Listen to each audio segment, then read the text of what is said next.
10 minutes prior, a report was made regarding a disturbance on Changyan Street, located on the eastern side of the municipal hall. Upon receiving the news, Qingxiao hastily made her way to the scene. This area lies at the very heart of the imperial capital, in close proximity to the technological university where the Shi family resides. Should the unrest encroach upon the university, it could incite discontent among the royal Shi family. To this day, the advent of constitutional monarchy has significantly diminished the influence of the royal lineage. However, they continue to wield considerable prestige, status, and wealth. Their noble bloodline provides formidable support, ensuring that the Shi family remains firmly entrenched at the apex of the societal hierarchy. The students attending the technological university are among the empire's most exceptional talents, and each individual entering and exiting the institution exudes an air of distinction. Even the guards stationed at the entrance carry a sense of superiority, as if looking down upon Qingxiao while she converses with them, imbued with a hint of condescension. We received an alert there's been a scuffle over 30 meters around the corner. As you know, this is the technological university. The guard spoke with an air of arrogance. We cannot allow any disturbance to affect this place, otherwise the city government will receive complaints from the university. He harbored doubts about whether this woman could resolve the situation. Qingxiao was clad in an ill-fitting patrol uniform, her frail frame and pallid complexion accentuated by the heavy fringe that obscured half of her eyes. When she spoke, there was an impression of fragility, and her appearance seemed incongruous with the role of a guard. While the imperial security system does employ female personnel, most of these women occupy clerical positions, far removed from patrolling duties and conflict resolution. Rarely do women of noble lineage and remarkable prowess get chosen during their academic tenure by those in authority, subsequently undergoing training to serve in specialized departments. Among the patrolling guards, there exists a female figure, robust and formidable, equal to any man. The guards at the school are perplexed by the recruitment of this seemingly frail woman into their ranks. "I understand," she said, discerning the discontent in the eyes of the middle-aged guard. Her lips moved as she softly reassured, "The turmoil shall not encroach upon this place." She vowed that this opportunity, hard won, was not to be squandered. The role of a patrol guard bore little relation to her academic pursuits. Having just graduated, she had dedicated herself to her studies, achieving commendable results. However, these accolades offered scant assistance in her job search. Despite the rapid advancements of the era, her humble origins and unremarkable lineage hindered her prospects. Her father's criminal past cast a shadow over her record, marking her as ineligible for secure and comfortable positions within municipal departments. After much perseverance, she secured a 2-month probationary period, yet the members of the guard remained skeptical of her capabilities. The captain had previously warned her that failure to meet expectations or receiving complaints could lead to her dismissal from the unit. "I will resolve this issue promptly," she declared, raising her head. Her voice, though soft, resonated with an undeniable conviction. She was a woman with no retreat, come what may. She was determined to rectify this predicament. The sun is obscured by layers of dark clouds, evoking a sense of impending storm. The towering edifices of the prestigious Science and Technology University, owned by the Shi family, loom above, rendering Qingxiao small and ordinary in comparison. As she hastens toward the site of the disturbance, she brushes past numerous prodigies entering the campus, feeling as insignificant as an ant, hardly noticeable amidst their brilliance. In her youth, she had once dreamt of attending this esteemed imperial university, envisioning a future where she would emerge as a sought-after talent across various industries. Yet, alas, some aspirations cannot be realized merely through diligence. The gates here will not open for her. Qingxiao runs swiftly, the guard's warnings ringing in her ears like a clarion call. She arrives at the scene of turmoil in just a few minutes. Changyan Street, situated at the nexus of the eastern and western regions of the imperial capital, is notorious for its chaotic atmosphere. The far western section is labeled a slum, infamous for its filth and disorder, where various factions intertwine, often resulting in criminal activities. Even when the police are alerted, the guards may be reluctant to intervene. Typically, the various gangs are acutely aware of the authorities' boundaries. Disturbances seldom exceed their own territories, and they certainly avoid encroaching upon Changyan Street, a place implicitly recognized as the Shi family's domain due to the presence of the Science and Technology University. No one desires to instigate trouble here and risk attracting unwelcome attention.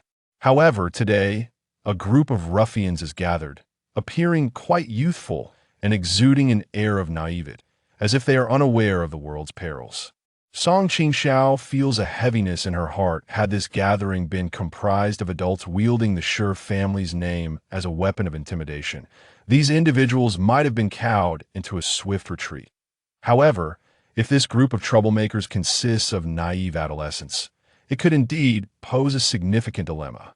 Disperse, disperse. The gathering comprised approximately 10 individuals. Song Qingxiao elevated her voice, declaring, "This is not a place for disturbances. I implore you to leave at once."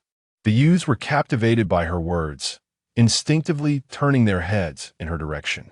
Each person present was more robust than she, clad in her security uniform, rendering her a figure of mockery in the eyes of these unruly boys.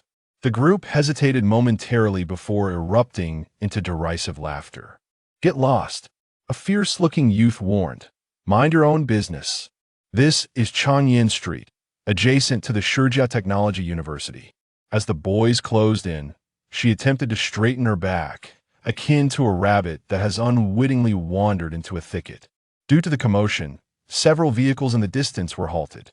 In the midst of it all, a young man in a black car casually glanced out the window, spotting the girl ensnared by the group of formidable youths.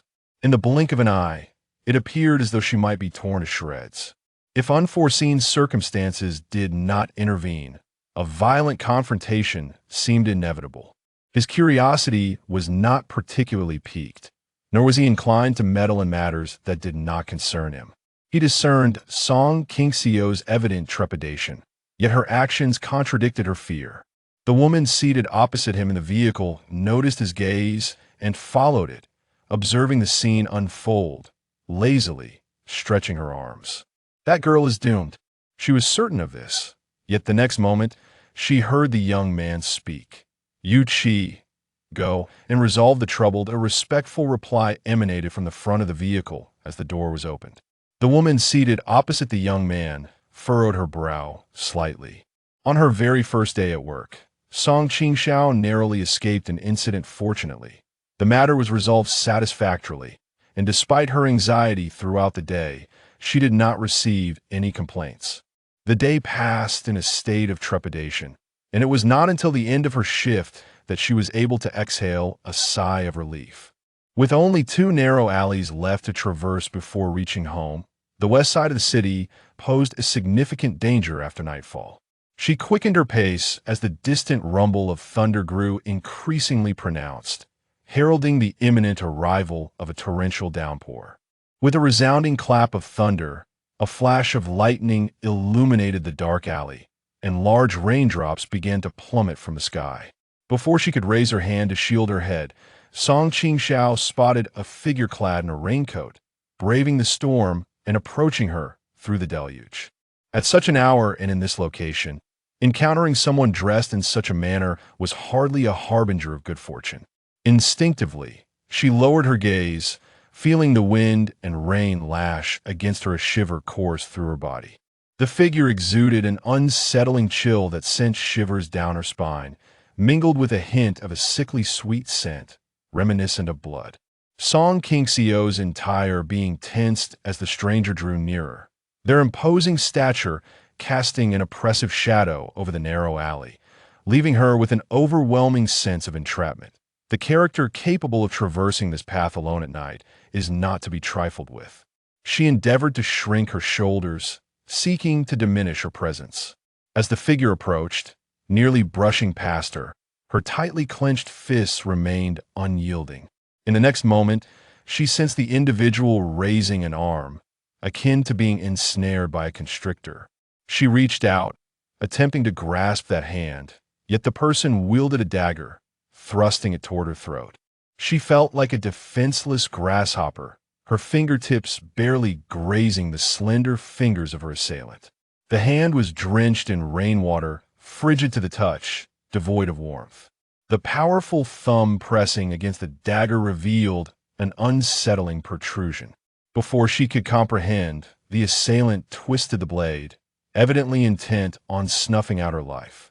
The figure exuded a confidence, striking with precision before withdrawing. Blood gushed from her throat, cascading in torrents, swiftly mingling with the rain. Qingxiao collapsed onto the ground, convulsing as thunder roared menacingly, accompanied by flashes of lightning. She caught a glimpse of the assailant's retreating form, the edge of their raincoat billowing. The individual hummed a soft tune as they departed, their voice suggesting a young man of approximately 30. Who was this person, and why did they seek her demise? A multitude of questions widened her eyes in disbelief. The copious loss of blood caused her pupils to dilate. Was she on the brink of death? This thought flitted through her mind, swiftly followed by another that exploded within her consciousness. Shall I enter the trials of the divine? Chapter 2. The countdown of God. The rapid and copious loss of blood caused Qingxiao's consciousness to waver. Memories of her mother surged forth, and a myriad of forgotten scenes flickered in her mind. The eerie countdown persisted. 6, 5, 4, 3. She felt her fingers twitch as her thoughts began to scatter, her body succumbing to numbness. The sound of rain faded away, leaving only the rhythmic thumping of her heart intertwined with the countdown. 2. She was not ready to die. She had just graduated and finally secured a job to make ends meet, having only worked a single day, having narrowly escaped trouble on her first day. She did not wish to fade away silently in this narrow alley. After the rain ceased tomorrow, perhaps someone would pass by, but they might not even spare a glance at her lifeless form. Was she to enter God's trial? Summoning every ounce of her strength, she managed to move her lips. Rainwater poured into her mouth, mingling with blood as it trickled down her chin. The desire to survive overpowered her fear of death. Just as this thought emerged in her mind, her fingers moved gently once more, and instead of grasping the cold, damp cobblestone, she found herself clutching a smooth floor. No longer trapped in the dark alley that threatened her demise, she sensed the presence of others nearby, hearing the sound of heavy breathing. Welcome to the trial space of God. Qingxiao gasped, abruptly sitting up and opening her eyes wide. Several individuals, either seated or standing beside her, cast terrified glances in her direction. There were no howling winds or dark alleys, and the haunting melodies that once accompanied the brink of death had vanished. Preoccupied with her own turmoil, she instinctively reached for her throat. Just before the veil of unconsciousness descended, her throat had been pierced, and she vividly recalled the sensation of the dagger embedding itself within her flesh. Qing's complexion was ashen. Her hand, when it grazed her throat, found it smooth and unblemished, devoid of any wound, allowing her to breathe with ease. The traumatic scene of her attempted murder felt like a distant nightmare. She raised her arm, her left hand still stained with fresh blood, a testament to the horrific events that had transpired, affirming that her mind was not merely unraveling. She murmured to herself, trembling uncontrollably, while the onlookers regarded her with a mixture of fear and caution. The occurrences that unfolded surpassed Qing's understanding, yet she suspected they were intertwined with the voice that had echoed in her mind moments prior. Striving for composure, she pushed herself off the ground, her instincts honed by the recent crisis, rendering her wary of this unfamiliar environment. She observed that the surroundings were peculiar, enveloped in a gray mist, leaving a clearing of approximately 30 square meters, devoid of any embellishments. About 7 or 8 individuals stood at a distance, eyeing her warily. "Where are we?" inquired a young woman in a red dress, her high heels clicking as she crossed her arms and tossed her hair. Unable to contain her curiosity, she pressed further. "Who are you?" How did you come to be here? The crowd exchanged glances, hesitating to respond to the stranger. The woman's gaze traversed each individual in the vacant space before finally resting upon the latecomer, Song Qingxiao. Her appearance was the most unsettling. She was clad in a drenched garment, with dark brown stains of blood adorning her chest and sleeves. Her hair was disheveled, her complexion as pallid as a specter, and her lips devoid of color, evoking a sense of desolation and repugnance, as if she had just endured a traumatic event. It was evident that Song Qingxiao did not hail from a privileged background. When the woman's eyes fell upon her, they mirrored the sentiments of those around, tinged with anxiety, mingled with a touch of disdain and contempt. Newcomer, who are you? What is your name, and how did you arrive here? She mimicked the others, seeking a spot somewhat distanced from the crowd, curling her form inward. Some had grown impatient, in one voice. A robust man clad in a tight tank top that revealed a plethora of tattoos on his muscular arms barked out, "Did you not hear me?" His demeanor bore an intimidating air, and it seemed the others maintained a high level of caution towards him, instinctively keeping their distance. Song Qingxiao continued to struggle for breath, the sensation of having been stabbed by a dagger leaving her with profound repercussions. Although the wound on her neck had curiously vanished, she remained significantly affected, raising her chin and elongating her neck as she gasped for air, producing audible sounds. "My name is Song Qingxiao. I do not know how I arrived here. It is all quite strange to me." She refrained from mentioning the mysterious voice that had emerged in her mind, nor did she utter the words "the trial of God." The listeners seemed to harbor no suspicions regarding her words. The first woman to speak merely scrutinized the bloodstains on her attire, evidently curious about the events that had transpired prior to her arrival in this place. Such a reaction indicated that everyone who had entered this space had likely done so abruptly. They had all received some inexplicable summons to partake in the trial of God, inadvertently finding themselves in this realm. By observing the attire and demeanor of the individuals present, it was apparent that, much like the initial questioner, some were clad in formal dresses, while others, such as a stout middle-aged man in the distance, sported office wear. It was clear that prior to their entrance into the trial of God, each individual had been engaged in different activities at varying times and locations. She counted and realized there were 9 people in total, including herself. In addition to the questioning woman and the menacingly built brute, there was a stout man of approximately 40 years, accompanied by a refined gentleman wearing glasses. On the other side, 2 youthful individuals with innocent features sat, while in the eastern corner there was a slightly plump woman dressed in professional attire.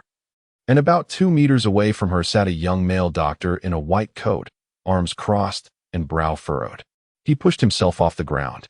Rising to his feet, "I propose that in such an environment, we should first form a circle and introduce ourselves to one another to foster some familiarity."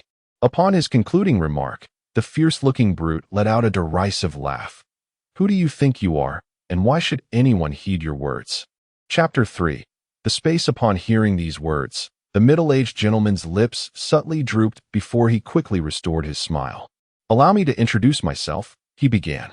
Song Qingxiao, feeling disoriented in this unfamiliar environment, remained on high alert, still shaken by her recent experiences with life and death. Her upbringing and recent tribulations had rendered her acutely sensitive to the subtle expressions of others. She discerned that the bespectacled man harbored a measure of disdain and discontent towards the burly figure nearby, yet there lingered a hint of trepidation in his demeanor. "My name is Zhou Jing, and I serve at the municipal center of Dongji Province, possessing many years of professional experience." As he spoke, a confident expression adorned his face.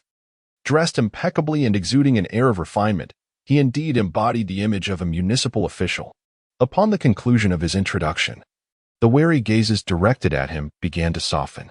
In such an alien setting, where none were acquainted and caution reigned, the mere fact of his governmental affiliation provided a modicum of reassurance.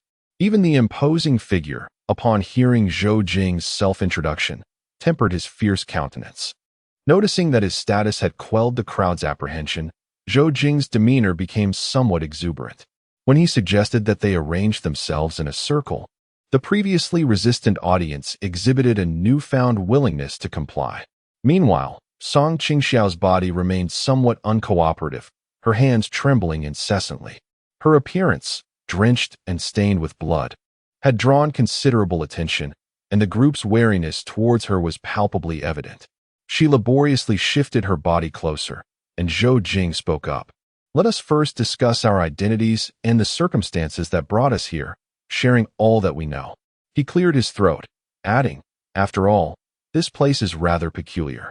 There are neither doors nor windows, and apart from the 9 of us present, there is an unsettling silence."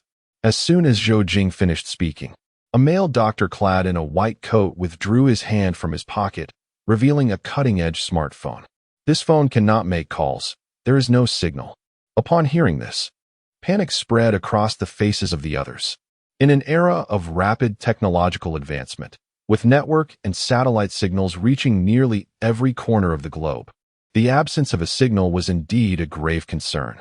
Chaos ensued as many began to frantically check their own phones. The woman in the red dress, having seemingly entered without a bag capable of holding her phone, leaned to glance at the youth beside her, who was shouldering a backpack. He rummaged through his bag, only to finally look up in disappointment and shake his head.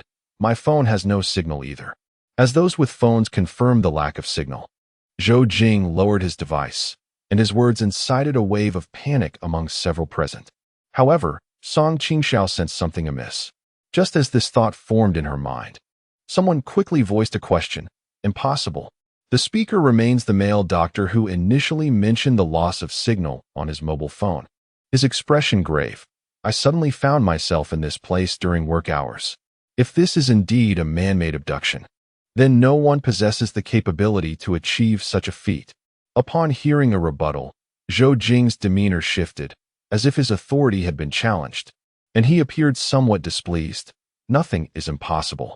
Given your attire, it seems you are a physician, and you should possess a certain understanding of pharmaceuticals. If an assailant employed a hallucinogen to render you unconscious in a mere moment, subsequently transporting you to this prepared location, your mind and vision would be influenced by the substance, creating a delusion that you arrived here while fully conscious." Zhou Jing's tone was resolute, his voice low yet resonant, employing body language to emphasize his emotions. Many were swayed by his conviction, their expressions revealing a significant degree of agreement with his hypothesis. "Impossible." Song Qing lowered her head, tightening her lips at his words. Emotionally, she wished to embrace Zhou Jing's assertions, yet rationally, she found it difficult to concur. Prior to entering this enigmatic trial of the gods, she had fallen victim to a stranger's murderous intent and, in her final moments, chose to enter this trial. Only to discover her resurrection, her wounds vanished. This circumstance felt surreal, akin to a dream, however.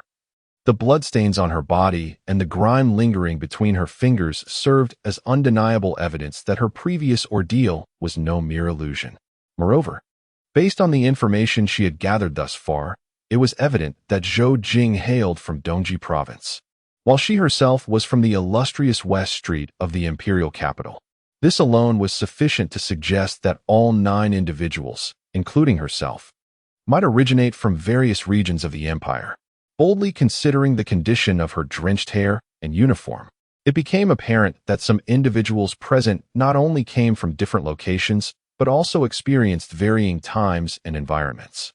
Upon entering the space and engaging in conversation with Zhou Jing, the doctor noted the loss of mobile signal, indicating that their time within this realm had not been extensive. Hence, they had not previously acknowledged the signal issue. Taking all these factors into account, Song Qingxiao ventured a daring hypothesis. It was implausible for anyone to gather individuals of disparate ages, genders, times, and places within a relatively similar time frame, even with prior preparation, unless the orchestrator were a deity. Once more, she recalled the voice echoing in her mind. Was she entering the trials of a god? A shiver coursed through her. The doctor vehemently countered Zhou Jing's assertions once again, his tone notably graver this time. His persistent rebuttals irked Zhou Jing, particularly as those around them seemed to endorse her conjecture. The doctor's repeated denials darkened Zhou Jing's expression, prompting her to raise her voice. On what grounds do you make such claims? The atmosphere in the room grew taut as the others exchanged glances. In this charged moment, no one dared to speak out, their gazes oscillating between the doctor and Zhou Jing, as if seeking a pillar of support amidst the tension.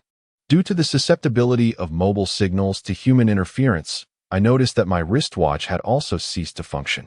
Upon reaching this realization, he sighed, tilting his wrist downward to afford the onlookers a clearer view.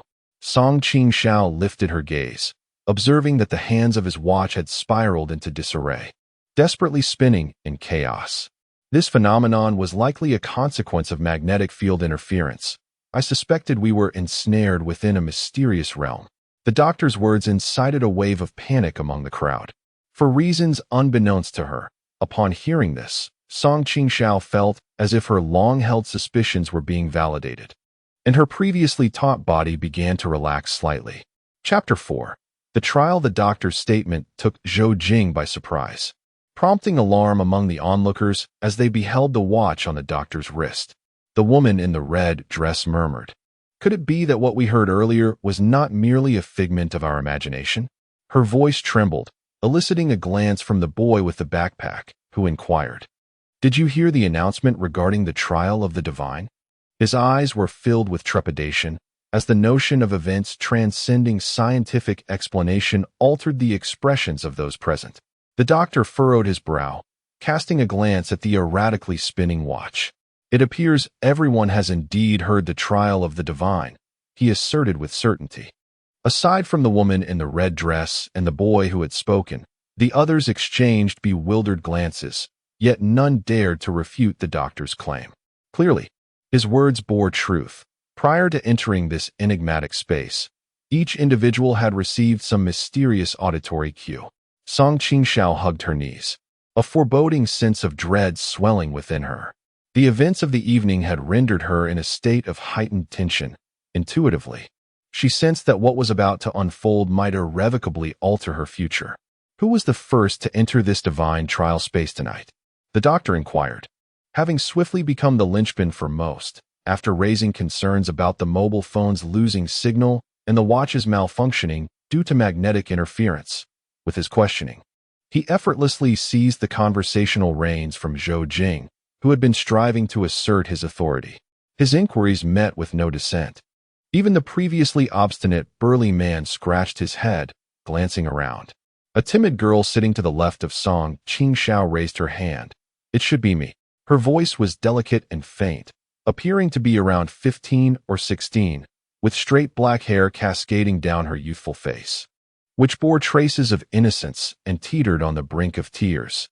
"When I entered, there was no one here," she said, tears welling in her eyes. Then she came in. The girl pointed at a woman clad in a professional suit, her figure ample. The woman, somewhat resigned, admitted, "Yes, after I entered. It was Zhou Jing." The doctor nodded. "Then it was I." Following in order were a boy with a backpack, a short, stout middle-aged man, the burly man, a woman in a red dress, and lastly, Qingxiao herself. "Was there anything different before you entered?"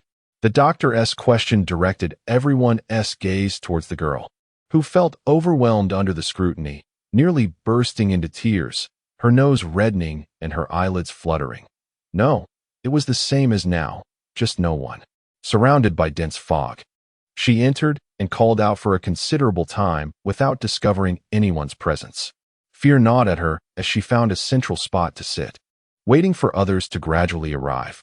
From the girl's words, it was evident that she was quite timid. Her youth rendered her character somewhat feeble. The doctor posed several inquiries but failed to extract any useful information. Currently, the sole understanding that Qingxiao had gathered was that everyone had been summoned by some enigmatic force into the trial space of the divine. However, there was no clarity on how to escape.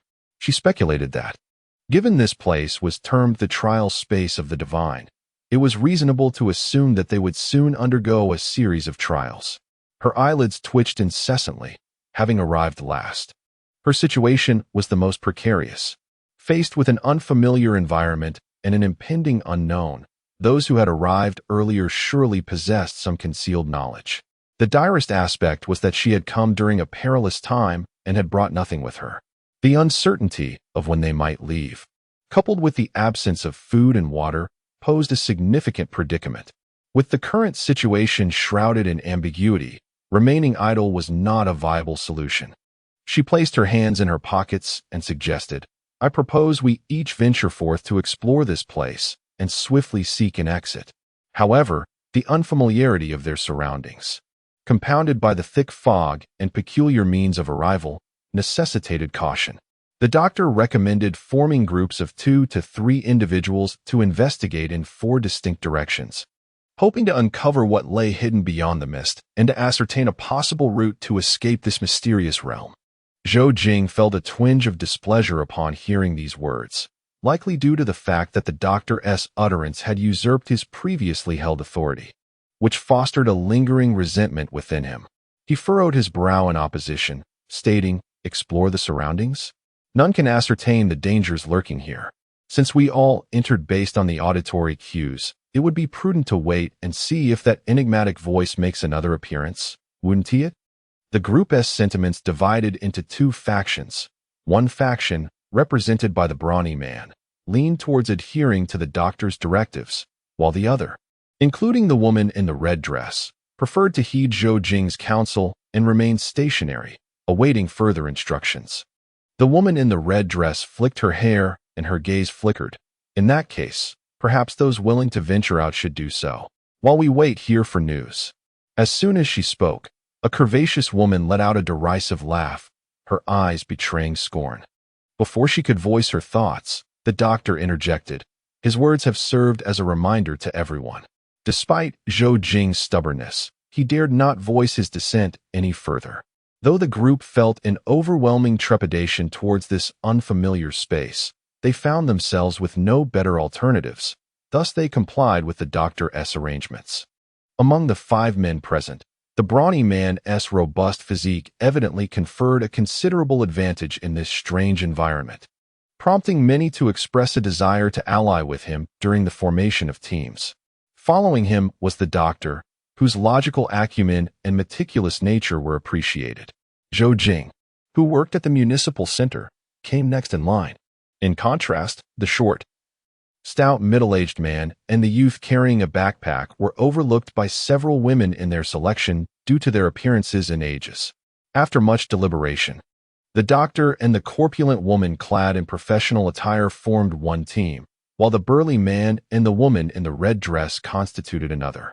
Zhou Jing chose to align with the youth carrying a backpack, leaving the middle-aged man, the initially entered girl, and Qingxiao to reluctantly coalesce into a group. Judging by the strength of the teams, it was evident that Qingxiao's team was the weakest. The middle-aged man cast a glance at Qingxiao and then at the timid girl, his dissatisfaction palpable. However, after realizing that protesting was futile, he resigned himself to the arrangement. The 4 teams set forth in different directions, and taking a step into such an unknown realm was undeniably daunting. After a moment of hesitation, the doctor took the lead, guiding the corpulent woman toward the dense fog. Anxious and apprehensive, Qingxiao followed the middle-aged man and the girl toward another path. The instant they stepped into the fog, a long-forgotten sense of mystery surged within Qingxiao's mind. Welcome to the trial of the gods. Chapter 5. The Dagger Simultaneously. A series of cards appeared before Qingxiao's mind's eye. This abrupt revelation sent shivers down her spine, heightening her senses and defenses to their utmost. The terrified screams of the girl and her team echoed in her ears, confirming that she was not the only one receiving this ominous prompt.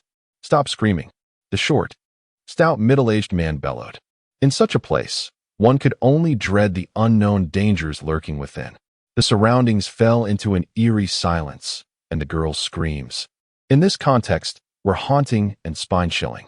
The middle-aged, stout man felt a sense of disdain from others, being unceremoniously placed in the same group as Qingxiao and the young girl, which already left him quite displeased. The sudden turn of events heightened his agitation. The girl's voice, tinged with tears, was particularly unsettling in this moment. Clearly startled, the middle-aged man cursed under his breath. In a place like this, even uttering the word death sent shivers down his spine, not only for the girl but for himself as well. Ignoring their exchange, Song Qingxiao's attention was captivated by the cards in her mind. Each card displayed a design of red patterns on a black background, arranged in 3 rows of 3. The mere sight of these images evoked an overwhelming sense of oppression. Struggling against the chill creeping over her, Song Qingxiao scrutinized the card designs, pondering their significance. Yet she could not decipher their meanings. However, she noted that there were 9 cards in total. There were 9 individuals who entered the trial space of the divine. A coincidence that raised questions in her mind. The ominous feeling intensified as the middle-aged man continued to grumble nearby. The meaning behind the number of cards eluded her, and she remained uncertain about how to escape this trial space. A wave of cold sweat surged from her palms, slick and damp, making the remnants of blood on her hands feel sticky as the sweat washed over them. This easily conjured memories of being killed in her mind, particularly in such an unsettling environment, amplifying her unease. She instinctively reached for the area on her neck where she had previously been stabbed. In the next moment, a notification echoed in her mind. Object selected. She licked her parched lips and glanced down, discovering a dagger approximately the length of her palm. The blade was as thin as a silkworm's wing. Under the feeble light in the thick fog, she subtly turned her palm, causing the dagger to glimmer with a silvery sheen. The stout, middle-aged man remained oblivious to her unusual demeanor, continuing to berate the sobbing young girl. Although Song Qingxiao did not comprehend the origins of the dagger, in such dire circumstances, possessing a means of self-defense was an immense stroke of fortune. Though uncertain of the dagger's effectiveness in this enigmatic realm, she quietly tucked it into her sleeve, utilizing the fold of her garment to conceal it. Just as Song Qingxiao completed this task, the surrounding fog began to dissipate at a visible pace, illuminating the space and revealing the figures of the middle-aged man and the girl. I've truly fallen to the depths of misfortune, being stuck with 2 worthless creatures, the man exclaimed, seemingly venting his fear through insults, while the girl dared to feel anger but remained silent. After a tirade of curses, the man finally paused, exclaiming, "This cursed place is exceedingly strange." He shook his head, about to speak again when the girl suddenly cried out, "Are you seeking death?" The dark mouse cord continued to sway, and the stout man wore an expression of utter despair, as if he had encountered the most terrifying monster in existence. His hand trembled, causing him to hurl the mouse from his grasp, while he cradled his head in his hands. "I." The young girl extended her hand, revealing a phone encased in a pink rabbit shell, her expression filled with dread. "This is my phone, but I distinctly placed it in my pocket earlier." Her tear-soaked eyes fixed upon Song Qingxiao, bewildered as to how it had ended up in her hands. Witnessing the poor girl, visibly terrified and in a state of shock, Song Qingxiao took several deep breaths, striving to regain composure. "Did you perhaps take it into your hands when you entered?" The girl, with a look of sheer horror, attempted to mimic the stout man's earlier action of discarding the phone. Upon hearing Song Qingxiao's inquiry, she hastily shook her head. "No." Her teeth clattered together as she spoke, producing a clack, clack, clack sound. As the surrounding fog began to dissipate, revealing a dim light, Song Qingxiao noticed her cheek muscles twitching uncontrollably, clearly overwhelmed by fear. Earlier, when the doctor mentioned the phone's loss of signal, she had checked it herself, and she was certain she had placed it in her clothing pocket. The young girl added, "No, however, before entering this space, I was playing on my phone." Her words reminded Song Qingxiao of the dagger concealed within her sleeve. The stout, middle-aged man beside her seemed to recall something as well. Yes, when I entered here, I was also holding a mouse." Their conversation suggested that the items chosen by those present were likely connected to their final moments before entering this realm, objects they had clutched or touched. Song Qingxiao's pupils contracted. Her right hand instinctively covered the dagger on her left arm. If her suspicion was correct, the dagger she now possessed could very well be the weapon that the unfamiliar man had used to attempt her life. Upon discerning the origins of these items, the middle-aged man appeared somewhat reassured. You obtained a phone. I acquired a mouse. By the way, what did you get? He turned to face Qingxiao, who lowered her eyelids and shook her head. Nothing. She concealed the existence of the dagger. Chapter 6. Desolation since receiving the notification and entering this space. She had yet to comprehend the true nature of this so-called trial of the gods. The limited clues she had gathered thus far offered little clarity. After splitting into teams to exit the previous area, they received a task notification, and 9 cards appeared in her mind. The significance of which in relation to the 9 individuals who had entered the space remained a mystery, until more was understood. The presence of a dagger provided Qingxiao with a modicum of reassurance. As I entered, I happened to be on my way home from work when an unexpected incident occurred. Qingxiao did not mention the encounter with the assailant on the road. The middle-aged man did not suspect her of lying. After all, given the current situation he found himself in with the young girl. The items they both held were related to their entrance into the trial of the gods. However, whether it was the girl's mobile phone or the discarded mouse, it was evident that neither had any utility in this peculiar place. The stout man instinctively thought it was normal for Qingxiao to have entered the space without any belongings, even if she had retained something. It was likely to be of little significance. Despite this, he cast a glance at her, noticing that she appeared rather disheveled. Upon entering the space, the wound on Qingxiao's neck had vanished, yet her hair and clothing were drenched by the rain, her long hair matted with mud and clinging to her face. The heavy bangs, soaked through, obscured half of her visage, and the contrast between her dark hair and pale skin rendered her complexion even more ghastly, devoid of any color. She seemed to have been startled by this bizarre realm, trembling uncontrollably. The middle-aged man merely glanced at her before turning away with an expression of disdain. In contrast, although she too was timid and fearful, the young girl was undoubtedly far more aesthetically pleasing than her appearance suggested. Did you receive any notifications?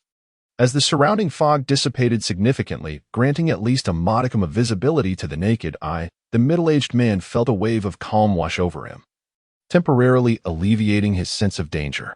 He tilted his head back, mimicking the authoritative tone of the doctor from earlier, and inquired about the 2 girls. Qingxiao remained silent, the young girl evidently quite innocent. When questioned by the man, she candidly replied, "Yes, as soon as we entered, I received a vision." Like Qingxiao, she too had conjured an image of 9 cards adorned with mysterious patterns in her mind. Currently, she was uncertain of the purpose of these cards, but the peculiar designs on their backs unsettled her. What about you? At this juncture, Qingxiao speculated that all 9 individuals who had entered this enigmatic space must have received similar prompts. Perhaps the key to exiting this realm lay within those messages. Since they had all received the same information, she felt no need to conceal her own experience. Thus, when the girl spoke, she nodded in affirmation, indicating that she too had received the same notification. The middle-aged man's expression shifted for a while, as he appeared to grapple with the significance of the cards, ultimately conceding that he had indeed received a similar prompt. Naturally, this response delighted the young girl. After a moment of silence, Qingxiao quietly reminded them, "The space has vanished." Upon her utterance, both the middle-aged man and the girl seemed to awaken to this reality, lifting their gazes to survey their surroundings. The fog had lifted to some extent, though it had not entirely cleared. The light and visibility were merely marginally improved compared to before. The group found themselves in an open expanse, shrouded in a thick, gray fog, where indistinct shadows loomed in the distance, reminiscent of monstrous creatures poised to devour. The space they had previously occupied had vanished, leaving the 3 uncertain of their previous direction or current location. A sense of despair washed over the middle-aged man. "Damn it," he exclaimed, "what in the world is this place?" The young girl trembled, and Qingxiao, too, felt a surge of fear. She discreetly touched the dagger hidden within her sleeve. Its sharp blade offered her a modicum of reassurance amidst the eerie surroundings.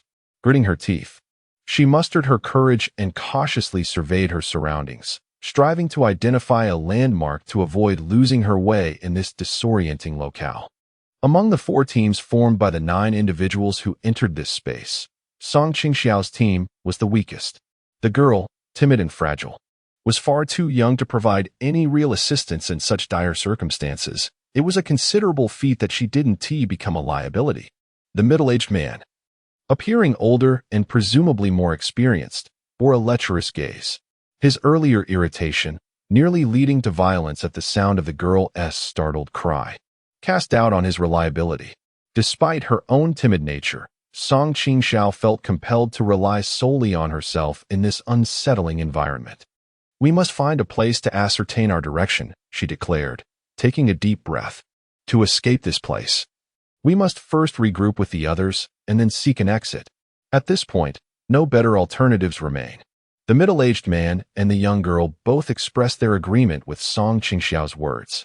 Once a decision was made, the middle-aged man promptly endeavored to establish his authority as the leader among the two girls.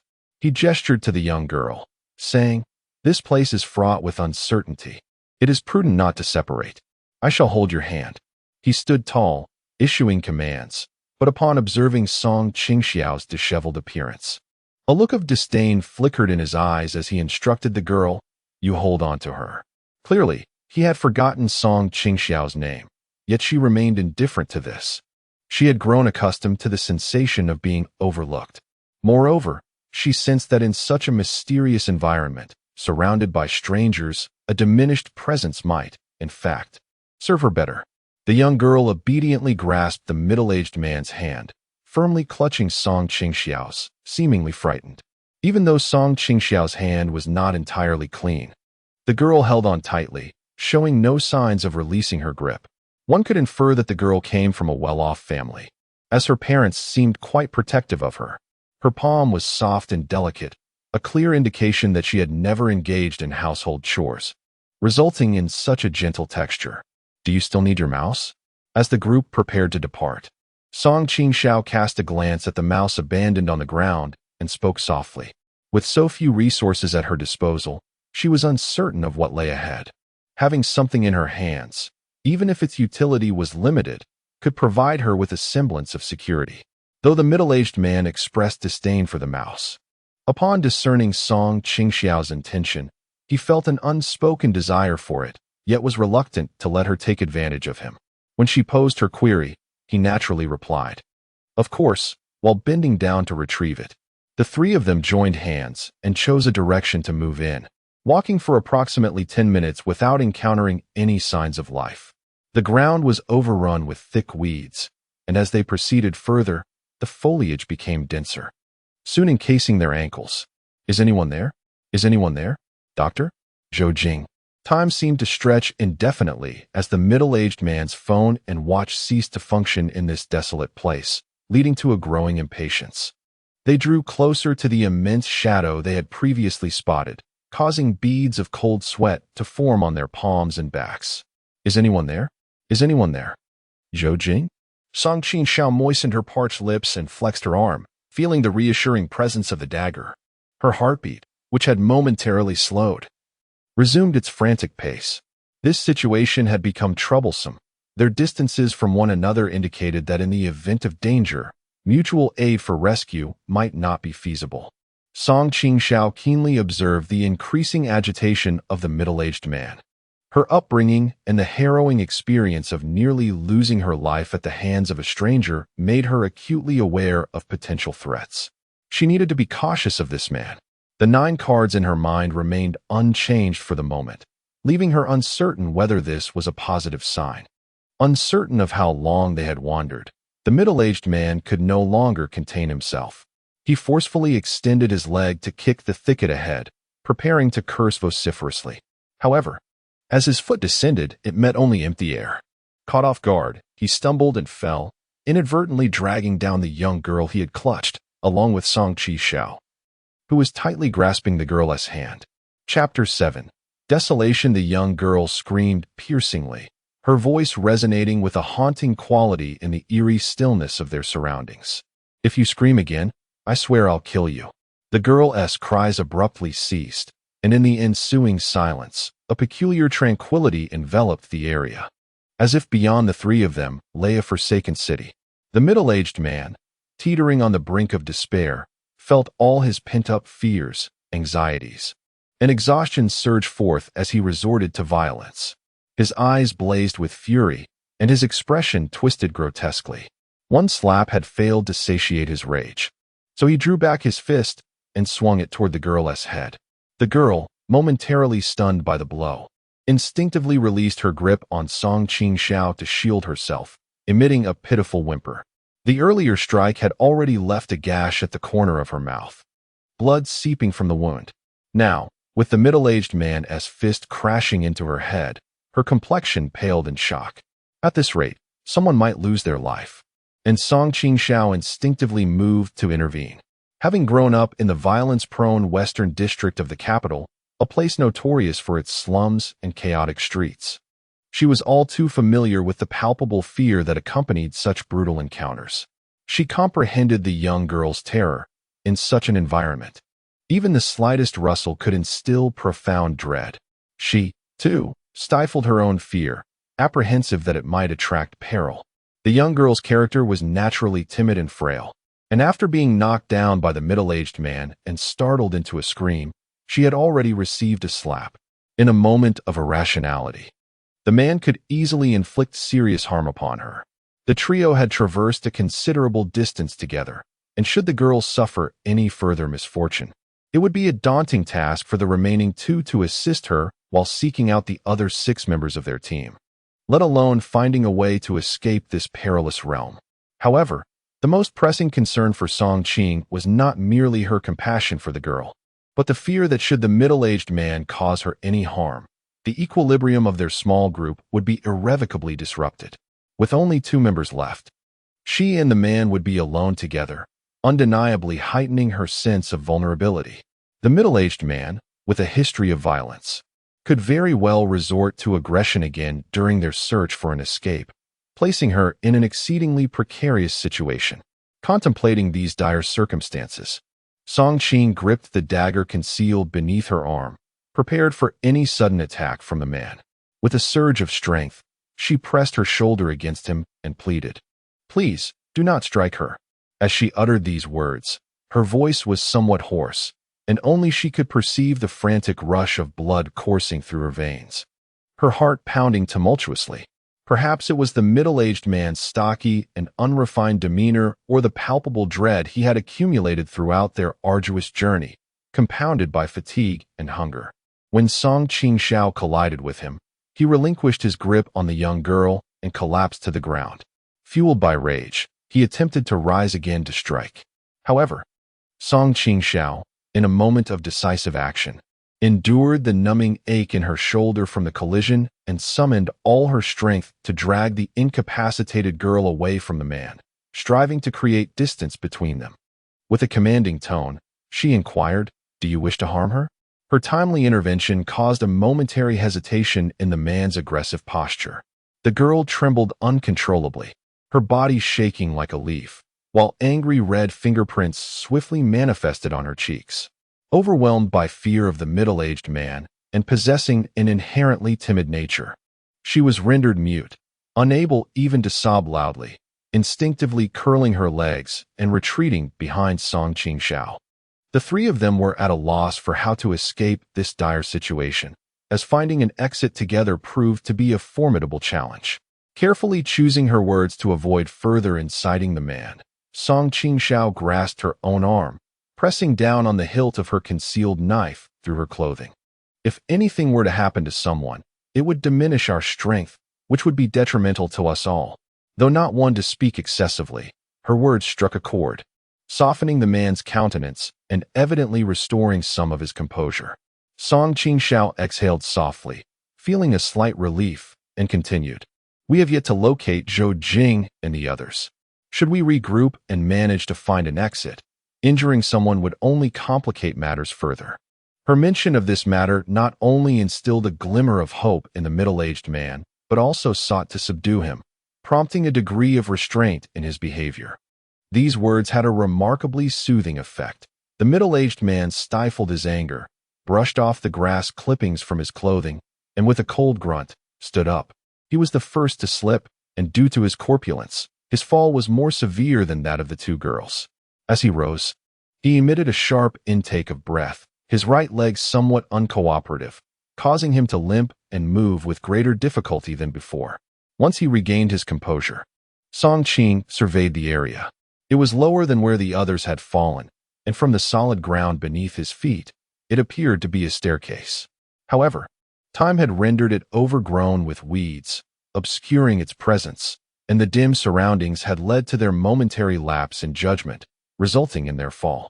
With this understanding, they proceeded with increased caution, carefully descending the steps as they began to explore a new area.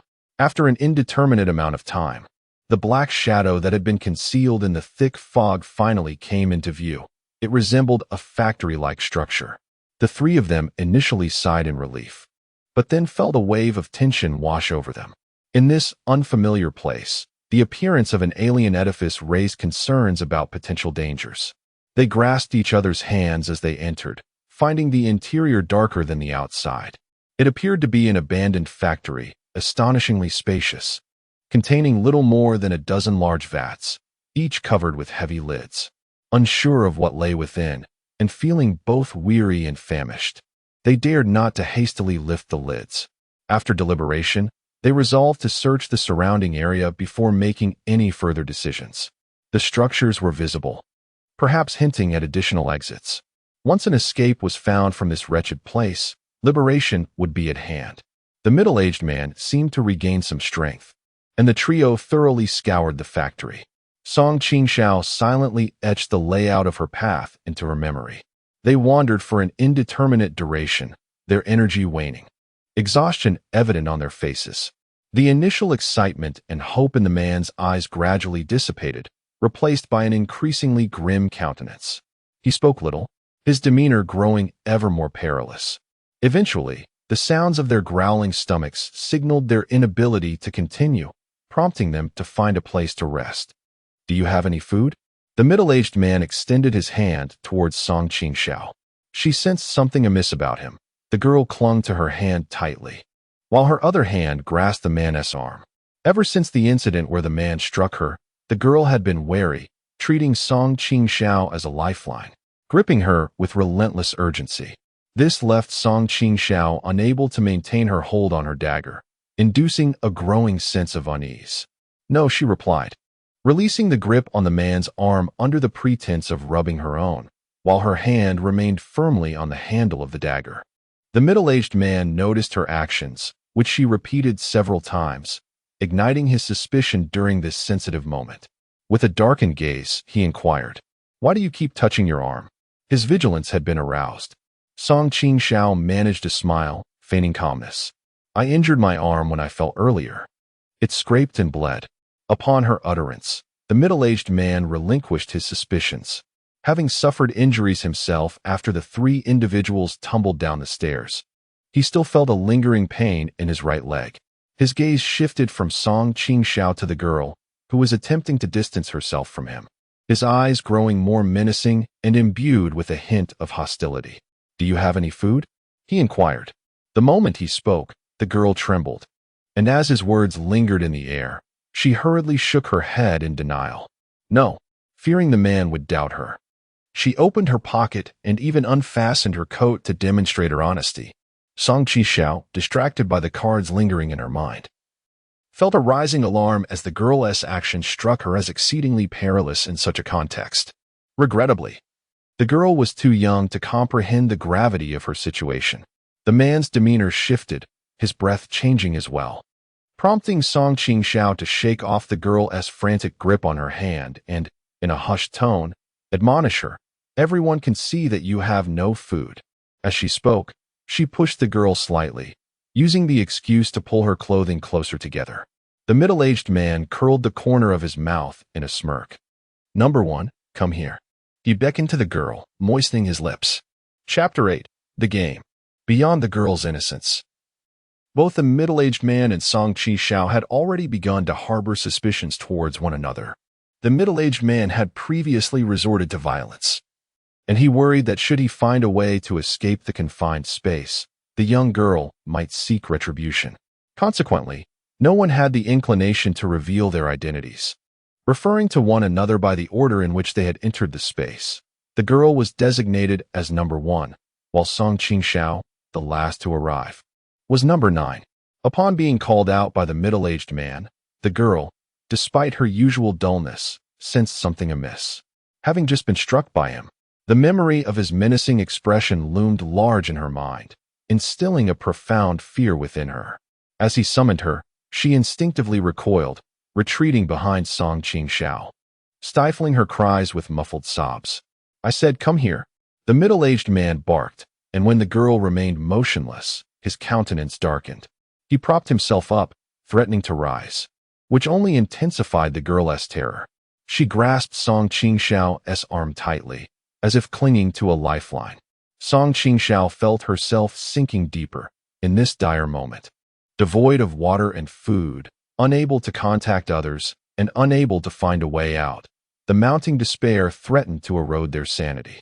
The man was evidently on the brink of collapse, and should malevolent thoughts arise, it would be akin to unleashing a caged beast. Number 6. Although Song Qingxiao was slightly older than the girl, her frail physique rendered her vulnerable.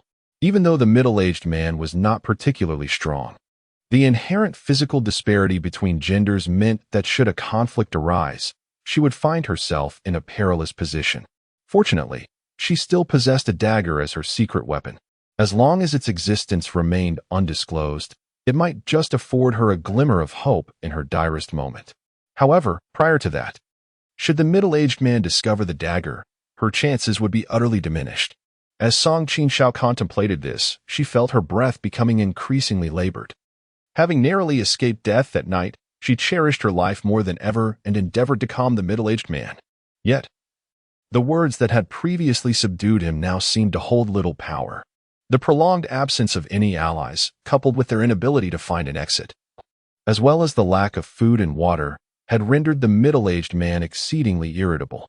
After expressing his thoughts, and with the girl avoiding him, his already scant patience was entirely exhausted. He rose and approached the two girls. "Silence," he commanded, casting a steady gaze upon Song Qingxiao, a malevolent glint flickering in his eyes. "We cannot escape." The grease from his scalp and cold sweat clumped his hair into disarray. His eyes were bloodshot, with veins bulging at his temples. This grim expression contrasted sharply with his calm demeanor, amplifying the sense of danger for Song Qingxiao. "This is the lair of demons. It has imprisoned us here, and we cannot escape. Do you understand?" His voice quivered with a nervous edge as he lifted his chin slightly. "There is no food, no water. We cannot endure for many days." "Calm yourself." The young girl, terrified, sobbed softly. Yet she recalled the earlier incident of violence and dared not raise her voice, fearing it might attract the attention of the middle-aged man and bring further harm upon herself. "Tell me where the exit is, where food and water can be found, and I shall immediately regain my composure," he bellowed, his emotions curiously shifting to a sudden calm, even allowing a grim smile to escape his lips. "After all, we are all destined to die. Why not indulge in a moment of pleasure before the end?" He mused to himself. "Number 1, I shall say this one last time, come here." The environment and stark reality finally stripped away the veneer of civilization that cloaked the middle-aged man, and the very scenario that Song Qingxiao had dreaded unfolded before her. The girl pressed herself tighter against Song Qingxiao, wishing to curl into a ball. As the man reached out to seize her, she let out a piercing scream. In this moment of peril, she unleashed a tremendous reservoir of strength, her arms clinging desperately around Song Qingxiao's neck. When the man attempted to grasp her, her grip tightened, nearly suffocating Song Qingxiao. "Help! Help me!" The middle-aged man, now relentless in his pursuit, tugged at her hands with unrestrained force, leaving Song Qingxiao immobilized by the girl's grip, gasping for breath and unable to assist her. The man exerted himself for a while, panting heavily, and his frustration only fueled the malevolence within him. Without a moment's hesitation, he swung his fists towards the girl's face and head. After 2 strikes, the girl's arms, which had been tightly wrapped around Song Qingxiao's neck, loosened slightly. With a determined effort, Song Qingxiao finally broke free. "Help me," the girl cried out, her legs flailing in desperation. After regaining her composure for a brief moment, Song Qingxiao rushed forward, attempting to push the middle-aged man away.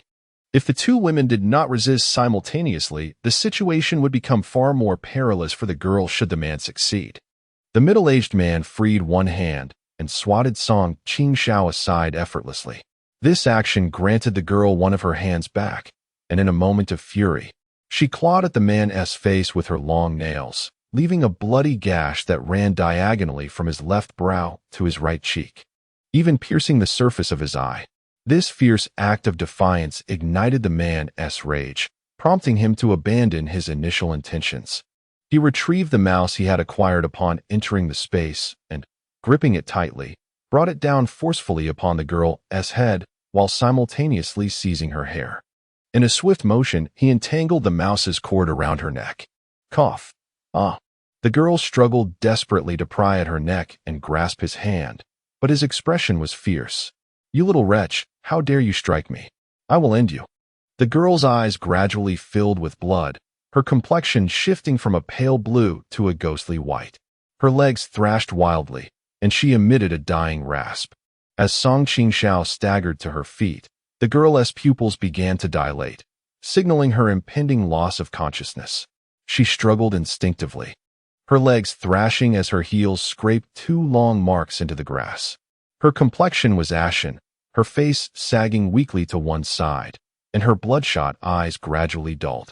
A visceral scene of violent murder unfolded before her, sending chills down Song Qing's spine. The middle-aged man was singularly focused on killing the young girl, having long since deemed Song Qing as no threat. Thus, he held little guard against this frail woman. Moreover, he subconsciously believed that this woman posed no danger to him, especially with the cautionary tale of the girl's fate laid bare before her. A wise individual would not provoke him at such a moment, inviting trouble upon themselves. In such a cursed place, survival was a struggle for all three of them. Should he falter, she, as a solitary woman, would stand no chance of escaping alive. With these thoughts, the middle-aged man, in the act of strangling the girl, paid no heed to Song Qing. Her gaze had turned steely. She had thoroughly analyzed the situation. The moment he laid hands on the girl, his fate would be sealed. This presented a prime opportunity. She knew precisely what she must do. The only barrier to cross was that line of defense. The memory of nearly being stabbed to death in the alley resurfaced, and the hope for survival eclipsed the psychological burden of murder. Grasping the dagger hidden within her sleeve, she lunged at the man from behind, her body clinging to him as her hand thrust the blade into his throat with considerable force. With no turning back, she aimed for a decisive strike. A misstep today would yield consequences far beyond what Song Qing could bear. She seized the middle-aged man and thrust him backwards, arching her body against him as her legs clamped tightly around his shoulders, her arm enveloping his face with fierce determination. The man uttered a string of furious curses, but Song Qingxiao plunged the dagger deep into his throat with relentless force. Drawing from the memory of an assassin's technique, she twisted the handle, exacerbating the wound. Warm blood gushed forth, and the man's back pressed against her chest and abdomen. His desperate struggles nearly rendered her breathless. He attempted to retaliate, swinging his arms in a futile effort to strike her, his feet stamping down in a desperate bid to rise. Yet, Song Qingxiao dared not release her grip. Even as the blood flowed and soaked her palm, its greasy warmth revolting her. Fearing his survival, she suppressed her terror and grasped at his wound. The blood oozing from the injury coursed down his neck, dripping rhythmically onto her chin and the corners of her mouth. Each breath she took mingling with the metallic taste that made her stomach churn. The man gasped with a puffing sound, each inhalation resembling a choking noise, reminiscent of a scene from a narrow alley that tightened her grip even further. His resistance waned, his body convulsing weakly before finally succumbing to instinctual twitches. Even if the middle-aged man still drew breath, death was surely imminent. Once she was convinced that she had severed his lifeline, Song Qingxiao exhaled in relief, trembling uncontrollably. Her legs, having exerted themselves to the limit, felt unresponsive as she relaxed, made even more cumbersome by her blood-soaked hands. The brief skirmish had left her drenched in a profusion of cold sweat, the lifeless body of the middle-aged man pressing down upon her like a formidable mountain. She gasped silently, her chest ablaze with pain from the exertion. After a moment of rest, during which her limbs regained a semblance of strength and obedience, she managed to push the now motionless body of the man aside. Due to his stout and short stature, he rolled over a bit before coming to a halt. His face turned to the side, smeared with blood and dirt, exuding an aura of sheer terror. Chapter 9 begins initially. 3 cards arranged in a row were displayed, but 2 cards in the upper left corner had been flipped over. The moment the images of the middle-aged man and the young girl appeared on the cards, Qingxiao felt her breath catch in her throat. On the first card, the middle-aged man was clad in a black suit, wearing a smile, and beneath the image were inscribed the characters Zhao Rongqiang. If Qingxiao's conjecture held true, this must be his name.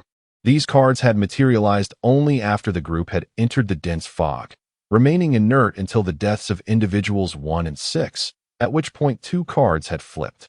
Did this signify that the movement of these cards required the demise of their bearers? If Qingxiao's hypothesis was accurate, what further scenarios would emerge following the flipping of these cards? She recalled the earlier moments spent with individuals 1 and 6 as they sought a way out of this space. Was it possible that their initial attempts to find an exit in this place had been misguided? The true clues to escape might very well be concealed within these cards. A thought surged in Qingxiao's mind, and she sensed she was beginning to grasp the right direction. Upon reflection, when she entered this space, the prompt had asked, "Will you enter the trial of the gods?" After entering, there were a total of 9 individuals within the space, with cards arranged in 3 rows and 3 columns. Following the demise of 2 individuals, the 2 cards in the upper left corner had flipped over. Summarizing her current knowledge, Qingxiao could roughly discern the outline of her task. The trial required participants to turn against one another, and the reason for the odd number of entrants rather than an even one likely indicated that ultimately, only one person could survive and leave this space. Upon realizing this, a shiver ran down Qingxiao's spine. While it was indeed a fortunate discovery to uncover the task's clues through the necessity of self-preservation, her current circumstances were far from favorable. The 9 individuals who entered the space received a uniform prompt, and aside from the deceased 1 and 6, the remaining 6 should have already recognized the anomaly. Her sole advantage lay in her knowledge that the flipping of the cards was a consequence of the deaths of 1 and 6. However, as time passed, the others would likely catch on. Once they realized this, what had been her advantage would swiftly become her vulnerability. After all, she was in the same group as number 1 and number 6, both of whom had succumbed to her hand, naturally causing the remaining members to be increasingly wary of her. This task required the last person standing to have the means to escape, and women, in comparison to men, faced significantly greater peril. If Qingxiao wished to survive, she would need to eliminate the remaining 6 individuals. Setting aside whether she possessed the strength and capability to slay everyone while they were all on guard against her, among the remaining men, number 3, Zhou Jing, aside. Number 4, the doctor, was seasoned and prudent. Due to his profession, he was accustomed to the specter of life and death once the game commenced. His ability to overcome psychological barriers in order to survive would likely surpass that of an ordinary person, making him a formidable adversary. Additionally, number 7 was a robust giant, the tallest and strongest among them, posing another challenge. However adverse the circumstances may be for her, Qingxiao was unwilling to resign herself to fate, having narrowly escaped death. She refused to perish quietly in this game. Clenching her dagger tightly, she found solace in the fact that she still possessed this trump card. In an unexpected turn during her struggle with the middle-aged man, she managed to bring him down. This dagger could very well be her lifeline in the trials to come. Ironically, the very object that had nearly claimed her life had unexpectedly transformed into her hope for survival, as if fate were playing a cruel joke on her. After calming herself, Qingxiao carefully concealed the dagger once more. The lingering taste of thick, metallic blood still clung to her palate, prompting her to retch twice. Out of the corner of her eye, she caught sight of the middle-aged man's lifeless visage, his features contorted in death, a stark contrast to the photograph on the card. The comparison only deepened the chilling sensation within her. With two members of the team now deceased, the surrounding atmosphere grew increasingly ominous. Yet, there was no time for Song Qingxiao to dwell on such fears. The body of the young girl lay nearby, her life extinguished by the hand of the middle-aged man. A mouse cord still wrapped tightly around her neck, her clothing torn asunder. While her state was tragic, the predicament posed by the man's corpse was more complicated. He bore distinct knife wounds upon his neck, and should his body remain unaddressed, the risk of exposure to others would jeopardize Song Qingxiao's safety significantly. It was imperative to conceal the middle-aged man, but where could she hide him? The area was surrounded by grass, and in the distance loomed an abandoned factory, devoid of any substantial hiding spots. Each large vat stood about half a person's height, each covered with a heavy lid. During their earlier passage, they had refrained from lifting the lids, uncertain of the potential dangers lurking within. Now, however, the thought struck her that these vats might serve as the perfect hiding place for a corpse. With this idea taking root, Song Qingxiao pushed herself off the ground and rose to her feet, though her body swayed unsteadily. The tension from the act of killing had masked her anxiety, but now, as she regained her composure, a wave of panic surged through her, accompanied by dizziness and a blurred vision. At this moment, it was not the time for her to succumb to despair. She bit down hard on the tip of her tongue, shook her head to regain her bearings, and then proceeded towards the location of the factory embedded in her memory. The third card in the upper left corner flipped over, revealing the woman in the red dress. Number 8, smiling at the camera. She was in the same group as the burly man, number 7, and the appearance of the card signified that he had already made his move against her. This felt like a signal. Once the first strike was made, it would inevitably lead to more deaths. As the nearest allies fell one after another, the remaining survivors would transform into hunters, seeking out prey. Time was not on Song Qingxiao's side. After completing this grim task, she steeled herself against the rising tide of fear and revulsion, reaching for the body of the middle-aged man, number 6, and pulling it up. Once a life is extinguished, the body becomes particularly heavy, especially as the warmth of the middle-aged man gradually dissipated. His corpulent form weighed heavily on Song Qingxiao's back, nearly crushing her to the ground. Blood oozed from the wound on his neck, trailing down like fine thread, trickling onto her shoulder and arm, seeping into her clothing, both slick and irritating. The corpse's hand dangled alongside her, swaying gently, a haunting reminder that she was the one who had taken his life, further burdening her psyche. The journey had not been easy. By the time she reached the factory, she was nearly drained of all her strength. She discarded the middle-aged man's body to the side and struggled to push open the lid of a large vat. Initially, she held her breath, fearful that something might spring forth from within, but once the lid was lifted, a wave of relief washed over her.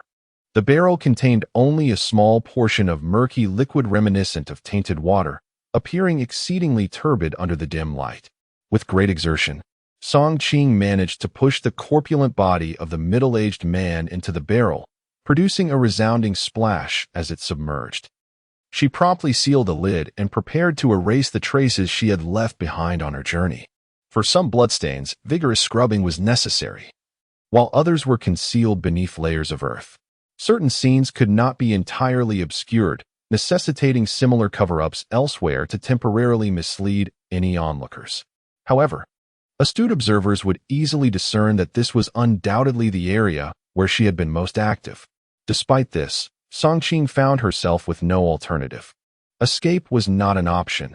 Fleeing would render her akin to a headless fly, significantly increasing the likelihood of encountering a pursuer.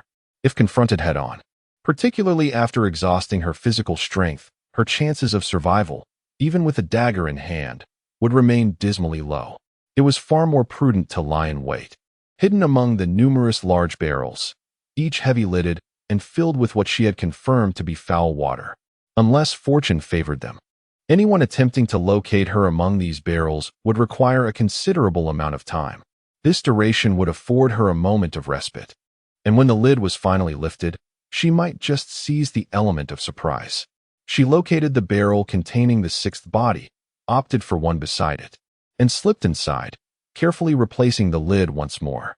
As the dim light was gradually obscured by the lid, she could not ascertain whether it was her psyche or some other factor at play, but she perceived the water enveloping her lower body as chillingly frigid, foreboding that should she fail, this place might well serve as her tomb. Once she ensured that her clothing and hair were entirely concealed, Qingxiao began to heed the prompts echoing in her mind. During her efforts, she realized that the cards in her consciousness had been largely unveiled. The cards of girl number 1, middle-aged man number 6, woman in red skirt number 8, boy number 5, and even that of Zhou Jingno. 3 had all been revealed. Chapter 10, Self-Contradiction, the demise of the woman who was in the same group as the burly man No. 7 did not particularly astonish Qingxiao. After all, once the brute discovered the rules, it was only a matter of time before he would murder the woman in the red skirt in his quest for survival. His robust physique made it relatively easy for him to take her life. Ironically, the woman in the red skirt had been blissfully convinced that sharing the space with the towering man number 7 would provide her with safety. Oblivious to the fact that this supposed guardian could very well become her harbinger of doom. What truly surprised Qingxiao was the death of Zhou Jing and the continued survival of the professional woman number 2, who was in the same group as the doctor. Crouched in the large vat, Qingxiao hugged her knees, striving to maintain composure and clarify the threads of thought swirling in her mind. She was frail and delicate, the most vulnerable among the few survivors, making her situation perilous. A moment's negligence could cost her dearly. She had been preoccupied with the grim task of transporting corpses and tidying up the scene, all the while remaining vigilant against potential ambushes. As a result, she had not promptly discerned the sequence of death between Zhou Jing and the youth. The cause of Zhou Jing's demise relied solely on her conjecture. There were 2 plausible explanations for his death. One possibility was that 2 members of the team simultaneously recognized the shifting hints provided by the cards in their minds, deducing a method to escape the space. This mutual realization could have ignited murderous intent between them, leading to their simultaneous demise during the ensuing struggle. However, this scenario seemed rather unlikely. Although the game offered each participant a tool to grasp upon entering the space, few were as fortunate as Qingxiao to possess a dagger, an instrument of lethal precision. In the absence of weapons, a bare-handed brawl would make it exceedingly difficult for both parties to perish at once. The alternative possibility was that after one of them emerged victorious, they fell prey to a sudden attack from members of another group while still in a state of vulnerability. The mere thought of this sent a shiver through Qingxiao's body, causing the water in the barrel to ripple slightly. Whether it was the unnerving silence of the environment or her own heightened anxiety, she could hear the gentle sound of water colliding with the walls of the barrel. This would not do.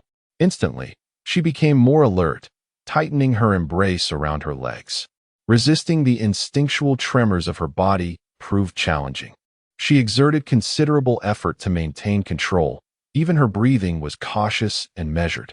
If the survivor from Zhou Jing's team had succumbed to an ambush by others, it would imply that the locations within this space were interconnected, rendering it merely a matter of time before others would find her. The individual responsible for the demise of the survivors within Zhou Jing's team could very well be the doctor or the second female, or perhaps even the burly man. Qingxiao held her breath, her delicate brows furrowing in contemplation. Initially, she had surmised that the doctor was an astute individual, cautious and endowed with remarkable observational skills. Upon realizing that this game might escalate through self-destruction, the professional woman should undoubtedly pose a significant threat. Yet now, with 5 out of 9 already perished, and 3 out of 4 teams experiencing dire straits, 1 team entirely wiped out, it's rather peculiar that the woman in red continues to survive. Could it be that upon discerning the game's intent, the doctor still adheres to moral principles, maintaining his noble character? No, that seems implausible. After such a thought flickered through Qingxiao's mind, she swiftly dismissed it. Prior to this, her acquaintance with the doctor was minimal, derived solely from their brief interactions in the previous space. During those fleeting moments, when Zhou Jing sought to assert his dominance and establish unquestioned authority among the group, the others were, to varying degrees, unconvinced. The doctor refrained from impulsively contradicting him. Instead, he subtly addressed issues such as the loss of control over mobile phones and watches, deftly seizing command of the situation. As the group descended into chaos and despair, losing their anchor, he solidified his position, compelling the others to heed his directives. In this regard, the doctor's actions undoubtedly surpassed Zhou Jing's in ingenuity. It is universally acknowledged that in such an alternate reality, wielding the power of discourse and holding a dominant position grants one a distinct advantage. Either the second female professional became aware of the peril posed by the doctor and fled in advance, finding a refuge similar to her own. However, such an environment is fraught with danger, particularly when one transforms into prey while others become hunters. A solitary woman is undoubtedly in a precarious situation. As Song Qing contemplated this matter, the cards within her consciousness shifted once more. The card in the lower left corner was turned over, revealing the smiling visage of the robust man, number 7. This individual, whom Song Qing regarded as quite formidable and difficult to contend with, had perished. She bit down hard on her lip. The number of survivors in the space, including her, totaled 4. She had concealed herself, and the robust man must have met his demise at the hands of the other two. In terms of height and physical prowess, the former far surpassed both the doctor and the professional woman. It would not be an easy task for either of them to defeat number 7 in a one-on-one confrontation. However, should they join forces, their chances of success would increase significantly. It seems her initial suspicion was indeed correct, for reasons unknown. The doctor refrained from slaying the woman in red and instead reached some form of accord with her, a close collaboration that led to the elimination of the robust man. With number 7's demise, she was now the sole remaining survivor. If the doctor wished to exit the space, it was only a matter of time before he sought her out. The thought sent a chill down Song Qing's spine, causing her body to tense up. The dagger tucked within her sleeve pierced her garment, embedding itself in her flesh. The pain momentarily restored some of her rationality, yet it also provoked a more vigorous flow of blood within her. She grasped her phone with one hand while tightly clutching the mouse cord with the other. The frigid water in the tank sent shivers coursing through her, and at that moment, the footsteps grew increasingly louder, confirming that it was not merely a figment of her imagination. The voice of the second professional woman echoed, "Number 9?" This voice, at that moment, resonated like a summons from the depths of hell. Chapter 11. Carnage. As the voice of the second professional woman pierced the air, a wave of uncontrollable tremors surged up Song Qingxiao's spine, rapidly spreading throughout her entire body. The sensation of being stabbed in the throat, teetering on the brink of death, washed over her once more. Instinctively, she tilted her neck back, yearning for a deep breath. The tank, already confining, was covered with a heavy lid that blocked all light. And with her lower body submerged in murky water, the atmosphere felt oppressively thin. As she raised her neck, her movements suddenly froze, and she slowly exhaled the breath she had been holding. With a rigid hand, she touched her throat, battling her fear of death and striving to regain her composure. "Number 9?" The second professional woman continued to call out, her voice drawing nearer. The sound of footsteps echoed, indicating that she had indeed entered the factory. "Number 9, where are you?" The voice grew closer, accompanied by the rustling of grass beneath footsteps, which occasionally seemed to pause. Song Qingxiao's alertness heightened, and at that moment, she felt as though her body was being split in two. It was as if her soul had departed, allowing another self to witness her body curled up in the water tank. Paralyzed with fear, her complexion a ghastly pallor, resembling a corpse, reminiscent of the moment she had been stabbed in the throat in the alley. "Come out." The voice of the second professional woman fluctuated, indicating her movement within the factory. Aside from this, Song Qingxiao heard no other sounds. The prompts in her consciousness indicated that 3 cards remained unturned, signifying that the doctor was still alive, perhaps observing from a hidden vantage point. Song Qingxiao's heartbeat quickened, and the footsteps of the second professional woman drew closer.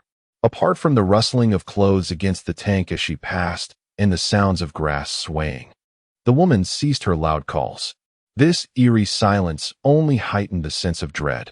After a few moments, The footsteps gently approached the edge of the water tank where Song Qingxiao concealed herself. In her heightened state of awareness, she became acutely sensitive to the sounds around her, as if something softly tapped against the rim of the tank. The second professional woman's whisper, laced with amusement, broke through the stillness. "I've found you." The tone and inflection of those words nearly elicited a scream from Song Qingxiao. Yet, sensing something amiss, she instinctively bit down hard on her tongue, suppressing the urge to cry out, fearing immediate discovery. Even without vocalizing her terror, the overwhelming fear caused her pores to dilate, cold sweat pouring forth, and her body began to cool rapidly, trembling involuntarily. Fortunately, after the professional woman tapped on the jar and spoke, she did not hear any sound emanating from within, and soon departed once more. She moved to the opposite side of the jar, seemingly lightly tapping again, lowering her voice to utter, "I see you." At that moment, Song Qingxiao, who had been rigid with tension, felt her body relax as she realized that the professional woman had not truly discovered her. Rather, she was merely putting on an act to draw her out. This behavior indicated that the doctor was likely lurking nearby, waiting for the professional woman to uncover her, ready to strike and eliminate her. Her heartbeat quickened, approaching a level that made Song Qingxiao feel as though she might faint from suffocation. This was not a moment when she could afford to lose consciousness. She bit down hard on her tongue, the metallic taste of blood spreading in her mouth, reminding her of the blood that had flowed when she killed the stocky middle-aged man, a wave of nausea surging uncontrollably in her throat. The injury to her tongue, though minor, only brought her a dull ache, intensified by her anxiety and fear. She bit down several more times, and the sharp pain provided a modicum of calm. After the professional woman had circled around without finding anything amiss, her impatience grew. After calling out a few more times, she finally ceased her pretense of gentleness. "Is she not here?" As soon as these words escaped her lips, Song Qingxiao was almost certain that the doctor was nearby.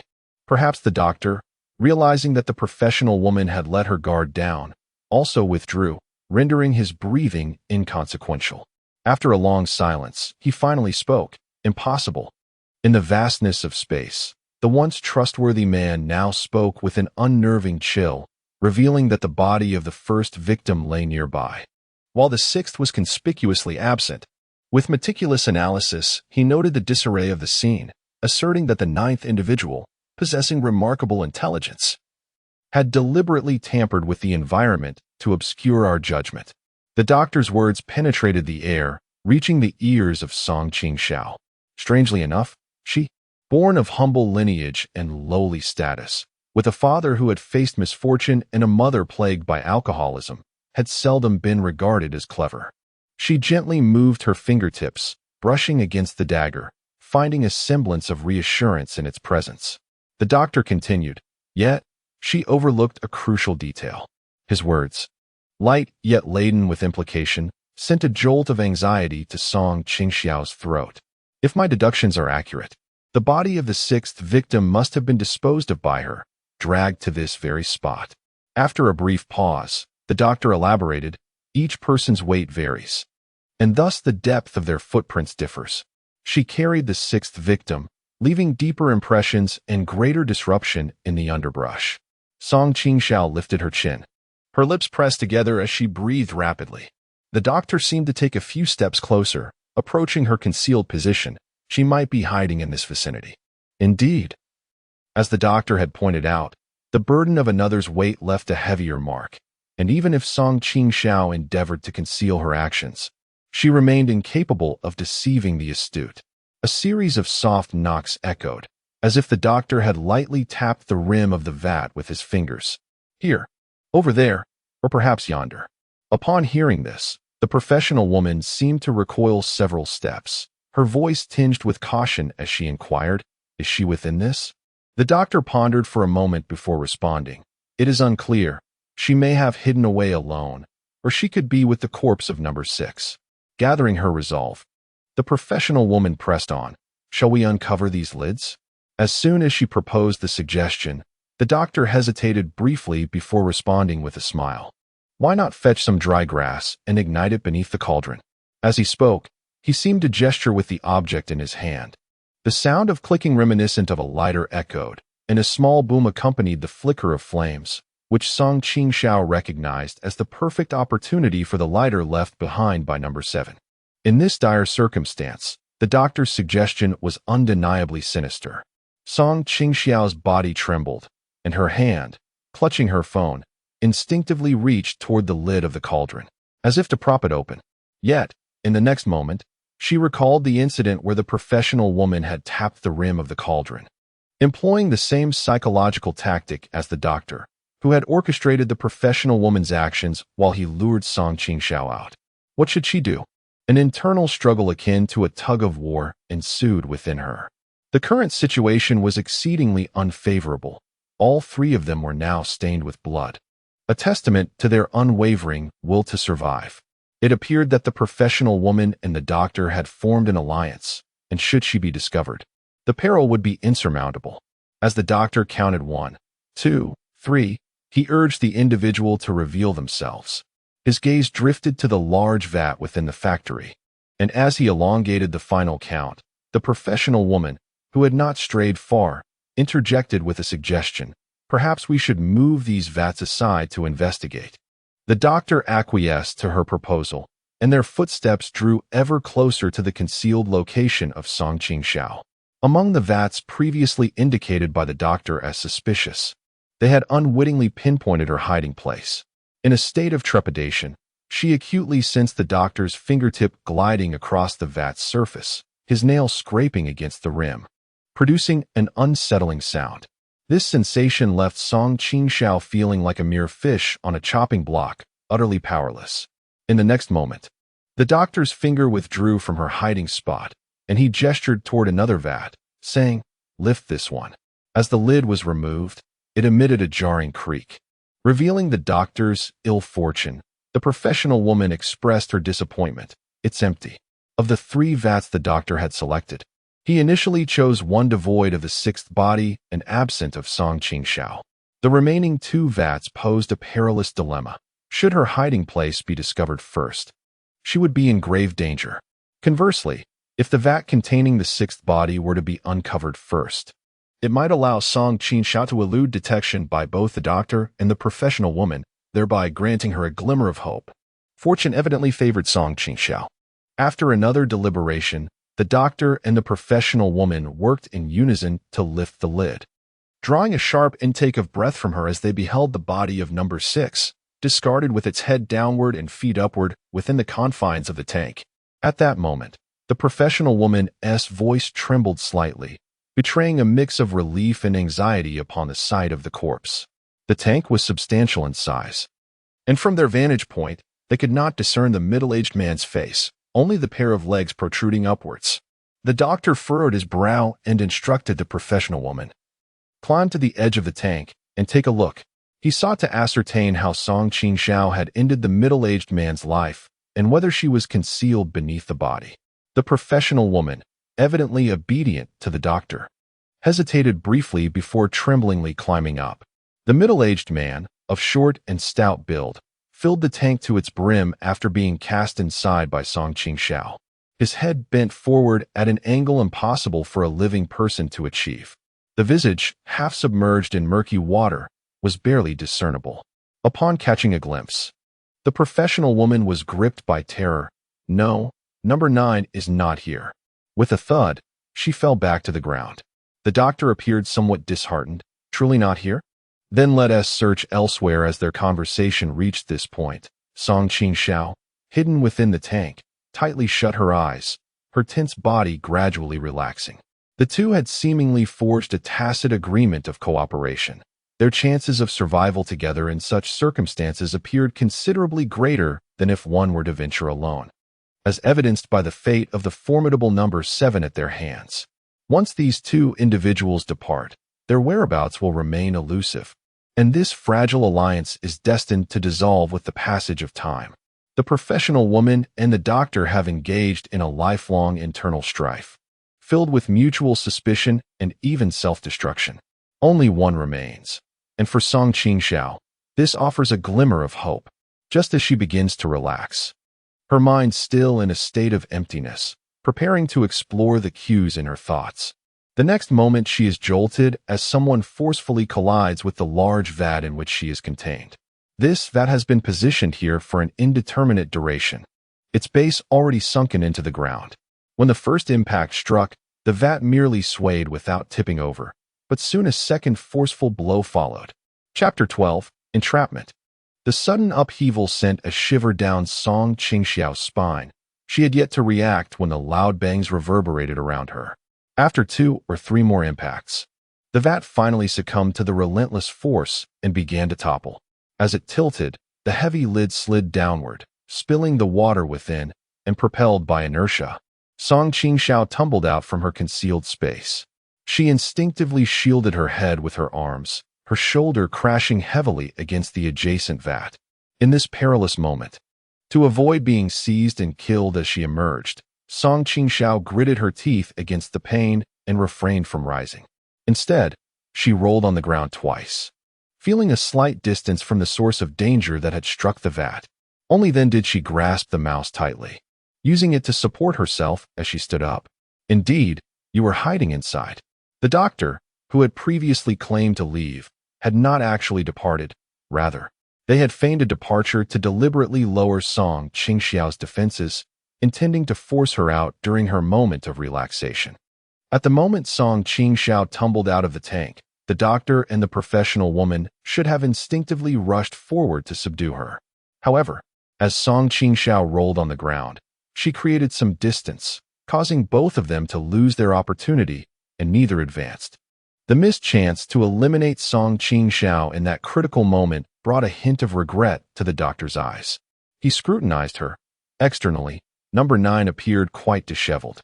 Her security uniform, drenched in blood and filth, clung tightly to her form, while her hair was a tangle, her complexion pale, her lips pressed tightly together, and her nostrils flared as she breathed rapidly. Her eyes sparkled with an astonishing brightness, revealing vigilance, wariness, and an insatiable yearning for survival. When this woman entered the space, she was the most overlooked.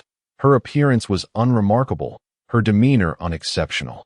Apart from her initial entrance, covered in blood, she was likely a figure whom no one would remember amidst the 9 participants. Yet, this very woman had managed to eliminate 1 man and 1 woman in this trial akin to an elimination round, surviving to this moment and becoming a nuisance for the doctor. I truly underestimated you. The doctor's hands remained tucked in his pockets as his gaze fell upon the hand that Song Qingxiao had placed on the tank for support. The back of her hand was exceedingly thin, with multiple abrasions, yet she seemed impervious to pain, gripping a mouse with a cord tightly. The pressure so intense that the outlines of her bones were faintly visible. The mouse's cord dangled limply, and a corner of the mouse was missing, with what appeared to be remnants of blood still clinging to its surface. As the doctor scrutinized Song Qingxiao, she, in turn, examined the 2 individuals before her. It was evident that the act of slaying the formidable number 7 had not been an easy feat for them. Both bore the marks of their struggle, their faces and bodies marred to varying degrees. The doctor's uniform was tattered, and the image of the professional woman had been tarnished, her visage and attire stained with blood. The unfavorable situation of being outnumbered weighed heavily on Song Qingxiao, causing her heart to plummet. Yet, in such a critical moment, she understood the necessity of maintaining her composure. Any hint of panic on her part could lead to her swift demise at the hands of these 2 adversaries. The trio stood in opposition. Yet Song Qingxiao observed that there was a discernible distance between the doctor and the professional woman, each allowing for a measure of space. She discreetly endeavored to steady her breathing, compelling herself to remain calm despite the lingering ache and numbness in her bruised arm, which nearly rendered her unable to grasp her phone, causing it to tremble in her grip. With a stiffening of her lips, she lifted her gaze. Accustomed as she was to exercising caution throughout her life, not particularly skilled in eloquence, yet now compelled by circumstance to speak in an attempt to sow discord between the 2 newly allied factions. I must admit, I am quite surprised at how you managed to survive. The doctor, taken aback, had not anticipated that upon being discovered, Song Qingxiao would utter such words. Among the 9 individuals who had entered the trial space, they had formed 4 teams, and by the end, apart from the 2 before her, each team had been reduced to a solitary survivor. She extended her tongue, moistening her parched lips that appeared exceedingly dry due to anxiety and dehydration. Having gone a prolonged period without water, compounded by the considerable loss of bodily fluids from previous bouts of nervousness, her body was already significantly deprived of moisture. As her tongue made contact with her cracked lips, Qingxiao felt a sharp sting as the fissures on her lips cut into her tongue. To escape this space, mutual destruction might be the only option. Why had the doctor spared you, allowing you to survive? Her eyes, filled with wariness, scrutinized the 2 individuals before her, not letting slip any subtle expressions that flickered across the face of the second female professional, while also being acutely aware of the doctor. Upon hearing her words, the doctor's eyelids briefly lowered, a hint of coldness crossing his features. However, in the next moment, he regained his composure and smiled, inquiring, "Have you received any indication that leaving this space necessitates mutual destruction?" With one hand casually tucked into his pocket, he feigned nonchalance as he shifted slightly forward. Noticing this movement, Qingxiao swiftly adjusted her position, striving to maintain a safe distance from them. The doctor's gaze fell upon the hand that hung by Qingxiao's side. Gripping her phone, he observed that since her fall from the tank, this hand had remained motionless at her side. Was it due to an injury sustained during the struggle to eliminate the 1st and 6th individuals, which had impaired her mobility? Or had she been affected by the impact from her earlier fall? After entering space, Number 9 spoke little except during introductions. However, at this moment, he unusually initiated conversation. Was he attempting to sow discord between her and Number 2? Or was he merely injured, seeking to buy time with conversation? As he pondered this, he continued to move slowly towards Qingxiao. Simultaneously, Number 2, the professional woman, mirrored his actions, and together they formed an encircling stance as they approached her. During the demise of Number 1 and Number 6, Qingxiao had noticed their movements. Anxiety consumed her, yet she dared not reveal a hint of it on her face.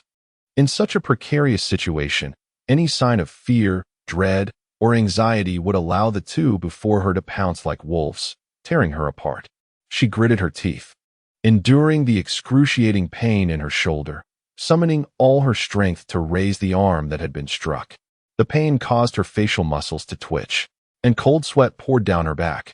Struggling to suppress her trembling hand, she pointed to her head, signaling, "You ought to have received the hint." Upon observing this gesture, the doctor's expression faltered, and his previously advancing footsteps halted. The professional woman also paused, her gaze shifting to the doctor with a hint of confusion. At present, no evidence suggested that one must kill others to escape this place. The doctor shrugged his hands, which rested outside his pockets, asserting his position. "I have status and stature. There is no need for me to initiate violence and invite trouble." Yet, Number 7 had perished. Qingxiao pressed on, and the doctor, clearly prepared with an answer, replied without hesitation, "That was because he intended to kill us. We were merely acting in self-defense." Whether or not one chooses to believe it, the professional woman ought to harbor a certain degree of faith in such matters. Qingxiao tugged at the corner of her lips, a subtle gesture that caused her chapped lips to split anew, releasing fine droplets of blood that moistened her mouth. "You lie. You spared Number 2 because you are acutely aware that in a scenario like this, should only one person remain, you would not stand a chance against Number 7. In essence, the reason the doctor refrained from eliminating Number 2 was purely to use her as a bargaining chip for survival." Chapter 13. Crisis. Qingxiao had been pondering the rationale behind Dr. Four's decision not to eliminate the professional woman, Number 2. It was not until the demise of the burly Number 7 that the clarity of the situation dawned upon her. Once the game commenced, Qingxiao regarded both the doctor and the brute as formidable adversaries. Similarly, the doctor must also assess the dynamics of the trial. Number 7's imposing physique would undoubtedly be perceived as the greatest threat by all. In terms of intellect, the doctor was certainly no less capable than his peers. Yet this game tested not only wits, but also stamina and combat prowess. Should the doctor choose to eliminate number 2 and subsequently confront number 7, victory would not be assured. Even if he were to miraculously overcome number 7, the ensuing retaliation would likely inflict injuries upon him, diminishing his chances of survival in such a perilous environment. It is plausible that upon encountering the next survivor, he could fall victim to another's hand.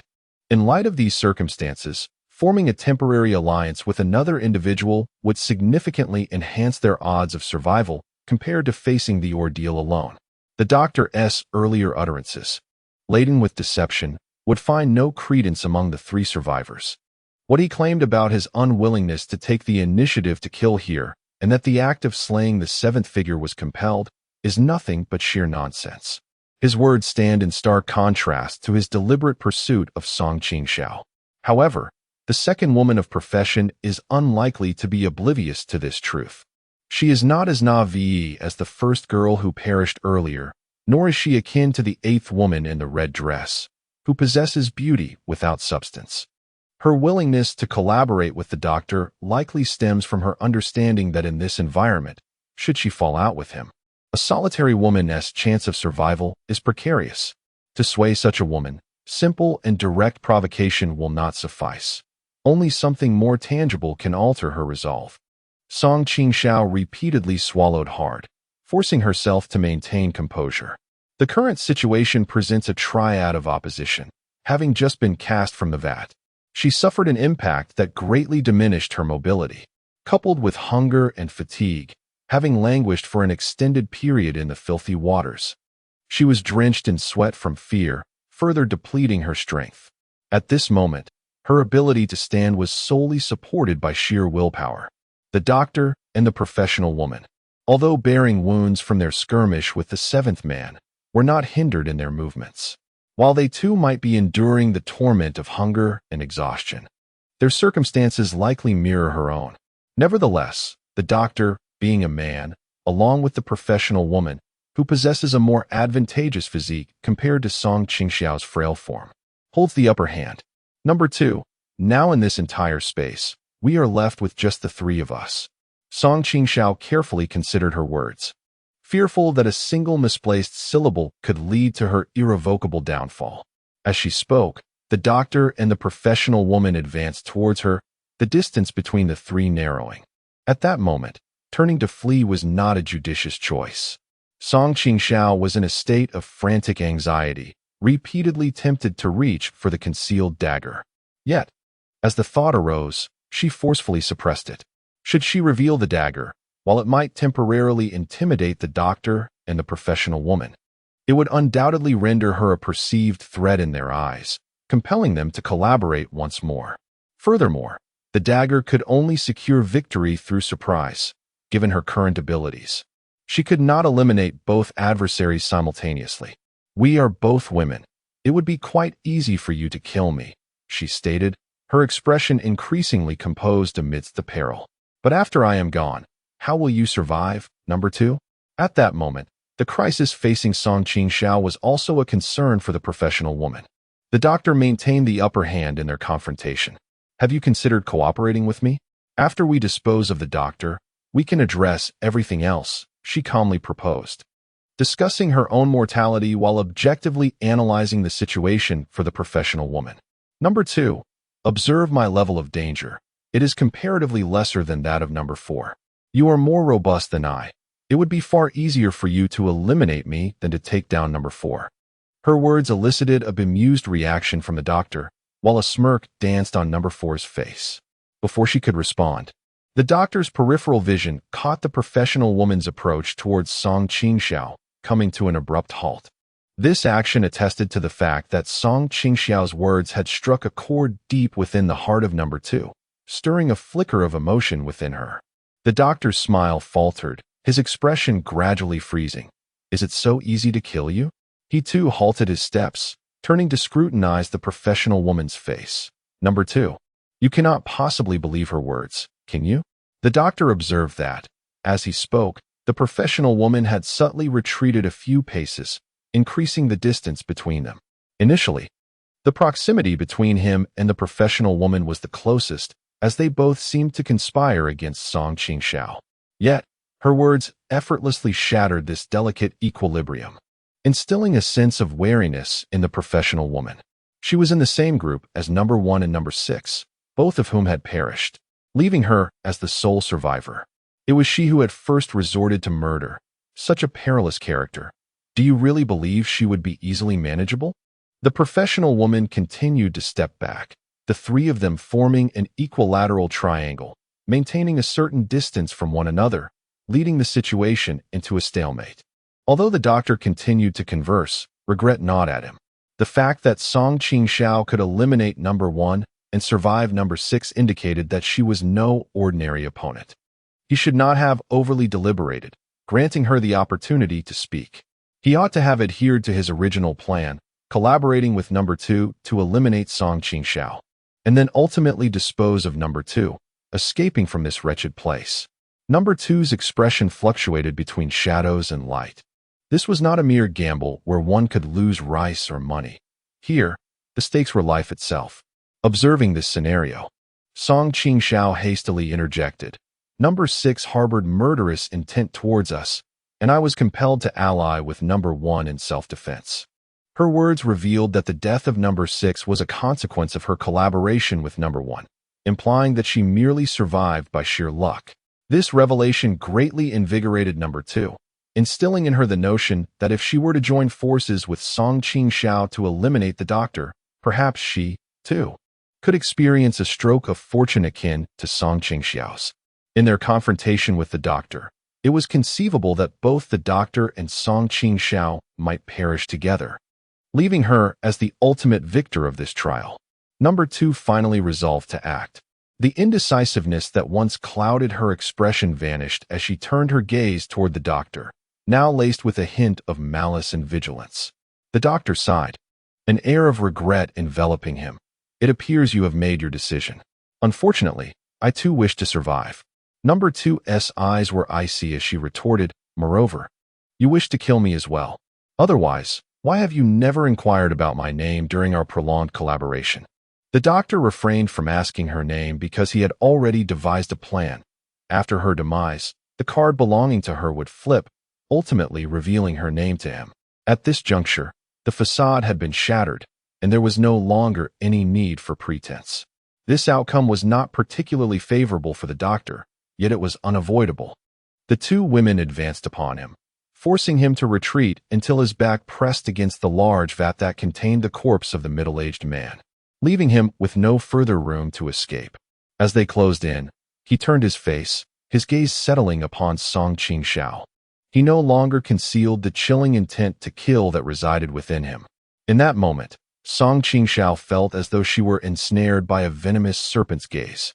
She understood that the doctor had discerned her weakness and had chosen her as the first target for slaughter, intending to eliminate her before turning his attention to the professional woman, thereby alleviating the strain of confronting two adversaries simultaneously. In the doctor's eyes, she had become the selected soft target. This marked the true onset of Qingxiao's peril. Chapter 14.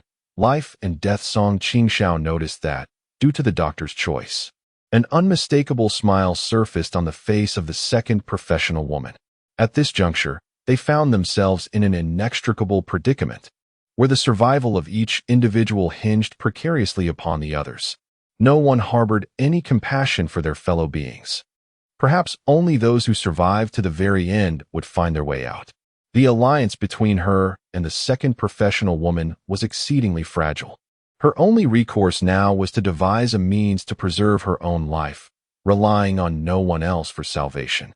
Retreat was not an option for Qingxiao. Should she falter, the professional woman would surely withdraw as well, leading to the disintegration of their temporary alliance, which would ultimately be detrimental to her. With this thought, her resolve strengthened. The doctor, having conserved his strength, would not afford the professional woman a better fate. If the second professional woman could grasp this reality, she might lend a hand during the doctor's attempt to eliminate her, thus securing some reprieve for Qingxiao. As Qingxiao opened her mouth to speak, the doctor, resolute in his decision, naturally deprived her of the opportunity to voice her thoughts. It was precisely because of a moment of overconfidence that Song Qingxiao had managed to win over the second professional woman, which had embroiled the doctor in complications. Now, as soon as her lips moved, the doctor lunged at her first. In the moment when she struck down the sixth target, Song Qingxiao seized the opportunity, relying on her dagger to deliver a decisive blow. However, now that she faced an adversary in earnest, she truly comprehended the magnitude of the pressure upon her.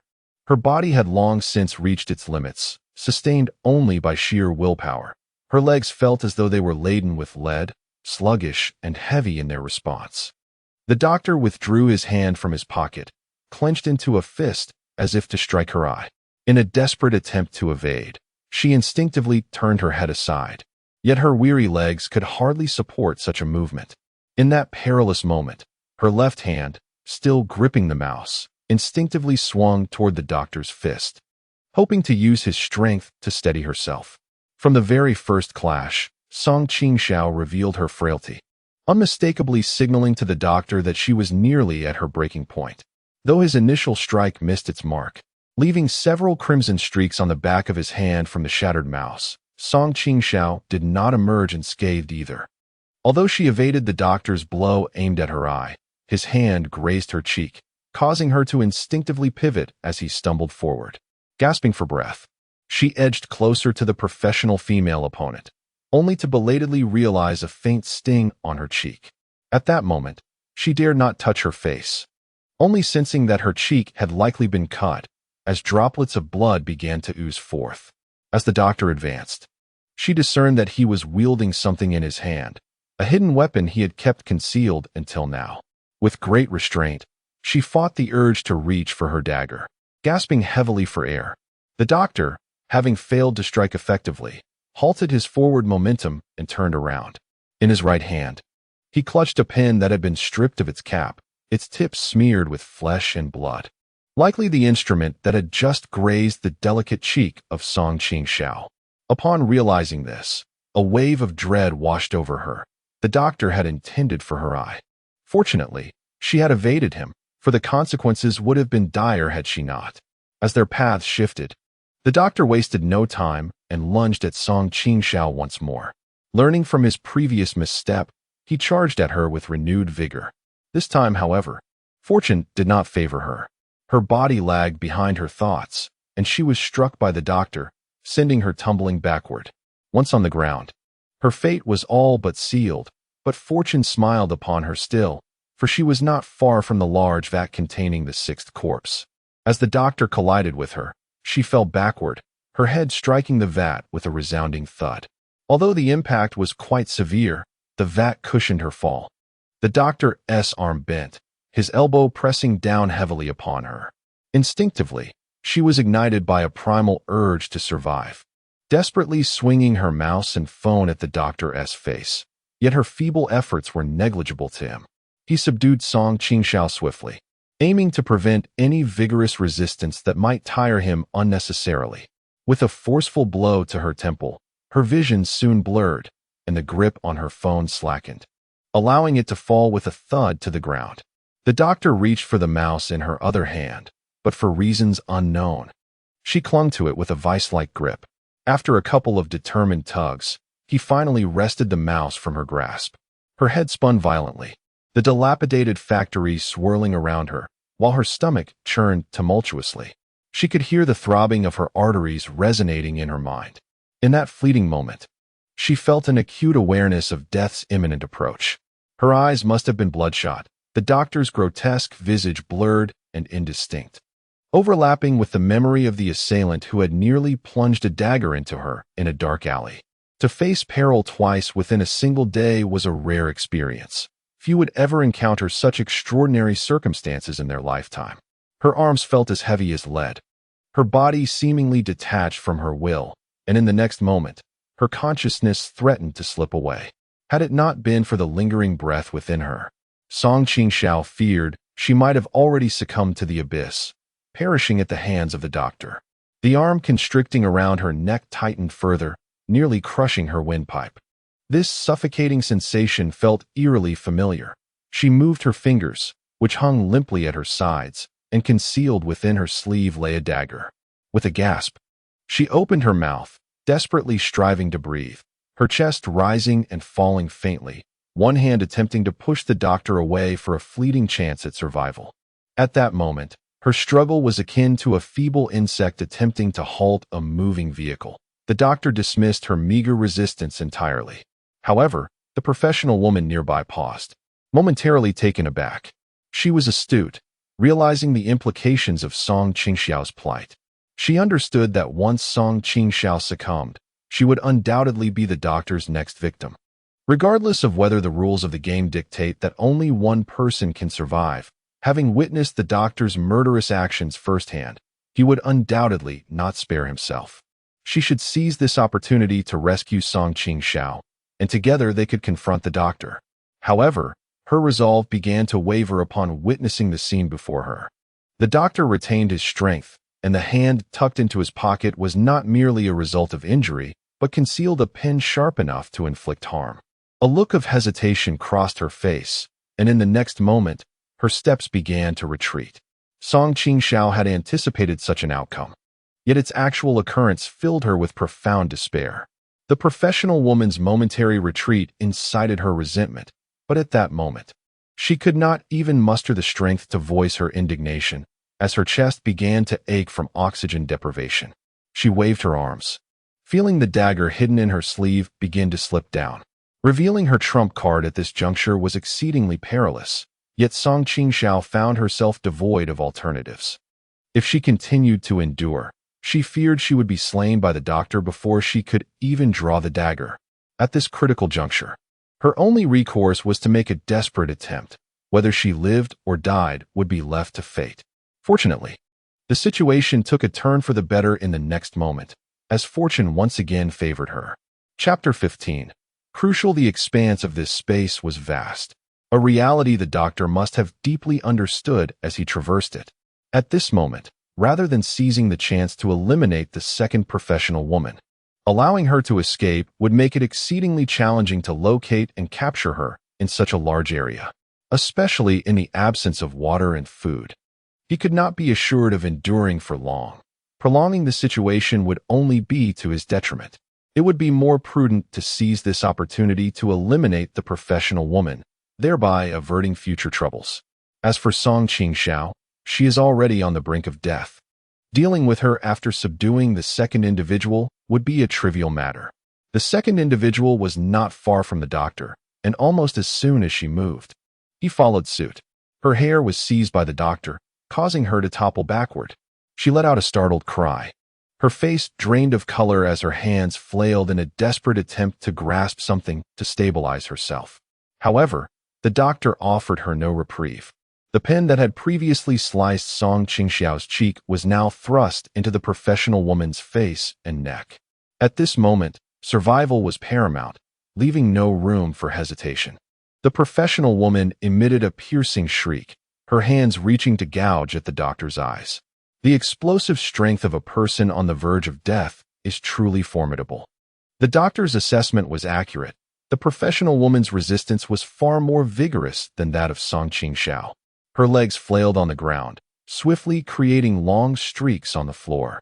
Her body writhed like a fish, thrashing violently, her pelvis raised high, and the imminent danger almost allowed her to overpower the doctor with her long fingernails. In this critical moment, they became her weapons, digging into the doctor's eyes. A hiss escaped his lips as his eyes were assaulted, and he inhaled sharply. One hand gripping the professional woman's hair with such force it seemed he might rip her scalp off, compelling her to tilt her head to one side, exposing her neck, which had been punctured multiple times by the pin. The nib of the pin had curled, stained with flesh, and from the punctured flesh gushed forth a torrent of crimson blood. The professional woman emitted a chilling wail. Her jaw clenched tightly as her head thrashed in a desperate attempt to escape this dire predicament. The wheel of fortune had turned. The peril that had previously befallen Song Qingxiao now enveloped her. Each piercing of the pin into her flesh caused her body to stiffen momentarily, the veins on her neck bulging, and when the pin was withdrawn, the blood flowed even more profusely. She should not have found herself in such a vulnerable position. Yet her instinctive flight response had cost her the advantage. Song Qingxiao, feeling utterly spent, slid softly down beside the large vat, as if her limbs no longer belonged to her. After being struck at her temples, she struggled to catch her breath, gasping like a dying fish. The professional woman's agonized screams echoed in her ears, and the grass beneath her legs rustled with a soft sis sound. In her blurred vision, she noticed the doctor, his back turned to her, tending to the second professional woman. Both women fought fiercely for their survival, having staked their very lives in the struggle. No one observed her. Leaning against the vat, as she slowly opened her eyes, revealing a glint of murderous intent within her bloodshot gaze. Having faced the specter of death, Song Qingxiao remained unerringly composed in this critical moment. She understood that she was now at her wit's end, her physical strength nearly depleted. Even though the doctor had his back to her, with a concealed dagger in hand, her staggering advance would likely only injure him. The possibility of ending his life was slim. Moreover, the voice issuing from the throat of the professional woman grew increasingly feeble, revealing the extent of her suffering at the hands of the physician, who seemed intent on extinguishing her life. It was merely a matter of time. By rashly stepping forward, she may have inadvertently aided her own demise, allowing the doctor to turn his attention toward her. It would be wiser to conserve her strength and await a more opportune moment. She repeatedly urged herself to remain calm, daring not to make any superfluous movements beyond her breath, seizing this time to regain her vitality. The doctor regarded her as a corpse, oblivious to her subtle tremors as a dagger gradually slipped from her tightly bound sleeve into her palm, which she grasped firmly as if it were a lifeline. The professional woman's neck had been pierced multiple times, resembling a lotus seed pod, her struggles waning, and her cries dwindling into whispers. Blood gushed from each wound, converging as it cascaded downward. Her pupils dilated, and her body began to convulse instinctively, the inevitability of death closing in. In her consciousness, the card representing the second professional woman had already been turned over. Only when the doctor was convinced she had drawn her last breath did he release her arm. Collapsing onto the ground, panting heavily, the pen in his hand had become misshapen after the act of murder. He glanced at it before carelessly tossing it aside. His hands were smeared with blood, which he inadvertently wiped onto his clothing as he breathed heavily. Turning his head, he looked back at Song Qingxiao, who was propped against the large vat, her hands on the ground, breath faint yet persistent. To his astonishment, this woman, whom he had deemed the easiest to dispose of, had not succumbed quickly but rather endured until this moment. The doctor blinked forcefully, the pain from the scratched eyeball unbearable. There were 9 cards in total, 7 of which had already been turned over, leaving only the central card and the one adjacent to it on the right, both adorned with a black background and red patterns. It seemed to suggest that once the right card was revealed, it would signify the survival of the individual represented by the central card. In this cursed place, the doctor yearned to leave. Even if that opportunity was merely a fleeting hope, he was unwilling to relinquish it. He knelt and crawled upright, clutching the mouse in his hand as he approached Song Qingxiao. At that moment, having eliminated what he perceived as the most threatening professional woman, he believed Song Qingxiao had lost her capacity to resist, rendering her before him akin to an ant, and he felt less wary of her. In his impatience, the doctor relaxed his guard. As he began to wrap the mouse cord around Song Qingxiao's neck, he failed to notice her body tensing. The cord encircled her neck, and the doctor, familiar with nodding, believed it signified that success was nearly within reach, a hint of delight crossing his face. Yet, in the next instant, as he tightened the noose, preparing to extinguish her life in one swift motion, the seemingly powerless girl suddenly summoned all her strength, ensnaring his thigh with her legs. This surge of energy, long accumulated, was unleashed in that decisive moment. The doctor was utterly unprepared for her action, his body tipping toward her. In his astonishment, he caught sight of Song Qingxiao finally opening her eyes, which had been narrowed until now. In his bloodshot and murky eyes, his panicked expression was reflected.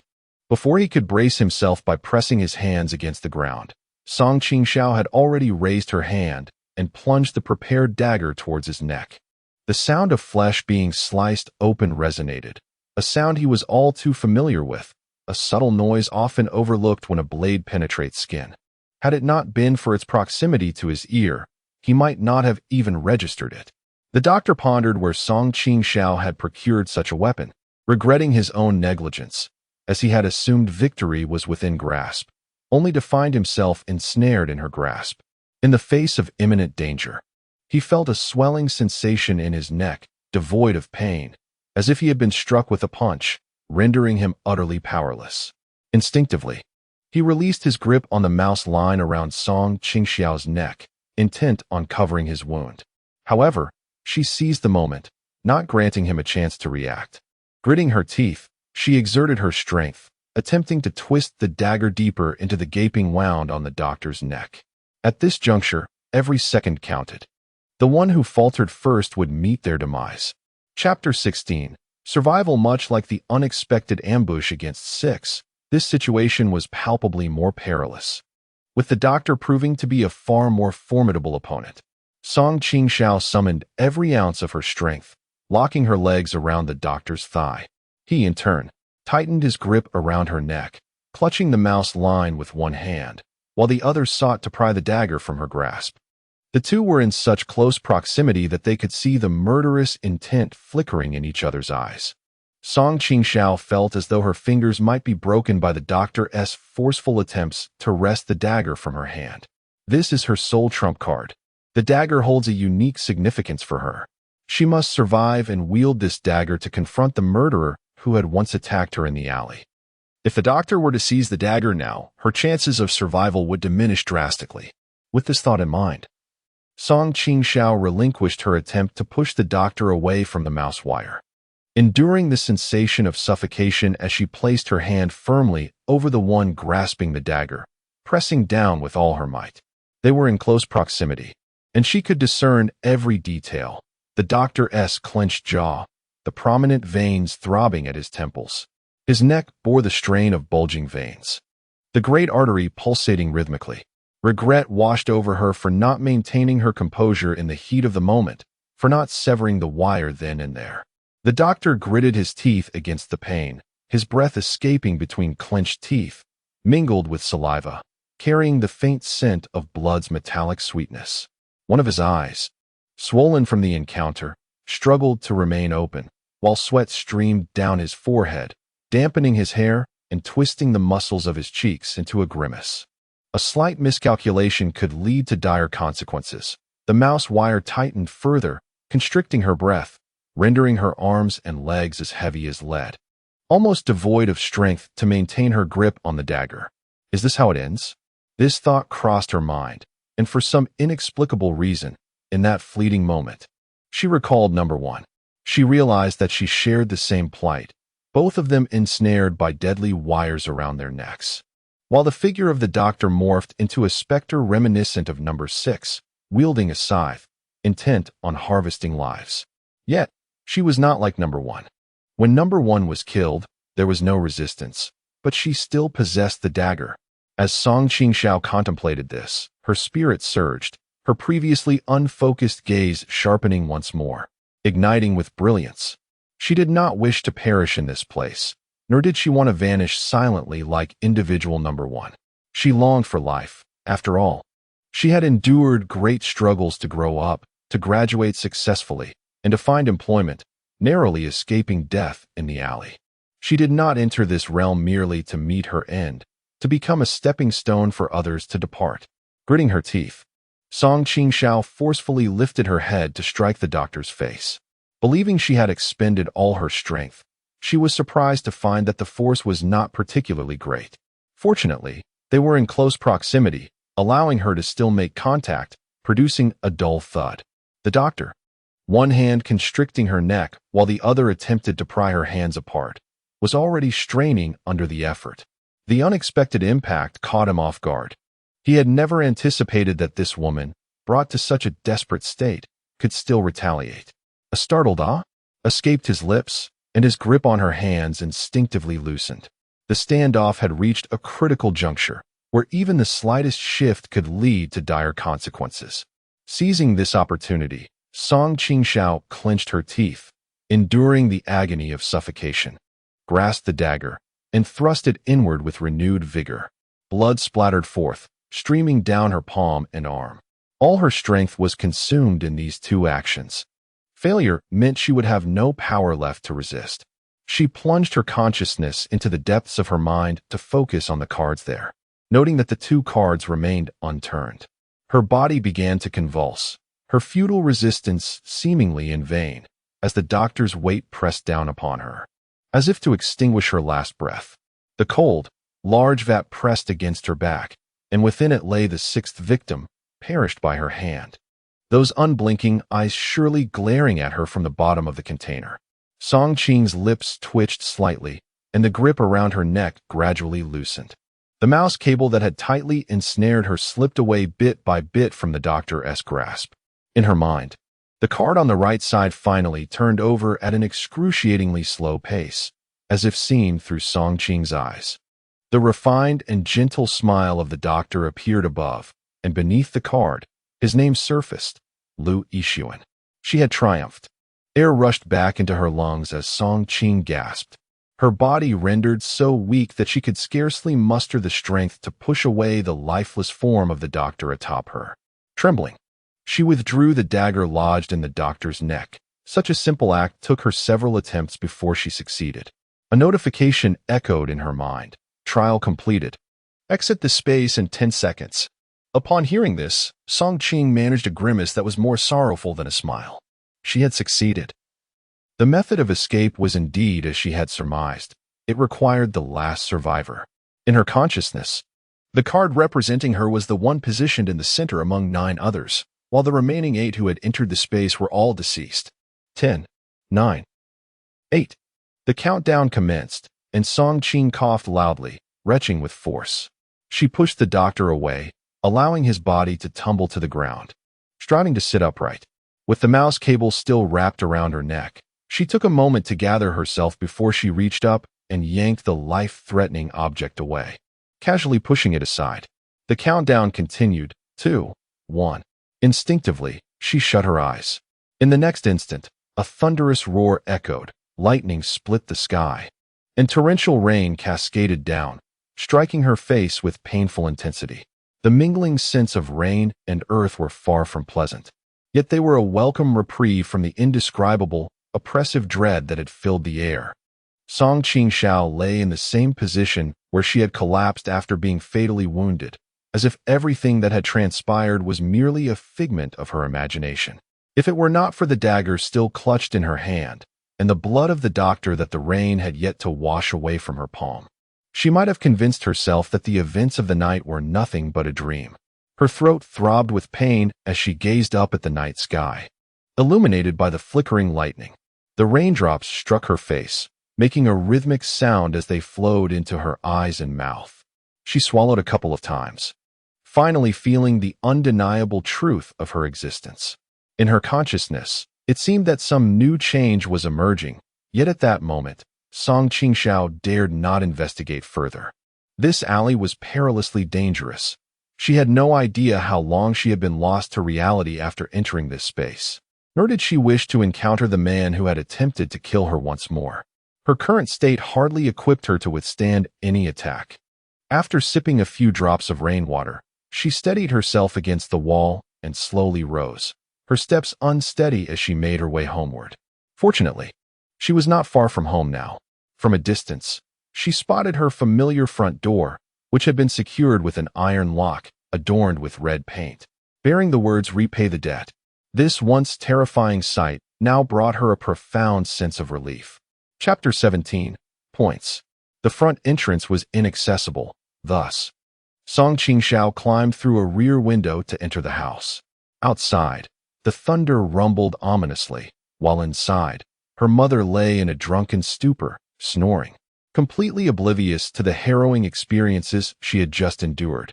Watermarks were left on the floor where she had crawled, yet she felt utterly drained of energy, lacking the will to clean them up. The window rattled violently against the storm, producing a persistent clack, clack, clack sound. Song Qingxiao collapsed onto the floor. every ounce of strength having abandoned her. Even her fingers seemed unwilling to stir. In her right hand, she still clutched the dagger, as if its presence alone could provide her solace. The haunting memories of murder surged within her, a metallic taste lingering in her mouth, causing her chest to churn uncomfortably. She turned her head and heaved twice, expelling some water, and after a tumultuous moment, she finally found a semblance of calm to focus on the prompts in her mind. The cards that had once appeared in her consciousness vanished after she exited that space, replaced by an entirely new interface displaying her available points, 200. This was likely a reward for completing the trial. Tentatively, she endeavored to sense the points with her mind, and a redeemable interface materialized in her mental realm. She glanced over it briefly. The offerings were few, but prominently featured in the first column were imperial coins. Each denomination was clearly marked at 100,000, indicating the required points for redemption, 20. Since the dawn of her recollection, Qingxiao's family has never been affluent. Her father vanished in the wake of criminal activities, leaving behind a mountain of debt, while her mother succumbed to the bottle. It is through her exceptional academic performance and the royal subsidies for outstanding students, coupled with student loans, that she has managed to pursue her education. Presently, she still bears the weight of educational debt, which is one of the pressing reasons for her urgency in seeking employment. The 200 credits she possesses could be exchanged for a substantial sum, sufficient to clear her loans and allow her to lead a less frugal life, had she not endured the harrowing trials of the evening. Nearly losing her life in that enigmatic space, the allure of such wealth would undoubtedly have captivated her. However, the earlier experiences have left her in a state of heightened vigilance even after her escape from that realm. The mouse line the doctor had attached around her neck has been severed, and even the doctor has perished by her hands, yet the shadow of these events lingers, instilling a persistent sense of danger, as if the life-threatening crisis has not truly dissipated, rendering her restless. At this juncture, it is increasingly difficult for Qingxiao to delude herself into categorizing the events of the night as mere figments of her imagination. The trial of the gods is undeniably real. She has narrowly escaped death in that space, grasping a fleeting chance at survival. She harbors an ominous premonition that the success of the first trial does not signify her safety henceforth. This may not be an end, but rather the commencement of a game. The rules of the real world hold no sway here. Those who wish to survive must exert every ounce of their strength. These points are hard-earned, although money presently tempts her greatly. Qingxiao prioritizes her survival over the allure of instant wealth. Without hesitation, she eliminates financial gain from her considerations. Beyond monetary exchange, her consciousness reveals options for acquiring firearms, ammunition, daggers, machetes, and whips. The cost for a new firearm stands at 100 points, with ammunition requiring an additional 50 points per round. Although Qingxiao has yet to comprehend the rules for earning points, her current total is a mere 200, prompting a frown.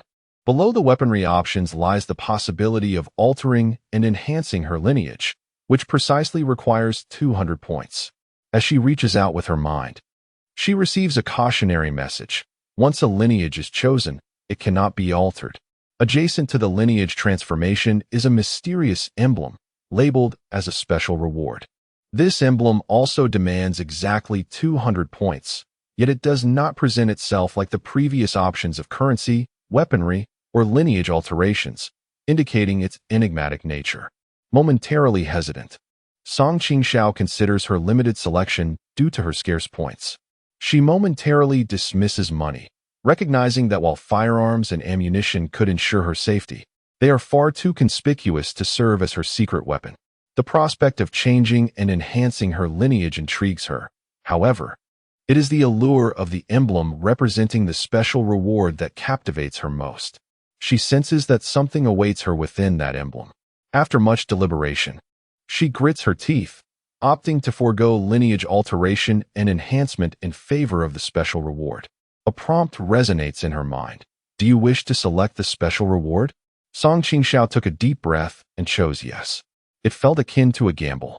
Perhaps the special reward would not meet her expectations, yet it could also bring her unexpected delight. She reclined on the ground, biting her lower lip.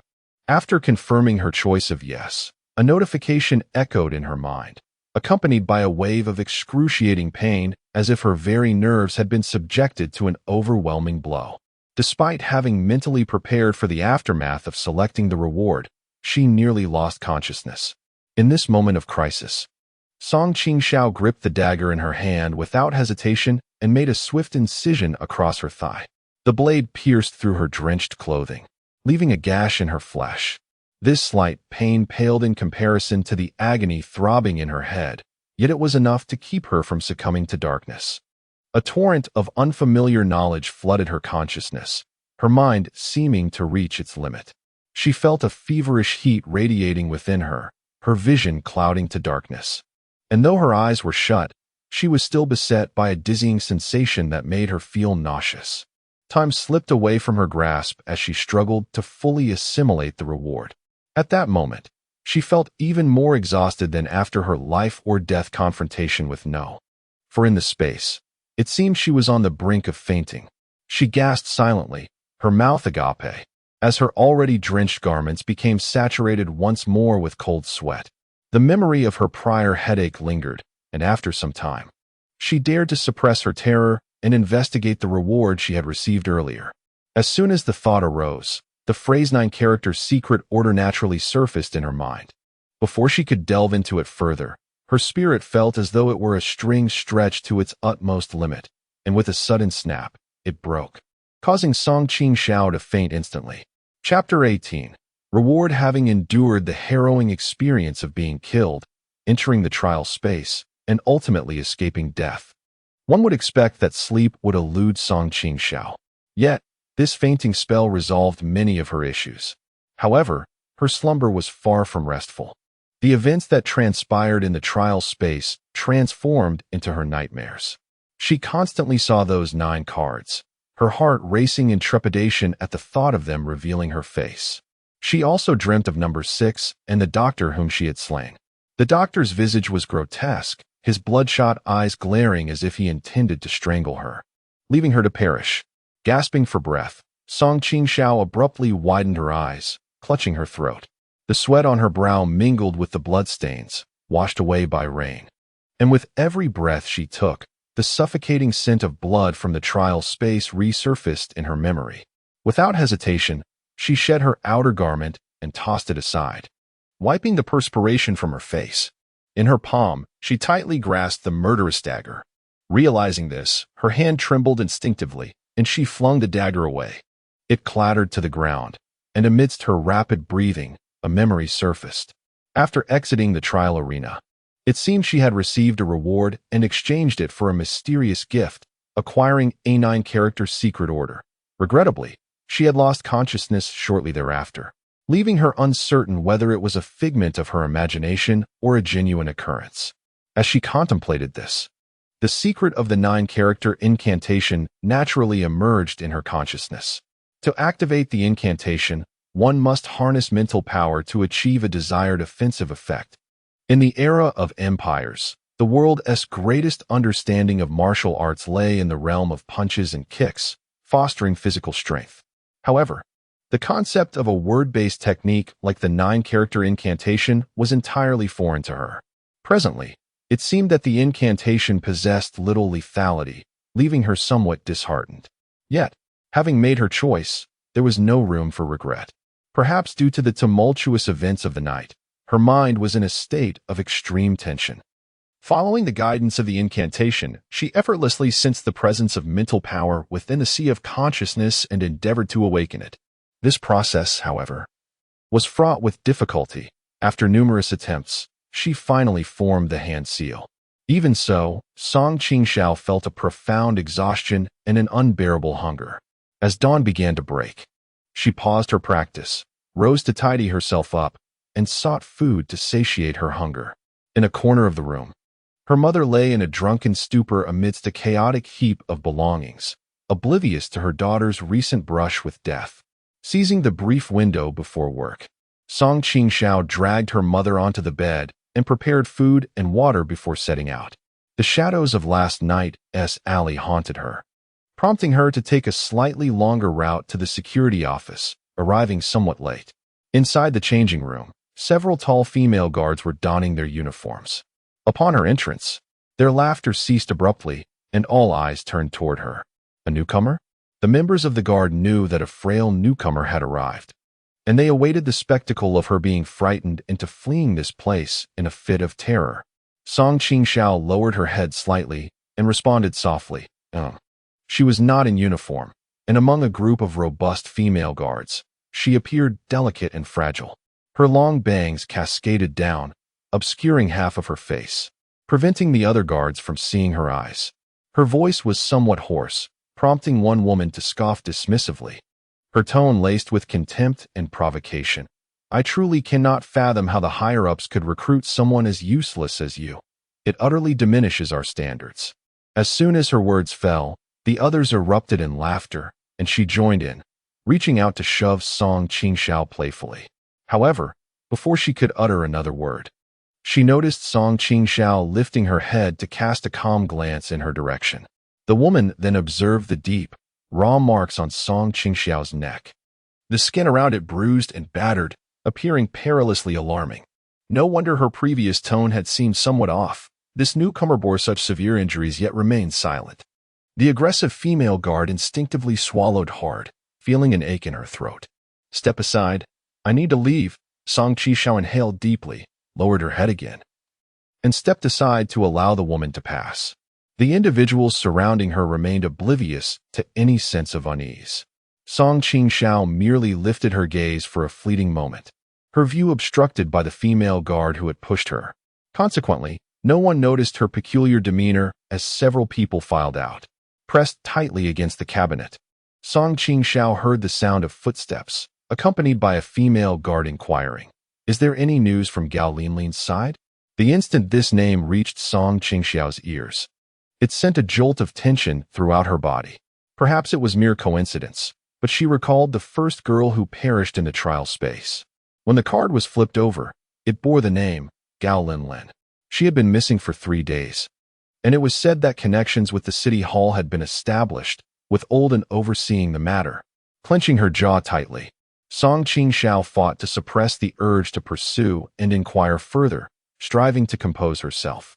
She had intended to locate her locker, change into her uniform, and prepare for work, only to discover that her designated locker had been forcibly opened, relocked, and her other uniform carelessly tossed into a corner cabinet. Now, she found herself alone in the changing room. After donning the uniform, she seized the opportunity to retrieve the dagger from her bag. Placing it in the palm of her hand, she fidgeted with the dagger, recalling how she had nearly fallen victim to it, yet had also wielded it to take a life. This dagger, distinct from the ordinary, measured approximately 15 to 16 centimeters in length, with a crescent-shaped curve along the spine and handle, rendering it remarkably weighty. The blade was exceedingly sharp, with an extended cutting edge, and the blade itself was somewhat thick. After examining it from various angles, Qingxiao noticed a peculiar leaf-like totem situated just behind the handle. The uniquely shaped dagger was far from the ordinary ones she remembered. Coupled with the totemic insignia, it ignited a flicker of hope within her that, as she continued her investigation, she might one day uncover the identity of her assailant. She could still recall the assassin's aura, the contours of his fingers as he wielded the blade, and the haunting melody he hummed while committing the act, along with his shadowy silhouette. Qingxiao squinted, pondering whether she had inadvertently offended someone or if the killer had acted on a whim. Regardless, she found herself ensnared in trouble and needed to exercise utmost caution. With a silent sigh, she concealed the dagger within the folds of her sleeve just as she encountered the individual captain and had dispatched to summon her. Captain, the head of the western district of the security team she belonged to, was a robust man in his 40s, his face etched with annoyance. As Qingxiao entered, he stood engaged in a conversation, his peripheral gaze entirely dismissive of her presence. The western district had been chronically understaffed. His voice boomed, fierce and resolute, likely demanding reinforcements from higher authorities. Standing before the desk for a spell, Qingxiao noticed the cup of water resting in front of Captain N. With his attention wholly absorbed in the conversation, she silently formed a seal with her hands and cautiously endeavored to channel her mental energy. Under the subtle pressure of her focus, the surface of the water in the cup trembled gently. Captain N seemed to sense an anomaly, instinctively pausing mid-sentence and turning his head. The office fell into a hushed stillness, and Song Qingxiao stood there, her gaze cast downward, as if the peculiar sensation that had just flickered through the air was merely a figment of his imagination. Chapter 19. Welcome. Captain N furrowed his brow. After concluding the call, he dragged a chair and seated himself, crossing his arms and scrutinizing Song Qingxiao. He recalled the newcomer who had just joined the guard team yesterday, a recent graduate, introverted and taciturn. The personnel patrolling the guard hall were typically robust, and her entrance had left a profound impression on Captain N. However, inexplicably, within just a day, his perception of this newcomer had shifted somewhat. Uncertain of the reasons behind her summons, Captain N decided to set his puzzlement aside. Initially, his intention in calling Song Qingxiao was to dismiss her. When she enlisted in the guard team, her background had not been thoroughly investigated, and it was only later discovered that her father had a criminal record. Yet, upon seeing Song Qingxiao now, his resolve wavered. The guard team had no room for idlers. As he spoke, he retrieved a stack of documents from the drawer and tossed them towards Song Qingxiao. Recently, a task has been assigned to locate a missing girl. The papers landed on the desk with a resounding thud. Upon hearing Captain N's words, Song Qingxiao pressed her lips together, involuntarily recalling the name she had overheard from a few colleagues outside the changing room. Gao Linlin. This name was identical to that of the first girl who had perished in the trial space, and she was indeed quite curious about the matter. The task that Captain N entrusted to her perfectly aligned with her desires. A flicker of emotion crossed her face as she reached for the folder on the table. Observing her action, Captain N averted his gaze with a semblance of restraint. The team cannot spare anyone else for this straightforward matter. See if you can uncover any clues. He made no attempt to conceal his disdain, and after uttering these words, he gestured for Song Qing to step outside. The roles of the patrol guards in the security office and those investigating major cases have always been distinctly defined. In the case of Gao Linlin's disappearance, it was evident that other teams had failed to ascertain her whereabouts, prompting the security office to involve itself. With this thought in mind, even before she opened the folder, Song Qing felt a strong conviction that the missing Gao Linlin was indeed the first girl who had perished in the trial space. In this era of rapid technological advancement, any disappearance caused by human hands invariably leaves traces, unless it pertains to something like the trial space, which transcends ordinary understanding, making such events plausible. As she exited Captain N's office with the folder in hand, she found a quiet spot to open it. Inside, 2 documents accompanied a photograph that fell to the ground. Bending down to retrieve it, Song Qing was met with the smiling visage of the first girl, compelling her to grip the photograph tightly. Gao Linlin had vanished 3 days prior. She was a student at the Imperial Capital High School, and just before the incident, she had been on a phone call with a classmate when suddenly her signal was lost, leading to her mysterious disappearance. After her classmates noticed something amiss and alerted the authorities, the police scrutinized the surveillance footage, revealing her eerie disappearance from the camera's view, with no trace found in any nearby recordings. Attempts to locate her phone via technology proved futile, as if she had vanished into thin air. A student from a well-to-do family, she led a life devoid of complications, lacking financial disputes or personal enmities, rendering the possibility of revenge or harm against her implausible. The authorities have disseminated her information across various districts in the capital, acknowledging that the longer a person remains missing, the greater the likelihood of them having met with harm. Consequently, the case was entrusted to Captain N of the West District Guard. Number 1 had already perished within the trial space, and the case ultimately faded into obscurity. Nevertheless, this incident served as a stark warning. The trial space was no ordinary game. Death within its confines was irrevocable, leaving no remains behind, relegating victims to mere statistics in a file. It also confirmed one crucial detail for her. Number 1 had disappeared 3 days prior. while Song Qingxiao had entered the trial space only the previous night. In fact, when others calculated the timeline, Number 1 mentioned that Song Qingxiao had merely entered the space about 10 minutes later than her. This revelation indicated that the selection of individuals for the trial space was not confined to simultaneous entry at the same location, but was rather random. The absence of fixed rules within the game implied that she could not adequately prepare in advance. Armed with this understanding, Song Qingxiao approached the trial with heightened vigilance. She could not possibly inform Captain N of Gao Linlin's demise. During these days, she seized the opportunity of the investigation to diligently practice the Lin technique from the 9-character secret command, while simultaneously reducing her sleep duration.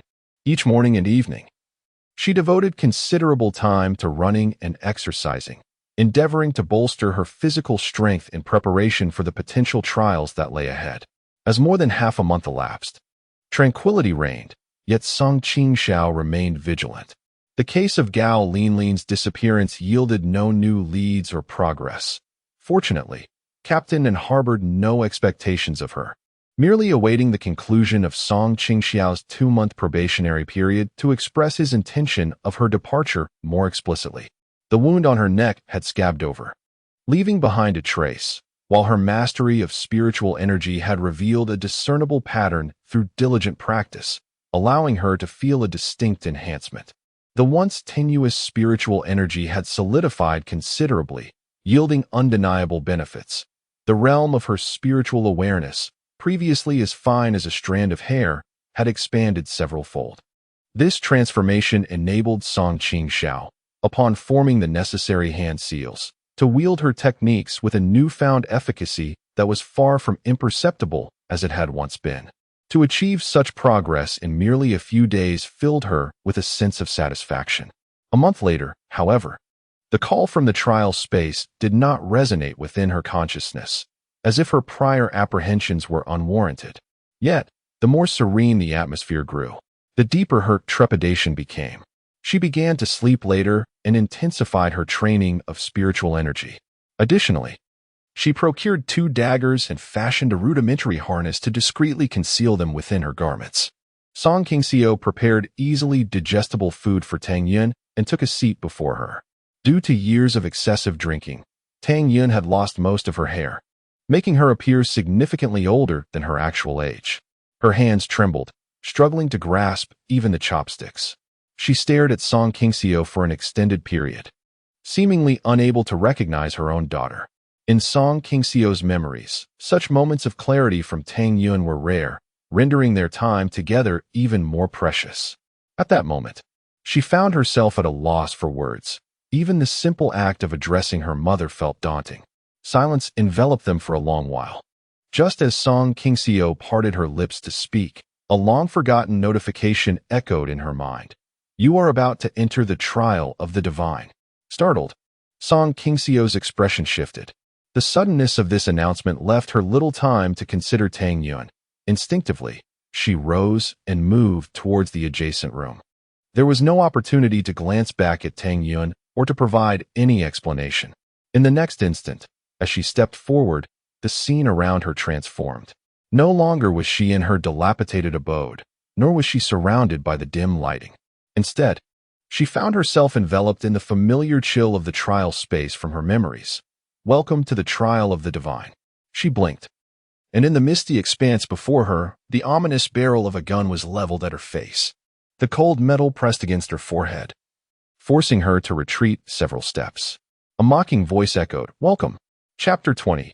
Arrival. This sudden turn of events caused Song Qingxiao's hair to stand on end, drenched in a cold sweat. In the face of danger, she instinctively formed a seal with her fingers, attempting to execute the Ling technique to momentarily halt the gunman and evade the lethal strike. Yet, in the blink of an eye, a thought raced through her mind. She recalled the scene after her last trial mission when she had exchanged points for items. Among her options were firearms and ammunition, albeit at a steep price. The cost for a firearm was 100 points, while each bullet was priced at 50. Such formidable weapons, she believed, would undoubtedly attract some exchanges. But unless one possessed enough points to indulge, the number of bullets obtainable after acquiring a firearm would be severely limited. Based on her previous trial experience, the maximum number of participants could reach 9. Assuming each bullet was guaranteed to kill, in a scenario with 9 individuals, at least 8 bullets would be necessary, certainly not a trivial amount. Furthermore, as this was Song Qingxiao's second trial, it was evident from the presence of armed individuals that everyone must have had at least one prior experience.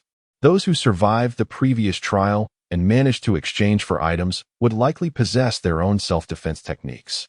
The gunman, equipped with bullets, would certainly need to consider the possibility of conserving ammunition for self-preservation. In circumstances where ammunition is scarce, he would not readily discharge his weapon. A single shot may not guarantee death, and the waste of a bullet could breed enmity. Upon entering the trial space, the reason behind the armed individual's threat towards her may stem from intimidation and other motives, rather than a genuine intent to kill. The most plausible scenario suggests that the gunman seeks to exploit this opportunity to gauge everyone's instinctual reactions and unveil their hidden cards, thereby acquiring vital information to enhance his chances of survival in this trial. When confronted with imminent danger, an individual instinctively prioritizes self-preservation, rendering them vulnerable to exposure. In the previous trial, Song Qingxiao triumphed in combat precisely because she retained her most crucial trump card, catching the doctor off guard. She fully comprehends the significance of a hidden advantage, and at this moment, the 9-character secret code undoubtedly stands as one of her greatest assets. As thoughts swirled in her mind, she forcibly relaxed her previously raised hand that was forming a seal, suppressing her fear. One hand grasped the gun's muzzle in an attempt to wrest it away, while the other sought her waist. Prior to entering the trial space, she had procured 2 daggers and fashioned a belt to conceal them close to her body, with another dagger secured to her wrist, cleverly concealed beneath her sleeve as a precautionary measure. Her actions were purely instinctual. Should her earlier assumptions prove erroneous, she would still need to retaliate to safeguard her life. However, before her fingers could reach her attire, a rough hand reached out, seizing her abdomen, which was alarmingly vacant. The dagger she had prepared had vanished without a trace. Startled, she felt a surge of murderous intent due to the man's actions, and in the next moment, the gun that was pressed against her face was withdrawn. A tall, robust man flashed a cold smile at her, his gaze icy. "Raise your hands." The man's demeanor clearly indicated, as Song Qingxiao had anticipated, that he was not inclined to fire easily. She took a deep breath, hesitating as she observed the malice in the gunman's eyes, and slowly raised her arms. A curved dagger was firmly pressed against her flesh, secured with a bandage. For reasons unknown, the dagger concealed within her abdomen had vanished upon entering the space. Yet the one that had accompanied her during her previous trial, stained with the blood of her foes, remained.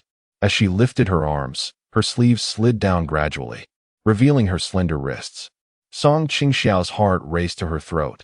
The dagger was hidden on her forearm, and if her sleeves fell further, it would betray her secret. She pressed her lips tightly together, beads of sweat forming on her forehead, too afraid to raise her hands any higher. She endeavored to hunch her shoulders, feigning an expression of fear. The burly man wielding a gun harbored no suspicion regarding her demeanor. As he spoke, he used one hand to strike against Song Qingxiao's body, sparing no part. Her chest, back, and legs all felt his blows. Perhaps her earlier instinctive gesture of touching her stomach had misled him. Once he finished this examination, he lifted his gaze to her raised arms, noticing that her sleeves had slid up, exposing her forearms. Consequently, he deemed it unnecessary to further inspect her raised arms for concealed weapons. After confirming she posed no threat, he tilted his head slightly, gesturing with his chin in a dismissive manner, and said, "Go over there, number 3, with her eyelids lowered. Song Qingxiao remained shaken until the man once again aimed his gun at her. It was only then that she forcibly steadied herself, deciding to comply with his directive and move to the corner.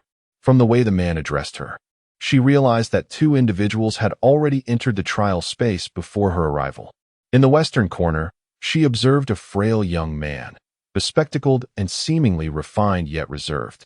He too had likely been subjected to the man's coercion, as his expression bore a hint of wariness. When their eyes met, he adjusted his glasses. The reflective lenses obscured his gaze, yet Song Qingxiao sensed that he was simultaneously scrutinizing her.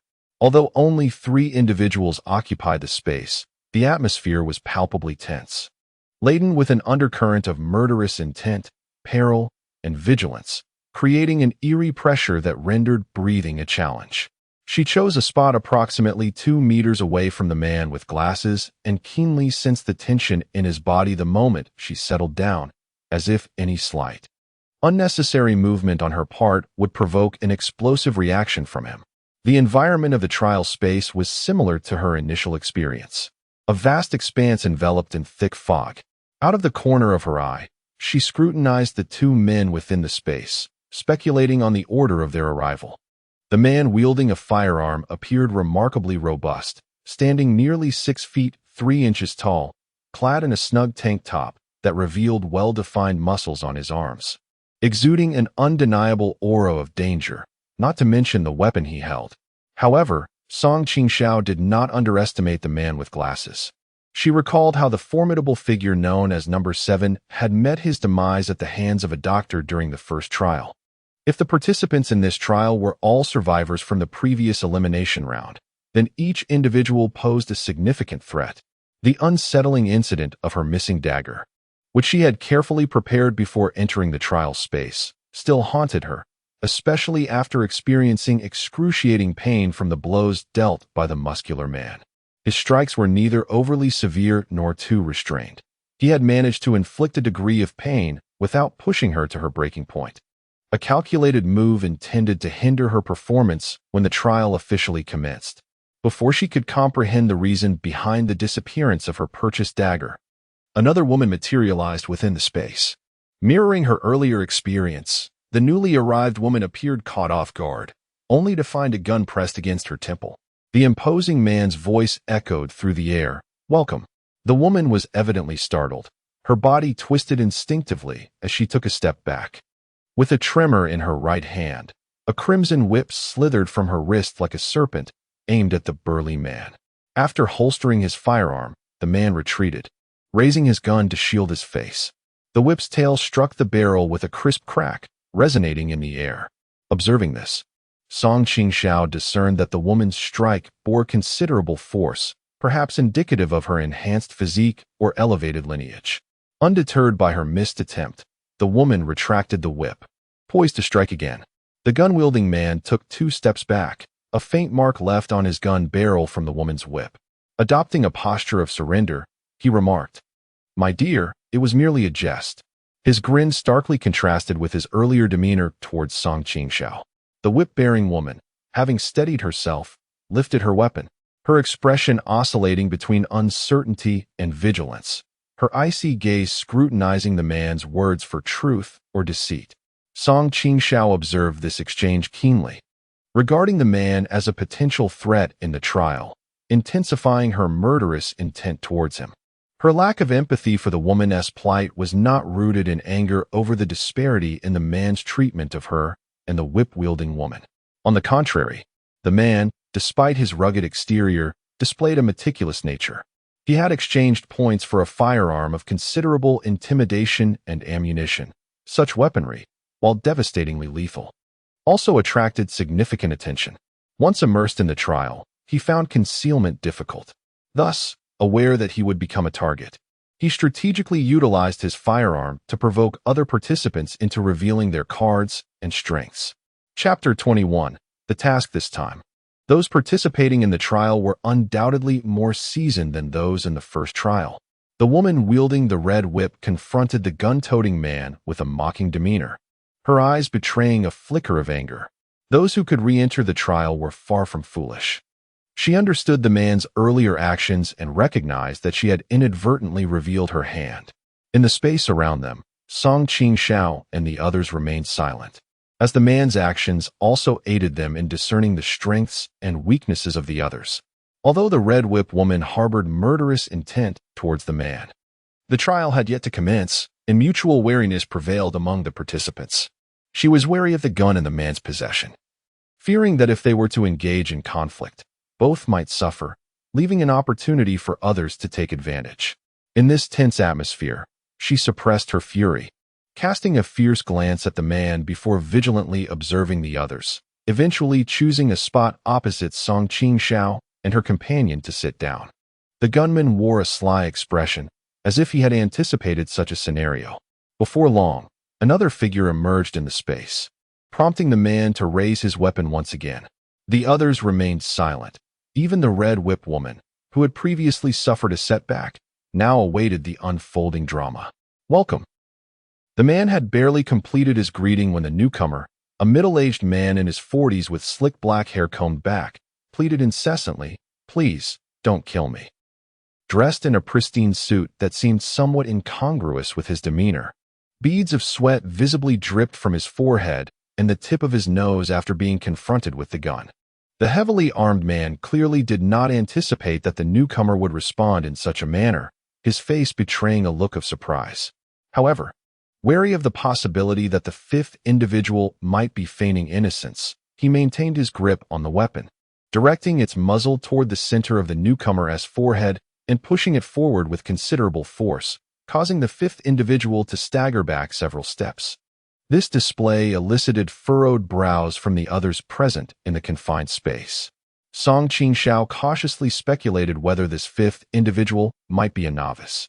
Yet, she swiftly dismissed her conjecture. The expression on his face did not reflect sheer panic at his unexpected arrival here.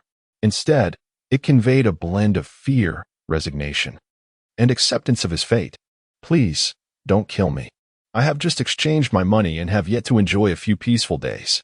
The onlookers remained silent, observing the unfolding scene.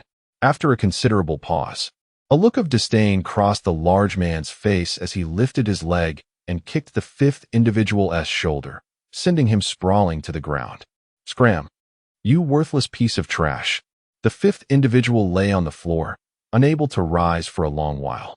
Eventually, in utter despair, he managed to get back on his feet, yet he dared not crawl toward the direction of Song Qingxiao and the bespectacled individual. Nor did he wish to face the red whip woman or the large man. Instead, he opted for a spot furthest from everyone else. His incoherent murmurs revealed his desperation. "I don't want to die." The disheveled state of his once meticulously slicked back hair now hung limply over his forehead, appearing greasy and revolting.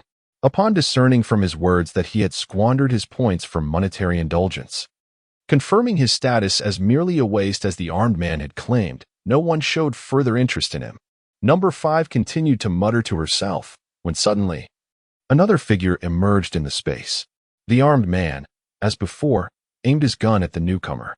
Before he could utter a word, the newcomer seized his gun hand, split his legs, twisted his upper body, and executed a shoulder throw, sending the muscular man crashing to the ground. The movements of number 6 were fluid and decisive. The man had not anticipated such a turn of events. With a thud, his body hit the ground, and the gun he had tightly grasped clattered beside him. At this moment, Song Qingxiao instinctively attempted to rise, while the bespectacled man also braced himself against the ground, and the woman with the red whip gripped her weapon. Eager to take action, everyone sought to seize the opportunity to snatch the gun from the fallen man. However, number 6 acted with greater swiftness. The instant the armed man fell, she stepped forward, bending down to retrieve the weapon. Yet, to everyone's astonishment, despite being thrown down, the armed man still clutched his gun tightly. Even though his grip caused him considerable discomfort, he refused to relinquish it. As number 6 approached, he endured the pain and raised the gun, aiming it at her while issuing a warning. "Step back a little, I mean it." As he spoke, number 6 straightened her posture, letting out a cold huff as she retreated several steps, creating distance. Seizing this moment, the man cautiously began to rise. A wary look etched across his face. The newly arrived number 6 was a strikingly beautiful young girl, her short braids cascading on either side of her shoulders, adorned with a pink headscarf tied in a bow. She wore a blue checkered short vest paired with a matching low-waisted skirt, showcasing her long legs and slender waist. However, her earlier action of taking down the burly man made it evident that one should not underestimate her capabilities. Up to this point, 6 challengers have entered the trial space. Although Song Qingxiao harbors a disdain for the gun-wielding brute, she must concede that his actions have afforded her a wealth of valuable information in a short span. Those who entered first hold an advantage over the later arrivals. Among the 6 challengers currently in the space, the individual with the most comprehensive understanding is the one who entered first. At present, Song Qingxiao has discerned that, aside from herself, the bespectacled individual appears to possess no discernible abilities for the time being. The gun-wielding man is robust and wields a weapon of considerable lethality. His reluctance to recklessly discharge his firearm suggests that he is low on ammunition, perhaps even possessing only a single bullet. After entering the space, the next to arrive was the woman designated as number 4. Upon her entrance, she encountered the gunman, brandishing a striking red whip. The whip left an imprint on the barrel of the man's gun, indicating that it is likely not an ordinary weapon, but rather one acquired through the exchange of points within the space. Moreover, the very fact that the whip could leave a mark on the gun barrel not only attests to the weapon's extraordinary nature, but also to number 4's remarkable strength. It is conceivable that she has undergone enhancements related to her lineage or physique. From this perspective, if the woman with the red whip has indeed made such preparations, it is a testament to her substantial accumulation of points. The source of points derives from the rewards granted upon the completion of trials. The specifics concerning Song Qingxiao remain somewhat ambiguous. It is uncertain whether they are correlated with acts of violence. Nevertheless, it is evident that if the woman with the red whip possesses a substantial number of points, there are only 2 plausible explanations. Either she has participated in numerous trials, accruing significant points, or she excelled in her initial trial, thereby earning a considerable score. In either scenario, it is sufficient to affirm that the woman with the red whip is an extraordinary adversary, worthy of Song Qingxiao's attention. As for the 5th participant, we shall not dwell on him. His performance suggests that he is the weakest among them. Regarding the 6th participant, upon her arrival, she swiftly incapacitated the armed brute. Although her weaponry and hidden strengths remain undisclosed, her reflexes appear commendable, implying proficiency in combat skills, as she nearly bested the armed man. Currently, Song Qingxiao's advantage lies in her ability to withhold her own trump cards in the face of the armed giant. In comparison to the armed brute, the woman with the red whip and the 6th participant, along with the other 3 individuals, pose a greater threat in the eyes of the trial participants. The atmosphere within the space grew subtly tense. Aside from the 5th participant, who sat isolated in a corner, Song Qingxiao found herself in close proximity to the bespectacled individual, while the remaining 3 occupied their respective corners. After the armed man rose and waited for a while without the arrival of new participants, Song Qingxiao pondered whether this trial consisted solely of 6 individuals, when suddenly a notification flashed in her mind regarding the game: protect the populace, failure results in annihilation. Upon sensing a shift in the atmosphere, Song Qing raised her head and observed that the others in the space were also displaying expressions of surprise, evidently having each received the task notification. Chapter 22. Notification: protect the populace, failure results in obliteration. This trial's prompt was not only delivered at a much swifter pace than the previous one, but it was also far more direct, eliminating the anxiety of speculation and explicitly stating the essence of the trial. What left Song Qing feeling both astonished and uneasy was the additional notification regarding the rewards upon the successful completion of the task. Complete the task to earn a reward of 1,000 points. Such a reward was undeniably extravagant, in stark contrast to her previous harrowing experience in the trial, where she narrowly escaped after eliminating 2 individuals and ultimately received a mere 200 points. This time the clarity of the clues, coupled with such a generous reward, instilled in Song Qing an instinctive sense of foreboding. It felt as though the promise of 1,000 points served as bait, intended to lure her into a trap. Upon seeing the points, her initially fervent thoughts gradually cooled. The unusual was often sinister. Furrowing her brow, she refrained from acting impulsively. Song Qing glanced at the others. The remaining 6 individuals initially appeared astonished, but swiftly regained their composure, revealing nothing of their intentions. The burly man with the firearm sat on the ground, his finger unwaveringly poised on the trigger. The woman with the red whip exhibited an air of arrogance, her gaze averted. The newly arrived individual, number 5, clutched his head, looking utterly feeble, while number 6, with arms crossed, was the first to speak. It seems we have all received the task notification. The words of number 6 shattered the eerie silence that enveloped the group. Although no one dared to speak up, none voiced any objections either. This trial, fraught with peril, demanded utmost caution. A single misstep could cost them their lives. Each individual remained on guard, keen to extract information from one another in hopes of enhancing their own chances of survival. The task prompt had indeed been received.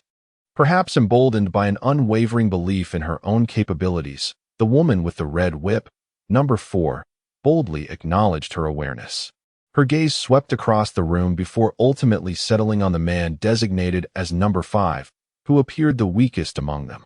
From his previous ramblings, the others had gleaned the most about his circumstances. Even number 6, who had entered later, was aware that he had squandered the points earned in the last trial for a life of indulgence. Upon entering this trial, he had been met with the intimidating presence of a gun-wielding brute, leading him to crumble in abject surrender, devoid of any thought of resistance. Such a character seemed ill-fitted to endure the brutality of this trial. Number 4 regarded him with the detached gaze one might reserve for a corpse and, rising to her feet, pointed at him, demanding, "Number 5, what is your task prompt?" The moment his name was called, number 5 trembled visibly.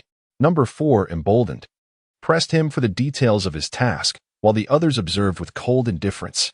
In this unforgiving environment, none were inclined to speak in his defense, wary of incurring the wrath of such a formidable opponent as number 4. I curled my legs up and buried my face between my knees. Although I could not discern the expression on his face, the tremor and fear in his voice were unmistakable to all. He struggled to articulate his words clearly. Number 4, seemingly growing impatient, snapped her long whip with a forceful flourish, producing a sharp crack that echoed through the air, followed by a heavy thud against the ground. The sound sent a shiver down one's spine, causing goosebumps to rise on the skin. Even though the whip did not strike a person, Qingxiao could vividly imagine the excruciating pain that would accompany such a blow. "I don't know. Please don't kill me. Please don't kill me." Number 5 seemed to crumble under the pressure, suddenly bursting into tears. In a desperate attempt to evade number 4's whip, he swiftly rolled over and scrambled toward the direction of the thick fog, pleading, "Please don't kill me. Please don't kill me." The others, realizing the situation, prepared to intercept number 5. However, he had previously positioned himself at a distance from the group, and they began to look down upon his cowardly and ineffectual demeanor. They believed that from the very beginning of the trial, his distance made it easy for them to eliminate him if they wished. So they paid little heed to his solitary position. At this moment, as he fled, it was already too late for them to pursue him. Number 5's figure quickly vanished into the dense fog, his cries abruptly silenced. Welcome to the trial of the divine. This heralds the official commencement of the game. In an instant, the space vanished, and the people around her disappeared without a trace. Instinctively, Qingxiao closed her eyes, and the sound of tap, tap, tap resonated in her ears, reminiscent of the ticking of an ancient clock. Startled, she quickly opened her eyes and soon beheld a countdown timer before her, 119, 59, 59. The inexplicable shift in circumstances filled her with unease. She blinked, and the digits remained, confirming it was not a mere figment of her imagination. As the final digit continued to count down, synchronized with the tap, tap, tap echoing in her ears. 119, 59, 54, 119, 59, 51. Taking a deep breath, Qingxiao touched the dagger concealed on her arm, forcing herself to remain calm, striving to shield herself from the relentless countdown and the persistent ticking sound. She noticed a new choice emerging behind the task prompt in her consciousness. Should she enter the scene? 10, 9, 8, 7. The consecutive countdowns sent Qingxiao into a state of panic. She did not comprehend what this so-called scene entailed. Yet, as she observed the countdown in front of her, an unsettling sensation began to creep over her. She remained uncertain about the nature of the scene that the prompt urged her to enter and whether danger awaited her within. The rhythmic tap-tap resonating in her ears, juxtaposed with the numbers before her, eluded her understanding in that fleeting moment. The potential consequences of not immersing herself in the scene filled her with trepidation, leaving her uncertain and anxious. At that moment, Qingxiao harbored a profound disdain for the game's rules, which rendered her mind in a state of confusion while simultaneously binding her hands. Each decision she faced demanded meticulous consideration, as the fear of making a wrong choice loomed over her, threatening her very existence. After a brief internal struggle, the countdown in her mind reached 3, and she realized that hesitation was no longer an option. Taking a deep breath, she clenched her jaw, steeling herself, and resolutely opted to enter the scene. In that instant of decision, her instinct led her to grasp the hidden dagger concealed within her wrist, adopting a defensive posture. The alert in her mind ceased, yet the anticipated peril did not materialize. Instead, she was prompted once more to choose medical personnel or patient. Overwhelmed by anxiety, the repeated choices heightened her tension, and beads of cold sweat trickled down her back. With the countdown reinitiating, she found herself cursing internally, ultimately selecting medical personnel before time ran out. As her choice crystallized, her surroundings transformed once again. The thick fog dissipated, revealing a pristine office where a man clad in a white coat silently scrutinized her. She bit down hard on her lip, stifling a gasp that threatened to escape her. Chapter 23. Interference. A chill surged from the soles of Qingxiao's feet, swiftly permeating her entire being. Under the intense pressure of anxiety, her blood coursed rapidly through her veins, causing her scalp to tingle. One hand pressed firmly against the wrist where a dagger was sheathed, her entire being trembled. The doctor seated behind the desk, observing her intently, was unmistakably the very trial participant she had slain during the previous ordeal. Fearing that her overwhelming tension might be conjuring hallucinations, she squeezed her eyes shut momentarily. Upon reopening them, the doctor remained in his place, clad in a pristine white coat, his expression unsettlingly calm, bordering on indifferent. A name tag adorned his coat, bearing the inscription, Louis Xuan. His arms rested on the table, one hand clutching a form, and as he did so, his sleeve crept slightly up, revealing a portion of his wrist. On it, the watch that he had exhibited during the first trial, now erratically moving due to magnetic disturbances, was still present. The desk was impeccably organized, featuring a computer and a capped pen resting atop a medical record. This very pen was one that Qingxiao knew all too well. Her cheek twitched slightly at the memory of the wound inflicted by the doctor with that pen, a scar that had long since healed but now throbbed with a dull ache. Qingxiao found herself at a loss for words, yearning to retreat from the doctor. Yet her body had become rigid, unresponsive to her commands, leaving her rooted in place. The surrounding atmosphere was eerily quiet, the incessant tap-tap-tap echoing in her ears, reminiscent of a ticking time bomb, instilling within her a sense of imminent destruction. "Are you all right?" The doctor's gaze settled upon Qingxiao, a frown creasing his brow. His voice was somewhat peculiar, delivered in a flat manner devoid of any superfluous emotion, evoking a sense of mechanical rigidity. Qingxiao's recollections lingered on their final confrontation, her throat seemingly ensnared once more by the doctor's silken cord, the agonizing sensation of impending asphyxiation resurfacing. Without the need for a mirror, she was acutely aware that her complexion must appear exceedingly ghastly. The succession of bizarre events had stretched her nerves to their utmost limit. Had she not noticed that the doctor did not immediately lunge at her with murderous intent upon her arrival, she might have already succumbed to despair. The frantic pounding of her heart intertwined with the rhythmic tap-tap echoing in her mind, nearly drowning out the doctor's voice. Struggling against the encroaching terror, she endeavored to maintain her composure. She had entered the trial space, where every occurrence transcended her conventional understanding. Moreover, the doctor was not as fearsome as she had initially perceived. If she had been capable of eliminating him once, she could certainly do so again. She gingerly touched her wrist, where a dagger was secured. its presence soothing her tumultuous heartbeat. "Are you all right?" The doctor inquired once more, his gaze fixating on her concealed arm. Song Qingxiao's body stiffened as she swallowed several times, summoning immense willpower to suppress her instinctual reactions. Slowly, she released her grip on the dagger, nodding with deliberate slowness. The action seemed to drain every ounce of strength from her body. The doctor furrowed his brow, appearing to harbor doubts about the authenticity of her assurance that she was fine. Nonetheless, he chose not to dwell on the matter. Instead, he stiffly tugged at the corners of his mouth, revealing a peculiar smile. "As long as you are well, that is all that matters.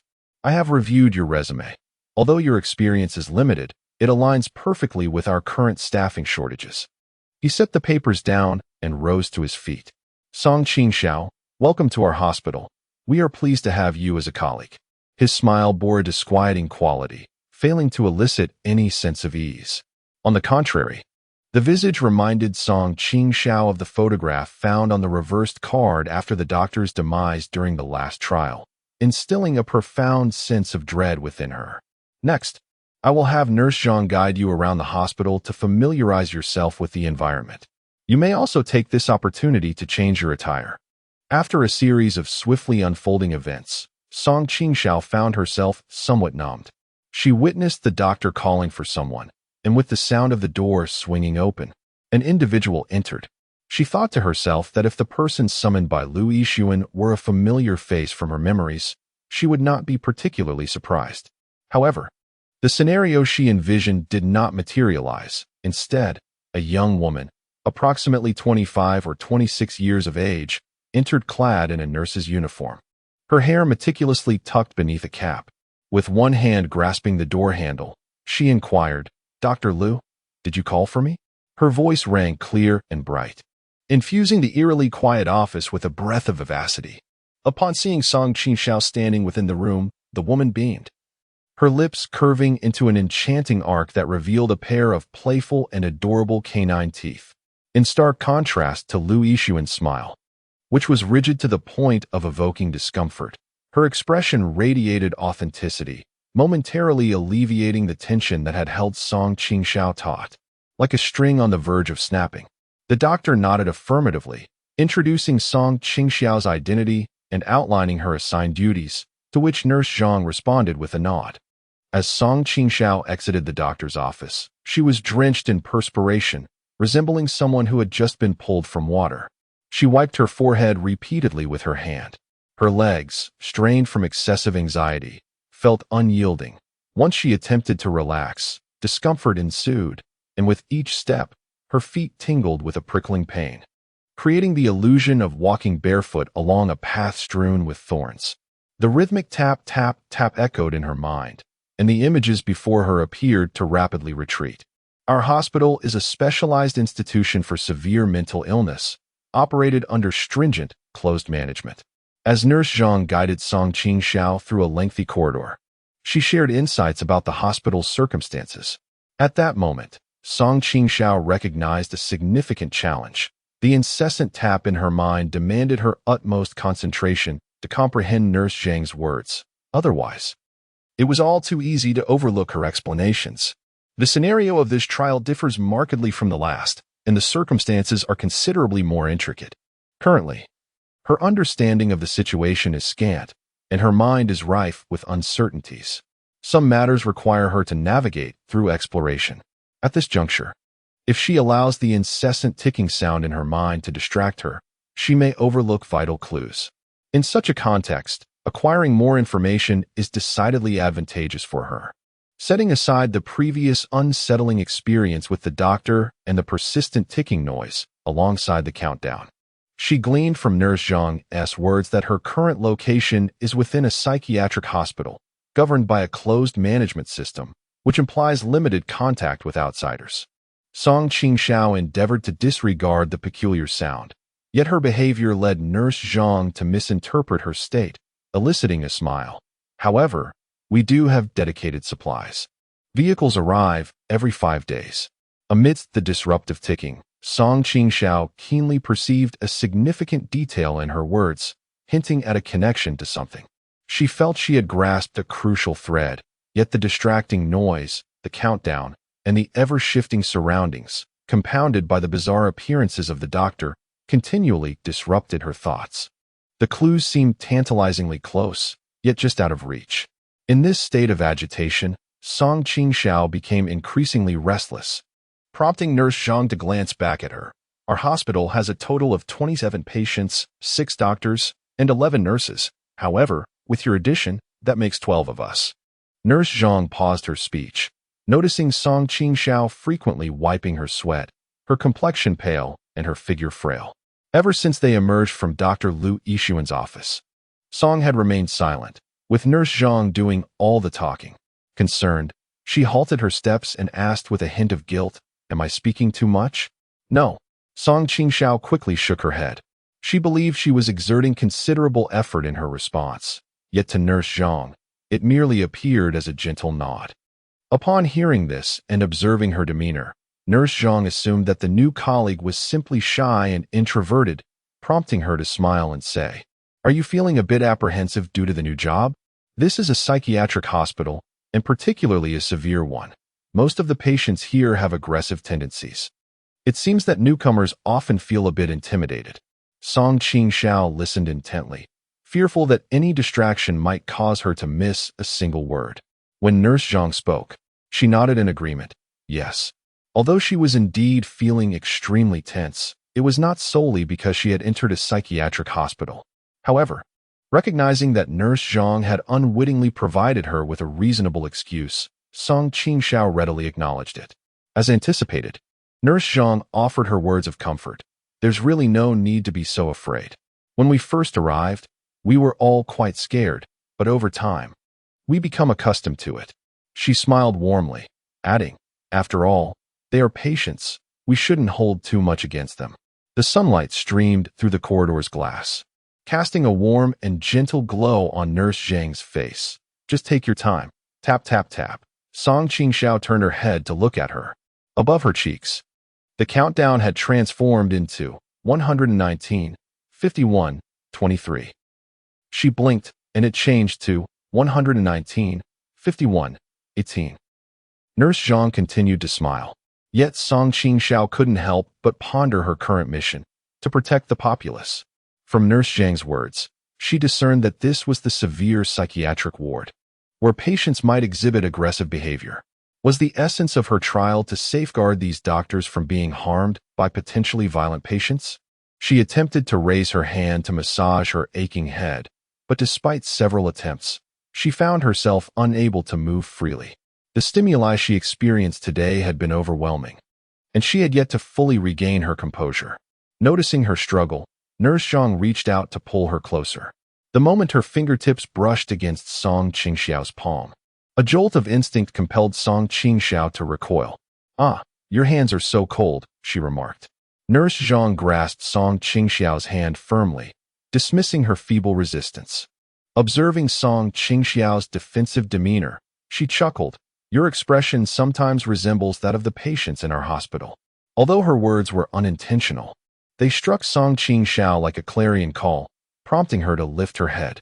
After finishing her comment, Nurse Zhang continued to hold Qingxiao's hand, saying, "Our shifts rotate every 5 days. During work hours, we reside in the hospital.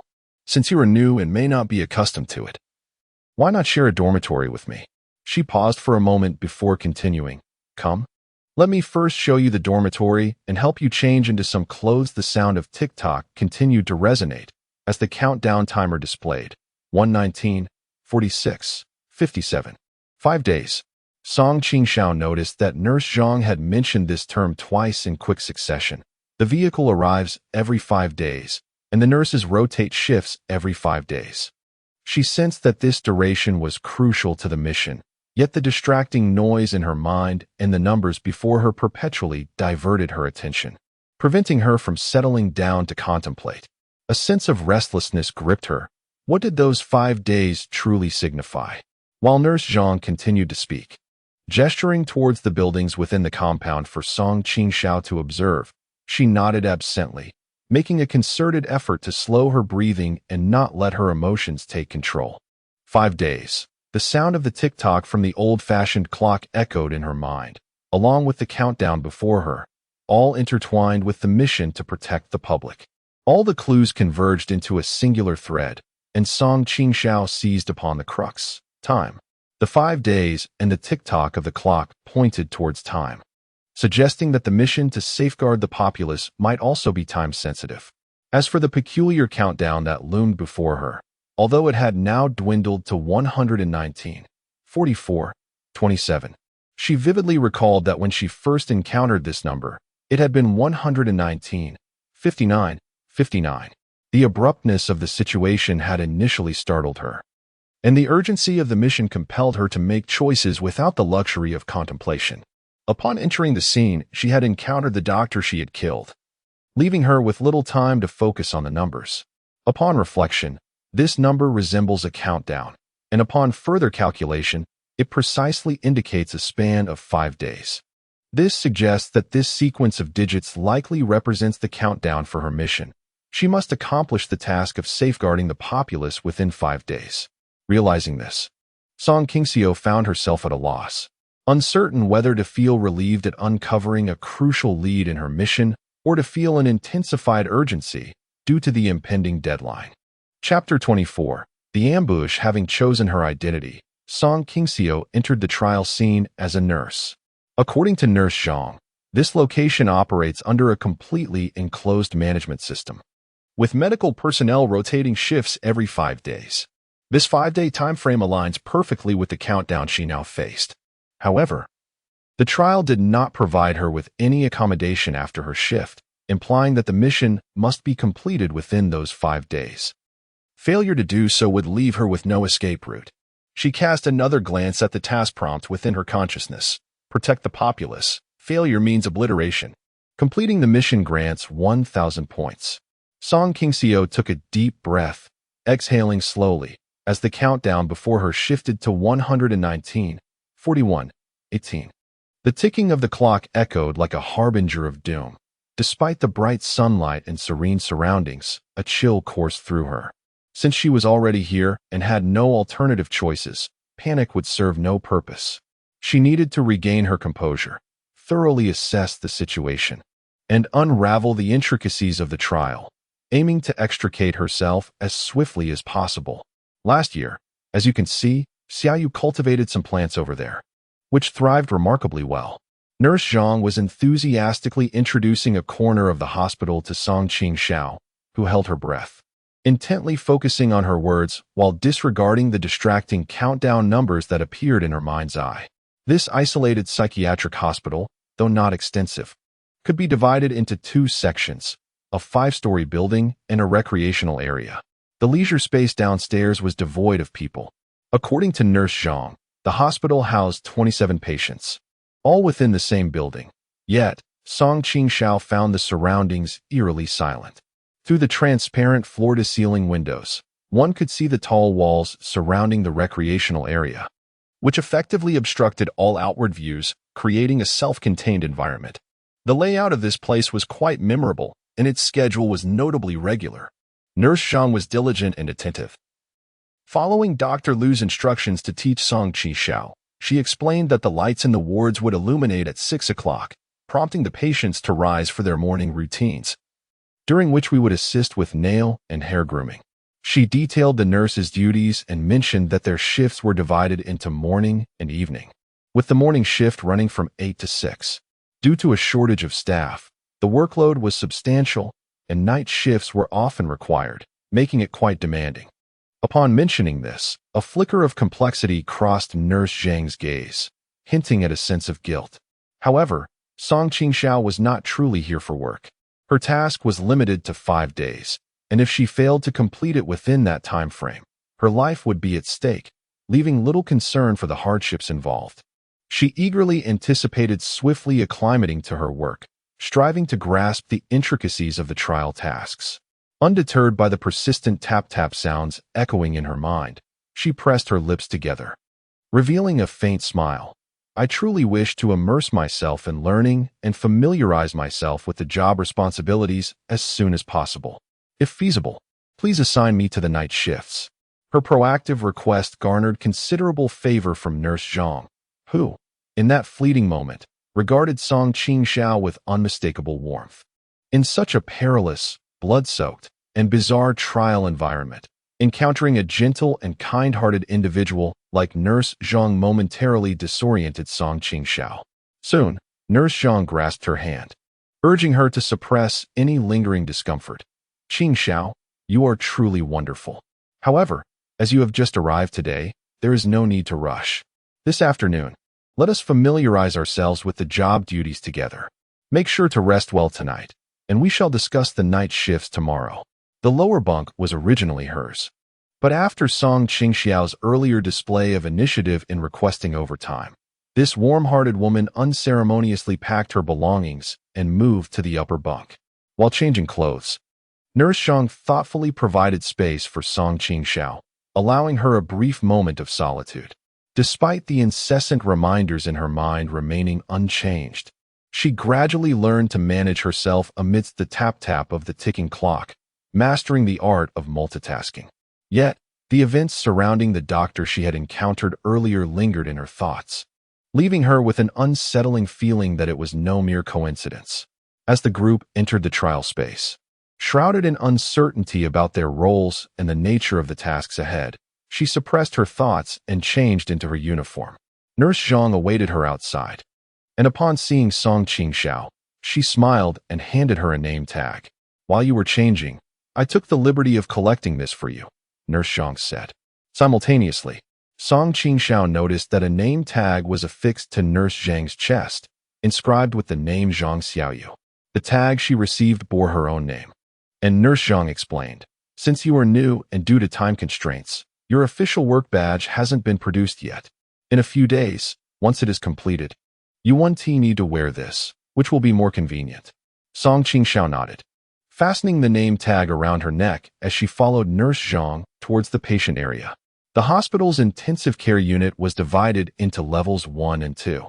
As they approached the patient area, Nurse Zhang's voice softened, as if she feared disturbing something. The surroundings were eerily silent. She wore soft-soled shoes that allowed her movements to be ghostly quiet. "However, our hospital has few patients, and their conditions are quite serious, so we do not have divisions," she added. In the distance, the door to the ward came into view, a massive iron gate that separated the area into two. This gate, consisting of 3 layers, loomed ominously, and through its crevices, a long, dark corridor was visible, evoking the image of a monstrous abyss ready to swallow anyone whole. Nurse Zhang inserted the key into the lock, and with a creaking sound, the lock disengaged. She pushed the door open, producing a jarring noise that made Song Qingxiao frown. A cold breeze swept through, and faintly, Song Qingxiao seemed to hear the sound of someone weeping, a mournful and desolate sound. She cast a glance at Nurse Zhang, who appeared either oblivious to the noise or simply accustomed to it, her expression unchanged. Goosebumps spread across Song Qingxiao's arms as the 3 iron doors swung open, transporting her into an entirely new setting. Though situated within the same building, the offices and dormitories occupied by the medical staff appeared freshly painted in a pristine white, bright and immaculate, with facilities that were decidedly modern. The wards were adorned in soft blue hues, and the doors and windows were crafted from special materials. A corridor ran down the center, with patient rooms on one side and the duty doctor's offices and treatment rooms on the other. Adjacent to the elevator stood the nurse's station, while at the far end of the corridor, a window was firmly barred with iron, as if the sunlight itself could not penetrate. The sound of muffled sobs grew louder, and this time Nurse Zhang took notice, turning to gently inquire of Song Qingxiao, "Are you afraid?" Song Qingxiao shook her head. Her gaze fell upon the digital countdown, which now read 1:19, 21:36. At that moment, nothing seemed more terrifying. She forced herself to disregard the ominous numbers, peering through the glass into the ward. On the left side, 2 beds were occupied by patients, each sitting in a daze, their vacant stares fixed upon her, movements rigid, eyes clouded, unblinking, and utterly still. The sheer intensity of their gaze compelled her to lean back, and the force of the grasp upon her was overwhelming, causing her to lose her balance. And with a thud, she collapsed onto the ground. The force that dragged her down did not relent upon her fall. Instead, It continued to pull her backward, swiftly distancing her approximately a meter from Nurse Zhang. It seemed she was destined to be entwined in a struggle akin to being choked. Cough, cough. Song Qingxiao gasped for air, having previously experienced a similar ordeal during the last trial when a doctor had constricted her throat with a mouse cord. In this trial, she found herself ensnared once more. Chapter 25. Acquaintance. The grip that held Song Qingxiao was incredibly powerful the moment it tightened. She felt as if a slender rope was constricting her neck, threatening to pierce her flesh, causing a searing pain.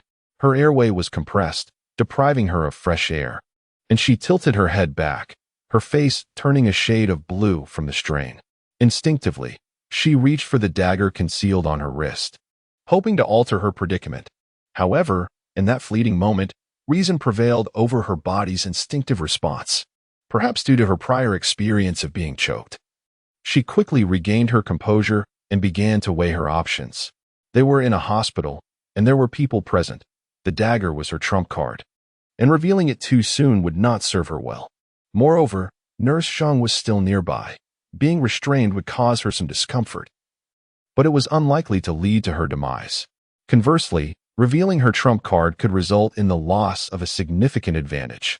With this thought in mind, Song Qingxiao redirected her raised hand, extending it backward in an attempt to grasp the individual lurking behind her. All these events unfolded in the blink of an eye. After being dragged a couple of meters, Nurse Zhang seemed to finally react, letting out a startled cry, "Qingxiao." As anticipated by Song Qingxiao, she hurried forward to assist in extricating her from this dire predicament while calling out loudly for her colleagues. The sound of hurried footsteps echoed from the treatment room, and soon, others from the nurse station joined in, with the ward's door swinging open to reveal a throng of patients emerging, their expressions eerily frozen.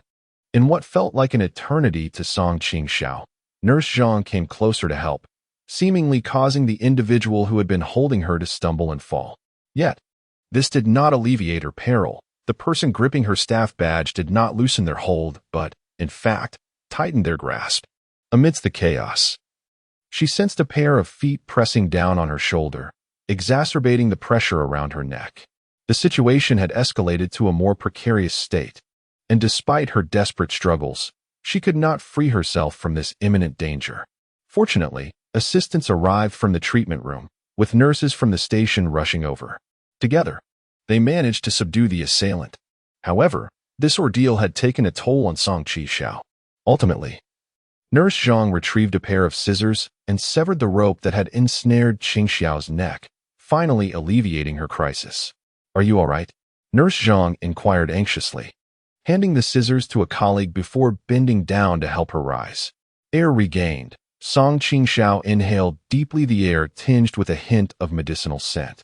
The constriction in her trachea triggered a fierce cough, and she blinked rapidly, squeezing out the tears that had welled up in her eyes. She grasped Nurse Zhang's arm, unable to articulate her thoughts, and weakly shook her head. Nurse Zhang appeared somewhat flustered, her cap askew, with several blood streaks marring her chin, where the wounds oozed and had begun to swell. Relying on Nurse Zhang's support, Song Qingxiao rose to her feet, turning to gaze at the individual pinned to the ground. Upon catching sight of the patient, her coughing stilled, her pupils constricting as a flash of lethal intent flickered in her eyes. Number 6, a robust figure with 2 braids, lay on the floor clad in a blue-striped hospital gown, locking eyes with her and curling the corners of her mouth into a somewhat sinister smile.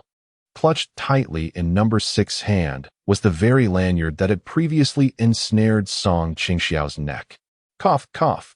After a couple of raspy coughs, Nurse Zhang, still concerned, gently patted her back while inquiring, "Are you all right?" Number 6 was swiftly taken away by others, heading toward the elevator.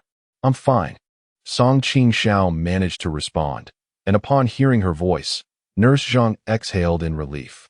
"This is a new patient who arrived today." In an attempt to reassure Song Qingxiao, Nurse Zhang quickly elaborated, "It seems that during Dr. He's examination, this one suddenly bolted out and caused some harm." She gestured towards the examination room behind Song Qingxiao, where the door stood ajar. Following her gaze, Song Qingxiao nodded slightly. Her throat still throbbed with pain, and her skin bore signs of being bruised. Nurse Zhang leaned in for a closer look and remarked, "Fortunately, the wound is not deep, but we must apply some iodine for disinfection." She lowered her eyelids with a sigh. To prevent such situations, it seems that wearing a work badge is unwise. Though there was a hint of regret in her demeanor, she quickly brightened, pointing to the name tag on her chest. "However, a special name badge like this one should be ready in a few days. And then Qingxiao will be just like me, not wearing this one matter." As more patients emerged, the corridors soon filled with several individuals, each appearing dazed. Like wandering souls. She tidied her hair and adjusted her cap. Song Qingxiao glanced at the injury on her chin. "Nurse Zhang, your chin." "It's nothing to worry about," Nurse Zhang replied, pausing momentarily before breaking into a gentle smile, her eyes crinkling in warmth. "They are patients. We cannot hold it against them." Her tone was soft, imbued with great patience, as if the gnarled wound on her face had not stirred any anger within her. Song Qingxiao's gaze flickered, and the remaining nurse remarked, "Sister Xiaoyu is the kindest person here." Turning her head, Song Qingxiao noted the name tag on the nurse's chest, Wang Xiaoli. The prior incident left Song Qing with a multitude of doubts. After being intimidated by the fourth participant, the fifth participant, in a state of panic, activated the trial scenario, catching everyone off guard, including Song Qing herself. There was no time to inquire about the tasks of the other participants before they were compelled to enter the scene. Following a series of choices upon entering the mission, she barely grasped the general timeline of the task and had yet to uncover any clues before encountering the sixth participant, from whom she suffered a setback. The countdown in her line of sight read, 1:19, 1751. The urgency of time and the encounter with the sixth participant caused Song Qing to furrow her brow. It appeared that there was a stark opposition between her and the sixth participant within the mission scenario, one as a healthcare worker and the other as a patient. The prompts in her consciousness remained unchanged, still displaying, "Protect the populace. Failure results in obliteration. Complete the mission. Earn 1,000 points." This indicated that the earlier incident had not affected the mission conditions. It was highly probable that this trial would unfold similarly to the last one, where the participants would turn against each other, leading to fatalities before any prompts were triggered, allowing the surviving participants to glean mission information. If this logic held true, the sixth participant's immediate aggression towards her was indeed in accordance with the game's rules. However, Song Qing recalled the moment the sixth participant had first appeared in the space. Upon her entry into the trial space, a burly man had aimed a gun at her. The sixth participant had reacted swiftly, demonstrating remarkable agility, not only averting danger, but also subduing the man, nearly disarming him in the process, indicating a high level of combat prowess and considerable danger. Although she assumed the role of a patient upon entering the scene, Song Qingxiao was acutely aware that this was merely an adaptation to the game's rules. Number 6 was not a genuine patient. Such a person, if truly intent on causing her harm, would undoubtedly succeed. She couldn't help but touch her neck, where the wound still throbbed with pain. Number 6 should realize that she was clad in a nurse's uniform, surrounded by others, in a hospital where the competitors were often rivals or even adversaries. In such circumstances, any rash attempt to strike would likely end in failure. What, then, was her intention? The questions swirling in her mind remained unanswered. Wang Xiaoli observed Song Qingxiao's gesture of touching her neck. Was she perhaps feeling a twinge of fear? More terrifying events might yet unfold. Across the operation table was a patient room, recently the site of a surprise attack. Once bitten by a snake, one would be wary of ropes for 10 years. As she approached, she instinctively glanced around to ensure no one was behind her. At the moment she turned her head, her gaze caught sight of a bed through the glass of the patient room. Number 5 had donned a blue-patterned hospital gown, huddled and trembling on the bed. As if sensing Song Qingxiao's scrutiny, he lifted his head. This timid man, with greasy hair, widened his eyes in a panic that seemed to verge on tears, quickly lowering his gaze. After encountering Number 6, a familiar face resurfaced in the task scenario. Song Qingxiao bit her lip and lowered her eyelids, concealing her emotions from view. Chapter 26. The gunshot in this trial. There are 6 participants. Currently, 3 individuals have appeared in the hospital, including Qingxiao. Amidst the ticking sound of the second hand, a sudden ding resonated from the elevator, announcing its arrival. As the doors opened, a flicker of inspiration ignited in Qingxiao's mind, as she sensed she was on the verge of grasping a crucial clue. Just as she was about to delve deeper into her thoughts, an unexpected hand struck heavily upon her shoulder. "Hey!" The sudden pain jolted her, a stark reminder of the recent ambush by the 6th participant.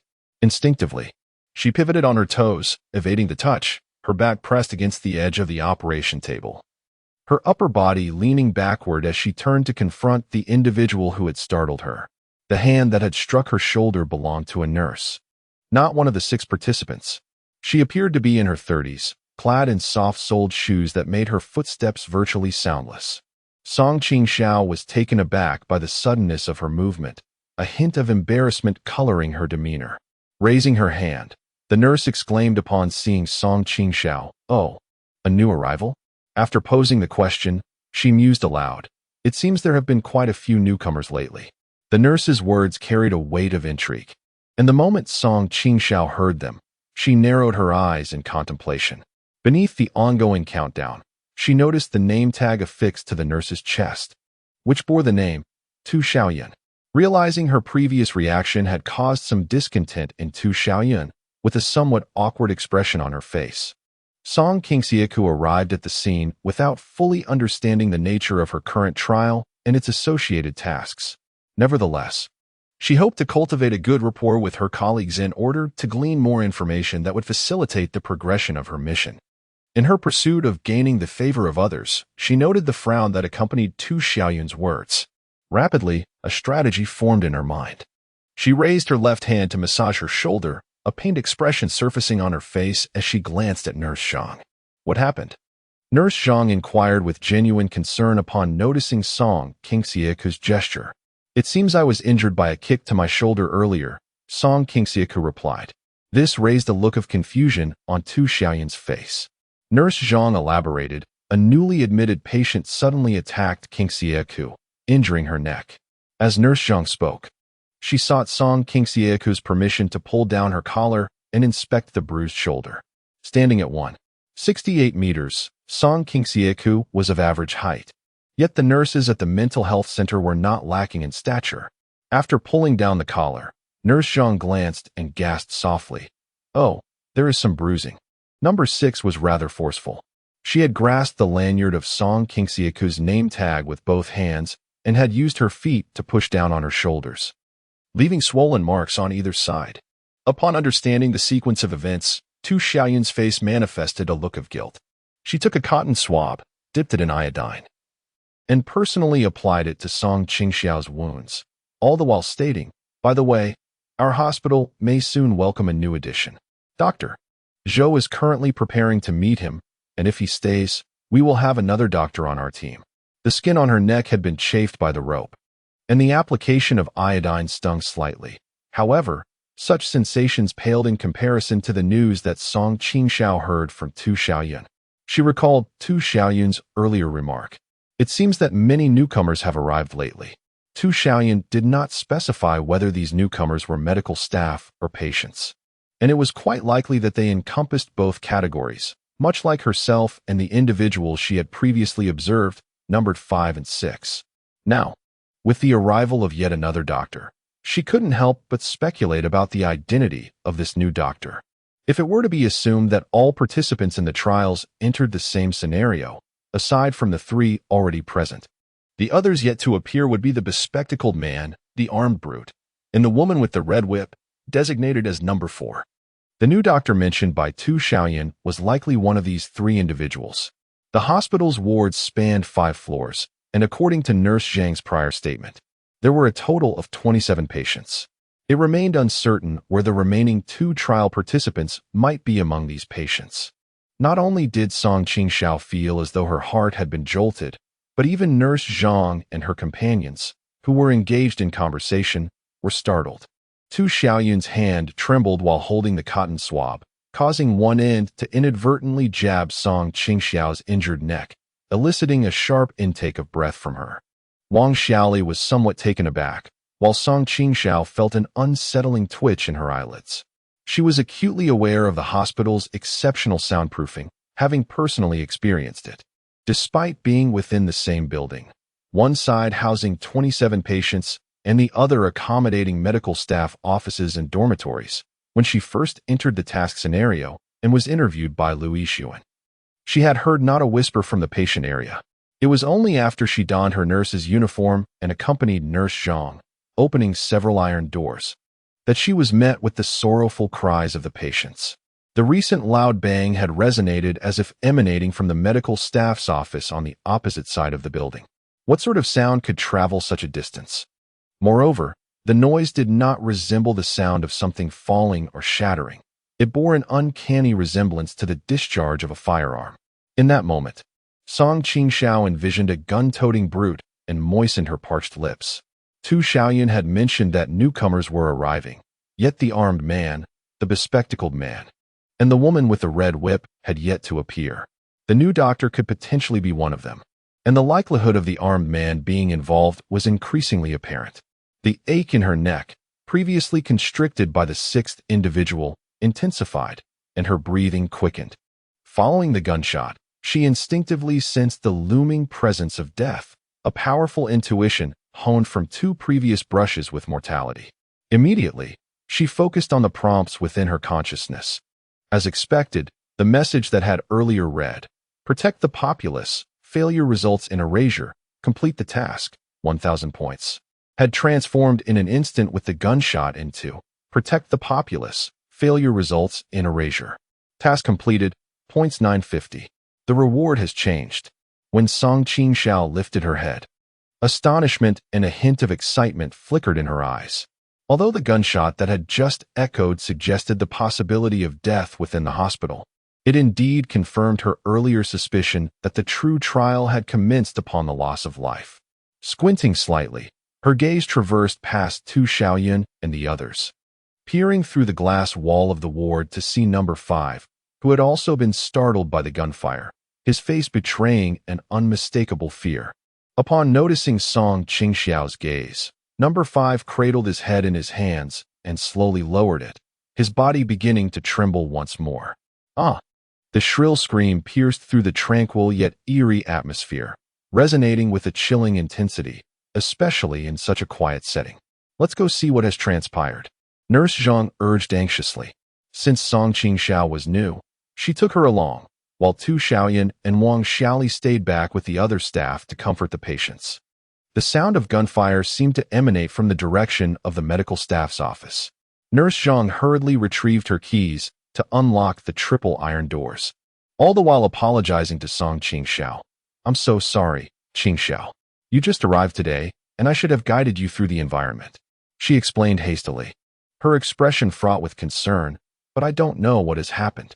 "It's all right. Let's first ascertain the situation and see if we can be of assistance. As for familiarizing myself with the surroundings, I still have time for that." As she spoke, the incessant sound of tap, tap, tap echoed in her ears, and the numbers in her line of sight transformed into 119, 627, seemingly mocking her assertion that there is still time. Song Qingxiao blinked, suppressing the pain in her throat as she swallowed hard, striving to quell her inner anxiety while attempting to disregard the ominous digits. Upon exiting the ward, they were greeted by a cacophony from outside, the noise appearing to emanate from downstairs.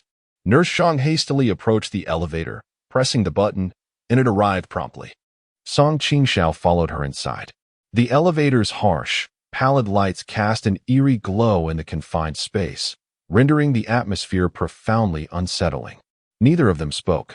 The only sound was Nurse Zhang's slightly labored breathing, betraying her underlying distress. When Song Qingxiao turned to glance at her, she noticed that Nurse Zhang's head was bowed, the light illuminating her pale forehead, while the shadows cast by her brow obscured her eyes. Song Qingxiao could faintly discern her tightly pressed lips. As the elevator descended to the first floor, the doors opened with a chime, yet Nurse Zhang remained motionless until Song Qingxiao prompted her, "Xiaoyu." It was as if Nurse Zhang had been startled awake, and she promptly dashed out. The medical office area seemed to have been roused by the recent gunshot. Outside one doctor's office, a crowd had already gathered. As Nurse Zhang and Song Qingxiao approached, the commotion within the office was palpable. And Song Qingxiao's gaze fell upon a man slumped in a chair, his body leaning back against the seat, his head grotesquely tilted toward the door. His hands hung limply at his sides, and he had already breathed his last. A pronounced bullet wound marred his forehead. The powerful impact of the projectile leaving behind a network of bruises that resembled writhing worms upon his scalp. His eyes remained open, and the blood, still warm and flowing from the injury, trickled down, cascading over his brow, nose, and eyelids, ultimately pooling beneath his cheek, dripping onto his pristine white doctor's coat and staining it with deep crimson splotches. Perhaps taken aback by the sudden assault, he retained an unsettling semblance of his former smile, the corners of his mouth curving upward in a manner both eerie and grotesque, reminiscent of the image of a deceased trialist captured on their card during the last ordeal. His uniform bore a name tag that read, Zhouyu. Chapter 27. A life taken nearby stood a nurse. Her mouth covered with one hand while the other clutched a firearm, her entire body trembling uncontrollably. The shrill scream that had pierced the air moments earlier had undoubtedly escaped her lips. A glance at her name tag revealed it to be Zhu Xiaoka. On the ground, a burly man struggled against restraint, his efforts futile against the combined force of two security personnel and the nurse who attempted to subdue him. His legs flailed wildly, his face pressed to one side, veins bulging at his temples, his complexion a furious shade of red. Song Qingxiao's gaze lingered on the weapon grasped by the nurse for a brief moment, and she swallowed hard. "Let me go," the man growled in a low roar. Nurse Zhang, witnessing the scene before her, swayed slightly on her feet, and as she spoke, she hurried toward Dr. Zhou's direction, with Song Qingxiao trailing closely behind. "Little you." She took a couple of steps forward, clutching the gun, her gaze fixed on it as if it were a scalding hot potato, radiating a desire to discard it, yet restrained by trepidation. Song Qing's eyes flickered momentarily, seizing the opportunity to console her while cautiously reaching out to touch the weapon. Nurse Zhang, engrossed in examining Dr. Zhou, remained oblivious to her actions. Behind Dr. Zhou, the pristine white wall was marred by a splatter of crimson, a bullet having breached his skull. From the mental cues, Song Qing understood that he was beyond salvation. Yet she refrained from vocalizing this grim realization, allowing Nurse Zhang's attention to drift away. Her hand gently rested on the trembling shoulder of Zhu Xiaoka, sliding down slowly. Sensing the tension in her body, clearly alarmed, Song Qing's hand lingered on the back of Zhu's hand for a moment before her fingertips cautiously found the gun, its barrel warm, bearing the searing essence of having discharged a lethal round. At that moment, Nurse Zhang was preoccupied with assessing Dr. Zhou's condition, while the frightened nurse trembled. Security personnel and two nurses subdued the burly man, leaving no one to notice the flicker of excitement that crossed Song Qing's eyes. Her heart raced, nearly leaping into her throat. Such an opportunity was rare. If the man's gun could find its way into her hands, it would undoubtedly provide her with an additional layer of assurance for this trial. What transpired? She deliberately slowed her tone, fearful that her trembling voice would startle the nurse wielding the gun. The intensity of the situation coursed through her veins, amplifying her senses, as the sound of her heartbeat thudded in her mind, nearly drowning out her own voice.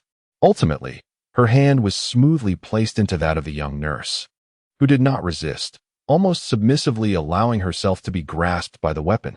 In that fleeting moment, Song Qingxiao's breath faltered, but she quickly tightened her lips and exerted a slight force, prompting the nurse, who held the gun, to relax her grip. As she cradled the heavy firearm in her palm, Song Qingxiao could scarcely believe the ease of her success. A glimmer of elation involuntarily flickered in her eyes. She firmly seized the gun, her fingers resting on the trigger, refraining from any unnecessary movements for fear of awakening the others in the room and revealing her actions. Zhu Xiaoka released her hold on the gun, cradling her face in her hands, and managed to speak. "Recently, Dr. Li has left, and the hospital is preparing to recruit several new doctors to fill the vacancies. Dr. Zhou is interviewing the newcomers today." Song Qingxiao, suppressing her excitement, attentively focused on her, anxious not to miss a single word. However, it was unclear how the situation escalated. The newcomer wielding the gun indicated that trouble had arisen. Have the police been notified? Song Qingxiao inquired nonchalantly after hearing those two statements, slowly attempting to stow the firearm into her pocket.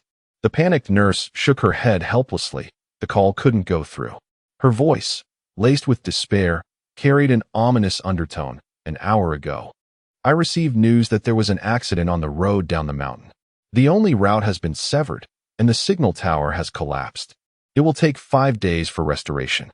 This implied that for the next 5 days, this psychiatric hospital would become a sealed arena of trial.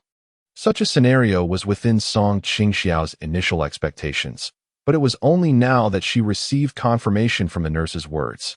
Although a fatal incident occurred shortly after entering the scene, it also yielded some valuable information. The trial is located within a psychiatric hospital, and the individuals she is tasked with protecting are presumably the inhabitants of the facility. The unexpected demise of Dr. Zhou resulted in a deduction of 50 points from her score, indicating that among those she must safeguard, doctors are certainly included in the protected public. Her firearm had yet to be stowed away when a series of hurried, chaotic footsteps echoed outside. Song Qingxiao keenly sensed a gaze directed at her. Instinctively, she looked up to find Lu Yixuan and 2 other individuals donned in medical attire descending from the office. Among them was a frail, bespectacled man in a white coat, who, upon noticing her gaze, instinctively adjusted his spectacles, the reflective lenses concealing the emotions in his eyes. The moment those entering the office saw the grim state of Zhou Yu, it captivated their attention, yet the bespectacled man was the first to notice her. Though he quickly diverted his gaze like the others, Song Qingxiao remained unsettled by the chilling sensation that had crept up her spine in that fleeting moment, a palpable malice lurking beneath the surface. Including the bespectacled man, 5 players had emerged in the trial, with 1 remaining, the woman with the red whip, who had yet to be seen. The bespectacled man hurriedly followed Lu Yixuan and the others inside, casting a glance at the large man on the ground, still struggling under restraint. He subtly curled his lips in a slight smirk, a flicker of derision flashing in his eyes. Nurse Zhang quickly stepped aside as the 2 doctors approached to examine the man, shaking their heads in regret. He had already lost all vital signs. Song Qingxiao had long been aware of this news. However, after Lu Yixuan announced Dr. Zhou's demise, several nurses still emitted sighs of regret. At that moment, she noticed the bespectacled man shaking his head as well. His expression bore a semblance of feigned sorrow. Standing beside him, Song Qingxiao caught a glimpse of his profile. Observing his eyelids drooping slightly beneath his glasses, his gaze somewhat indifferent, as if he were unsurprised by the news. Driven by a woman's intuition, Song Qingxiao felt certain that the bespectacled man had likely gleaned the tidings of Dr. Zhou's death prior to entering the room, perhaps through some subconscious cue. Let go.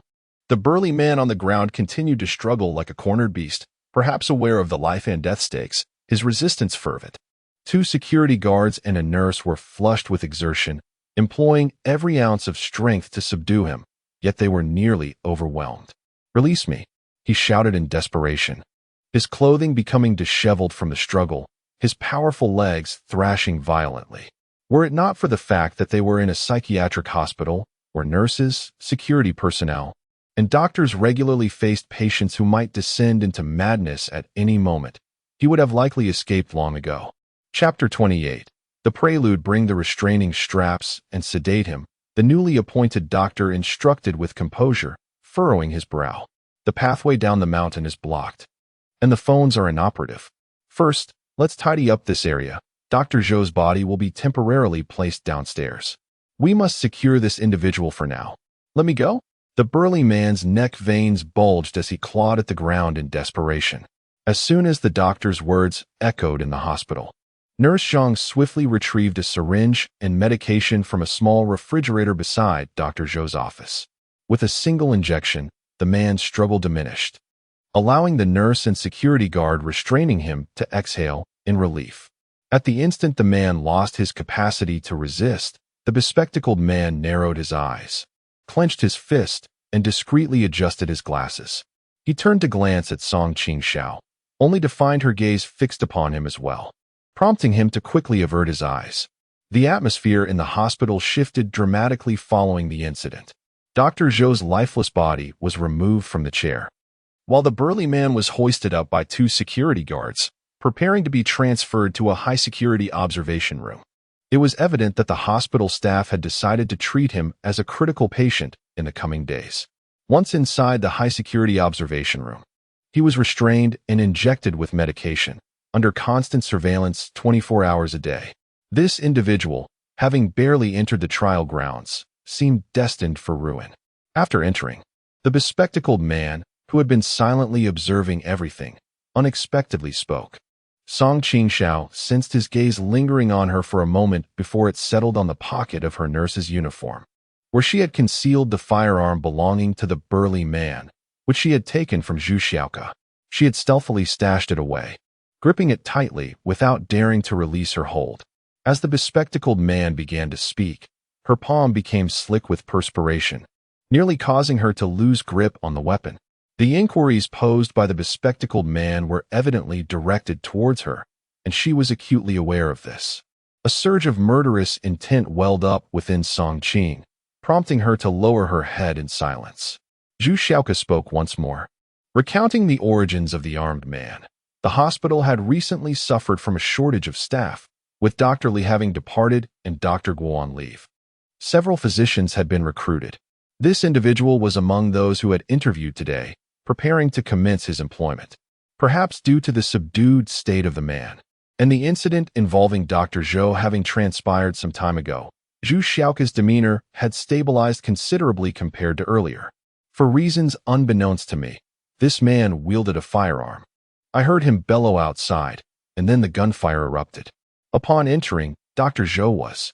The words she uttered sent a shiver down Song Qing's spine, conjuring memories of her own entrance into the scene.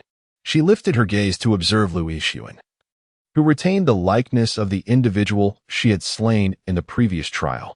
Had she not been in the scene for some time and adequately prepared herself psychologically, it would have been exceedingly difficult to maintain her composure in his presence. After all, the one who had nearly taken her life, only to be ultimately vanquished by her own hand, now stood before her once more, an experience that struck at the very core of her mental defenses, making it nearly ineffable. At this juncture, from Zhu Xiaoke's account, Song Qing could almost surmise the events that had transpired with the armed man upon his entry into the trial scene. Upon entering the testing space, everyone received an immediate task notification, followed by the impatient actions of the fourth woman with the red whip, who attempted to extract information from the timid fifth man, seeking to glean even a hint of the task details. Unexpectedly, when number 5 was confronted by the woman wielding the red whip, he fled in a panic before her whip even descended. This left everyone unprepared as the mission unfolded. During the course of the task, Song Qingxiao boldly hypothesized that the armed man, like herself, might have experienced a prompt and a countdown in his mind at the very moment the trial commenced. Such occurrences were already enough to instill a sense of unease. Subsequently, the choice to engage in the mission presented itself, demanding a swift decision. At that moment, human nerves were stretched to their limits. Those who had survived the first trial possessed a heightened sense of vigilance far surpassing that of ordinary individuals. The man must have realized that entering the trial scene immediately could pose dangers, yet he found himself with no alternative. In truth, his mental tension was at its peak. The sudden sound of seconds ticking away, the countdown displayed before him, coupled with the imminent choice, gradually amplified the pressure he felt. As the scene morphed, his defenses and alertness reached a critical threshold, where even the slightest provocation could elicit a violent response. This provocation became apparent to Song Qingxiao upon seeing Lu Yixuan. No matter how resilient one's mental fortitude, encountering someone they had previously killed after a series of harrowing stimuli could easily lead to psychological collapse. At the very instant Song Qingxiao entered the mission scene and spotted the doctor, she could not help but tremble, instinctively reaching for the dagger strapped to her arm. The reaction of the armed man was likely akin to hers. The appearance of Zhou Yu had, perhaps, become the proverbial last straw that shattered his remaining semblance of rationality. In an instant, he acted with remarkable swiftness, taking the life of Dr. Zhou. Upon realizing this, Qingxiao could not help but feel a pang of fear. She had witnessed the fate that befell the gunman, who transitioned from the role of a caregiver to that of a patient, shifting from an active participant to a passive one. In such a trial, all advantages dissipated. This underscored the notion that the choices made upon entering the scenario were not genuine choices. Each individual's varied responses and psychological resilience would yield different outcomes. Had she, at the moment of her formal entry into the scene, succumbed to the same impulsiveness as the armed man upon seeing the doctor, even if she could have once again taken the doctor's life, the ultimate result might have mirrored that of the gunman, being subdued and relegated from caregiver to patient, ultimately perishing in the trial. This particular trial, despite the clear task prompts and substantial rewards, bore far greater dangers than the previous one. Qingxiao clenched her teeth, summoning the strength to raise her gaze to the bespectacled man clad in a doctor's uniform. Coincidentally, he was also observing her, and their eyes met, each harboring heightened caution towards the other. The gunman had failed the psychological assessment required to embark on the mission and was thus rendered useless. If every participant who chose the role of caregiver faced the same scrutiny as he did, it was evident that the bespectacled man possessed remarkable composure, adeptly enduring challenges to successfully assume the role of an intern within the hospital. It was clear that he was a master of restraint, possessing profound cunning and exceptional psychological fortitude. Similarly, in the realm of space, both the bespectacled man and Qingxiao did not exhibit remarkable prowess. At least from the perspective of the bespectacled man, Qingxiao, when confronted with a gun, appeared rather ordinary in comparison to the two women, numbered 4 and 6, who later entered the trial space. Given her current successful employment, the bespectacled man could no longer underestimate her. Qingxiao silently sighed. This truly posed a dilemma. Chapter 29. Consequences. Zhu Xiaoka stammered as she recounted the sequence of events, and at last, the attention of the crowd, as the bespectacled man had desired, shifted towards the weapon. "Where's the gun?" inquired the doctor who had entered alongside Lu Ishuan. The bespectacled man instinctively lowered his gaze, while Qingxiao gripped the gun, her mind in turmoil. In such a moment, possessing the gun represented multiple layers of security. Its significance was undeniable. Yet, she was acutely aware of the precariousness of her situation. She found it exceedingly difficult to safeguard the weapon. Once the security personnel arrived and subdued the newcomer, "I will retain the gun." Zhu Xiaoka, upon being questioned, grew flustered, and her gaze swept across the office, clearly disoriented. She could not recall into whose possession the gun had ultimately slipped. Those who had entered the office had yet to depart. Although the armed man had been subdued, he had not yet been escorted into the medical ward. The bespectacled man's expression shifted as he was about to speak, but Qingxiao would not allow him to seize the initiative. She quickly interjected, "It is with me." Raising her wrist, she revealed a gun resting in the palm of her hand. The moment the bespectacled man beheld the weapon, a flicker of excitement ignited in his eyes. Yet upon hearing Qingxiao's words, his expression darkened. Had he spoken first and suggested a search for weapons, Qingxiao would have found herself in a precarious position. Concealing a firearm would have been impossible, and if discovered at that moment, it would inevitably arouse suspicion. However, by voluntarily surrendering the gun, she ensured that no one would entertain any other thoughts. The intentions of the bespectacled man fell through, and he quickly regained his usual composure. Qingxiao continued, "Miss Zhu was too frightened earlier and entrusted the gun to me for the time being." Such an explanation raised no suspicions. Everyone was already aware of Zhu Xiaoka's reaction upon mentioning the weapon. The two doctors nodded in agreement. After finding the murder weapon, one of the doctors suggested, "Xiaoka should securely store the gun and lock it away. Once the road down the mountain is repaired in 5 days, we can report it to the authorities together." After the doctor spoke, Lu Ishuan glanced at his phone, a gesture that reminded Song Qingxiao of the first trial when number 4 discovered there was no signal. This made her grip her clammy palms tighter. The atmosphere in the hospital grew increasingly oppressive and sinister. The burly man was escorted by 2 security guards toward the ward, while the deceased Dr. Zhou was lifted and placed into a body bag.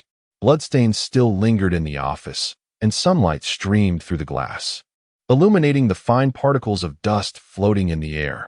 Everyone instinctively held their breath, proceeding with utmost caution, which only amplified the eerie stillness of the environment. The zipper of the body bag was drawn up at a sluggish pace by the nurse, producing an unsettling sound.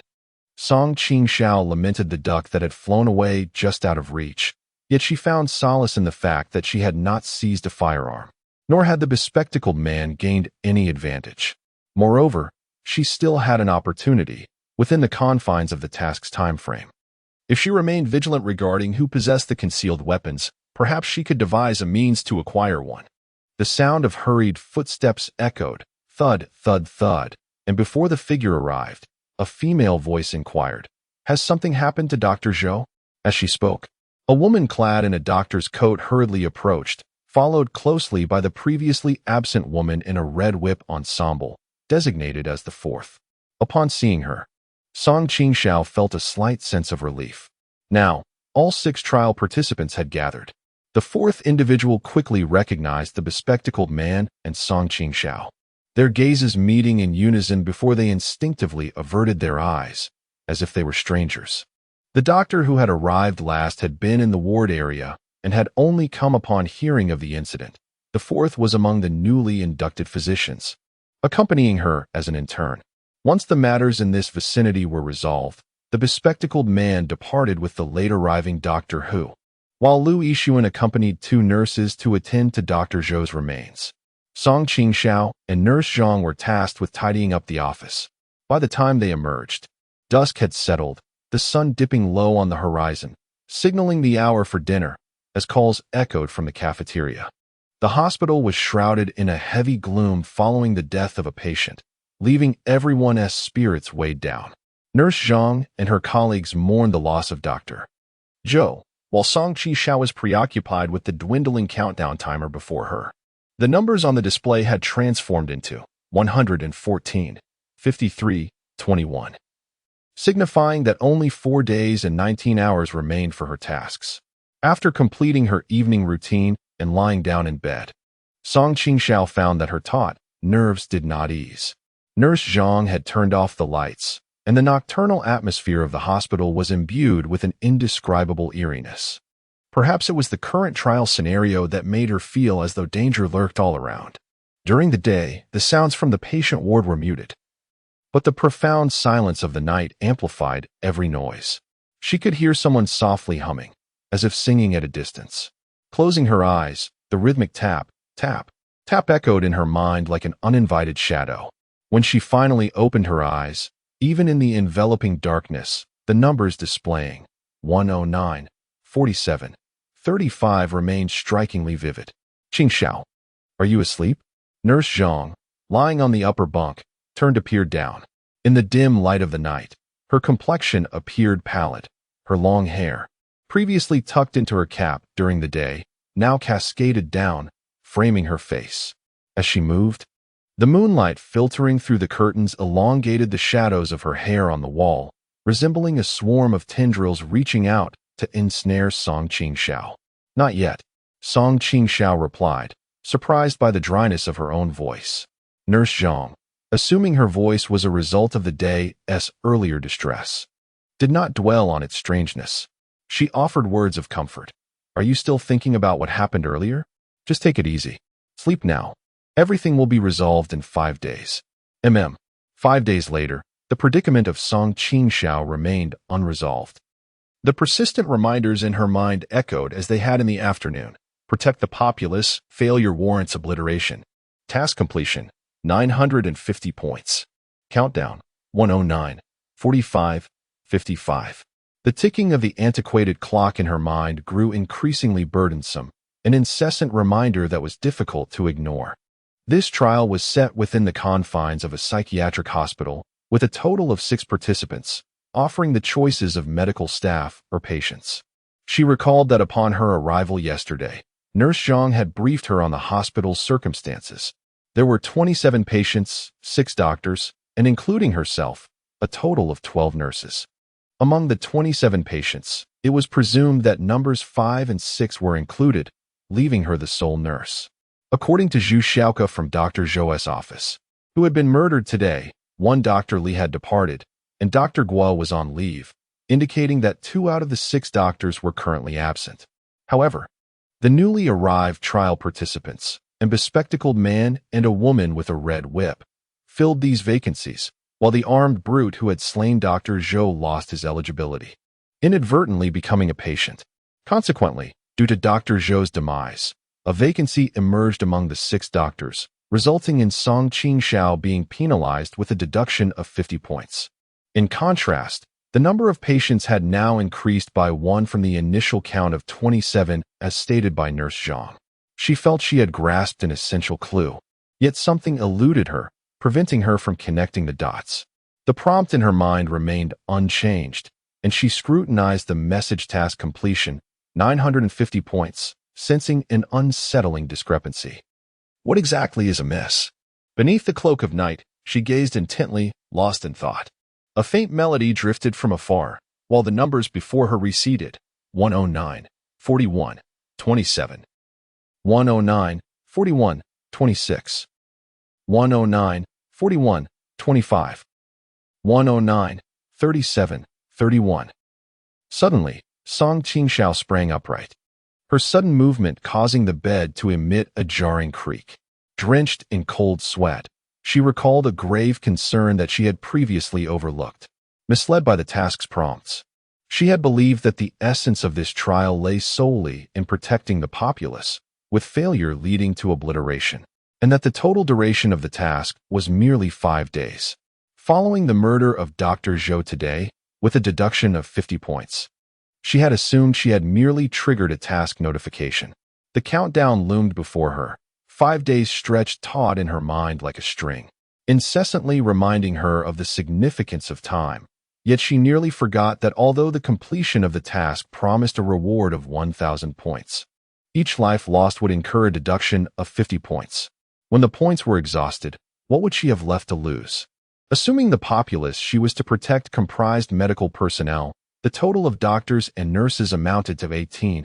At 50 points per individual, 1,000 would suffice. However, reflecting upon the previous trial's demand for self-destruction, Song Qingxiao sensed that the situation would not be so straightforward. If the populace included doctors, nurses, and patients, the total number would indeed be substantial.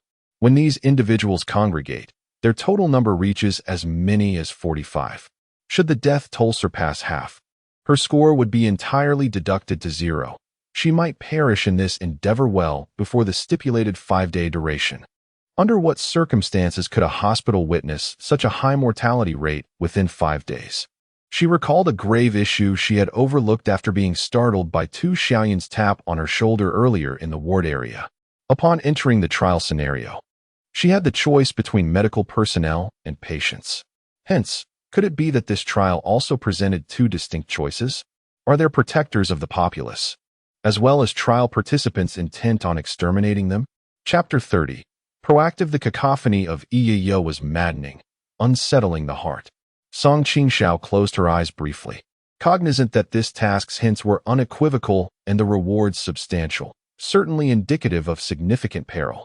If her conjecture held true, trial participants at the inception of the scenario had the options of medical staff or patients, suggesting that the mission could indeed be divided into 2 opposing factions. One faction engaged in slaughter, the other in protection, with the vanquished facing death. This was reminiscent of the initial trial, which also featured 2 major camps, permitting mutual slaughter. The death of Dr. Zhou resulted in a deduction of 50 points from her score. Song Qingxiao grasped a handful of her hair, her gaze darkening. Did this imply that if her hypothesis were validated, a faction of trial participants whose mission was to eliminate the populace indeed existed? If she could expose and eliminate one of them, would her score increase by 50 points? A surge of thoughts flooded her mind, causing her heart to race with excitement. She bit her lip, finally grasping a semblance of the task at hand. If she could identify the trial participants who embodied slaughter and eliminate the sources of danger, she might complete the trial and escape this spatial realm in less than 5 days. The mission to protect the populace did not necessitate a passive approach. Rather, it seemed to demand her proactive engagement. The trial rules permitted mutual hunting, and initially, she had been misled by the prompts, interpreting the vague objective of protection as something different from the previous trial's brutal requirement for violence. Little did she know, this trial was yet another elimination round, albeit more ruthless and intense than the first. Among the 6 trial participants, aside from herself, the armed brute had already been incapacitated. Of the remaining 4, participants 5 and 6 had chosen patience, while participant 4, the woman with the red whip, and the bespectacled man opted for doctors. Among these individuals, it remained unclear who was the protector and who had received the task of the slayer. If she could not discern their roles, she would have no choice but to find a way to eliminate them sequentially. Under the cover of night, the countdown in her line of sight continued to tick away with a sound like thud. 109, 1726. Nurse Zhang, resting above her, was deeply asleep. Even the commotion caused by Song Qingxiao's earlier movements had failed to stir her. Feeling a chill envelop her, she touched her dagger, gradually regaining her composure. Just as Nurse Zhang had yet to reach out to rouse her, Song Qingxiao instinctively opened her eyes and sat up. Seeing you sleeping soundly. The day has already dawned outside. Nurse Zhang has evidently already groomed herself and is dressed neatly. Today, you will accompany me to work. Our working hours are from 8 in the morning until 3 in the afternoon, followed by a night shift from 8 in the evening until 8 the next morning. Upon hearing Nurse Zhang's words, Song Qingxiao quickly roused herself. She bent down to put on her shoes, and by the time she finished washing up and emerged, it was already 7 o'clock. During breakfast, Nurse Zhang cast a concerned glance at her bloodshot eyes. Is it because of Dr. Zhou's matter yesterday that you didn't sleep well? You seem quite fatigued. Song Qingxiao shook her head, turning to survey the cafeteria, a dining area designated for medical staff, separated by transparent glass. Outside, nurses were methodically arranging for patients in hospital gowns to have their meals. The cafeteria featured 2 serving windows and 2 long tables. Nurse Zhang and Song Qingxiao had arrived early, and when they entered, the place was still empty. As they sat down with their meals, others gradually came in. It was evident that Nurse Zhang was well-liked. The incoming nurses took seats in succession. As Song Qingxiao engaged in conversation with Nurse Zhang, she kept an eye on the newcomers. A male and female doctor entered, the female being the one who had accompanied the woman with the red whip yesterday, along with a doctor surnamed Hu. The woman with the red whip and the bespectacled man were nowhere to be seen. Fortunately, Song Qingxiao nodded and glanced at the listless Zhu Xiaoka beside her. Xiaoka, didn't you sleep well either? She poked at the food on her plate with a fork, her face ashen, appearing even more fatigued than Song Qingxiao. It was evident that witnessing Dr. Zhou's death yesterday had profoundly impacted her, leaving her restless and troubled throughout the night. When Song Qingxiao called her name, she raised her head in a daze, taking a moment to respond with a faint As memories of the previous day flooded back, her expression darkened further. I've known Dr. Zhou for quite a long time. It's truly unfortunate, she lamented, lowering her gaze as if on the verge of tears. Song Qingxiao paused, placing her fork down, and gently patted her shoulder in a gesture of comfort, saying, It is indeed strange. How could the newcomer be armed with a gun? Where did that weapon come from? This inquiry sparked a discussion among the nurses. Indeed, how could it happen so suddenly? Where did that gun originate? The conversation, as Song Qingxiao desired, shifted to the topic of the firearm. She allowed a moment of silence as the others murmured their thoughts, before lowering her voice to inquire, what ultimately happened to that gun? Has it been secured? She was still fixated on the weapon. Following the incident, the firearm had been entrusted to Zhu Xiaoka for safekeeping and subsequently locked away. In such a vast hospital, the only way to uncover the gun's whereabouts was to extract information from Zhu Xiaoka. It's secured, she continued. Dr. Liu mentioned that the gun would be treated as evidence and kept under the watch of Old Huang, who holds the key. Once the roads are cleared, and we have a signal to contact the authorities. The weapon can then be handed over." Upon hearing this, Song Qingxiao felt a mixture of joy and concern. The joy stemmed from discovering the whereabouts of the gun, while the concern revolved around how she could obtain the key from Lu Yixuan and discreetly retrieve the weapon.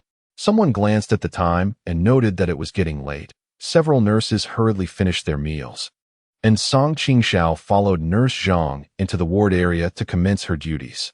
On her first day at work, she took a moment to review the duty roster, noting that the doctor on call the previous night was Lu Yixuan, while the physician for the day was surnamed Hu, the male doctor she had encountered earlier in the cafeteria. Additionally, there was a name listed for an intern, Jiayu. Song Qingxiao speculated that, considering the circumstances from the previous night when the bespectacled man accompanied Dr. Hu, he might be an intern under Dr. Hu's supervision, likely having been admitted to the hospital through an interview with him. In other words, barring any unforeseen events, the bespectacled man had likely undergone a trial himself. And it was quite possible that Dr. Hu was once a trial participant who had met his demise at the hands of the bespectacled man. The doctor on duty for the evening was a woman named O, which was rather fortuitous, as she would be accompanied by the woman with the red whip numbered 4, whom Song Qingxiao would encounter that night. A day had passed since the commencement of the task, and the countdown timer now read 99, 56, 31, indicating that only 4 days remained for the trial. The upcoming hours were likely to herald an even greater storm. Chapter 31. Outbreak during breakfast. Song Qingxiao learned from Zhu Xiaoke that the key to the locked gun was in the possession of Lu Yixuan, prompting her to pay closer attention to the location of Lu Yixuan's duty room. Seizing the opportunity while Nurse Zhang was preparing medication for a patient, the other nurses around were preoccupied with their duties. The ward was far from serene. The patients on the 3rd floor were creating quite a ruckus. She stood at the nurse's station, perfectly positioned opposite the entrance to Lu Yixuan's duty room. The door was slightly ajar, and the curtains on the glass wall had been drawn back. From her vantage point, the room appeared dimly lit, obscuring any visibility of its occupants. "Oh, great Father in heaven," someone sang loudly, their voice rising and falling melodically. Distracted, she turned her gaze momentarily and noticed a small crowd gathered at the entrance of room 19. After a brief pause, Song Qing took advantage of the moment when no one was watching and quietly shifted her stance toward the doctor's duty room. The closer she approached the door, the more taut her nerves became. She tentatively nudged the slightly open door, which creaked open with a soft squeak. The office was modest in size, devoid of illumination, with the curtains drawn tightly on both sides. She lingered at the threshold for a moment, surveying her surroundings. The noise from room 19 was overwhelming, as the patientess singing sparked discontent among others, leading to a cacophony of voices. Several nurses had already rushed over to mediate the dispute.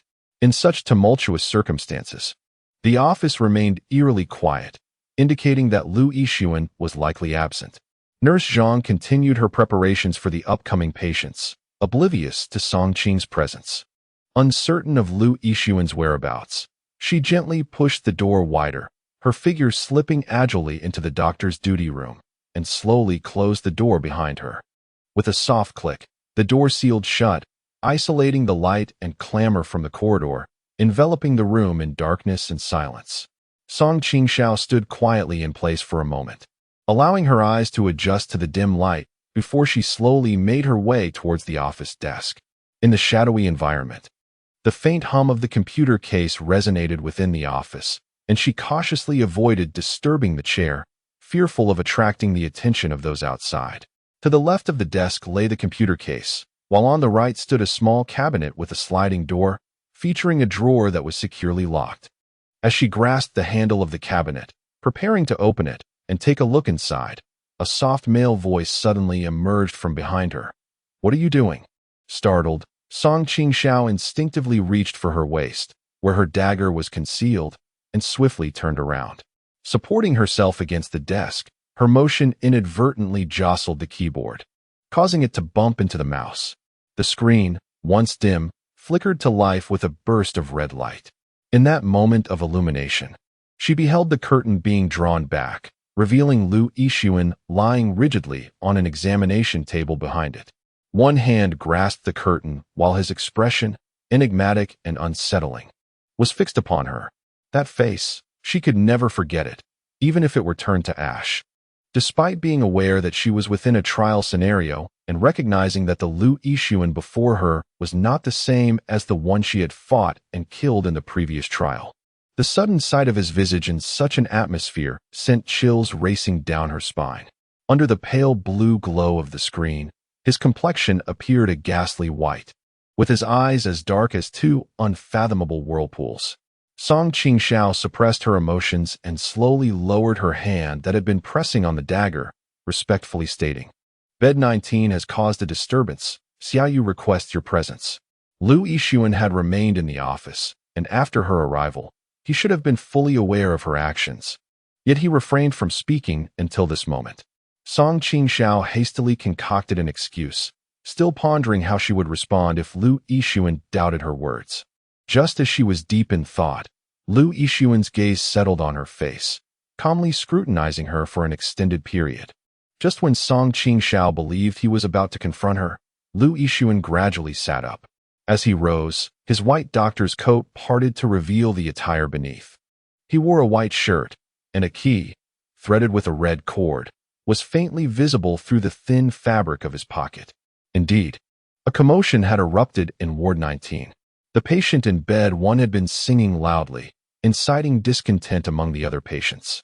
And the situation was far more dire than Qingxiao had anticipated. The nurses intervened. Yet the patient in bed 1 was still restrained by 2 individuals clad in blue-striped hospital gowns, forcefully pressing the singer's face against the glass window, distorting it almost beyond recognition. Through the glass, Qingxiao locked eyes with her. The woman was being yanked by her hair, yet she continued to mumble and sing. "Stop singing, stop singing." The patient in bed 2, seething with rage, tugged on her hair and banged her head against the glass, with a series of loud thuds echoing, while the singing patient seemed oblivious to the pain. In a fit of rage, the patient proved difficult for the nurses to restrain. The surrounding patients, seemingly affected by the agitation, also became increasingly restless. Zhang Xiaoyu, who was pushing a cart laden with medication, hurried over in an attempt to separate the 2 fighting patients. However, the enraged individuals exhibited extraordinary strength, rendering the nurses unable to successfully pull them apart. The woman whose hair was being yanked suffered multiple collisions, quickly resulting in a gash on her head from which blood erupted, splattering against the glass and trickling down its transparent surface. Witnessing such a scene, the nearby patients seemed to be triggered into a state of panic, emitting piercing screams of terror. Some began to desperately tear at their clothing, while others clawed at their own faces, leaving gruesome marks in mere moments. Chaos ensued as the glass windows reverberated with heavy thuds, and the blood continued to spread, dimming the song of the patient. Several nurses retrieved restraint straps, but the sight intensified the patient's agitation, leading to frenzied struggles. Amidst the turmoil, one individual was shoved against the medication cart, causing its contents to scatter across the floor with a loud crash, resulting in utter disarray within the ward. In the midst of this pandemonium, Lu Yixuan pressed the emergency call button.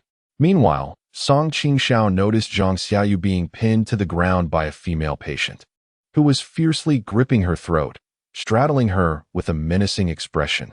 Alarmed by the situation, she rushed forward to pry the patient away, but was met with fierce resistance as the assailant clung to Zhang Xiaoyu with unyielding tenacity.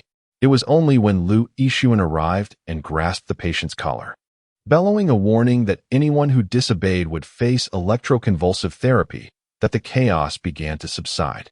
Upon the sound of that cry, the patient's movements halted abruptly.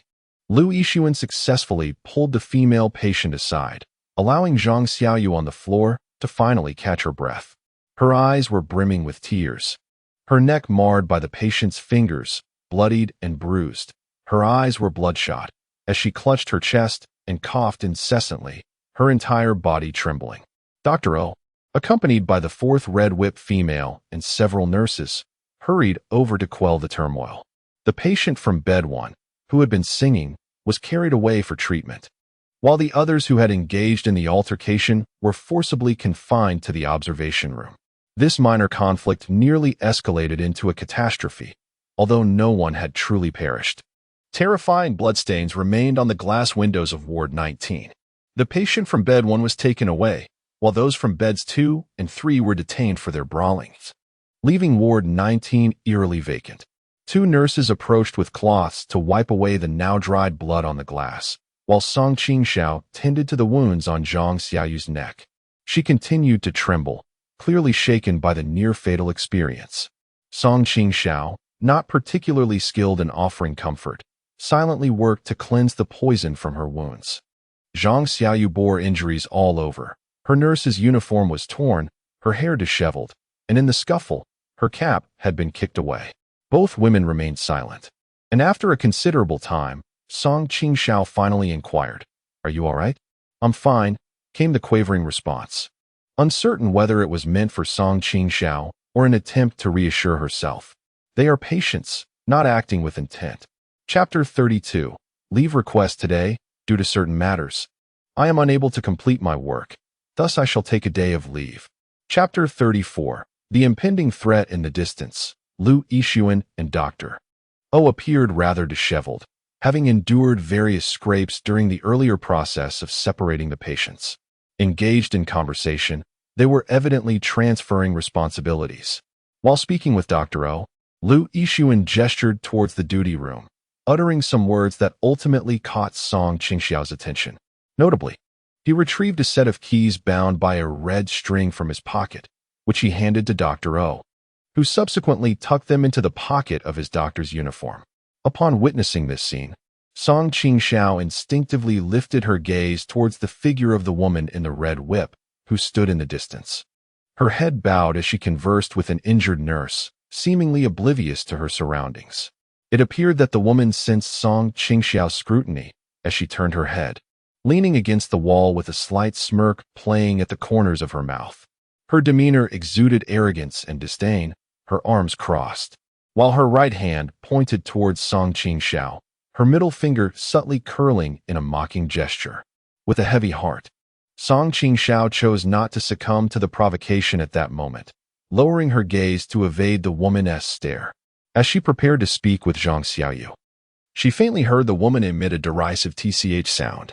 Just before departing the ward area, Zhang Xiaoyu briefed Song Qingxiao about the work diary.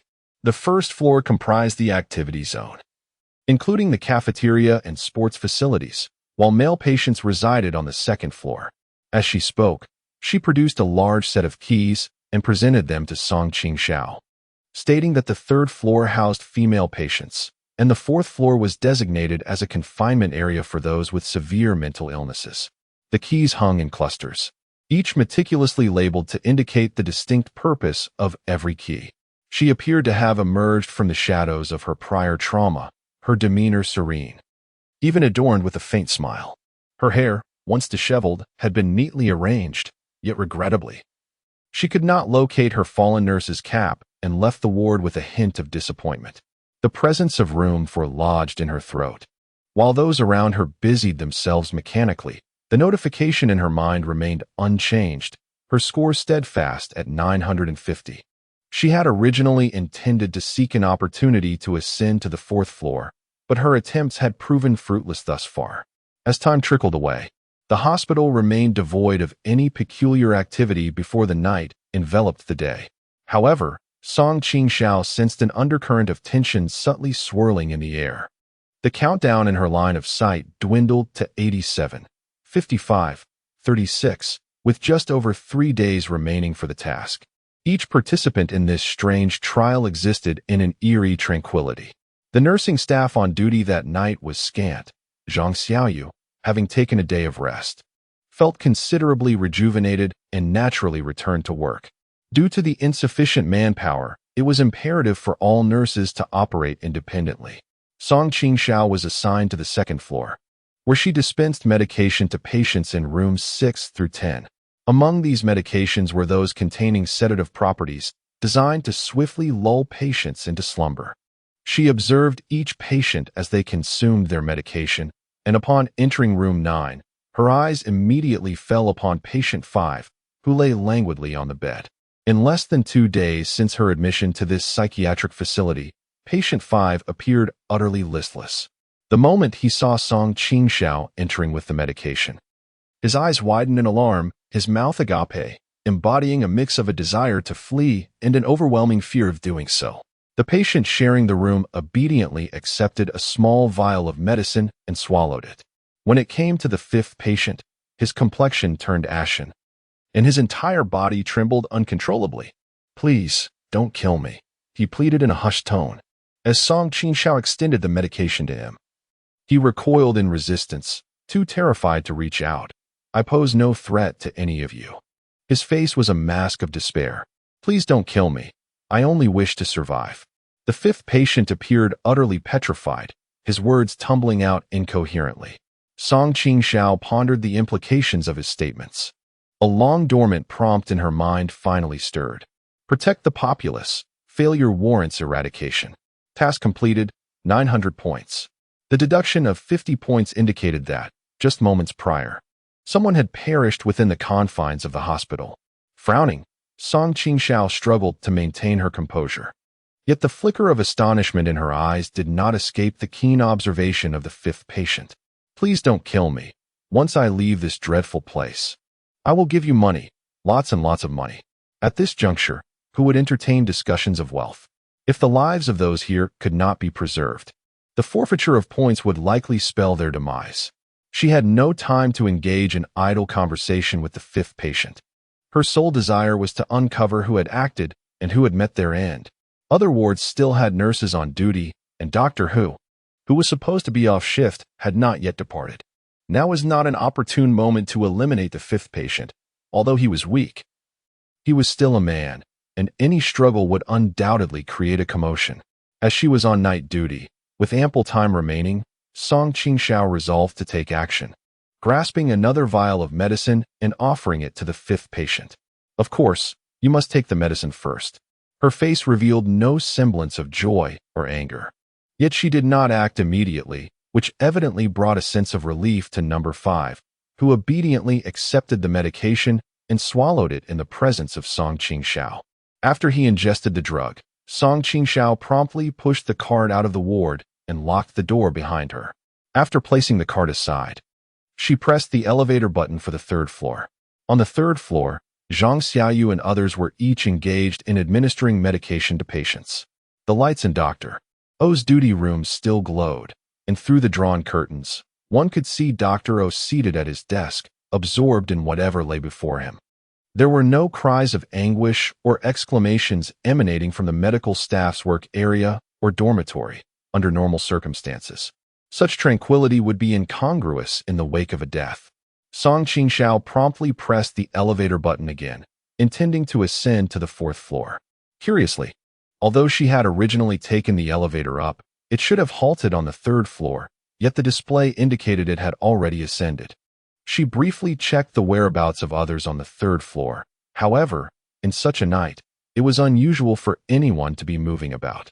The nurses were preoccupied, and the patients had taken their medication, preparing to sleep. Who would suddenly venture to the 4th floor at this hour? While contemplating these matters, a new alert flashed in her mind. Protect the populace. Failure results in obliteration. Task completed, 850 points. In the span of mere minutes, another life had been lost. This situation was evidently amiss. She could no longer afford to wait for the elevator and hurriedly dashed towards the adjacent emergency stairwell, which provided access upwards. However, it was seldom frequented, the lighting dim, and the walls somewhat weathered. Her silhouette was elongated by the light, nearly enveloping the entire corridor. Gazing down from the iron railing, one can behold the depths of the 1st floor, resembling an abyss that seems to stretch into infinity. The 4th floor is designated as the intensive care unit, where patients are held in solitary confinement. During the day, the 2 patients from bed 1 in room 19, injured by another, are also confined here. Additionally, this floor houses the 6th patient who attempted to strangle Song Qingxiao, along with the armed brute who gunned down Dr. Zhou. The patients admitted here possess immense aggression and require constant supervision. During the day, Qingxiao had heard from Zhang Xiaoyu that the fourth floor was heavily monitored. As she ascended through the secure passageway and pushed open the safety door, she instinctively raised her gaze.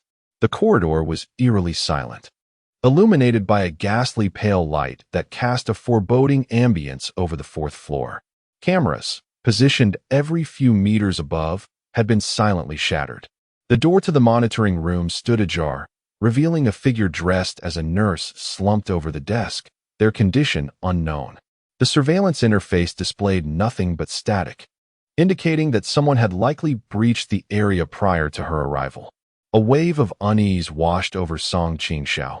She could not afford to check on the nurse, for an intruder had already ascended to engage in nefarious deeds. With a swift motion, she kicked the slightly ajar door shut with a resounding thud, locking it to prevent the possibility of the nurse being alive and someone slipping in to commit murder while she was absent. Chapter 35. The deceased. The layout of the patient rooms on the fourth floor differs significantly from those on the second and third floors. One side is designated for special treatment rooms, while the other comprises patient wards. Given that the patients residing here exhibit extreme aggression, it is expected that, aside from nurses and doctors, security personnel are also stationed to maintain order.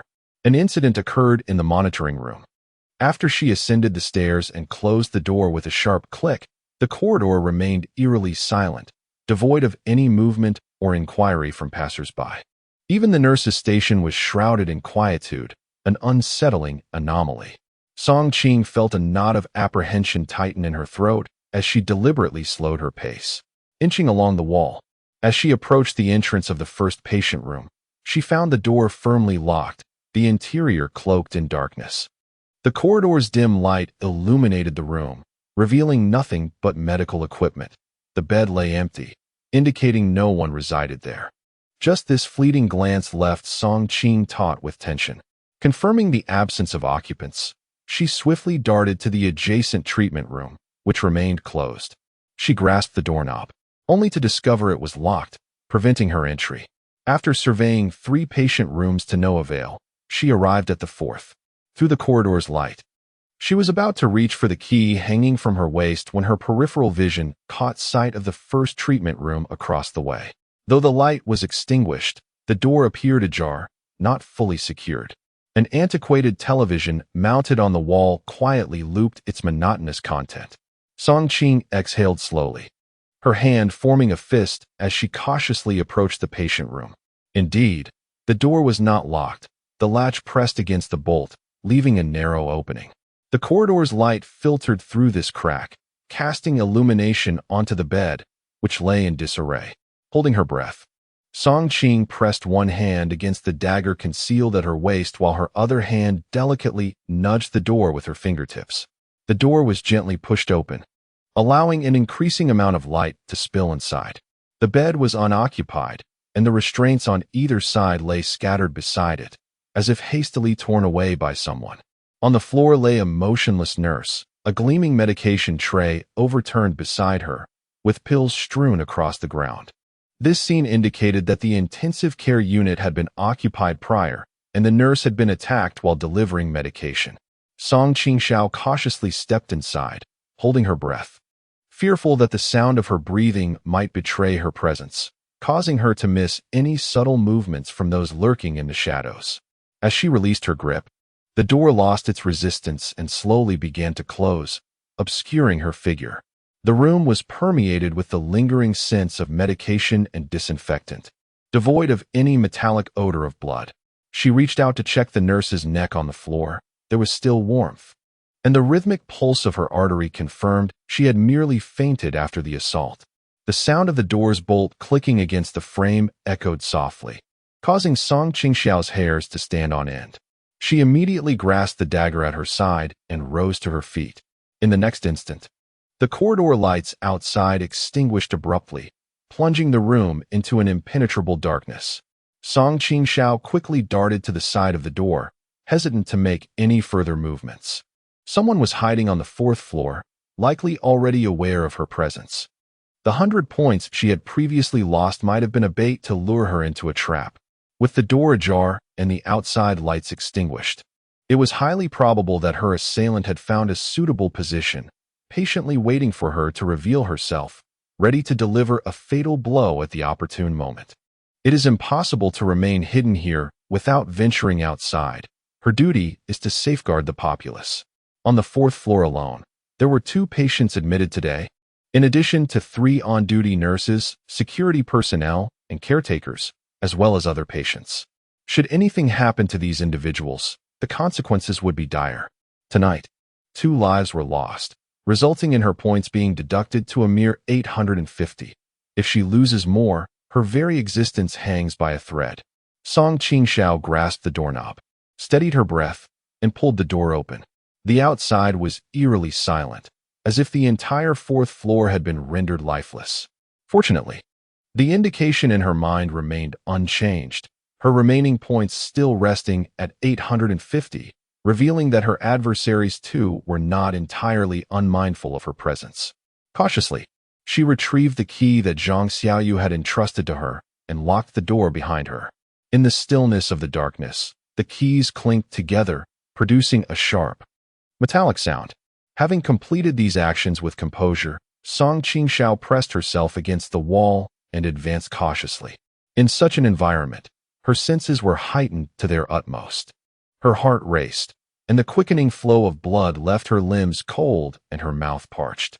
One hand grazed the wall while the other rested at her side, soon finding the doorframe. As she moved along the frame, her hand brushed against the heavy door, pressing her back against it. She had yet to exert any force when the door creaked open with an eerie sound, revealing that it had not been locked. The atmosphere within the room was peculiar. Having danced on the precipice of life and death before, she was acutely aware of such a presence, indicating that something was indeed amiss inside. She pressed her back against the door and pushed it open. As her eyes adjusted to the darkness, she vaguely discerned the silhouette of a figure lying on the bed. She stood still for a moment, sensing no other presence in the room. Cautiously, she approached the bedside and extended her hand to touch the foot of the bed, where she felt a pair of feet.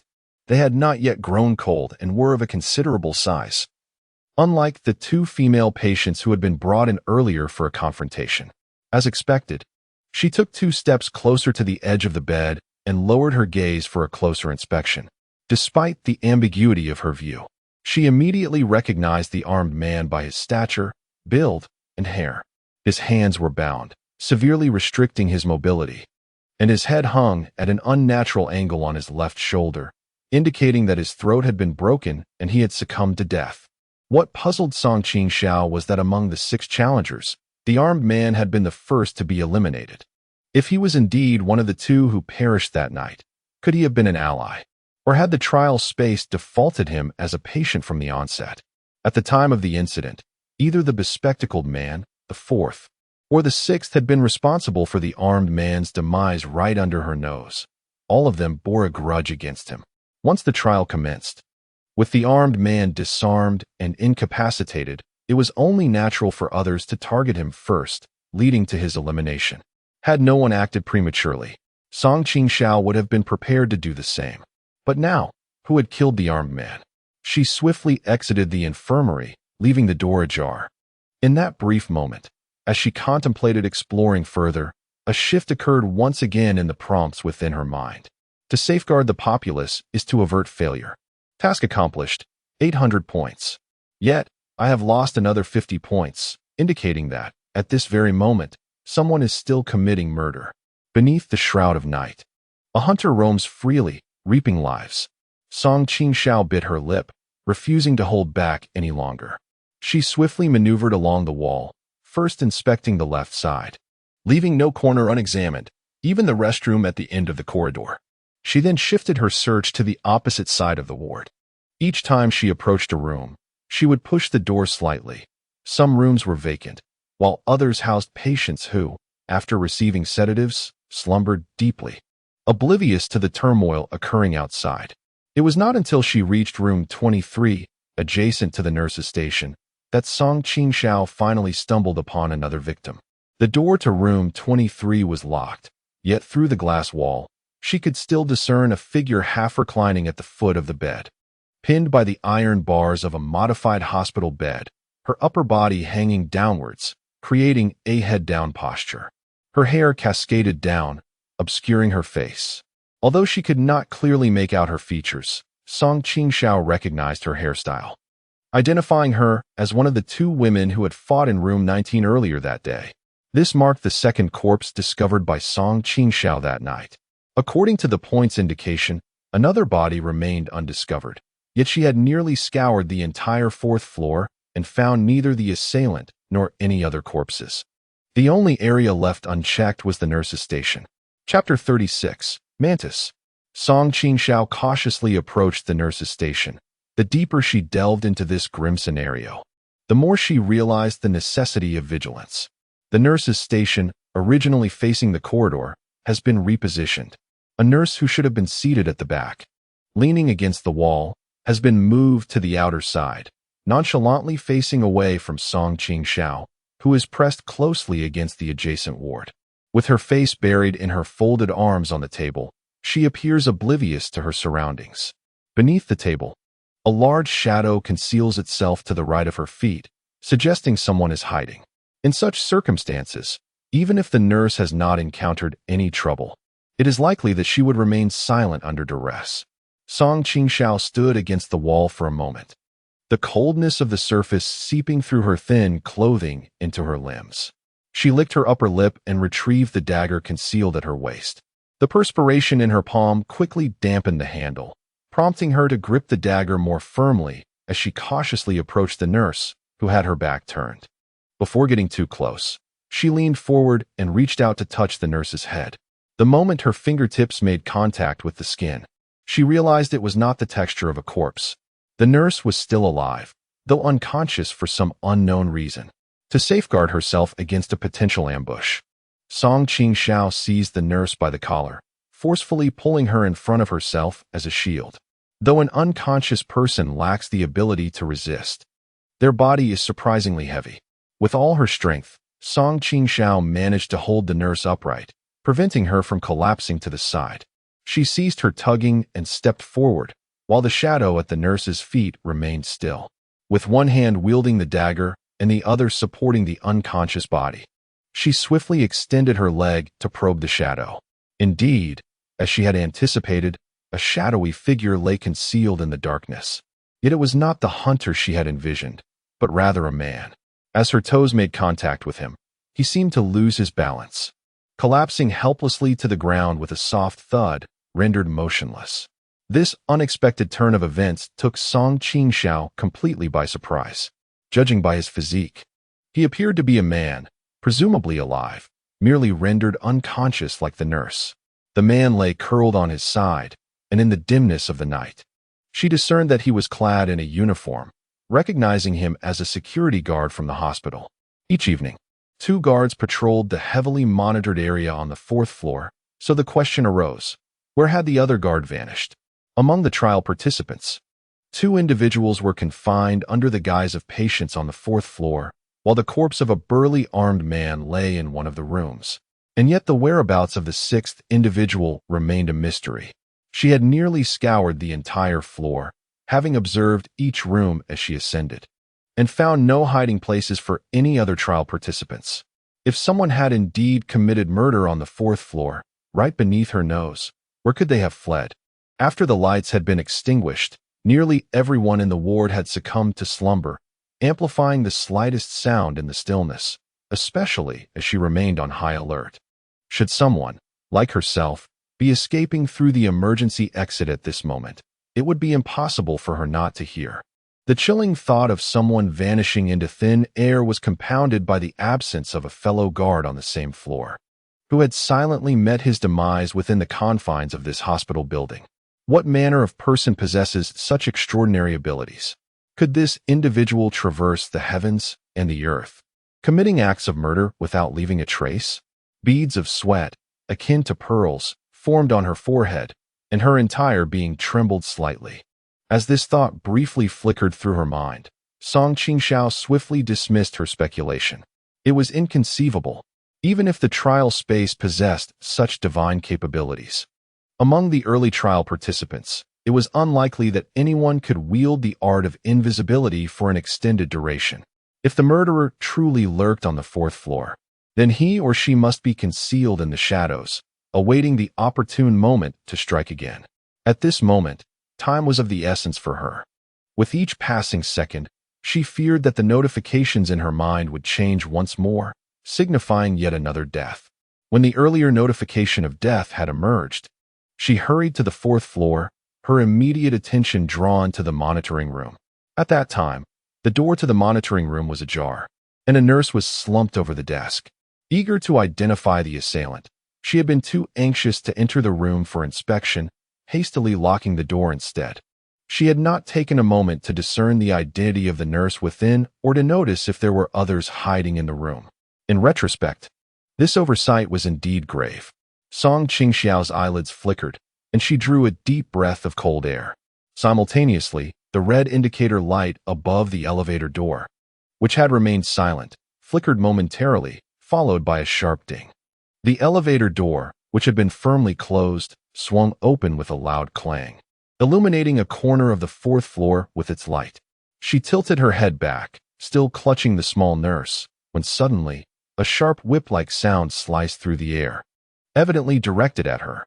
The slender figure of number 4 appeared at the elevator's threshold, the light casting an elongated shadow that nearly enveloped the entire wall of the opposing patient room, resembling a demon emerging from the depths of hell. She was prepared, having concealed herself within the elevator, resolutely intent on taking the life of Song Qingxiao. The two were in close proximity. Instinctively, Song Qingxiao hurled the nurse she was holding aside, crouching down beneath the nurse's station desk. However, she was acutely aware of the formidable power of number 4's whip. Upon entering the space, she had witnessed a brief confrontation between number 4 and a gun-toting brute, a sight that had left a lasting impression. Number 4's crimson whip was likely exchanged from the trial space, and she recalled how it had left a mark upon striking the barrel of the brute's firearm. The gun, too, had originated from the trial space, and even a single lash had been enough to mar it. Should that whip descend upon her, even the slightest touch of its tail could inflict injury, severely hampering her agility. Contemplating this, Song Qingxiao gripped her dagger tightly, using her legs to push the small nurse, who had fallen without support after being released, sending her sliding several centimeters away. This momentum not only propelled the nurse, but also caused Song Qingxiao to roll onto the ground. In a stroke of fortune, at that very moment, a loud bang reverberated as the whip struck the surface of the nurse's station. With a resounding crack, the marble countertop shattered, its weight supported only by 4 solid wooden legs, adorned merely with thin wooden panels for aesthetic appeal. Once the marble surface fractured, the table lost its balance and, with a thunderous crash, collapsed entirely. Debris of shattered stones and splintered wood erupted, lacerating Song Qingxiao's exposed cheeks and neck. The damaged table firmly pinned the security guard and the young nurse lying on the ground. Chapter 37. Capturing Cicadas. The documents and miscellaneous items scattered across the floor, including the computer monitor. The points indicated in her consciousness remained unchanged, suggesting that while the collapse of the nurse's station had inflicted some harm on the unconscious nurse and guard, it was not fatal. Number 4's attention was evidently focused on Song Qingxiao, with a clear intent to eliminate her. She was untroubled by the thought that number 4 might harm the defenseless duo. Enduring the pain, she crawled forward 2 steps, attempting to escape the reach of number 4's assault. The whip, extending nearly 3 meters, struck forcefully, compelling Song Qingxiao to halt her escape. As number 4 stepped out of the elevator, she stomped her foot, causing the elevator to shudder. A shadow leaning against the inner door of the elevator slowly toppled over, crashing to the ground with a thud, sending splinters of wood and dust flying, effectively jamming the elevator door and preventing it from closing. The elevator's light illuminated the otherwise pitch-black 4th floor. Realizing that number 4 had blocked her path, Song Qingxiao instinctively retreated. To her right lay the escape route she had originally intended to take upstairs, a potential means of salvation. Number 4, clearly aware of her intentions, swiftly positioned herself to the right upon exiting the elevator, wielding her long whip with a decisive flourish. nearly sealing off Song Qingxiao's escape. On the other side lies the glass window leading to the restroom and the outer corridor. However, due to the hospital's unique nature, the glass has been barred with iron, rendering any escape impossible. Although it is indeed a dead end, she finds herself with no options left. She takes off running, and the woman with the red whip, momentarily taken aback by her actions, soon lets out a cold snort. "Do you really think you can escape?" The murderous intent in her voice is palpable. In the dim light, she perceives the dagger clutched in Song Qing's small hand, bringing to mind a realization. The one wielding the gun is utterly incompetent, failing to even discover this. Internally lamenting her misfortune, Song Qing retreats towards the glass window, recognizing that encountering the woman with the red whip is the culmination of her ill fate. The dagger she had kept hidden as a secret weapon has now been prematurely revealed before number 4, and compared to the long whip, it is entirely overshadowed. Unable to showcase any advantages, a sharp whoosh pierces the air, and as she discerns the sound of the wind, her scalp tingles. The whip seems aimed directly at the back of her head.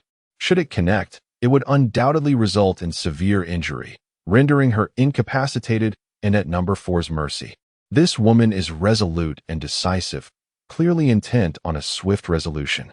Earlier, when she had hidden beneath the table, the presence of nurses and security had not deterred No. from acting without hesitation, indicating that she regards human lives with utter disregard. Near the elevator, another individual lies sprawled, and in her daze, Song Qing can only discern the security uniform he wears. If all goes as expected, this individual should be one of the security guards stationed on the 4th floor.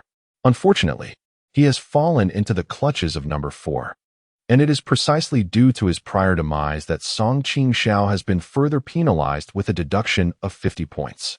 All these circumstances serve to highlight the stark contrast between Task 4 and Song Qingxiao. She exhibits no concern for the lives and deaths of the hospital's inhabitants. She is a harvester of souls, a hunter whose primary aim is murder. As the whip descended with a force akin to thunder, the situation became exceedingly perilous. Yet Song Qingxiao found an unexpected calm within herself. There was no escape, no refuge available, even if she were to miraculously evade the grasp of number 4. There remained several patients on the 4th floor, along with 3 unconscious nurses and security personnel. Should number 4 fail to eliminate her, he could easily turn to slaughter these individuals to swiftly fulfill his mission. The sheer number of fatalities would have catastrophic implications for her. She might evade death momentarily, but ultimately, she could not escape the clutches of fate. A failed task would result in her obliteration, rendering her forever bound to the trial space. Moreover, the whereabouts of number 6 on this floor remain unknown. Her circumstances are undeniably precarious, and unless she devises a plan to eliminate number 4, she will remain in dire straits. With this thought weighing heavily upon her, Song Qingxiao steeled herself, halting her steps momentarily, turning her head to the left. She allowed her body to lean away, her shoulder colliding with the wall of the patient room. The whip, initially aimed at the back of her head, missed her by a hair's breadth, striking the ground at an intricate angle. Though she managed to evade the brunt of the strike, the whip's tail nonetheless grazed the edge of her right foot. As she forcefully withdrew her leg, the whip sent one of her shoes crashing to the floor with a resounding bang. The formerly smooth tiles shattered under the impact, fissures spreading like a spider's web across the surface. Song Qingxiao rolled on the ground with one bare foot, and although the whip did not directly strike her, the residual force sent a tingling sensation through her foot. Gripping her dagger with one hand and pushing against the ground with the other, she swiftly leapt to evade towards the elevator entrance. Useless. Number 4 observed her maneuver and flicked her wrist once more. The crimson whip under her command slithered like a venomous red serpent, darting towards Song Qingxiao. Merely evading those 2 strikes had already drained a considerable amount of her energy. Cold sweat streamed down her body. Beads of perspiration converged on her forehead, cascading into her eyes, yet she dared not blink. As the whip descended again, Song Qingxiao was compelled to step onto the security guard's corpse to seek refuge in the elevator. The whip struck the guard's back with a dull thud, tearing through his clothing and lacerating his flesh. Song Qingxiao's back slammed heavily against the elevator wall, creating a dent in the interior. By the dim light, she glimpsed the whip-wielding woman standing at the opposite end of the elevator door. Her movements were no longer as fluid as before, her brow furrowed, revealing signs of exertion. Upon observing this, Song Qingxiao suddenly realized the truth. Although number 4 had exchanged for a weapon and likely enhanced her physical abilities, her resources were not limitless. Her stamina was not infinite. After delivering several lashes, she too would experience fatigue. The greater the force of the whip, the more energy it would require from her as well. With the realization that she was not without her weaknesses, Song Qingxiao felt a wave of calm wash over her. Taking advantage of the opportunity presented by the red whip woman retracting her whip, she swiftly exited the elevator. Being trapped within its confines was akin to courting death for her. The red whip woman, expending all her efforts, cornered her into a nook of the elevator. Just as it appeared she was on the brink of claiming her life, her efforts fell short, igniting a fierce anger within her.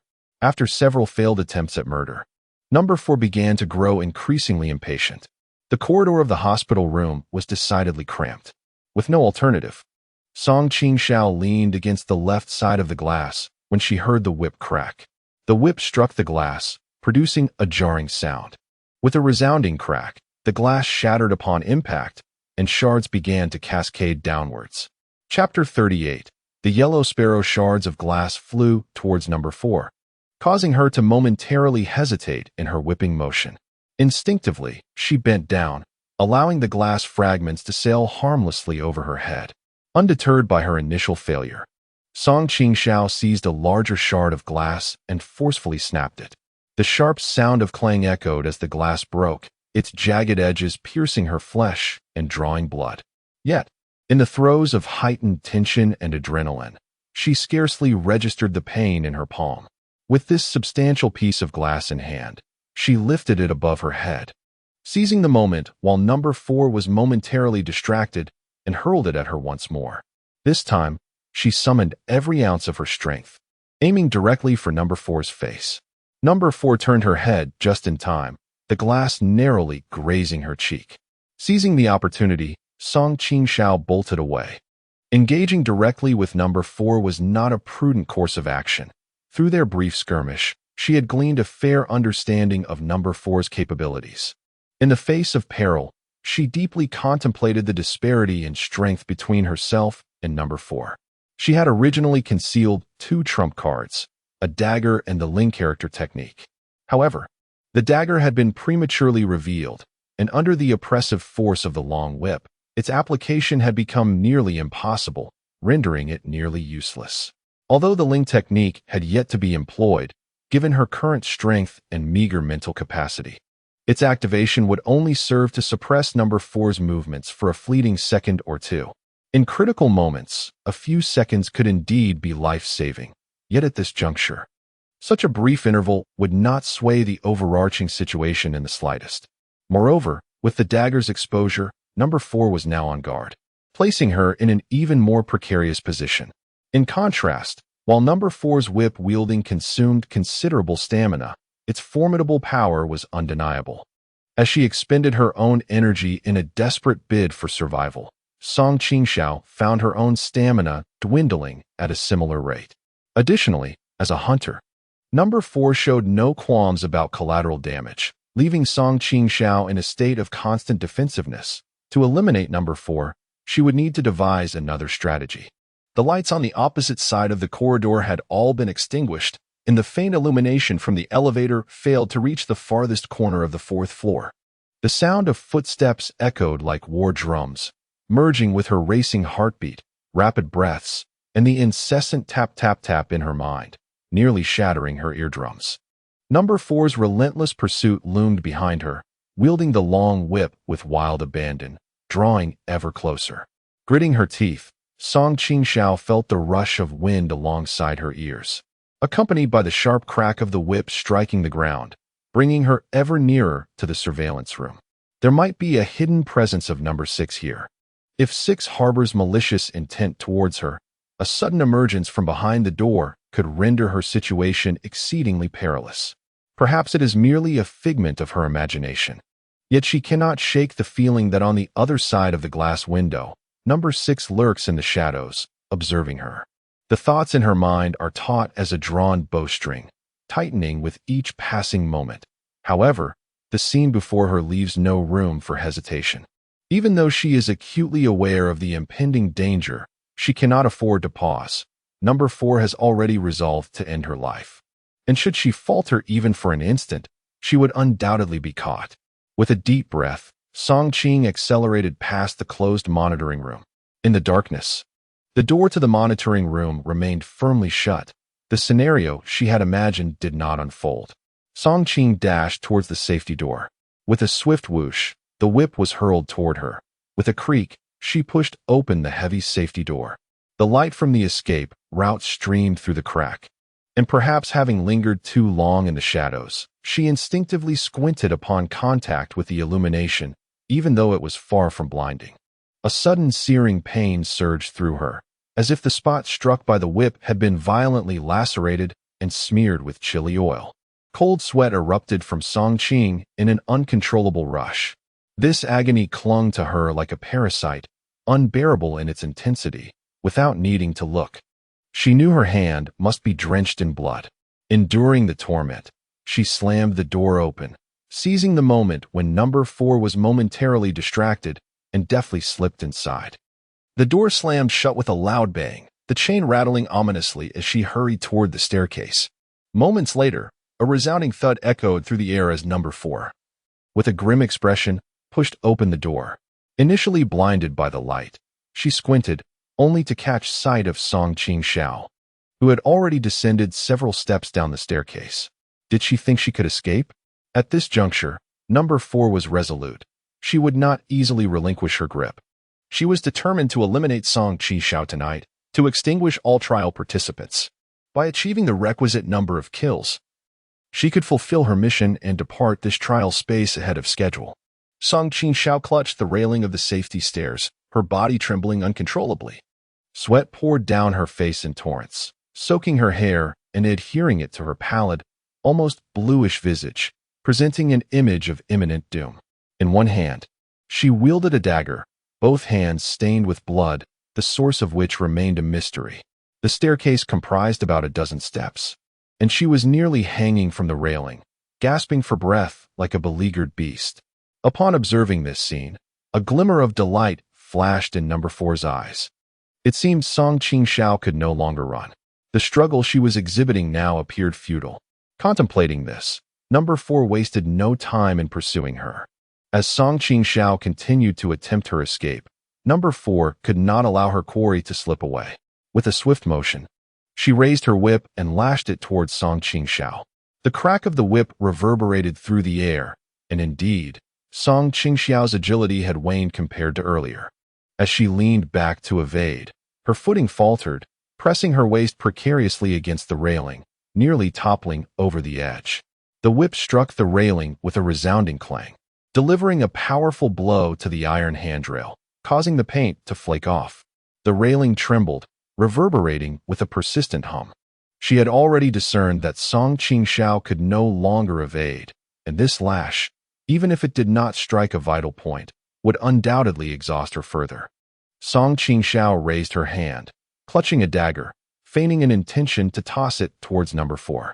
It appeared as though she had been cornered with no escape, prepared to abandon her only means of defense. A glimmer of triumph flickered in number 4's eyes as the whip, with lightning speed, lashed out at Song Qingxiao, simultaneously as she hurled her object towards number 4. Amidst the cacophony, she thought she heard a ding-dong sound in the air, reminiscent of multiple metals colliding, not that of a dagger.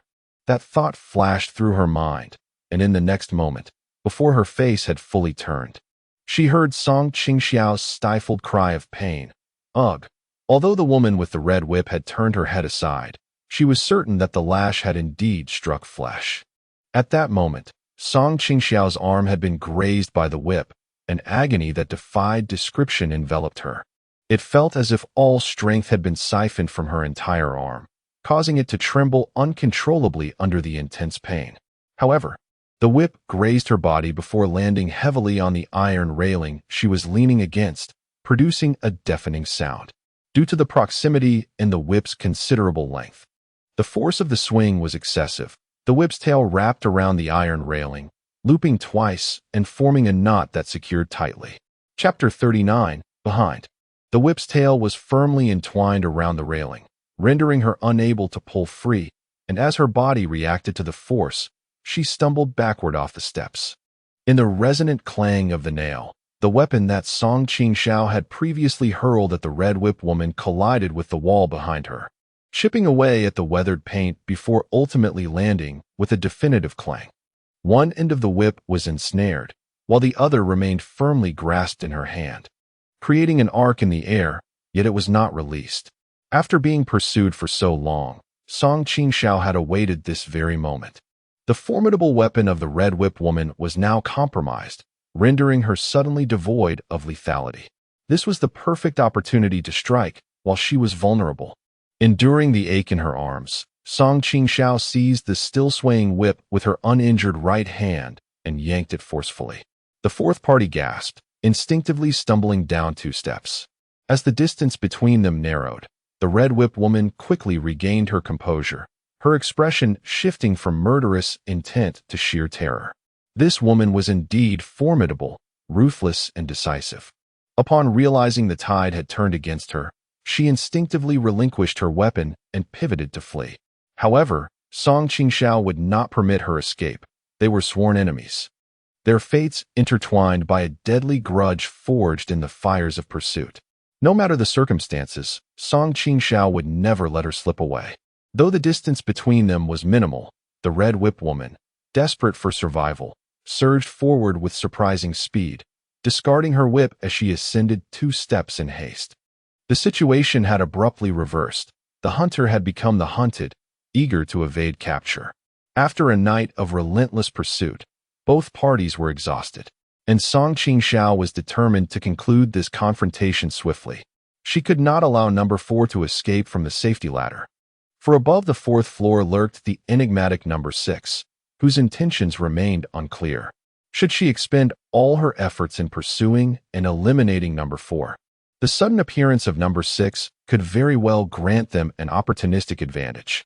As she observed number 4 take a step forward, increasing the distance between them, she hastened her pursuit, her form eclipsed by the elongated shadow of number 4. In that critical moment, Song Qingxiao could no longer conceal her true capabilities. With urgency coursing through her, she immediately formed a seal with her hands, drawing a boundary in the air, confinement. Her mental energy coalesced into A, compressing the surrounding atmosphere. The confinement technique, guided by her will, bore down upon number 4. The instant number 4 attempted to advance, her steps felt as though they were weighed down by an immense burden, the air around her compressing, rendering her breathless. Time seemed to freeze in that moment. In just a second or two, number 4's complexion turned as pale as a sheet. She had certainly heard the words uttered by Song Qingxiao earlier, and understood that her current predicament was inextricably linked to her. Yet, despite her meticulous calculations, number 4 had not anticipated that Song Qingxiao possessed such an extraordinary ability beyond her dagger. This contender, whom she had deemed as weak and unworthy of concern, had concealed a lethal trump card, catching her completely off guard. The confinement technique, due to Song Qingxiao's limited mental energy, could only restrain her for a mere 2 or 3 seconds. However, for number 4, those fleeting moments felt like an eternity. In that brief instant, Song Qingxiao stepped forward, her fingertips brushing against number 4's garment, seizing hold of it. 3 seconds, 2 seconds. Number 4 heard the rhythmic ticking of a clock echoing in her mind. The countdown before her flickered twice, and the oppressive force restraining her gradually dissipated. A gleam of ecstasy flickered in her eyes as she sensed the weight binding her body beginning to lighten. Her previously motionless leg now began to move forward with increasing momentum. 1 second, before her raised hand could descend, Song Qing's small right hand had already grasped a dagger, plunging it toward her waist. Number 4's fierce expression faltered, an involuntary gasp escaping her lips. As the blade pierced her flesh, she felt a sudden chill coursing through her body, the pain yet to register in her mind. Instinctively, she reached for Song Qing's wrist, which held the dagger. Seizing this opportunity, Song Qing captured her wrist. In their struggle, both lost their balance and tumbled against the stair railing, emitting a resounding thud. The initial stab had already inflicted injury on number 4, and the loss of her weapon dealt a heavy blow to her psyche. Now, with Song Qing overpowering her, her rationality shattered in an instant. Enduring the throbbing pain from the draining of her mental strength, Song Qing deftly hooked her toes around the long whip that had fallen to the ground. She lifted it with a swift motion, releasing her grip on the dagger, which clattered to the floor and bounced twice before being kicked aside amidst their struggle. Grasping the whip's length, she wound the supple material around number 4's neck twice. Despite her fierce resistance, number 4, unwilling to accept her fate, wore an increasingly fierce expression. Ignoring the wounds at her side, she grasped Song Qingxiao's small frame with an iron grip, resembling a colossal python. It was evident that she comprehended Song Qingxiao's intentions and knew that relinquishing her hold would result in her demise. "You shall not escape," she panted heavily, devoid of the earlier pride that Song Qingxiao had perceived in her. Her face was ashen, hair disheveled, and her eyes gleamed with a blend of malice and provocation. In a desperate last-ditch effort, number 4's strength surged as she clutched Song Qingxiao, as if attempting to crush her bones. The pain from the whip's caress on her left arm intensified with the pressure. Ignoring her words, Song Qingxiao once again formed a seal with her hands. Having expended much of her mental energy to ensnare number 4, she dared not hold back any longer, drawing a boundary to confine her. The smugness that adorned number 4's face swiftly morphed into panic as the all-too-familiar sensation of losing control washed over her. Her grip on Song Qingxiao's arm stiffened, and the corners of her mouth, which had once curled upward, now descended at an agonizingly slow pace, creating an eerie expression. Deep down, she realized that Song Qingxiao was nearing her limits, and this spell might not bind her for long. For a fleeting second, it felt as though her entire being was momentarily frozen, before gradually regaining strength. Before number 4 could relish this moment, Song Qingxiao seized the opportunity, breaking free from her grasp and forcefully propelling her away. The iron railing of the safety corridor, standing just over a meter tall, barely reached number 4's waist. In her moment of imbalance, she lost her self-control and toppled headfirst into the abyss outside. The wretched scream that escaped her lips was swiftly stifled by the constricting whip coiled around her neck, transforming into a muffled groan. Chapter 40. The Incident. The whip's tip tangled around the railing, while the other end was firmly grasped by Song Qingxiao. Subject 4 plummeted rapidly, descending over a meter. As the long whip tightened around her neck, the force of her body was forcibly restrained by the whip, and with a crack of breaking bones, Subject 4 could not even utter a scream before her life extinguished. Song Qingxiao clutched the whip tightly, wrapping it around her hand twice to prevent slipping. The force of Subject 4's fall caused her to collide violently with the railing, making it sway uncontrollably. Her palm burned painfully from the whip's friction, and after exhausting her mental energy, a throbbing headache set in. As she collided with the railing, bright stars burst before her eyes, and she persisted solely through sheer willpower. At the moment of Subject 4's demise, the alert in her mind indeed changed. Protect the populace. Failure results in obliteration. Task completed, 850 points. Just as Song Qingxiao had anticipated, with Subject 4's death, her points increased. Having eliminated an adversary, the tension that had been taut in her mind slackened. Enduring her fatigue, she wound the whip around the railing and tied a simple knot. After catching her breath and feeling somewhat revitalized, she promptly retrieved the dagger she had previously discarded on the ground and concealed it once more within her clothing. After a moment's hesitation, she dragged her weary legs up the stairs, where a set of keys given to her by Nurse Zhang lay in the corner against the wall. The keys had been instrumental in deceiving Subject 4 and securing the opportunity to eliminate her. The individuals on the 4th floor were all in a state of unconsciousness, But curiously, the third floor remained eerily silent, with no one venturing to investigate. The task was far from completion. 2 out of 6 trial participants had perished, leaving 3. Aside from Qingxiao, still in the scene. This trial was not yet concluded. She had to remain. With the dawn of a new day, someone would inevitably discover the peculiarities on the 4th floor, so it was prudent to leave behind as little as possible. Qingxiao brushed her hair back, considering the hat and shoes lost during the skirmish on the 4th floor. These items were issued uniformly, and, given the abundance of nurses in the hospital, it was unlikely they would trace them back to her. Peering out cautiously, she observed the red whip woman's head drooping onto her shoulder. The wound inflicted by Qingxiao's piercing strike at her waist continued to bleed profusely, trailing down her thigh and pooling at her feet, dripping rhythmically to the floor. Although the woman was deceased, her weapon remained intact. The red whip had considerable power and was an item exchangeable within the trial space, allowing for free access in and out of the environment. Qingxiao was determined to claim it. Time was of the essence. As she reached to untie the whip, the moment she loosened one side, the weight of the red whip woman's corpse caused the whip to swiftly slip from her grasp. The body of the 4th participant slid downward under this force. The whip grazed her neck with a chilling sizzle sound, and ultimately, the body fell straight down to the 1st floor. After a moment, a resounding thud echoed from below, the sound so loud that it reverberated throughout the entire building. Qing, with her keen eyes and swift hands, deftly grasped the long whip that slid down under the force of gravity. Upon hearing the sound of number 4 hitting the ground, she gasped, furrowing her brow, barely having time to worry that the noise might attract the attention of the hospital staff. Suddenly, a prompt in her mind underwent another transformation: protect the civilians. Failure results in erasure. Task complete, 800 points. The 50 points added for the recent elimination of number 4 were swiftly deducted once more within these fleeting moments, signifying yet another life extinguished. Who could it be? Instinctively, she turned to glance at the safety passage on the 4th floor, her expression a tumult of emotions. Was it number 6 who did this? The patients on the 4th floor were all in a deep slumber tonight, and the on-duty nurse had also been rendered unconscious.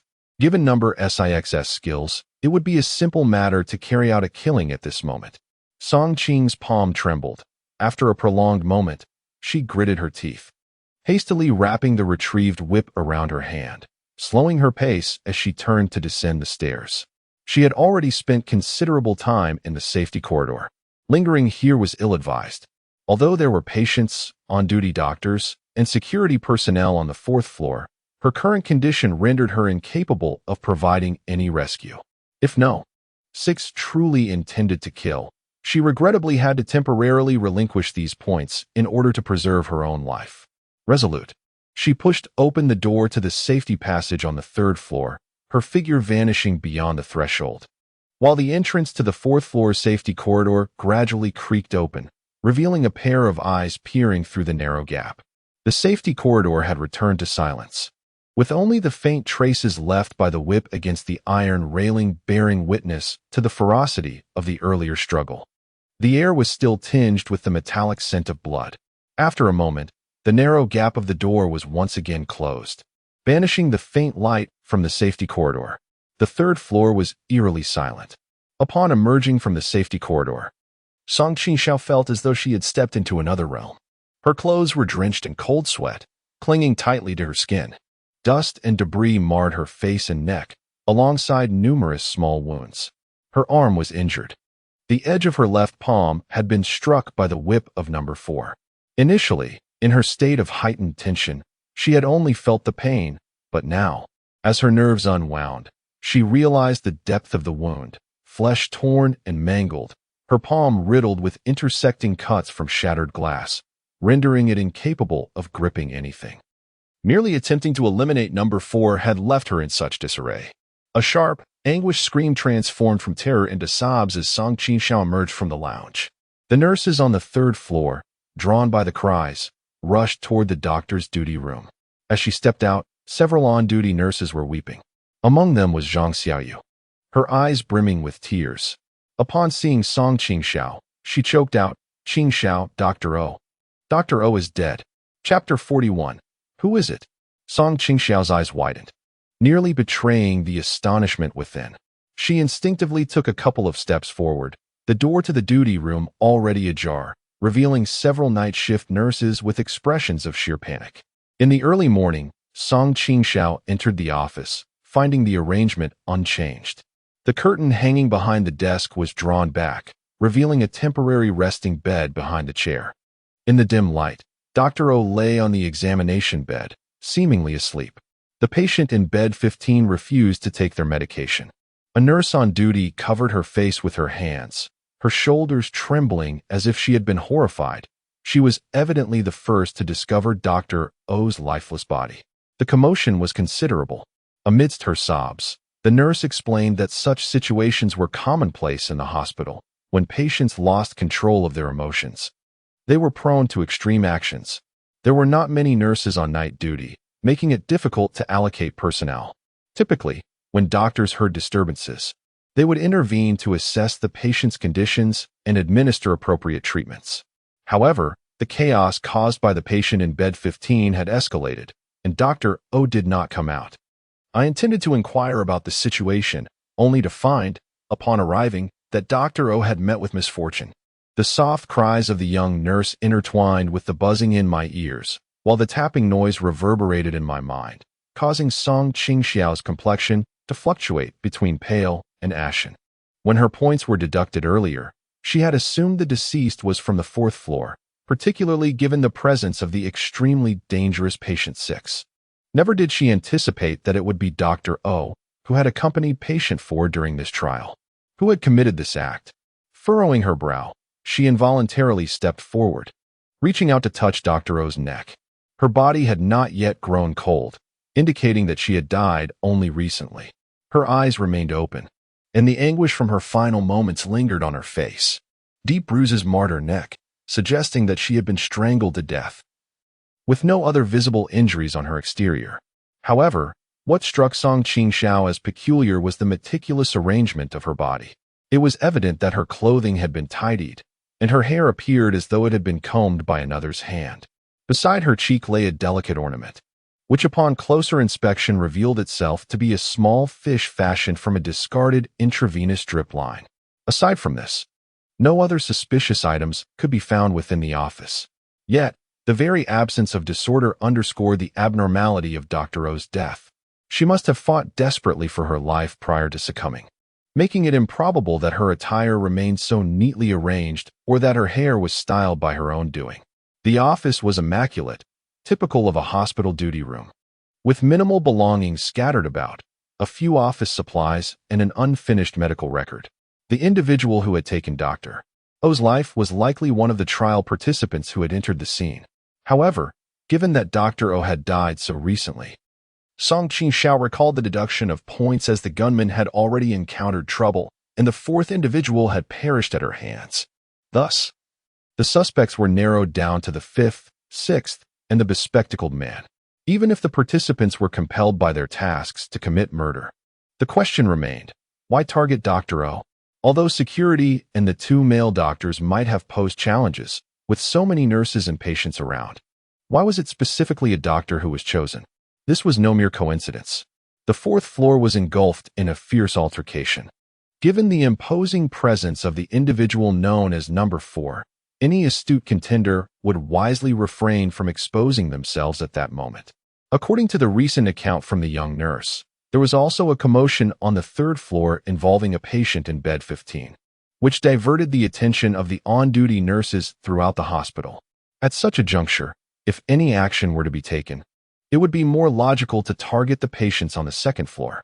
The individuals there had taken sedative medications late at night, rendering many of them into a deep, unresponsive slumber, devoid of any capacity for resistance. If someone were indeed to strike, it would require minimal effort. Yet, the assailant chose to confront the sole doctor on the 3rd floor, which piqued Song Qingxiao's curiosity. Her head throbbed painfully, and her mental fortitude felt exceedingly frail. After employing the linen incantation twice, she found herself on the brink of collapse. A vague sense of an important matter eluded her memory. What could it be? She struggled to move her trembling arm, and the long whip coiled around her right wrist reminded her of number 4's sardonic and arrogant visage, which had beckoned her earlier that morning outside the duty room. At that moment, an important recollection surged forth. Earlier that day, a scuffle had erupted among 3 patients in room 19, prompting Dr. O and number 4 to rush to assist, ultimately subduing the unruly patients together. During the handover of duties, Lu Yixuan had not only passed on the medical records and work notes to Dr. O but had also handed over the key adorned with a red cord. This key was likely the one mentioned by Zhu Xiaoke, which secured the firearm obtained from the hands of the Great Han. Upon contemplating this, Song Qingxiao swayed slightly, and immediately someone beside her steadied her. The hand that reached out fortuitously grasped her arm, which had been grazed by the long whip of number 4, sending a sharp pang through her body that made her shudder violently. The sting compelled her to swiftly turn her head, only to find Zhang Xiaoyu supporting her. A look of sorrow etched upon her face. "Please summon Doctors Lu and Hu," she urged. Zhang Xiaoyu clutched Song Qingxiao's hand, oblivious to the tension coursing through Song's body, and spoke slowly. "Tonight, I feel an unsettling anxiety, as if something else is amiss." She paused. "Did you hear that loud thud just now? The noise from the 4th floor is quite alarming. I wonder if the 2 patients from room 19 have begun to quarrel again." As soon as someone spoke, the other panicked individuals managed to regain some composure. When Zhang Xiaoyu mentioned the commotion from the 4th floor, Song Qingxiao lowered her gaze to her hand. Her right hand, clenched into a fist within her sleeve, trembled slightly, while her left hand, held tightly by Zhang Xiaoyu, throbbed with an agonizing pain. Fortunately, no one seemed surprised by her demeanor, assuming she, too, was startled by Dr. O's death. Doctors Lu Yixuan and Hu arrived promptly, but Song Qingxiao noted that the bespectacled man did not accompany them. The elevator was out of service, stuck on the 4th floor, its doors seemingly jammed, preventing any movement. The 2 male doctors summoned 2 security guards and decided to ascend the stairs for a closer inspection. Several nurses stationed in the duty room sensed that something was amiss, and for a moment, silence reigned as no one dared to speak. "The corpse number 4 on the 1st floor has been discovered." She plummeted from the 4th floor emergency exit, her body rendered unrecognizable upon impact. After a considerable search, the hospital's security personnel located her at the emergency passage. Chapter 42. The murderer. Amidst the rhythmic tap, tap, tap of time slipping away, the atmosphere was thick with anxiety as several young nurses exchanged uneasy glances. In stark contrast, Song Qingxiao exhibited remarkable composure. She was aware that Lu Yixuan and others had ascended to the 4th floor, where they would likely encounter the chaos and the grim sight of multiple corpses. The sea of consciousness did not convey any further loss of points, indicating that the concealed figure number 6 would not act recklessly in the presence of the numerous doctors. She exhaled softly, lowering her gaze. The countdown displayed before her read, 85, 47, 29. Time was of the essence, and she faced several formidable challenges ahead. Her eyes grew somewhat vacant, the after effects of mental exhaustion prompting her to yawn uncontrollably, waves of drowsiness washing over her. Suddenly, the tranquil corridor was pierced by the ding of the elevator arriving, jolting Song Qingxiao from her lethargy. She clenched her injured palm, the sharp pain reviving her senses significantly. Dr. Lu and his team had returned. One of the nurses spoke with palpable relief. The series of bizarre deaths had cast a heavy shadow over the hospital, causing a palpable unease among its staff. The surrounding wards housed patients suffering from mental disorders, and after consuming sedatives, the entire hospital had descended into an eerie silence. The nurses, gathered in a circle, stood up upon hearing that Dr. Lu and his colleagues had come down. Lu Yixuan wore a grave expression. Before the nurses could utter a word, he spoke first. "An incident has occurred on the 4th floor." His statement caused the nurses' faces to pale. Song Qingxiao lowered her head as he continued. "Security guard Zhao has been murdered.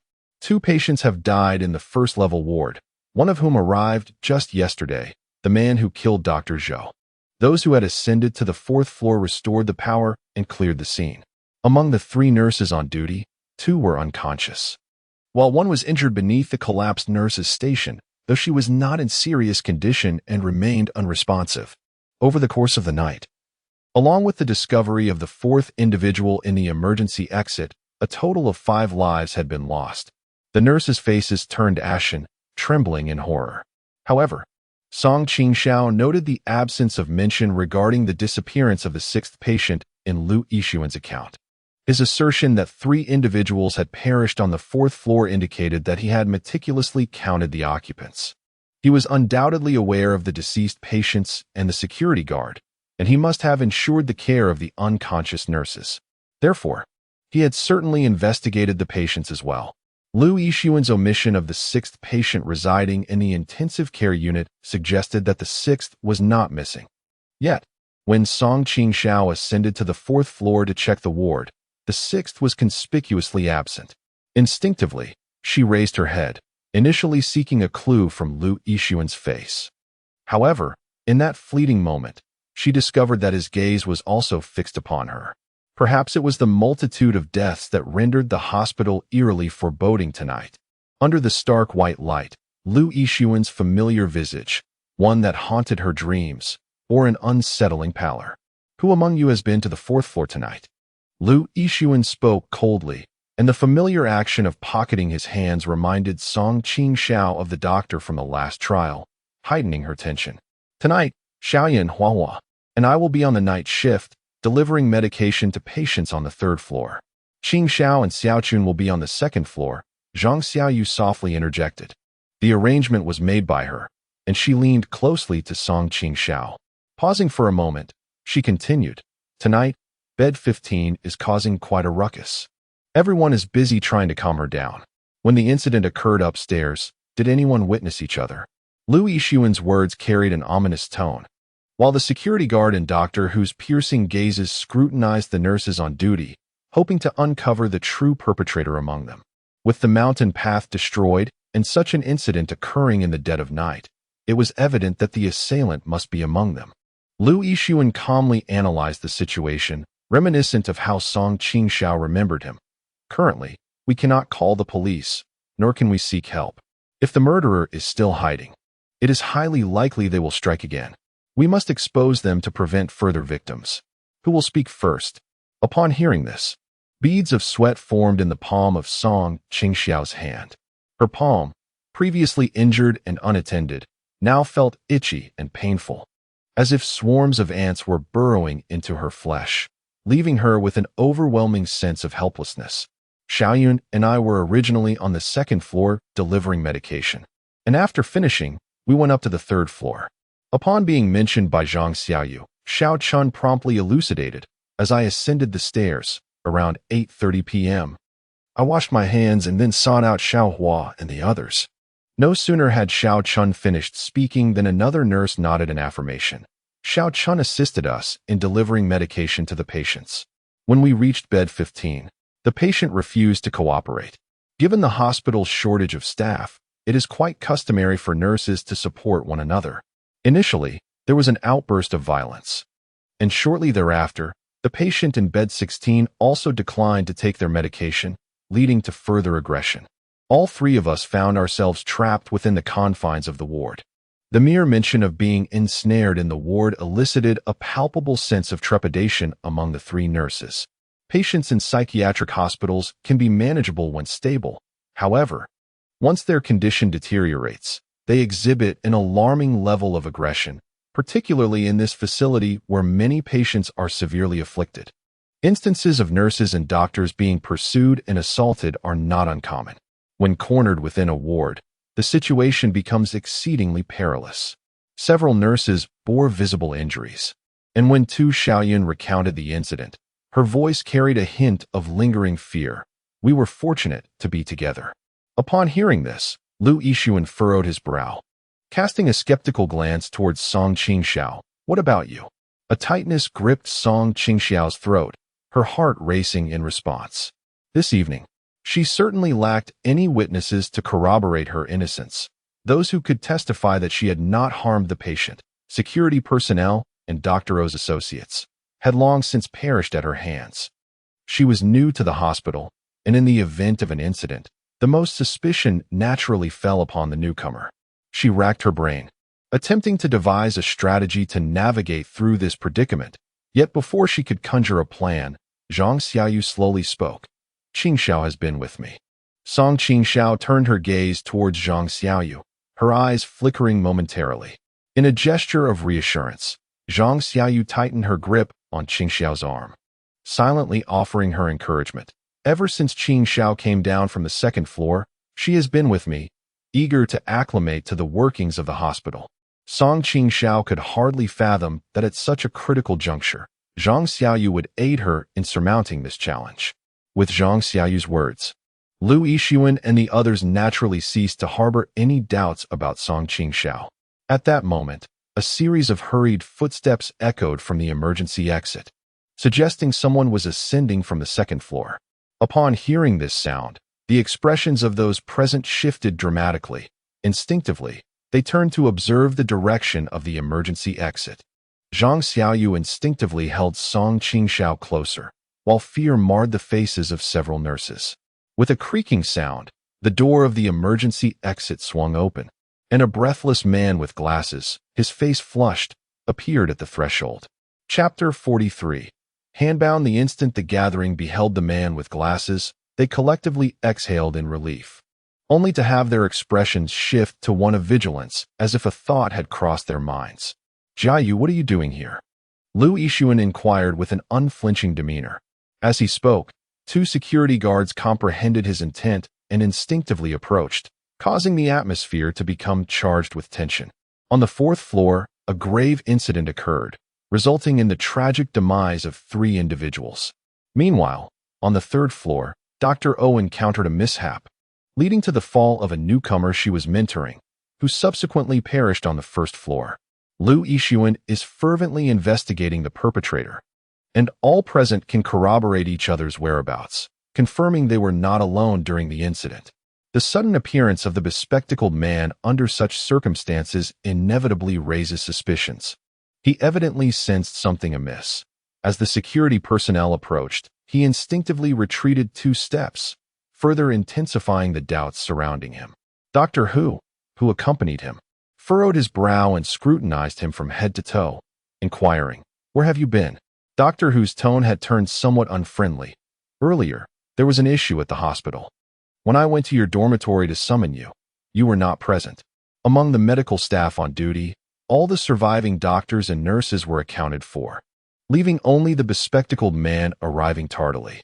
Within the 4th floor ward, 2 patients had been murdered, and a security guard had also met with misfortune." As Lu Yixuan spoke, his gaze was fixed intently on the bespectacled man. Upon hearing this, Song Qingxiao felt a subtle sense of relief. With Zhang Xiaoyu providing cover, the hospital staff had begun to cast their suspicious glances toward the bespectacled man. She felt a surge of exhilaration. Should he fall under suspicion, his fate could very well mirror that of the armed assailant. It is likely that the hospital staff would subdue him, temporarily incapacitating him. This presents a rare opportunity, not only to clear her own name, but also to eliminate the bespectacled man with considerably greater ease. The trial has yet to reach its conclusion. Among the 3 survivors besides her, it is certain that one of them, like the 4th, is also a trial participant tasked with hunting the populace. The bespectacled man is likely one of them, and she cannot afford to let him escape. Upon hearing that so many had perished in the hospital, a flicker of discomfort crossed his face.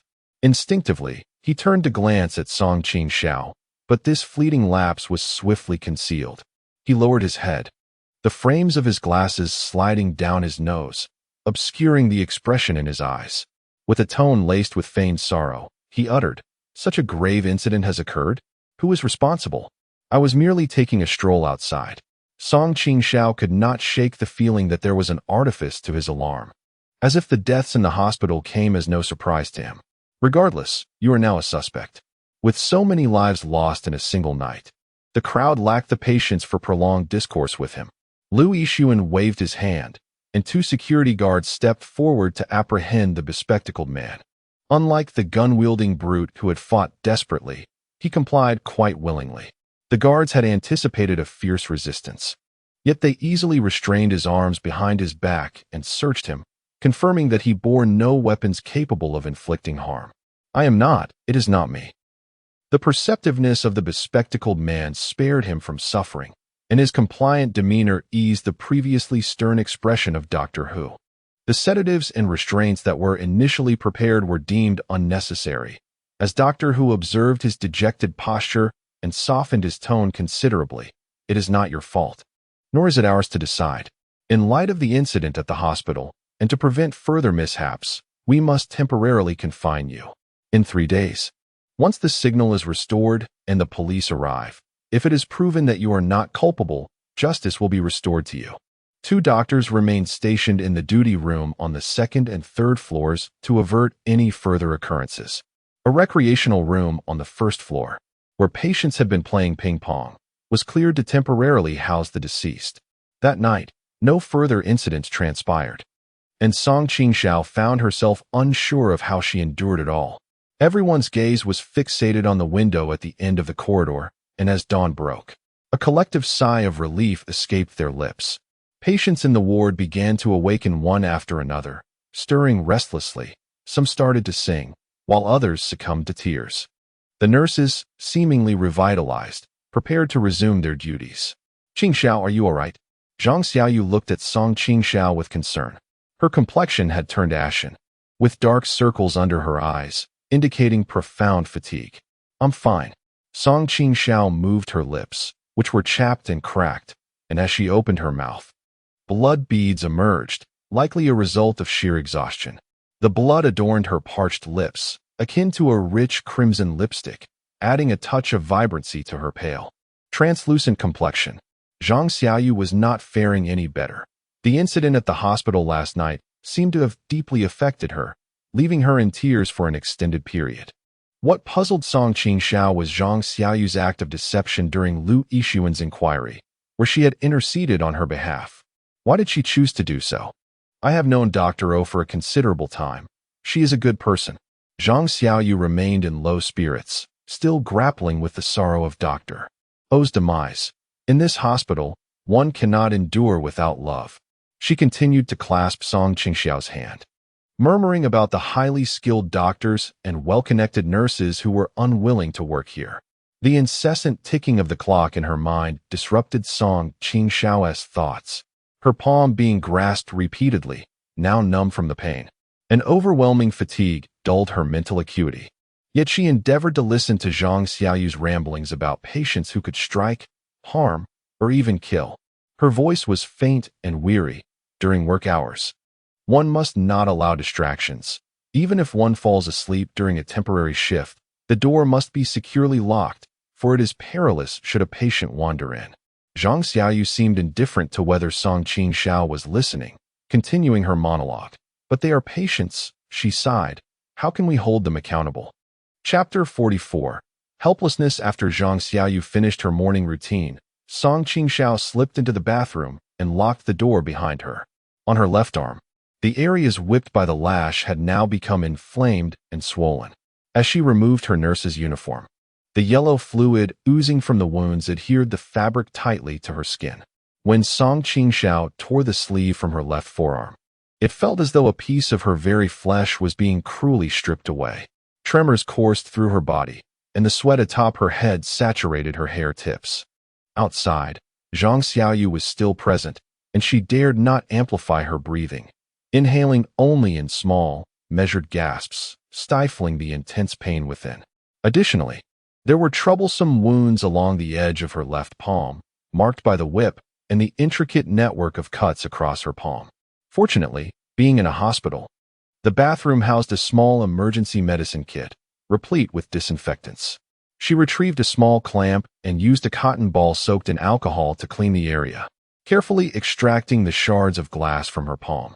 Outside, Zhang Xiaoyu called out, "Qingxiao, are you heading to the cafeteria?" As she spoke, Song Qingxiao turned on the faucet, and amidst the cascading sound of water, Zhang Xiaoyu seemed to say something. Shortly thereafter, the sound of the dormitory door opening was heard, followed by a gentle closure. Once left alone in the dormitory, Song Qingxiao finally exhaled a sigh of relief, leaning softly against the sink. She had slept deeply, perhaps due to the exhaustion of her mental faculties from the struggle with number 4. She had not even dreamt during her slumber. Ultimately, it was Qingxiao who roused her from her sleep. Upon opening her eyes, she felt a lingering disorientation, yet her body instinctively sat up, alert. "Are you all right?" The lights in the dormitory have been illuminated as the outside world has succumbed to darkness. Her gaze settled upon the table in the corner, where 2 cold steamed buns lay forgotten. In the periphery of her vision, a countdown persisted, now dwindling to 65, 31, 26. Her mental state had improved considerably since the morning. Although her wounds throbbed faintly, she instinctively noted the message echoing in her mind. Protect the populace. Failure results in obliteration. Task completed, 800 points. Since the last death of Dr. O, this number had remained unchanged, a testament that no one had perished during her slumber at the hospital. While a wave of relief washed over her, she was also struck by a sense of vigilance. She could feel the aftereffects of overexertion on her mental faculties, and she resolved never to act so recklessly again. The unpredictable nature of the environment could unleash any number of unforeseen events, and she was fortunate that no one had taken advantage of her vulnerability while she slept. She glanced at Qingxiao, who appeared far from well-rested, dark circles prominent beneath her eyes. As she spoke, Qingxiao gestured towards the cold buns on the table. Song Qing smiled, expressed her gratitude, and retreated to the restroom, splashing her face with cool water before donning her freshly laundered nurse's uniform from the morning. When she emerged, she felt considerably more alert. Tonight, she and Qingxiao were again on night duty, and time was of the essence. Seizing 2 buns in her hands, she consumed them on the move, her thoughts drifting back to the events of the previous night. 5 lives had been lost: a gunman, the female patient from room 19, the security guard on duty on the 4th floor, as well as Dr. O and the woman in the red whip. It is certain that the security guard met his demise at the hands of the woman known as Red Whip number 4, while number 4 herself perished by her own hand.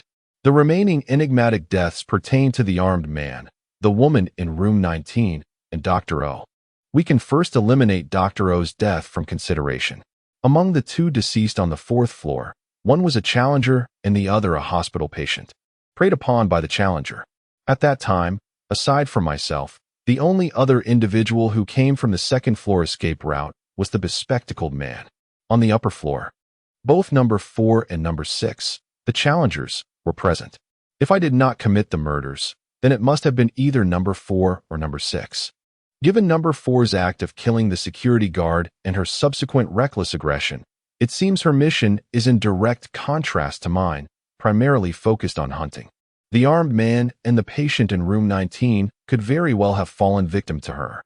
However, considering the timeline, it would have been nearly impossible for number 4 to incapacitate everyone on the 4th floor, eliminate the armed man, kill the patient, and abduct the security guard into the elevator within such a brief span. Unless someone directly or indirectly assisted her in incapacitating the individuals on the 4th floor to facilitate her actions. In stark contrast to number 4's behavior stands number 6. This individual is agile and poses a significant threat. When I ascended to the 4th floor, she remained concealed in the shadows. It was likely she who extinguished the lights on the 4th floor while number 4 lay in wait within the elevator. Her actions suggest she may have harbored the intention to benefit from the conflict between the 2, yet ultimately refrained from intervening. Number 6 concealed herself on the 4th floor, exhibiting remarkable agility, while the patients, nurses, and security personnel throughout the entire floor succumbed to unconsciousness. She refrained from seizing the opportunity to commit murder. Song Qingxiao harbored a subtle suspicion that number 6's mission, akin to her own, was primarily focused on safeguarding the populace. If this were indeed the case, several of her conjectures would fall into place. After eliminating number 4, she found herself utterly exhausted. If number 6's objective was to hunt, she should have taken this chance to end Song Qingxiao's life. Unless, of course, number 6 was also a protector. Following the conclusion of the battle between Song Qingxiao and number 4, the sudden demise of Dr. O not only astonished Song Qingxiao, but likely alerted Number 6 as well, prompting a shift in her original strategy. Number 6 was an ally, while the intentions of Number 5 remained uncertain. The countdown for their mission was still ongoing, indicating that the source of danger within the hospital had not yet been entirely eradicated, thus rendering the mission to protect the populace incomplete. The bespectacled man was highly likely to be the hunter, since his apprehension last night, and with more than 10 hours passing without incident, his culpability was increasingly evident. At this juncture, the only means to extricate themselves from this perilous scenario was to eliminate all sources of danger. Once the hospital was free from these viruses, order would naturally be restored, and the populace would no longer require protection in the absence of the killer. In her mind, she compiled a list of dangerous individuals, with the bespectacled man at the forefront of her plans for removal. Chapter 45. Storm and rain. Having unraveled the clues from this trial, Qingxiao felt a significant weight lift from her shoulders. The only lingering concern is that she is aware that Number 6 may be her ally. Yet Number 6 may not share this understanding and might still perceive her as an adversary. If that is indeed the case, a confrontation between them seems inevitable. Number 6 is a formidable opponent. During her skirmish with Number 4, if Number 6 lurks in the shadows, her own trump card would be laid bare. Thankfully, she possesses the Ling technique, along with a dagger and a long whip in hand. Even against Number 6's exceptional skills, with heightened vigilance, she may yet prevail. The patient activity room on the first floor of the hospital has been cleared, now housing the 6 recently deceased bodies.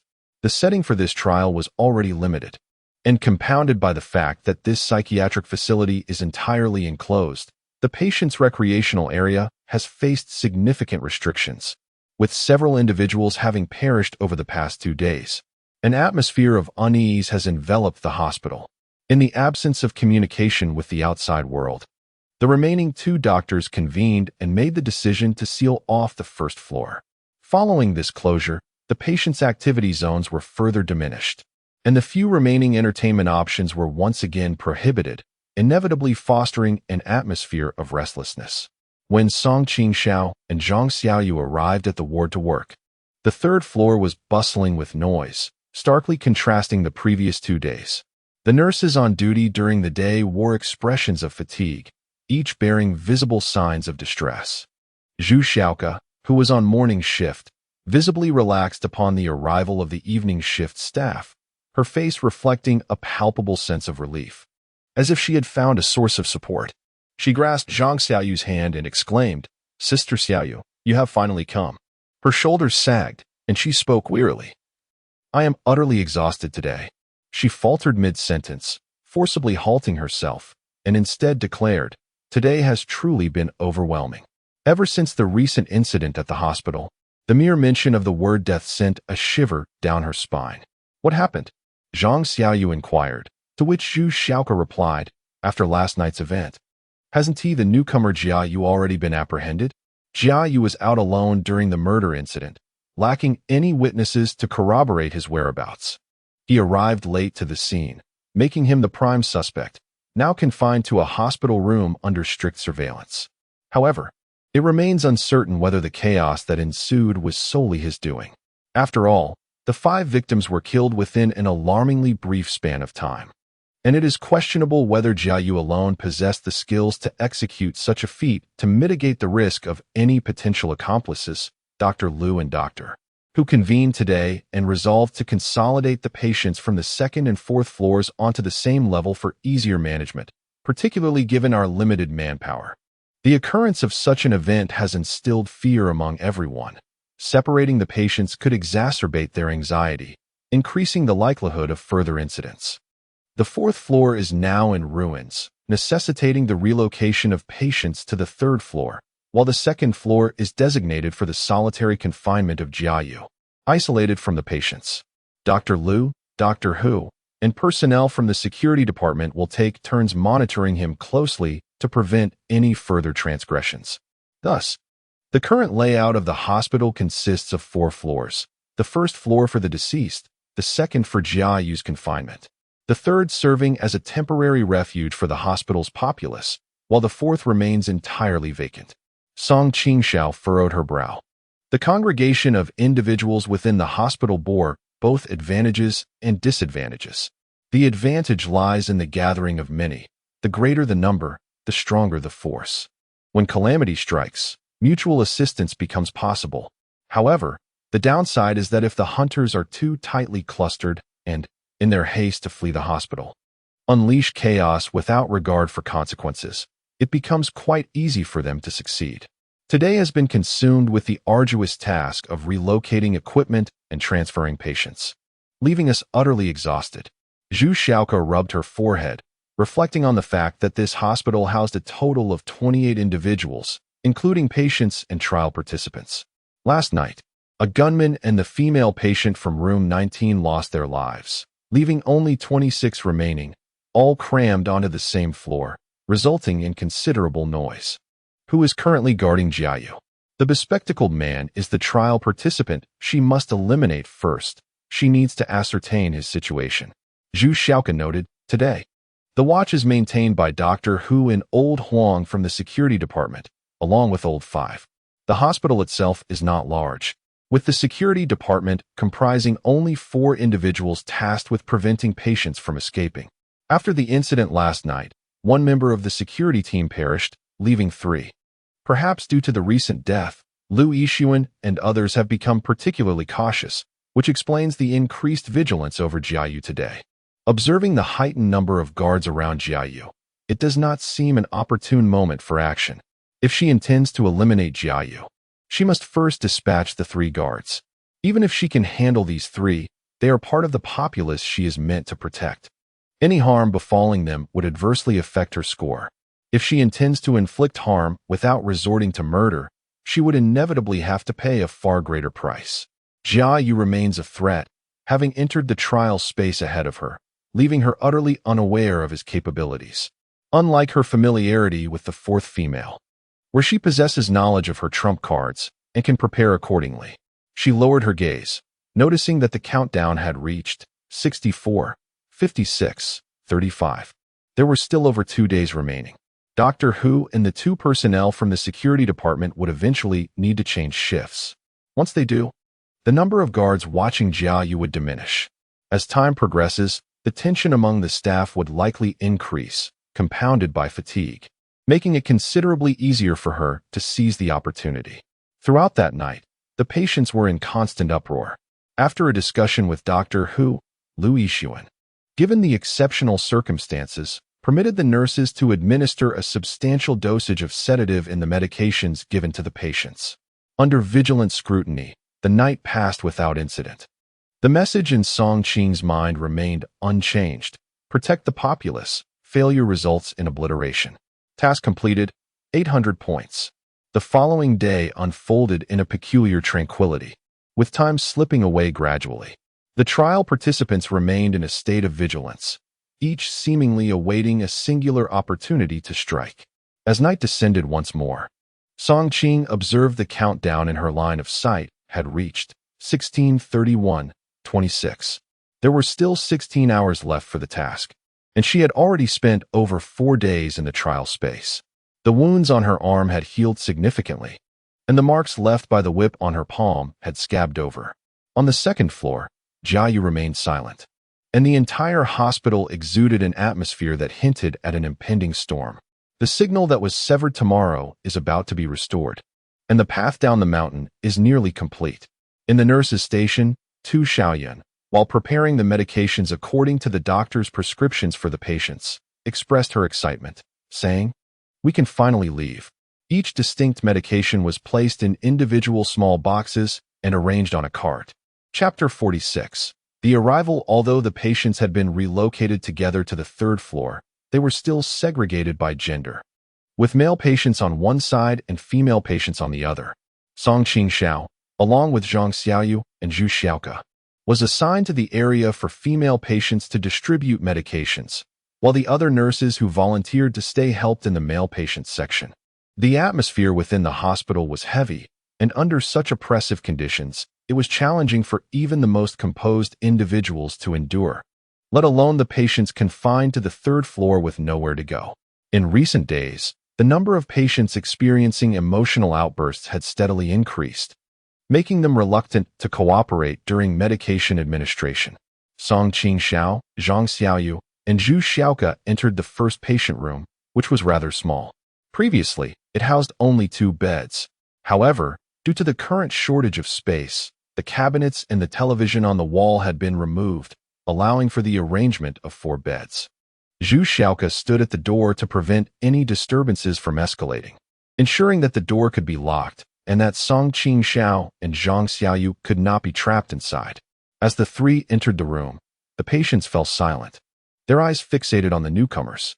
Several pairs of eyes stared intently, especially those of the patients whose expressions had grown rigid from prolonged medication, their gazes clouded, which placed considerable psychological pressure on Zhu Xiaoke. Song Qingxiao was, indeed, the most composed among the 3.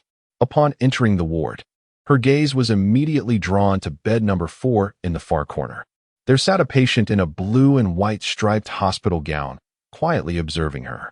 The first to be administered medication was the occupant of bed number 1, who fixed a rigid stare on Zhang Xiaoyu for an extended period, to the point that even Zhu Xiaoke, standing at the doorway, felt a chill run down her spine. Only after considerable coercion from 2 nurses did the patient in bed 1 swallow the medicine. When they approached bed number 2, however, cooperation was not forthcoming. "What is this? Is it poison? Are you trying to harm me?" The woman bombarded them with a series of questions. Zhang Xiaoyu responded with patience, "We are not here to harm you. This is medication that can help you. Once you take it, you will feel better and be able to leave this place." "You are deceiving me," she replied coldly, her tongue slightly uncoordinated. "Are you trying to kill me and seduce my husband?" At this point, her fury erupted.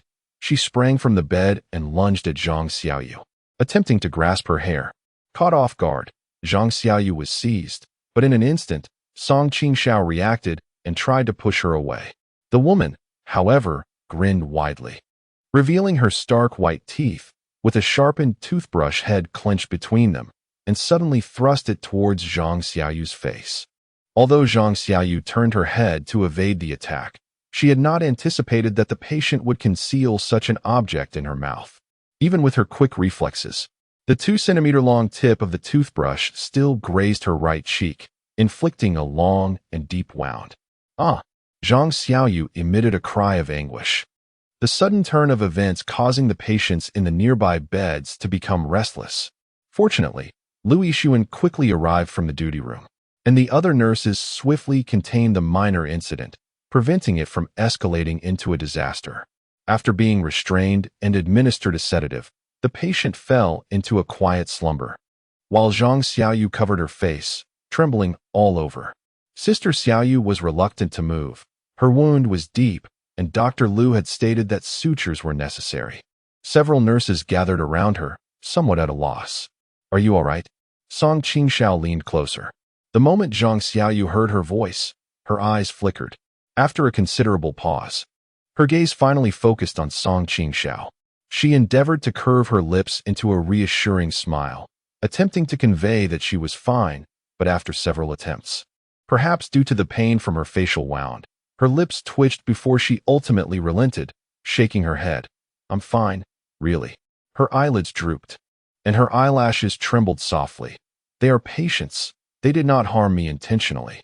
Eventually, Zhang Xiaoyu was persuaded to have her wound cleaned and sutured, remaining silent throughout, choosing not to speak further. The atmosphere in the hospital was particularly heavy that night. From one end of the corridor, the far windows appeared shrouded in darkness, devoid of even moonlight. Song Qingxiao, seemingly calm as she sat behind the nurse's station, felt her heart begin to race, her hand resting at her side, near the place where the long whip hung, never straying far from it. At 14:51:16, 14:51:15, 13:27:33, and 11:13:47, Song Qingxiao vigilantly observed room 1, while simultaneously casting her gaze towards the male ward at the far end of the corridor. Judging by the time, it was well past 2 in the morning. Beside the nurse's station, another girl on duty with her struggled against drowsiness, propping her head up with one hand. Time was of the essence. Song Qingxiao had patiently awaited this moment, intending to act while everyone was at their most fatigued.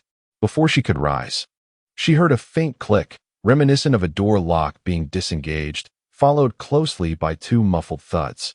Her senses, heightened in this moment of intense focus, rendered even the slightest sound acutely perceptible. She sprang to her feet with a swift motion, startling the nearby nurse, who sat up straight and followed suit. In her haste, her calf brushed against the chair, producing a jarring squeak that echoed uncomfortably in the stillness of the night. What's happening? The young nurse stammered, her expression one of confusion. At this moment, Song Qingxiao could no longer conceal her temperament and snapped, "Silence." She had caught a faint sound, observing the gravity etched on her face. The nurse was momentarily daunted by her commanding presence, holding her breath and remaining silent. In the next instant, Song Qingxiao discerned a distant cry, "Help me." The voice was frail and weak, resounding in the dead of night, infused with a haunting sense of despair. "Help!"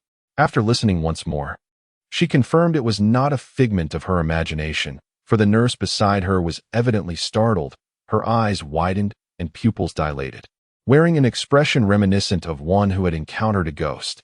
Her mouth agape, she refrained from screaming aloud, yet from her gaze, Song Qingxiao perceived an overwhelming terror.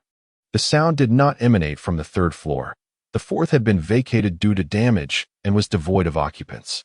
An incident had occurred on the second floor. A chill gripped Song Qingxiao's heart as she spoke coldly. Simultaneously, the prompt that had lingered in her mind for days finally shifted. Protect the populace. Failure results in obliteration. Task complete, 750 points.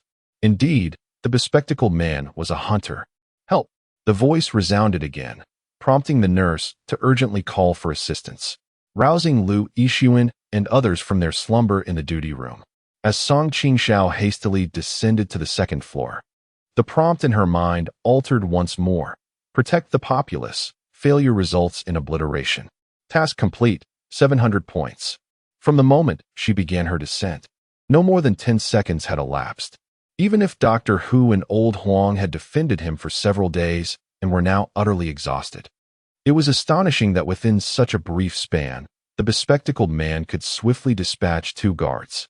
This ability compelled Song Qingxiao to heighten her vigilance. There were 3 guards on the second floor watching the bespectacled man. 2 had perished, resulting in a deduction of 100 points, leaving 1 presumed still alive. With a resounding bang, Song Qingxiao pushed open the door to the second floor's emergency exit, illuminating the long corridor with the corridor lights. The emptied second floor was hauntingly silent. The bespectacled man was confined in the first ward, closest to the emergency exit. Aside from the light illuminating the corridor near his room, all other lights had been extinguished. And from the position where Song Qingxiao stood, it appeared as if the light was being gradually devoured by the encroaching darkness. "Help! Help!" In the corridor, 2 figures were sprawled on the ground. The door to the ward holding the bespectacled man stood ajar, and Lao Huang, dressed in a security uniform, leaned against the wall, gesticulating wildly as if he had lost his sanity. "No, don't come closer. Help! Help! There's." Song Qingxiao reached behind her waist, drawing forth a long whip and gripping it firmly in her palm. She cautiously approached Lao Huang. On the floor lay the security guard, Dr. Hu, who had succumbed to breathlessness. Judging by their positions, it seemed that after the incident, both had hastily attempted to flee the ward, seeking assistance, but were swiftly slain on the spot by the bespectacled man. She skirted around the lifeless bodies, drawing ever closer to the ward that contained the bespectacled man, taking painstaking care over the short distance of merely 10 meters. Gun! Song Qingxiao pressed against the wall, with Lao Huang merely 2 or 3 steps away. His body began to slide downwards. When she had first descended the stairs, his face was pale, but now it bore a shade of bluish-purple. Blood seeping from his nostrils and eyes, his body convulsing incessantly. As Song Qingxiao approached, he exhibited no awareness, only managing to move a finger and part his lips. "Help." The last word remained unspoken as he gasped, exhaling his final breath. A notification echoed in Song Qingxiao's mind. Protect the populace. Failure leads to erasure. Mission accomplished. 650 points. Song Qingxiao's expression suddenly darkened. She reached out and pushed the corpse of old Huang, who was sliding down, causing him to topple awkwardly towards the doorway, where he fell with a thud. Seizing the moment, Song Qingxiao took a deep breath, darted to the entrance, and forcefully pushed the half-open door, lifting her gaze to inspect the area above. The door collided with a wall-mounted doorstop with a clang, revealing an empty room devoid of any hidden presence. A solitary folding lounge chair was the only item in the vacated ward. The bespectacled man was not within. He had already fled after committing murder as Song Qingxiao descended the stairs. A faint, acrid odor mingled with the scent of hospital disinfectant lingered in the air, almost imperceptible. As the elevator doors opened, a group of 3 or 4 led by Lu Yixuan rushed out. Upon seeing the several corpses strewn across the floor, their expressions darkened instantly. Lu Yixuan's Adam's apple bobbed, his voice rough. The door of the ward housing the bespectacled man stood wide open, and the 3 guards assigned to him were in distress. The situation was starkly clear. However, Song Qingxiao had descended the stairs first, prompting Lu Yixuan and his companions to seek more information from her. 2 minutes ago, I heard commotion downstairs, she stated. The young nurse who had been seated behind the nurse's station with Song Qingxiao earlier stood behind Lu Yixuan. Her face drained of color as she beheld the 3 corpses in the corridor. Yet, instinctively, she nodded at Song Qingxiao's words. Soon after, I heard cries for help, prompting me to descend immediately to investigate. At that moment, the elevator had been summoned to the 2nd floor. In an effort to save time, she opted to sprint down the emergency staircase, only to encounter trouble as she descended. Lu Yixuan, upon hearing of the incident, hastily made his way downstairs, displaying a look of astonishment as he cast a fleeting glance at her before diverting his gaze to the lifeless body on the ground. Doctor, who and a security guard lay sprawled on the floor. Lu Yixuan signaled for another guard to turn them over. Both deceased exhibited a pallid complexion, their lips tinged with a deep purple hue, and their expressions were grotesque, with a foamy discharge mixed with blood oozing from the corners of their mouths. A foul stench emanated from this mixture, suggesting they may have been poisoned. Several timid nurses averted their eyes, unable to bear the sight any longer. The hospital had already witnessed a significant number of deaths in recent days, and with dawn approaching, it was anticipated that communication signals would soon be restored and the roads repaired. However, the emergence of this new calamity took everyone by surprise. The faces of those present turned ashen, a palpable sense of despair enveloping the atmosphere. Although the corner of the 2nd floor corridor was brightly illuminated, an unsettling feeling lingered, as if a malevolent spirit lurked in the shadows, observing them with eyes filled with malice. Lu Yixuan, suppressing his fear, proceeded to examine Dr. Hu's body. Externally, there were no visible wounds, and aside from the blood seeping from his mouth and nose, no other signs of hemorrhage were immediately apparent. He assigned several nurses to oversee the bodies and instructed that all the lights on the 2nd floor be turned on to illuminate the area. With a security guard in tow, he prepared to inspect each hospital room in search of the bespectacled man who might be hiding. The last remaining member of the security department wore an expression of unease, reluctant to follow Lu Yixuan. The hospital had witnessed too many tragedies. 3 of his colleagues had perished, leaving him as the sole survivor, and he feared what calamity might befall them next. Dr. Lu, perhaps we should wait until dawn. Call the police and let them handle the situation. His head hung low, his voice trembled as he spoke. He has taken so many lives. Even if we find him, it might merely be leading lambs to the slaughter. At that moment, aside from the male patients, the only remaining men in the hospital were Lu Yixuan and the security guard. The few nurses who had accompanied them were all young women, currently of no use, their emotional breakdowns manifesting as silence rather than tears, leaving no hope for them to join in the patrol to capture the bespectacled man. Lu Yixuan raised his wrist to check the time, a gesture that unconsciously reminded Song Qing of the last trial, when Lu Yixuan had been in that strange space. She took a deep breath, striving to control her emotions and dispel any errant thoughts. As he spoke, those around him lowered their heads, none daring to meet his gaze. Stepping forward, Song Qing calmly declared, "I will go take a look." Her words, once spoken, instinctively drew the attention of those nearby, even Lu Yixuan, who had not anticipated her willingness to volunteer in such a perilous moment. "I will go take a look," Song Qingxiao reiterated as the dawn approached. That the time for their mission was diminishing. As Lu Yixuan had articulated, if they failed to locate the bespectacled man and eliminate him, he would wreak further havoc in the hospital, claiming more innocent lives. Upon completing the task, she would depart from the trial space. Yet she faced the prospect of death herself. Currently, her points had been reduced by 350 due to fatalities, with an additional loss of 50 points for each subsequent death. The individuals involved were already paralyzed with fear. No matter whom they accompanied, danger loomed, and any further loss of life would merely result in additional point deductions.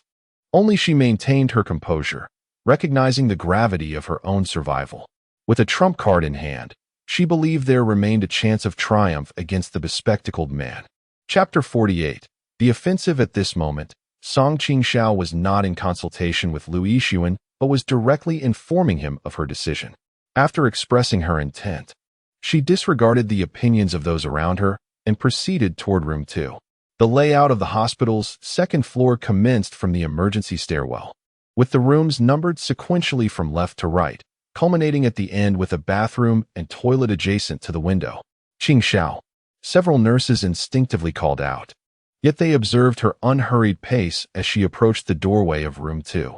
The security guard lowered his head, unable to meet the gazes of the onlookers. Witnessing this scene, Lu Yixuan could only muster his resolve and command. "First, ensure that Dr. Hu and the others are settled." After a brief respite of 2 days, the hospital was again marred by tragedy, and Lu Yixuan's demeanor inevitably grew agitated. The body could not be left unattended, and the method by which the bespectacled man had committed the murders remained a mystery. From the surface of her skin, it appeared as if she had been poisoned, yet her body bore not a single wound. She cast her gaze through the crack of the hospital door. All the lights in the ward were illuminated, but she saw no shadows lurking within. She pressed on. The walls of the psychiatric ward were predominantly composed of glass, allowing the nurses to observe the patients at any moment. Standing before the glass, she beheld the entirety of the ward's interior. Only one bed remained, stripped of its sheets and belongings, leaving no place for anyone to hide. She continued her advance. The oppressive atmosphere in the corridor rendered the air heavy. The 2 apprehensive nurses, tasked with preparing a gurney for the deceased, instinctively lightened their footsteps. Song Qingxiao traversed from room 1 to the farthest room 6 on the right, yet found no trace of the bespectacled man. Adjacent to room 6 lay the bathing area, which also served as a restroom. Drawing a deep breath, she slowly placed her hand on the long whip at her side and stepped into the bathing area. The space was not small. Approximately 30 square meters on the left had been partitioned into around 20 shower stalls, each occupying roughly 1 square meter, perhaps due to years of exposure to smoke. The overhead incandescent lights had dimmed, rendering the bathing area inadequately lit. The rhythmic sound of water droplets hitting the floor resonated with the ticking of the clock in her mind, emphasizing the critical need for precision at this moment. She pressed her lips together, her gaze sweeping the surroundings, her blood seemingly boiling with intensity. At this moment, her senses were heightened to their utmost. The faint sound of dripping water magnified several times in her ears.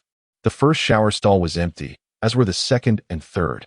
The sound of dripping water grew ever closer, her footsteps lighter, her expression more solemn. Drip, a drop fell to the ground, splashing with a crisp sound. She exhaled silently, even retrieving her whip, her other hand forming a seal as she swiftly moved to the next shower stall, but it too was unoccupied. The long-neglected faucet could not be turned off, slowly oozing droplets. It was a false alarm. Song Qingxiao gradually furrowed her brow, checking each remaining stall meticulously, not sparing even the restroom on the right, peering into each one. The bespectacled man was not among them. She secured her whip and, upon exiting the washroom, encountered Lu Yixuan, who had followed her out of concern. Before Lu Yixuan could speak, Song Qingxiao shook her head. No one. Her gaze fell upon a nearby window, where the outside world was shrouded in darkness, contrasting with the bright lights of the hospital. The window acted like a mirror, capturing both her and Lu Yixuan's reflections. While his face was obscured, the shadow he cast on the window was strikingly vivid, effortlessly reminding her of the last trial. The terror of this trial lay in Lu Yixuan's presence, which sought to disrupt her calm and discernment from beginning to end. I checked the other side as well. There is no one there.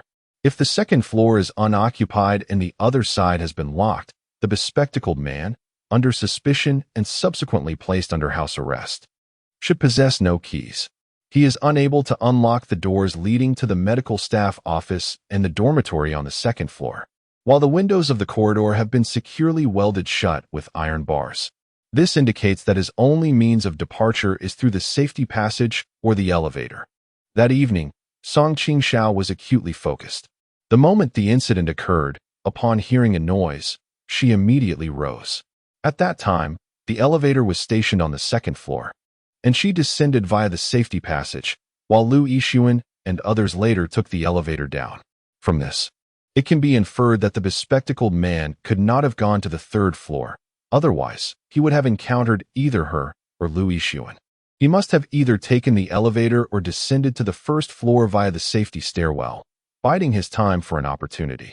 Amidst the ticking of the clock, time was counting down to 11:01:16. With only 11 hours remaining, time was of the essence. The directive in her mind remained unchanged: protect the populace. Failure equates to annihilation. Task completed, 650 points. The third floor remained secure, with number 6 present, and with her skills, temporary safety was assured. However, no. 5 was an enigma, with the bespectacled man lurking in the shadows, intent on accomplishing his mission. First, ascend to the third floor. Song Qingxiao pressed against the wall, evading the shadow cast by Lu Yixuan, and calmly stated, if Jia Yu intends to commit murder, it would be prudent for everyone to gather in one place for maximum security. The group's dispersal could easily provide the bespectacled man with an opportunity to strike. And Lu Yixuan quickly grasped her intent, nodding in understanding. The bodies of Doctor Hu and his colleagues were encased, while a group of nurses stood anxiously in place. Upon the arrival of Song Qingxiao and Lu Yixuan, a collective sigh of relief escaped the crowd, and even the security guard nearly collapsed in weakness. As time elapsed since the demise of Doctor Hu and the others, the dark, congealed blood seeping from their orifices increased, intensifying the pungent odor that permeated the air. The atmosphere was unsettling. After several sleepless nights, their complexions were notably pallid. Song Qingxiao analyzed her earlier suspicions, and upon hearing that the bespectacled man intended to commit murder, the group was overwhelmed with terror, some even bursting into tears. It was highly probable that the assailant lurked on the first floor, a place they dared not descend to, necessitating that the corpses remain temporarily on the second floor. The nurses, visibly tense, entered the wards in succession, rousing all the patients who had been administered tranquilizers. Amidst the chaotic clamor, the once eerily silent hospital began to pulse with life. Song Qingxiao entered room 1 and made her way directly to bed 4, where patient 6 lay curled up in a hospital gown. Even before she approached, patient 6's body was already taut with tension. A palpable atmosphere of imminent confrontation lingered in the air.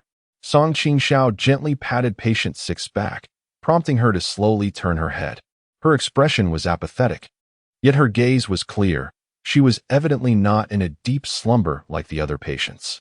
It is time to awaken, Song Qingxiao stated, locking eyes with her. Chapter 49. The disappearance. Song Qingxiao could hear the commotion on the second floor. She found it hard to believe that patient 6, a skilled martial artist, had not noticed it. Moreover, it is worth noting that although number 6 initially did not hear the cries for help from the security guard downstairs or from Dr. Hu and others, after the incident, she must have been aware of the commotion caused by Lu Yixuan and the others rushing downstairs. If she were, like herself, a guardian, The mental alertness prompted by the accumulation of points would have surely alerted her. Those who have experienced the first trial instinctively harbor a sense of wariness and distrust towards other trial participants. If it were not for a lack of alternatives, Qingxiao would be reluctant to collaborate with her, as it is a considerable risk. However, at this moment, she has no other choice. The bespectacled man lurks in the shadows, his intentions unclear, and the status of number 5 remains an enigma. Time is running short in this trial. With guardians visible and hunters concealed, the sheer number of people on the 3rd floor presents a significant target. She must confront the bespectacled man, seeking to take the initiative to locate and eliminate this hunter. Yet the individuals in the 3rd floor ward require protection, and no one is more suited for this role than number 6. Qingxiao awakens number 6, not with the intent of rousing her fully, but to convey her desire for cooperation. As number 6 slowly sits up, she likely comprehends Qingxiao's intentions. At this juncture, they all resemble gamblers clutching their last wager. Their gazes meet for a moment, and after flexing her wrists and neck, she silently bows her head in acquiescence. The others in room 1 are roused from their slumber, their rest interrupted, resulting in a cacophony of noise. Some individuals have resided here for far too long, their habits solidified into rigid routines. They clamor for personal care, yet in this perilous moment, chaos reigns supreme. The medical staff, having endured a recent spate of tribulations, are utterly exhausted. This evening, 3 more souls have departed, and the perpetrator remains elusive. Each person carries the weight of a shadow upon their heart, and when patients create a ruckus, several nurses are pushed to the brink of despair. A few nurses, relentlessly pursued by agitated patients, retreat to a corner, forming a small enclave. They survey the disarray before them, their faces etched with helplessness. This cannot continue. The bespectacled man could exploit the turmoil. The remaining nurses and the sole survivor from the security room reveal a glimmer of resignation in their eyes. Qingxiao seized a particularly unruly female patient, forcefully pushing her to the ground. The resounding thud echoed through the air as she declared, "Xiao Ku, Xiao Hua. Bring her to the treatment room for electroconvulsive therapy." Her sudden outburst momentarily stunned the restless patients, and the 2 nurses she had named appeared at a loss. Yet, Qingxiao could not afford to be concerned with their uncertainty. Whoever continues to disturb shall face electroconvulsive therapy. The mere mention of electroconvulsive therapy evoked visible fear among a cohort of patients. The woman whom she had thrown to the ground struggled and wept, pleading, "Do not electrocute me, please." The situation was swiftly brought under control as a group of patients was organized into a tight cluster near the nurse's station. Huddled closely together in apprehension, Lu Yixuan exhaled deeply, grasping his pen to begin counting the individuals present. 23, 24, 25. He had reached the final count, furrowing his brow in contemplation. As Lu Yixuan tallied the individuals, Qingxiao was silently counting alongside him. Including the nurses, there were originally 12 individuals, and the current count was complete. A member from the security department was present with Lu Yixuan as well. Following Lu Yixuan's gaze, she observed the patients gathered around the nurse's station.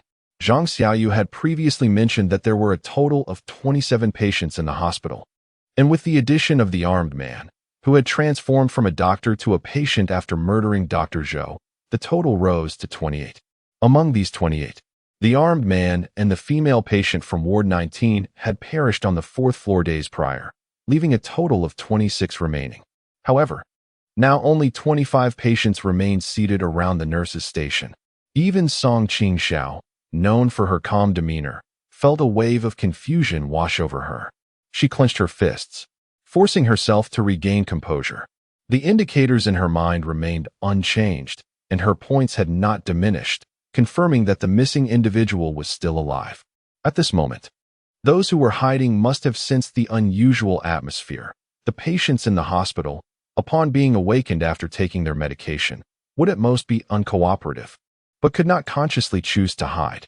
Unless they were clear-headed and fearful for their lives, a particular figure surfaced in her mind. She focused her gaze on the patients. Observing the crowd, some appeared dazed, others were chuckling foolishly, while some were crying. Yet, as Song Qingxiao had anticipated, the fifth individual was conspicuously absent among these varied expressions. Song Qingxiao felt a surge of blood rising in her throat. The earlier chaos in the ward had left everyone preoccupied with tidying up the mess. She had roused number 6, while simultaneously guarding against the meddling of the bespectacled man, allowing number 5 to slip away unnoticed. Time was of the essence. The countdown in her line of sight had dwindled to 9:11:36, leaving less than 10 hours until the mission's conclusion. Beads of sweat dotted her forehead as she pondered whether number 5 was friend or foe. If he were an ally, his disappearance could be overlooked, but if he were an adversary, it would pose a significant dilemma. The mission of safeguarding the populace necessitated the eradication of threats within the trial space. With the killer still at large and time running out, it was likely that the trial space would deem the Protector's mission a failure, resulting in their annihilation. Her gaze met that of number 6, who sat quietly among the throng, his brow furrowed in concern over number 5's absence. Yet, due to the bespectacled man, neither dared to make a rash move. What to do?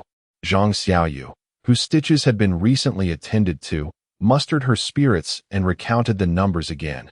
Indeed, only 25 remained, one patient short. Instinctively, she glanced at Song Qingxiao, then at Lu Yixuan. Lu Yixuan checked his watch, noting it was nearly 4 o'clock. Dawn was approaching. He raised his head, his gaze flickering. Let us discuss this after dawn. His words subtly hinted at a willingness to abandon the missing patient. Zhang Xiaoyu paused momentarily, then bit her lip, turning to survey her colleagues. The nearby nurses instinctively averted their eyes the moment her gaze fell upon them. She stood in a daze, ultimately lowering her eyelids to conceal her eyes, falling silent. Although Song Qingxiao was reluctant to face such an outcome, she found herself powerless at this moment. Every conscious individual was gazing at the pitch-black sky outside. Apart from the 2 participants present in the scene, everyone else felt that the daylight was arriving at an agonizingly slow pace. The night seemed interminable, and at this moment, the crowd distinctly felt the torment of time dragging on like years. Chapter 50. Cooperation in stark contrast to the doctors and nurses. Song Qingxiao felt that time was racing by too swiftly. The ticking sound in her mind resembled a countdown from a bomb on the verge of detonation. The disappearance of number 5 had significantly escalated the difficulty of this task. Besides the patients, the medical staff maintained a profound silence, as if suppressing something. The silent television on the wall continued to play, and the patients seemed to sense the oddity in the air. No one dared to speak, and each person sat rigidly, legs pressed together. The atmosphere was palpably oppressive. Just as Song Qingxiao was preparing to concoct an excuse to temporarily step away in search of the bespectacled man, the television screen flickered. Subsequently, with a crackling sound, it transformed into a flurry of static, erasing the silent content being broadcasted. In the midst of the profound silence, when a sound suddenly erupted, not only did Zhu Xiaoke beside Song Qingxiao tremble violently, but even Lu Yixuan displayed a look of anxious unease. Congratulations to our hospital for achieving advanced status. The content playing on the screen was something that Song Qingxiao could recite by heart after these past few days. An elderly stranger clad in a white uniform was recounting the successful treatment records of the psychiatric hospital. His jubilant smile on the television contrasted starkly with the current atmosphere, further amplifying its eerie and sinister quality. When patient XX was admitted, the doctor continued, but after just a few words, there was a sudden crackling sound, and the screen flickered twice before being replaced by static. This occurrence was decidedly unusual. It was evident that someone was tampering with the broadcast.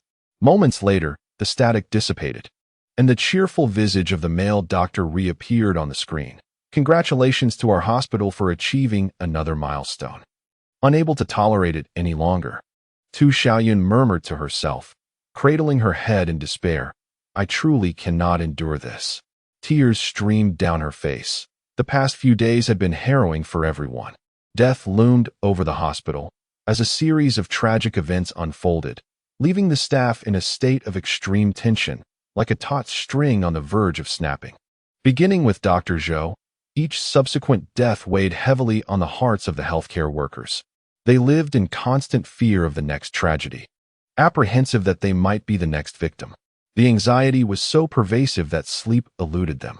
The pallor of their faces reflected their distress, all while they bore the additional burden of caring for the patients. When the patient is in distress, writhing and wailing, the medical staff can only bear the burden in silence, having long been overwhelmed. At that moment, a malfunctioning television becomes the final straw that breaks Tu Xiaoyan's spirit. She screams and turns to slam her head against the wall, pleading for a release from her suffering. Just give me a merciful end. I can't endure this anymore. Song Qingxiao, standing a mere 2 steps away, notices the turmoil in Tu Xiaoyan's demeanor, but it is too late for her to intervene. The other nurses, paralyzed by fear, are unable to restrain her in time. With a resounding thud, she collides with the wall, her fingers clawing at the surface, stripping away the paint. I can't take it anymore. Let me die. Let me die. Stop this. As the scene unfolds, the screen flickers twice, followed by a crackling sound, and the male doctor's smile is once again replaced by static. It is evident that someone is meddling behind the scenes, and I must investigate. At her words, Tu Xiaoyan, with a swollen forehead, pauses, while the nurses who caught her display signs of hesitation. Lu Yixuan remains silent, and the remaining security personnel in the security room lower their heads, avoiding her gaze, clearly apprehensive. At this moment, everyone understands that someone is sabotaging the television, likely the bespectacled man who had committed murder earlier. Despite the presence of so many witnesses, the haunting memories of Dr. Hu and others who had perished have instilled a paralyzing fear, preventing anyone from suggesting a descent to investigate. The control room for the live broadcast is located on the first floor, which has been sealed off since the incident, now filled with the bodies of those who have recently died in the hospital, leaving no one to enter or exit. After finishing her novel, Songqing walked towards the elevator at the nurse's station. The elevator had remained stationary on the 3rd floor, and as she pressed the button, the doors swung open with a resounding clang. With another thud, the doors closed, revealing the anxious expressions on the faces of a group of nurses huddled together. Among the patients, number 6 rolled his eyes. The previously dull and murky gaze gradually transformed into one of vitality and clarity. In the cramped confines of the elevator, Songqing intended to press for the 1st floor, but, almost instinctively, she pressed the button for the 2nd floor instead. It was initially surmised that he had been poisoned, though the method of administration remained unclear. Coincidentally, number 5 went missing at this moment. If number 5 were indeed a guardian, it would be one thing. But if he was a hunter like the bespectacled man, then the two might very well collaborate to accomplish their task within the limited time remaining. Over the span of 4 days since the trial began, the seemingly strongest among the 6 entrants, the gun-wielding brute, number 4, had met his demise the earliest, while this seemingly timid number 5 had managed to survive unscathed, revealing none of his trump cards, a testament to his abilities. If the two of them teamed up against her alone, despite her possession of a long whip, a dagger, and the lint spell, Songqing felt there was still an aspect she had overlooked. As the elevator halted on the 2nd floor, the doors opened with a clang. The lights were still on, and the others, terrified as they departed, dared not turn them off. In the corridor lay a stretcher, upon which the lifeless bodies of Dr. Hu and 2 security guards were carelessly discarded. They rested there, forlorn, casting elongated shadows under the stark lighting, evoking a chillingly realistic tableau. Chapter 51. Survival. Qingxiao stepped out of the elevator, making her way toward the stretcher bearing the 3 corpses. The elevator doors slammed shut with a resounding clang, the noise echoing hauntingly in the vacant 2nd floor, surely audible to those on the 1st and 3rd floors. Dr. Hu, whose physique was notably slender, occupied the topmost position among the 3 bodies. The nurse responsible for transferring them was timid, instinctively laying them face down as they were placed onto the stretcher. Within her line of sight, the countdown had reached 8:56:09. With less than 9 hours remaining until the mission's conclusion, Preliminary assessments suggested that the bespectacled man had likely employed poison to commit murder, exhibiting a far-reaching lethal effect that rendered defense nearly impossible. What troubled Song Qingxiao most was not merely the poison. After the incident on the second floor, when she descended, security guard Lao Huang was still alive. She recalled Lao Huang, in his final moments, intermittently crying for help, exclaiming that there was something. Though he could barely continue speaking, the last word that escaped his lips was gun. The hospital possessed firearms. A gunman had entered the scene, killed Dr. Zhou, and subsequently had his weapon confiscated before being apprehended. Song Qingxiao remembered having previously laid hands on that very gun. Ultimately, the weapon had been secured by Lu Yixuan and others, entrusted to the watchful eyes of security guard Lao Huang, while the key was likely circulating among several doctors. Upon being handed over to Dr. O, that night marked the occurrence of the fourth murder, and Dr. O also fell victim that very evening, with the key presumably vanishing simultaneously. In the aftermath, the hospital heightened its vigilance, temporarily apprehending the bespectacled man.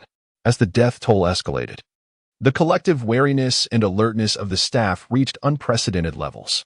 Since then, Song Qingxiao had not found an opportunity to inquire about the whereabouts of the firearm.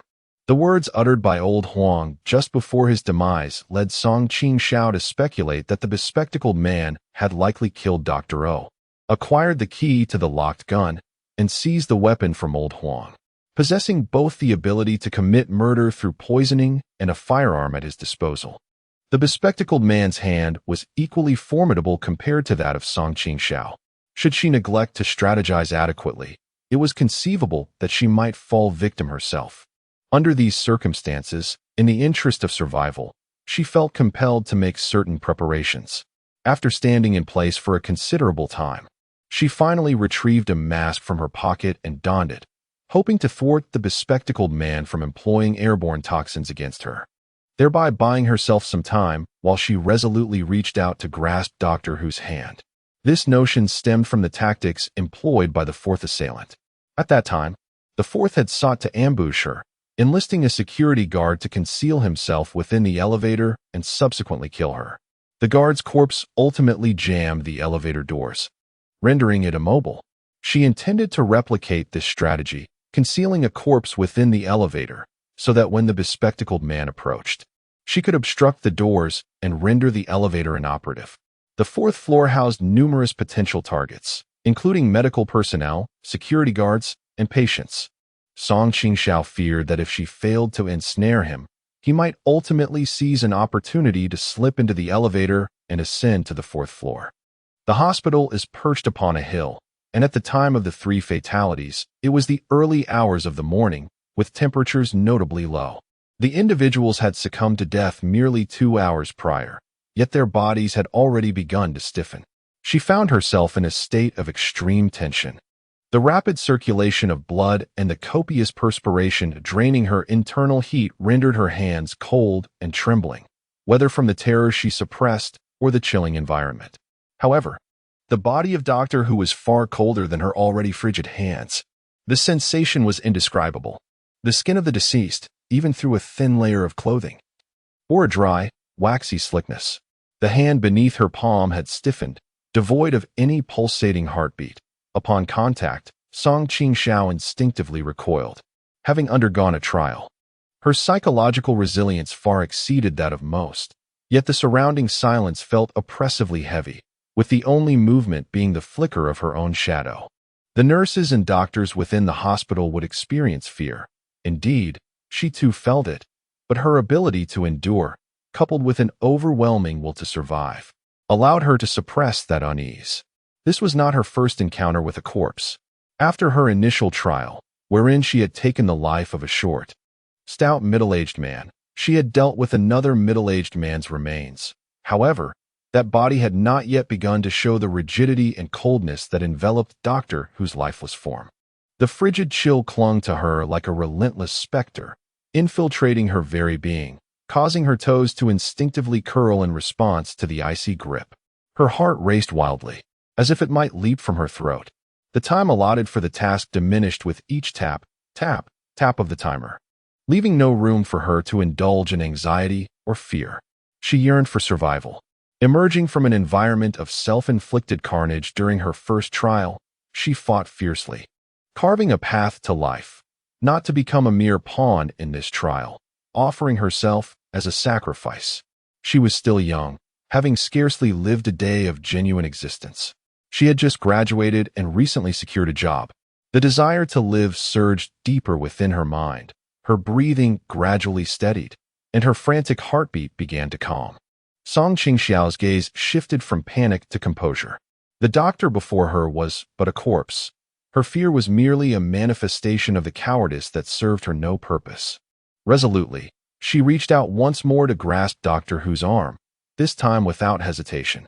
Although he appeared slender, he stood over 7 meters tall, and the weight of a lifeless body far surpassed that of a living one. Fortunately, after the previous trial, Qingxiao had consciously strengthened her physique. Though it was arduous, she ultimately managed to lift him from the stretcher. Once his body was turned, his face appeared far more terrifying than it had in death. Carrying him on her back, he maintained the same rigid posture as when he lay on the stretcher, resembling a stiff plaster figurine. Their shadows elongated under the light, creating the illusion that Qingxiao's form was being consumed by Doctor Who's shadow. She suppressed her discomfort and stepped towards the elevator, pressing the button. The elevator remained stagnant on the second floor, showing no signs of movement. Qingxiao placed the corpse inside, securing it against the left wall of the elevator. After a moment's contemplation, she swiftly exited the elevator just before the doors closed. On the stretcher lay 2 more bodies. Most of the items on the second floor had already been removed, but in room 1, where the bespectacled man was detained, some bedding and other belongings remained. Although the bespectacled man was temporarily confined by Lu Yixuan and others due to suspicions of murder, there hadn't been such a high death toll at the hospital. Lu Yixuan and the others retained their rationality, aware that the police had not reached a definitive conclusion and could not directly accuse the bespectacled man of being the murderer. They merely intended to restrict his movements to prevent further casualties in the hospital, planning to hand him over to the police once they received a signal. Thus, in the room where he was detained, bedding and other items were still prepared for him. She hurried into room 1, forcefully yanking the sheets from the bed and cradling them in her arms. As she approached the stretcher, she swiftly covered the 2 corpses, leaving only a few strands of hair and half a leg exposed, making it unmistakably evident that the stretcher contained bodies. Chapter 52. The search having completed this task, Qingxiao once again pressed the button to enter the elevator. Doctor Who's body leaned against one side of the elevator, facing her. As she pressed the button for the first floor, the elevator plummeted with a jarring thud, causing Doctor Who's body to tremble against the elevator wall, colliding and producing a chilling series of soft clack, clack, clack sounds. His complexion was a ghastly shade of purple, and his eyes, shrouded in a gray hue, appeared as though veiled by a film of viscous substance, exuding an indescribable ferocity. Qingxiao did not raise her gaze to meet his. Instead, she reached for the long whip hanging at her side, gripping it tightly in her palm. The elevator arrived at the first floor with a chime, serving not only as a reminder for Qingxiao, but also as an alert for the bespectacled man lurking below. With a resonant clang, the doors slowly parted, allowing a trickle of light to seep through the opening, illuminating the engulfing darkness outside, akin to a monstrous creature emerging from the depths of hell. Its gaping maw a void of blackness. Though the first floor had been vacant for merely a few days, the desolation and eerie ambience it exuded surpassed that of the second floor. The faint light escaping from the elevator seemed insufficient to dispel the oppressive gloom. While motes of dust danced in the beam, Qingxiao's silhouette stretched long in the dim light, with each step she took, even as she endeavored to suppress her presence. The sound of her footsteps resonated clearly. Unlike the layout of the second floor, the entrance to the elevator on the first floor was situated in the corridor. To the left were various control rooms, activity rooms, and temporary examination chambers, while the right featured a larger hall for gatherings. The air was thick with a peculiar mustiness, a testament to prolonged confinement. intermingled with a faint, almost imperceptible stench of decay and blood, amalgamating into a nauseating miasma. The bodies of Dr. Zhou and others were temporarily laid to rest in the hall. The body of the fourth victim had plunged from the safety stairwell on the fourth floor. And after several days, it was beginning to decay, the noxious odor penetrating even through the mask. The bespectacled man had been lurking here for several hours, his familiarity and adaptation to the first floor undoubtedly surpassing her own. She turned her gaze around, noting the profound silence enveloping her. It was so quiet that aside from the sound of her own breathing and heartbeat, accompanied by the rhythmic thud in her mind, no other noises could be discerned. In the darkness, it felt as though a pair of cold eyes were watching her every move. After a prolonged moment, the elevator doors opened, only to close with a soft ding, the faint light being gradually consumed by the encroaching shadows. In this scenario, Qingxiao was in the light, while the bespectacled man remained shrouded in darkness. The illumination allowed her to discern her surroundings, yet it also rendered her position more conspicuous. Suppressing her anxiety, she fixated on the slowly closing elevator doors until the last glimmer of light vanished, plunging her into complete darkness. With her back pressed against the wall, her heart raced incessantly, and her throat felt parched from tension. She moistened her lips with her tongue before cautiously shifting her weight to the left. In the oppressive gloom, she dared not breathe audibly, nor blink, as her shoes whispered against the floor with a soft rustling sound. Upon noticing this noise, she abruptly halted, the silence returning around her. Qingxiao exhaled slowly, forcing herself to regain composure. At this moment, both she and the bespectacled man were on guard, each waiting for an opportunity. The bespectacled man's trickery was an attempt to lure her down to the first floor, and she had already lost the initiative. Given that he might possess a firearm and could potentially use poison, any further panic on her part would be tantamount to courting death. She firmly closed her eyes for a moment, feeling the strain from having them wide open for too long, and then cautiously reopened them, vigilant of her surroundings. The reminder in her mind remained unchanged. Protect the populace. Failure means obliteration. Task completed, 650 points. With a sense of reassurance, she adjusted her demeanor and, wielding her whip, began to cautiously advance. The layout of the first floor had already been etched in her memory since she entered the trial scene.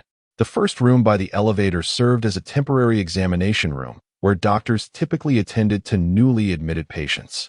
Adjacent to the examination room was the laboratory, alongside the medicine retrieval window, while opposite were several recreational rooms for patients to freely engage in activities. The security office, located at the far left, held the authority to control the television broadcasts throughout the entire building, as well as monitor all areas equipped with cameras across the 4 floors. Determined, Qingxiao resolved to methodically explore, starting with the location of the bespectacled man. Having spent an extended period in the darkness, her eyes gradually acclimated to the dim lighting, contrasting starkly with the previous pitch blackness. Supporting herself with the long whip against the wall, she moved forward slowly. Upon reaching the entrance of the examination room, she found the door tightly locked. She pushed against it with her whip, but it remained immovable.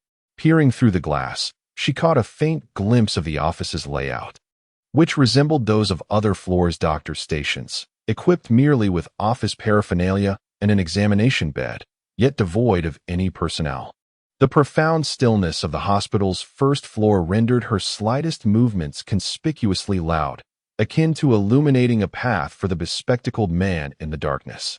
After realizing that she could no longer disguise her voice, Qingxiao altered her approach, shedding her previous caution.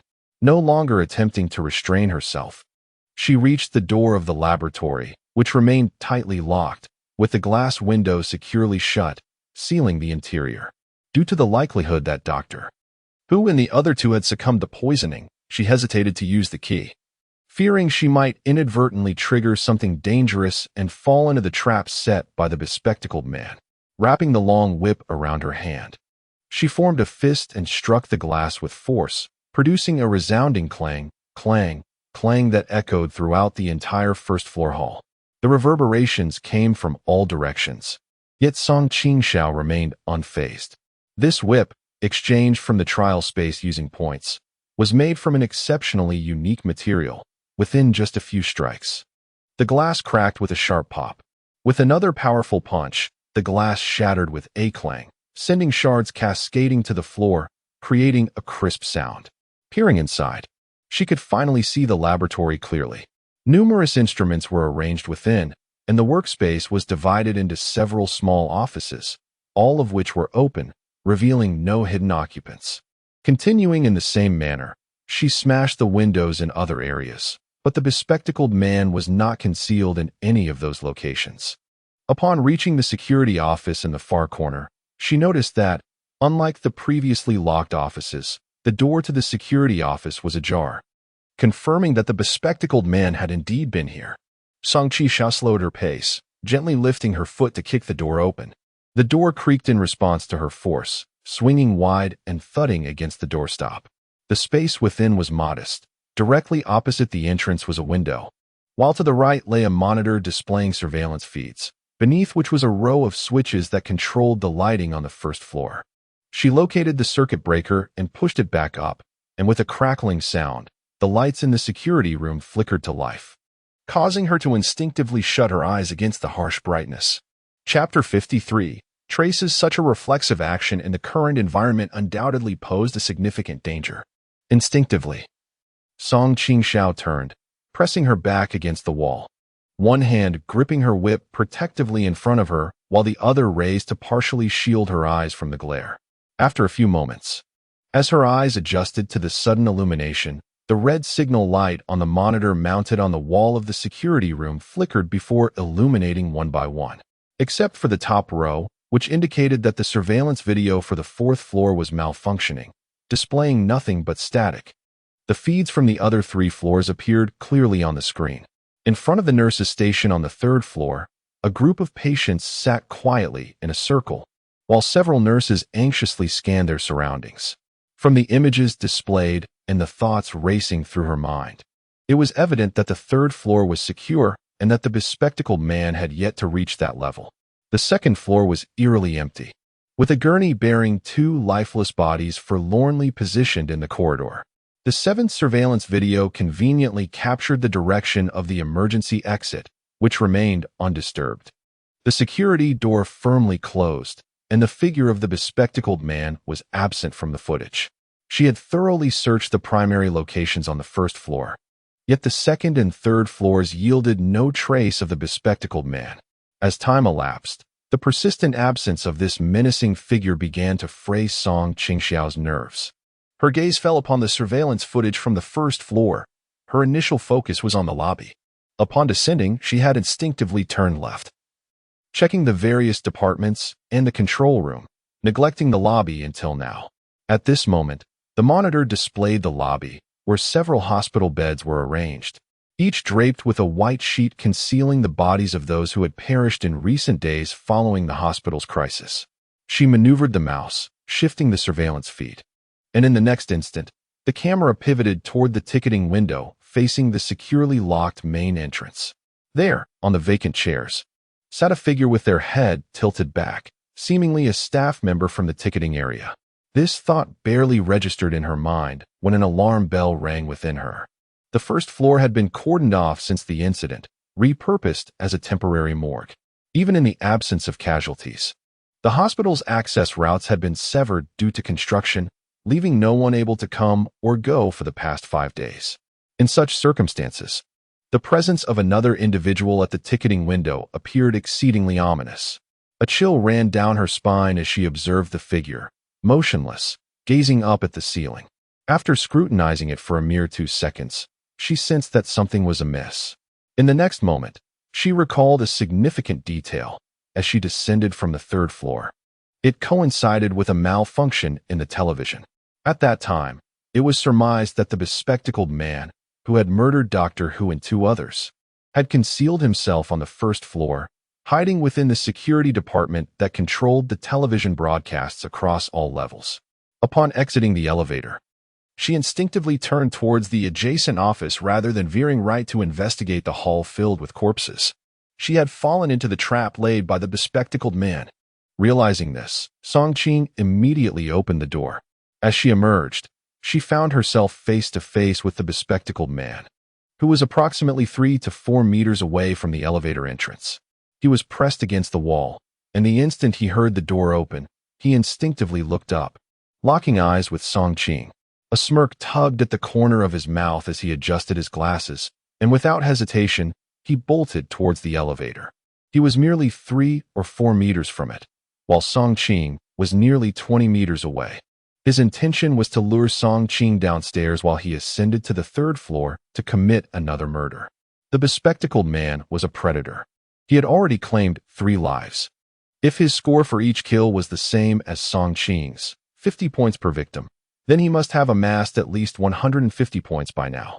Employing poison as his method of murder, he boasted a high fatality rate, rendering him nearly impossible to defend against. Should he decide to go all in, disregarding all else.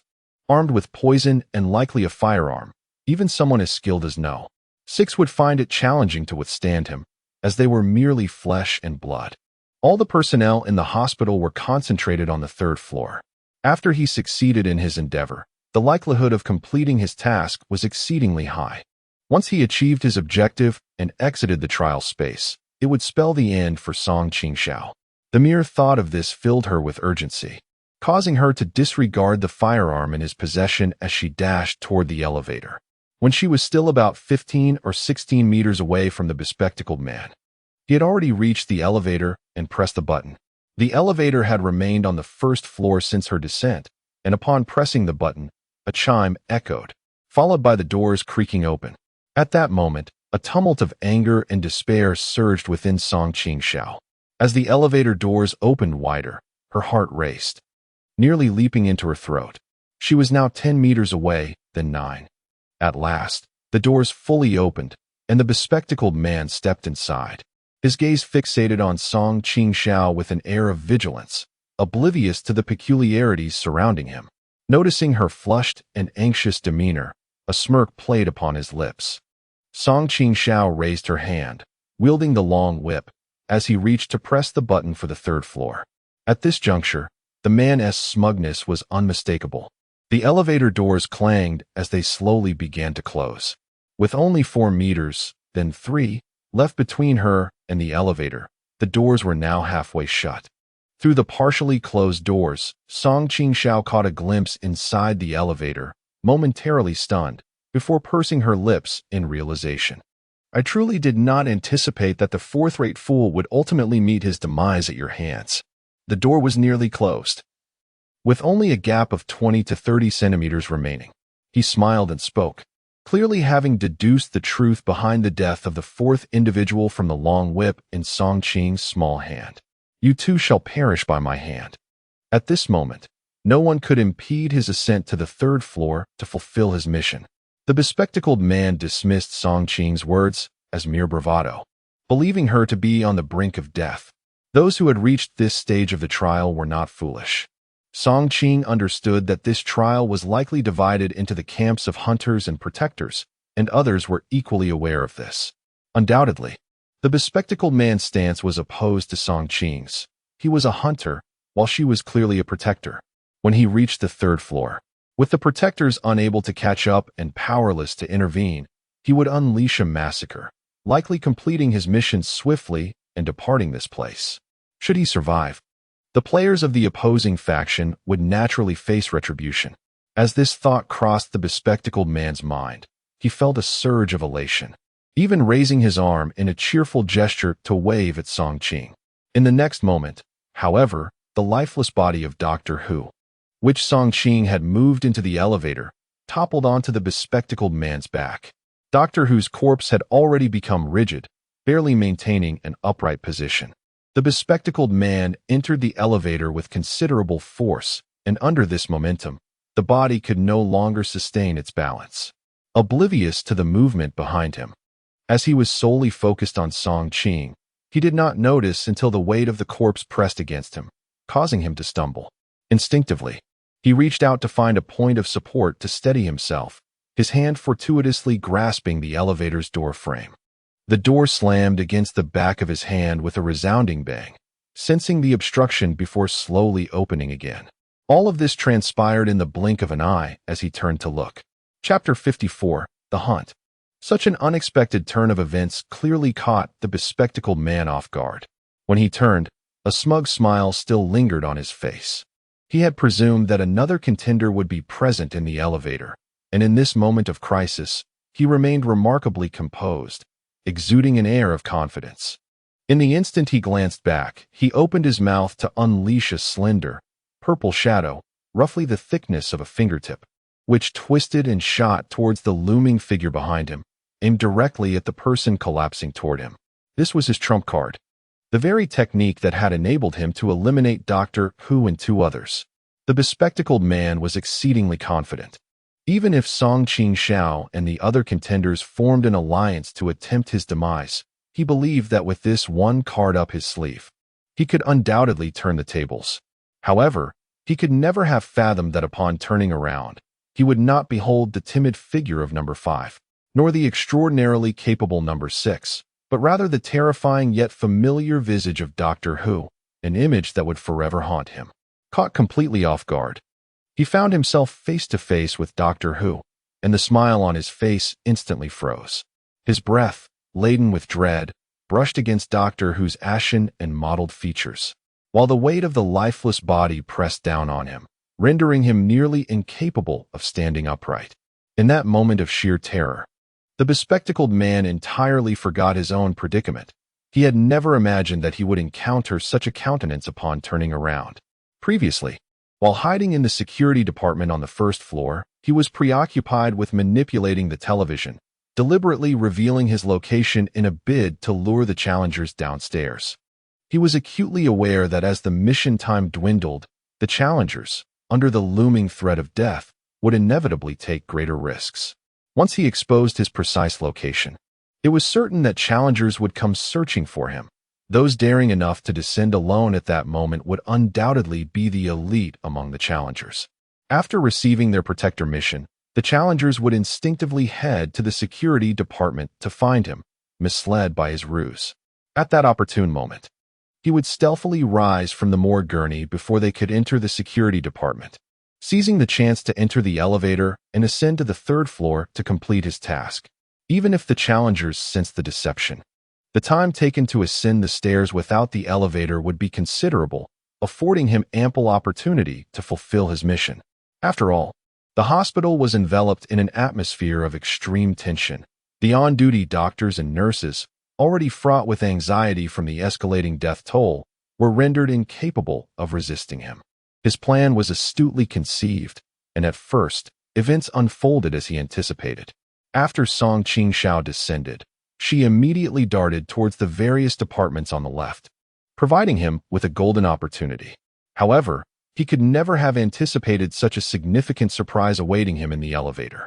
The bespectacled man had already demonstrated remarkable psychological resilience. Just as Qingxiao initially speculated, each challenger, upon entering the scene, confronted the specters of those they had previously eliminated. He managed to surpass the initial hurdle of entering the scene and once again eradicated Doctor Who. In an unexpected turn of events, the bespectacled man found himself face to face with the very individuals he had dispatched twice before. As he was knocked to the ground, the sight of that familiar visage shattered his rationality. A horrified scream escaped his lips, and from his mouth surged a slender, purple shadow that latched onto the ghastly countenance of Doctor Who. It was a slender serpent, its scales glinting coldly in the light. Doctor Who and his companions had met their demise at the fangs of this creature. Yet now, as it bit into Doctor Who's face once more, it left only shallow puncture marks, having no further effect on the lifeless body. The chilling sensation of the corpse had already been felt by Qingxiao when she had carried Doctor Who. Thus, the depth of the bespectacled man's psychological trauma was palpable. With the weight of the corpse pressing down upon him, he tumbled backward with a resounding thud against the elevator entrance, causing the doors to clang loudly. After his scream subsided, the bespectacled man reached out to push Doctor Who's corpse away, only to find it rigid and frigid. It dawned on him that he had been deceived. Just as one wave of terror passed, another surged forth. He struck his head against the doorframe, causing his glasses to skew askew from the impact. This transformation unfolded in the blink of an eye, leaving Song Qingxiao astonished at the unforeseen consequences of her fleeting thought. This night was destined to be unfortunate for the bespectacled man. The elevator doors stood wide open, offering no sanctuary, and he found himself trapped at the entrance, with nowhere to escape. Out of the corner of his eye, he caught a glimpse of Song Qingxiao's feet, the whip in her hand already raised high. In a state of utter panic, the bespectacled man hastily whistled, causing the purple serpent, which had latched on a Doctor Who's face, to swiftly descend and dart towards Song Qingxiao with the swiftness of lightning. Despite his desperate attempts to resist, he found himself at a disadvantage, his composure shattered. With a sharp whoosh, the sound of a whip slicing through the air echoed as he struggled to rise and evade. In that moment, he witnessed Song Qingxiao deftly step down upon the serpent's body, striking it with precision. The subsequent crackle of the serpent's head being crushed was followed by its tail, thrashing instinctively. Yet it posed no further threat to her. The whip then struck the bespectacled man's face with a resounding crack, leaving a deep wound that exposed bone, slashing diagonally from his left temple downwards. The frame of his glasses shattered, sending shards of glass scattering throughout the elevator, producing a faint sound. As the flesh split open, fresh blood began to seep from the tender meat beneath, and the excruciating pain rendered him voiceless, unable to even utter a scream. In the next instant, Song Qingxiao seized the whip, wrapping it around his neck with a swift motion. In his final moments, the bespectacled man could scarcely fathom that he would meet his demise at the hands of Song Qingxiao. Initially, he had been most wary of the fourth and sixth individuals. Yet ironically, both he and the fourth had fallen to her. He recalled their earlier conversation, where he had deemed the fourth a worthless fool, to which Song Qingxiao had ominously replied, "You too shall perish by my hand." As the whip tightened further, the sound of his neck snapping echoed, and a change occurred in the prompt within Song Qingxiao's mind. Protect the populace. Failure leads to eradication. Task completed, 700 points. Song Qingxiao loosened the taut whip, and with a resounding thud, the body of the bespectacled man collapsed to the ground. After slaying the bespectacled man, her points increased. He was indeed a predator. However, she had yet to depart from this trial space, indicating that peril still lingered unvanquished. The sound of tapping echoed in her mind, and the numbers within her sight continued to count down.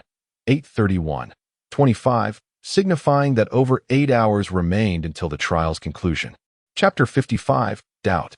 The bespectacled man was not the final hunter in this trial space. Before she descended to the first floor to pursue him, Song Qingxiao had already mentally prepared for this possibility. Yet, when he truly fell, and the task remained unfulfilled, she could not suppress the disappointment and frustration swelling within her. The imminent approach of the task deadline loomed like a blade hanging over her head, threatening to descend at any moment. Drawing a deep breath, Song Qingxiao compelled herself to remain composed. If the bespectacled man was not the last hunter, then who else could be lurking as a predator? Was it the formidable individual known as Number 6, or perhaps Number 5, who had concealed himself at the break of dawn? Among these two, she found Number 5 to be more suspect. Upon reflection, at the onset of this task, 6 trial participants entered the trial space sequentially. Under the coercion of a gun-wielding brute, they were forced to either conceal themselves like her or retaliate. However, Number 5's reaction was starkly different from that of every other threatened individual. In the moment he was confronted by the armed man, he first cried out in desperation, followed by what seemed to be a psychological breakdown, culminating in incessant weeping. As he entered the trial space unthreatened, he continued to ramble on, revealing every facet of himself. He casually mentioned squandering the points earned from the last mission for monetary indulgence, showcasing his timidity and cowardice as if to display vulnerability, thereby lowering others' guard against him, painting himself as an inept individual. The actions of the 5th participant had indeed left a profound impression, so when the mission prompt appeared, the 4th participant, the woman wielding the red whip, instinctively regarded him as the most easily intimidated among them, raising her whip in an attempt to interrogate him about the mission's circumstances. However, in a state of panic, his flight inadvertently triggered the mission mode. His seemingly reckless behavior was, in truth, a matter worthy of contemplation. The fifth participant might be employing a guise of weakness, as his demeanor led all the trial participants, including Qingxiao, to subconsciously perceive him as the least threatening among them. Each participant must have mentally drafted a list while undertaking the mission. Initially, Qingxiao had placed the fifth participant at the bottom of her assassination list.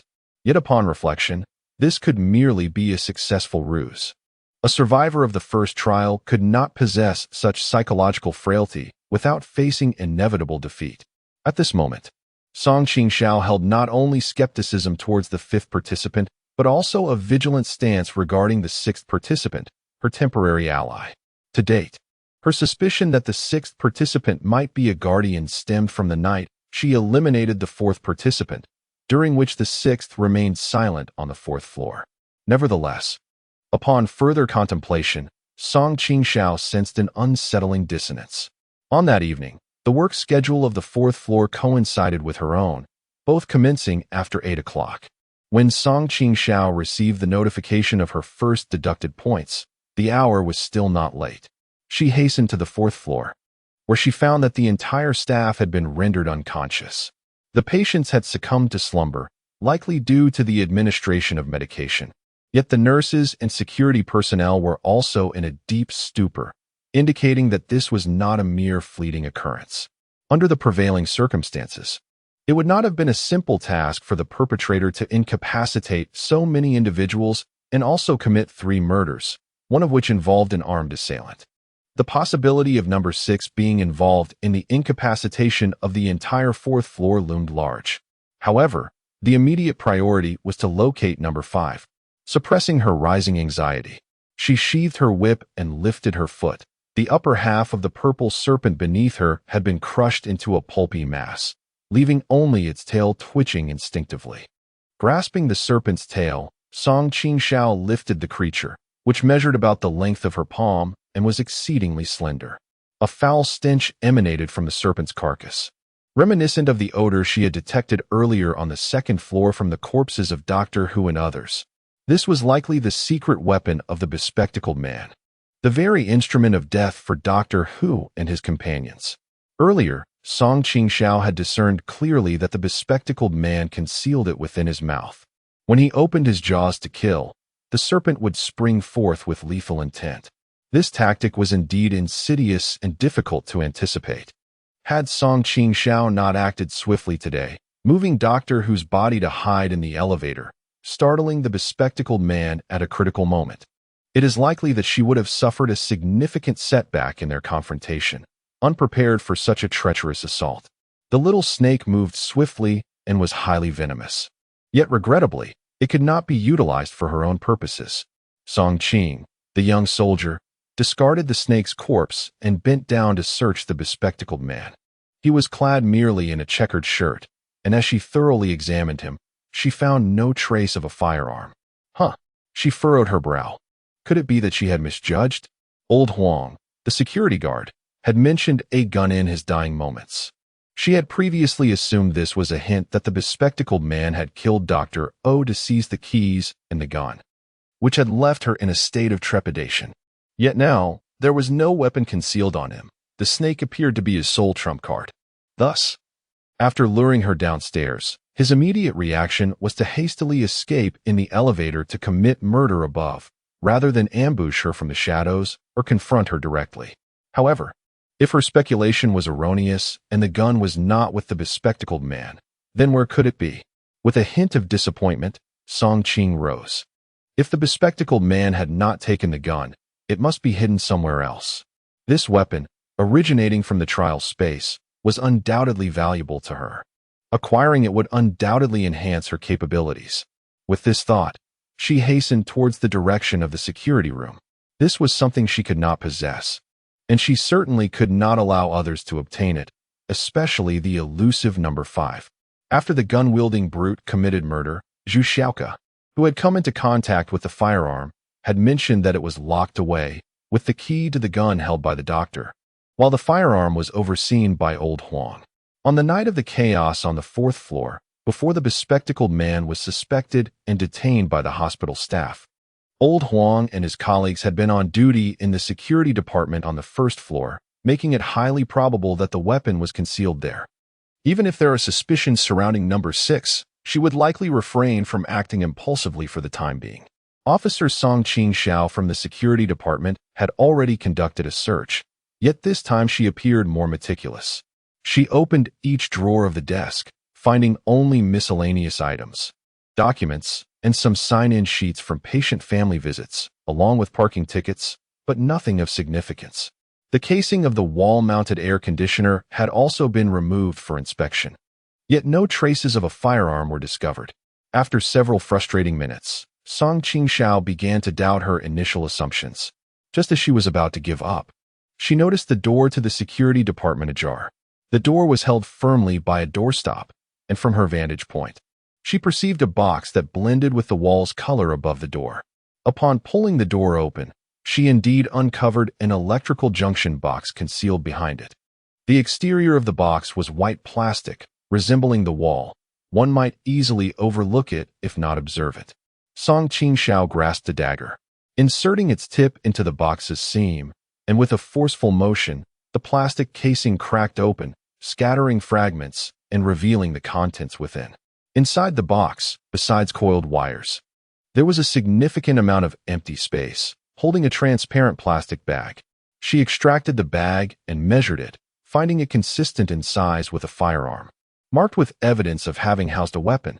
Undoubtedly, this was indeed the original hiding place for the gun, but before her discovery, someone had already been here, taken the key, and stolen the firearm. This thief was not the bespectacled man she had originally suspected, and he must have been quite familiar with the hospital. Who could this individual be who had murdered Dr. O? Chapter 56. Searching for someone. As the situation grew increasingly perplexing, Song Qingxiao held a plastic bag to her nose, inhaling its scent. Aside from the distinctive odor of plastic, there lingered a faint trace of antiseptic, possibly indicative of its origin from the hospital. She folded the bag neatly and tucked it into her pocket. Having thoroughly searched the 1st floor, her vigilance heightened towards room 5, prompting Song Qingxiao to exercise even greater caution. She meticulously examined every department and corner of the 1st floor, even pulling back the coverings of the corpses laid out in the main hall.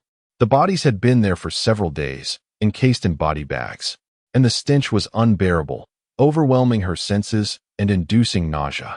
Standing before Dr. O's lifeless form for a moment, Song Qingxiao noted how the face had distorted, slightly swollen, with foam oozing from the mouth and nose, stained with dark red blood. Despite the loss of vitality, the hair remained meticulously styled. As she gradually unzipped the body bag, revealing more of Dr. O's remains, she paused once she reached the chest area. His hands rested upon his chest, now misshapen, and the silence enveloped the room, illuminated by the stark light that revealed extensive livor mortis on the corpse, a sight both chilling and horrific. Gazing at Dr. O for a prolonged moment, Song Qingxiao noticed what appeared to be an object nestled within his hands, which were crossed over his chest. Leaning closer for a better look, she used the whip in her hand to gently prod. This slight pressure caused the hands to gradually drop, brushing against the body bag and producing a soft rustling sound, until, with a final thud, they fell motionless onto the mat. The faint sound at this moment was undoubtedly chilling, yet Song Qingxiao could not afford to feel anxious. As Dr. O's hand fell, the object she had been clutching in her palm slipped away. It was a small fish intricately woven from an infusion tube, remarkably lifelike. She vaguely recalled seeing this very object on the examination table the day Dr. O had passed away. Others might not have noticed it. There had been too many deaths that night, and those collecting the bodies were in a frantic rush, likely forgetting such a detail. The fact that it had ended up in her hands was certainly no mere coincidence. Song Qingxiao approached the hospital's main service desk, opened a drawer, and retrieved a tissue along with a pair of medical tweezers. She delicately grasped the small fish, wrapped it in the tissue, and placed it in her pocket before resealing the body bag.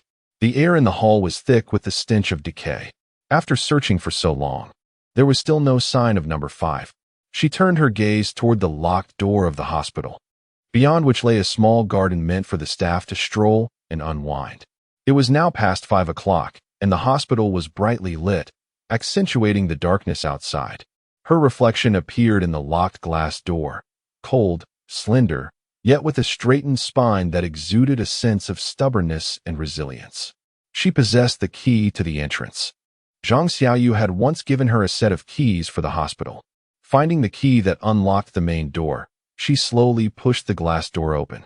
A cool breeze rushed in, dissipating much of the foul odor that lingered within the hospital. The night was cool and serene, with thick clouds shrouding the moonlight and starlight, rendering the evening much darker than usual. Upon entering the scene of her current mission, she felt an overwhelming sense of trepidation. She had never before set foot in this garden. The garden, though modest in size, was infused with the refreshing sense of grass and foliage, the earthy aroma of soil, and the unique fragrance of blooming flowers, as if it could sweep away the accumulated melancholy within one's heart. Song Qing meticulously examined every corner of the garden. Both the front and back doors were securely locked, and room 5 was not located on the ground floor. On the first day of the mission, Qingxiao had informed her that a cluster of flowers had been planted by the hospital staff. After casting a glance at them, Song Qing turned and made her way into the hospital's lobby. The first floor was deserted, with the bodies of the bespectacled man and doctor, who leaning against each other in the elevator, occupying the space. The elevator doors had remained ajar for an extended period, emitting a shrill warning of beep. Beep. She ascended via the safety passage to the second floor, which was also unoccupied. The 3 heavy doors of the quarantined ward were tightly secured. Unless room 5 possessed the ability to defy gravity, it was unlikely to escape. Song Qing did not hasten to inspect the 3rd floor, but instead proceeded directly to the 4th, conducting a thorough search. The countdown clock read 7:31:26, indicating that there were still over 7 hours remaining until the mission's conclusion. As dawn gradually approached, the circumstances surrounding her would only become increasingly dire. Descending from the 4th floor, she pushed open the door to the 3rd floor safety passage, causing Lu Yixuan and the others seated in the corridor to involuntarily shudder. As Song Qingxiao's figure grasping the whip appeared at one side of the corridor, the nurses who turned to look at her exhaled a collective sigh of relief upon recognizing her. However, Lu Yixuan's complexion had grown considerably more pallid than before. What had transpired? The moment she arrived, Lu Yixuan eagerly inquired. The night was eerily silent. The sound of shattering glass and the ensuing struggle with the bespectacled man reverberated to the 3rd floor, instilling a sense of dread among those present. The louder the commotion, the more hesitant they were to descend and uncover the truth of the matter. The specter of Hu Doctor and the other 2 loomed ominously in each person's heart, and the fear of the bespectacled man rendered everyone awake too fearful to act rashly. Yet, the greater the uncertainty surrounding the events, the more tormenting their imaginations became. They were all apprehensive that if something befell Song Qingxiao after she descended, perhaps she would meet her demise at the hands of the bespectacled man, and then, would it be their turn to be slaughtered? Her gaze was fixed on number 6, who reciprocated with a wary look, both bearing an air of vigilance and suspicion. Clearly, following the demise of the bespectacled man, the incomplete guardian mission had engendered a certain level of wariness and estrangement between these 2 already tenuous allies. Jiayu is dead, she stated in a subdued tone. The moment those words escaped her lips, a hush of incredulous excitement rippled through the group. Is it true? Song Qingxiao nodded slightly. Unfortunately, we did not locate number 5. While Lu Yixuan and the others could not comprehend the implication of her words, number 6 understood, furrowing her brow. Yet Song Qingxiao had already averted her gaze, no longer scrutinizing her. Number 5 was absent from the 1st, 2nd, and 4th floors, his whereabouts shrouded in mystery. When he vanished, it was amidst chaos, suggesting a deliberate concealment. If this individual were indeed a hunter and not devoid of wit, it would be improbable for him to scurry about while the bespectacled man still drew breath. It remains uncertain whether hunters can forge alliances akin to protectors. Yet it is evident that the two hunters previously slain by Song Qingxiao operated independently, devoid of any collaborative intent.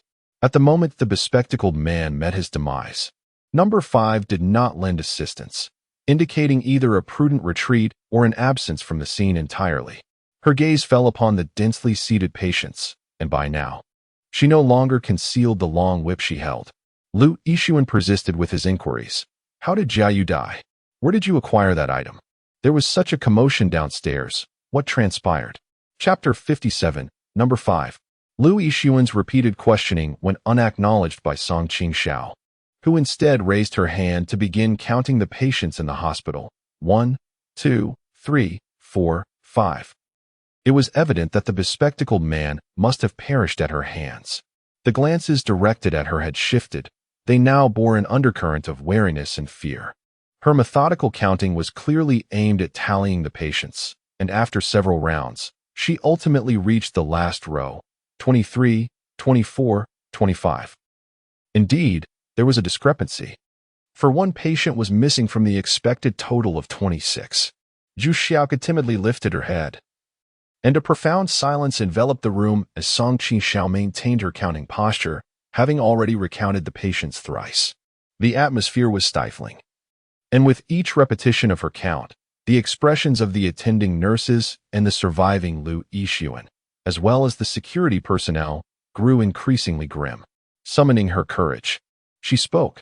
There are 25 patients, but one is missing. She mustered every ounce of strength to maintain her composure. Yet the words she shouted felt as faint as a mosquito's buzz, nearly drowned out by the thunderous beating of her heart. After you went downstairs, none of us dared to move. Song Qingxiao's raised hand froze midair as she turned her head, and Zhu Xiaoke's face turned even paler. Beneath the harsh fluorescent lights of the hospital, her expression took on an abnormal ashen hue, the dark circles beneath her eyes stark against her pallor. Leaning against the wall, she struggled to stay upright, her legs trembling as if she were on the verge of tears. Song Qingxiao could scarcely believe that one day she would appear so fearsome to others. Missing? She slowly began, then turned her gaze toward where the patients sat, closing her eyes momentarily and shaking her head. I doubt it. Every floor, except for the third, had been searched, yet room 5 was nowhere to be found. Although the situation had been chaotic and desperate, it seemed unlikely that room 5 could have hidden itself so far under such circumstances. The moment the bespectacled man perished, the mission remained unfulfilled. She had regarded both room 5 and room 6 with suspicion. However, as she searched for room 5, her doubts only multiplied. The success of the Protector's mission lies in averting crises and safeguarding the populace. Given that there is a cap on points, as long as one is indifferent to the score, the trials permit a certain degree of fatalities. Hence, it can be inferred that the task of the hunter is merely to fulfill the required number of kills. If number 5 is indeed a hunter, it is utterly impossible for him to remain too far away while completing his mission. Conversely, should he be a protector, the presence of danger outside and the threat posed by the bespectacled man would likely deter him from straying too far from the crowd. The most perilous locations often harbor the greatest safety. Could it be that while everyone believes number 5 has concealed himself, scouring the surroundings in search of him, he has, in fact, taken an opposite approach, hiding in a place that no one would suspect? The patients before him sit shoulder to shoulder, knee to knee, forming a circle to prevent scattering in the event of the bespectacled man's appearance, thus hindering mutual assistance.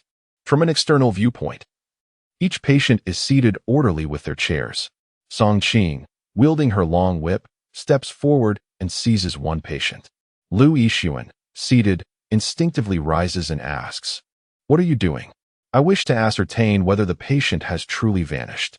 As her words fall, the first patient is lifted, disrupting the previously tranquil gathering, causing a wave of unease among the patients. At this moment, Song Qing pays no heed to anything else. Failing to locate number 5 would result in greater complications. The countdown before her has already dwindled to 6:57, 21, with over 6 hours remaining until the mission concludes. The horizon has begun to faintly glow with a bluish light. Looking out from the corridor window, the scene beyond appears shrouded in a thick fog, rendering it somewhat indistinct. A patient is roughly pushed aside by her, followed by a second and a third. She strides into the throngs of patients as though traversing an uninhabited realm. Those who have been seized cry out in despair, while others hurl insults, and chaos ensues. The nurses are at a loss, while patient 6 sits amidst the turmoil, her gaze revealing a hint of astonishment, as if she has grasped Song Qingxiao's intentions. In the disarray at the nurse's station, a cluster of patients is sent sprawling, stools scattered across the floor, with some weeping inconsolably, pulling their hair and tearing at their garments. At the center, a stout male patient is seized by Song Qingxiao, revealing the 5th patient beneath him, who had been used as a makeshift seat. When this shield is yanked away, the 5th patient maintains his kneeling position, too fearful to lift his head. Such adeptness at hiding. Song Qingxiao clicks her tongue twice and sighs. You nearly eluded me entirely. The 5th patient appears quite disheveled, clad in the garb of a psychiatric hospital.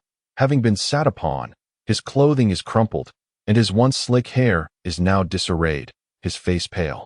You see, he grimaces, raising his head, as the surrounding patients clap and cheer. It's a magic trick, my steed. The man, who had been pulled away, attempts to shield the 5th patient once more, but patient 6 discreetly blocks him. A magic trick. A wondrous transformation. Doctor, come witness the miracle. The patients were in a state of chaotic chatter. Song Qingxiao slightly moved her fingers, and the previously helpless number 5, upon witnessing this gesture, felt a tremor in his flesh. In the next instant, believing he was about to confront her, she clenched her hand into a fist, prepared to subdue him. However, no. 5 remained on his knees, wrapping his arms tightly around her thigh, pleading, please don't kill me. I beg you. The hunters should all be dead. I know we are protectors. I pose no threat to you, truly.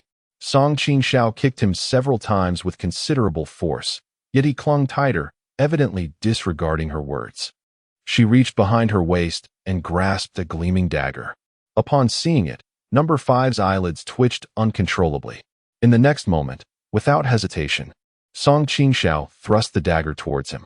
He yelped and rolled aside to evade her strike, exclaiming, I really pose no threat to you. Please don't kill me. As the mission time was nearing its end, and they had yet to vacate this cursed place, it was evident that threats still lingered within the hospital. Having already dispatched 2 hunters, Song Qingxiao's identity as a protector was indisputable. Her instinctive evasion suggested a stronger trust in number 6. These 2 women were fiercely formidable, far from benign. The memory of number 6's brutal confrontation with the armed brute was still vivid in number 5's mind. The fact that Song Qingxiao could eliminate the exceptionally fierce number 4 and the bespectacled man illustrated that she was equally as ruthless as number 6. Faced with 2 such women, number 5 felt utterly overwhelmed. I am truly not a hunter. I am a protector. The reason I have concealed myself is solely to preserve my life. He understood that if he did not clarify the situation, he would likely find it impossible to evade the impending consequences. Chapter 58. Explanation. Number 5 glanced around. The patients were wailing in despair, and the nurses appeared paralyzed by fear, clearly incapable of assisting him. Unlike the trial space where evasion was possible, it seemed that everyone was inextricably linked in a perilous situation. Having reached this critical juncture, failing to elucidate matters would result in death for all. Whether by the hand of Song Qingxiao or by the unforgiving rules of the trial space, death loomed ominously. Number 5 took a deep breath, wiped his face, and trembled as he sank onto the ground, his body askew. He had endured immense strain, having knelt and crouched as a makeshift seat for the patients for far too long, merely holding on by sheer will. Give me 2 minutes, he implored, raising a hand, beads of cold sweat cascading down his face. Let me explain. As he spoke, he stole a glance at Song Qingxiao. She pursed her lips tightly, her bangs concealing her eyes, rendering her thoughts inscrutable. In truth, while lamenting in the trial space, number 5 had also seized this opportunity to discreetly gauge the other's strengths. Initially, he believed the most formidable adversaries were the bespectacled man, the red whip woman, and the ruthless number 6. Ironically, the armed brute, despite his outward display of strength, proved to be remarkably vulnerable, not warranting any concern from him. Among the several challengers, he perceived that Qingxiao posed little threat. When the 5th participant entered the space, she sat curled up in a corner, hugging her legs, clearly a victim of intimidation by armed men. Silent and seemingly shaken, her demeanor spoke volumes of her distress. She appeared somewhat anxious, vigilantly observing everyone around her, resembling a fortunate survivor of an initial trial, unlike the confident 4th and 6th participants. Her timidity was apparent, and she lacked the sinister aura of the bespectacled man. Instead, she exhibited a most ordinary response of someone who had endured such an ordeal. To the 5th participant, she seemed unremarkable, not warranting any caution. He surmised that individuals like her were mere fodder in these trials, merely serving to bolster others' scores. She uttered not a word and made no unnecessary movements, leaving him with this impression. However, when the task truly commenced, and the 4th and the bespectacled man fell one after the other at her hands, the 5th participant realized he had misjudged her. His own disguise had been too overt, ultimately leading to his downfall, while Qingxiao, playing the role of the unsuspecting, turned out to be more perilous than the 6th participant. Initially, there were 6 challengers, and as the task began, they were to be divided into 2 factions. He feared that Qingxiao would not afford him the opportunity to speak. She was not to be underestimated, acting decisively and intelligently, concealed among the patients. Even the nearby 6th participant overlooked her cunning, as she swiftly revealed her true self. The 5th participant felt compelled to lay bare his observations without reservation. Upon receiving the task and entering the scenario, he had encountered 2 crucial hints. He cautiously extended a trembling hand, while remaining vigilant to Qingxiao's movements. Observing her lack of significant reaction to his actions emboldened him slightly. He wiped the sweat from his forehead and then formed a peace sign with the dampened hand. One path leading to becoming a doctor, the other to becoming a patient. As number 5 spoke, number 6 remained silent, and Qingxiao awaited his explanation. My mission is to protect the populace. There exists a relationship of demand and supply here. Upon hearing this, number 6 grew somewhat impatient and retorted, speak plainly. Indeed, he instinctively straightened his back, his facial muscles twitching slightly. What I mean to convey is that demand creates a market. Without those who harbor intentions to harm the populace, how could these individuals be deemed in need of protection? He carefully articulated his thoughts, casting a hopeful glance into Qingxiao's eyes. The existence of murderers necessitates the presence of protectors. Furthermore, considering there are 2 factions to choose from in this mission, it is evident that this trial must involve 2 groups.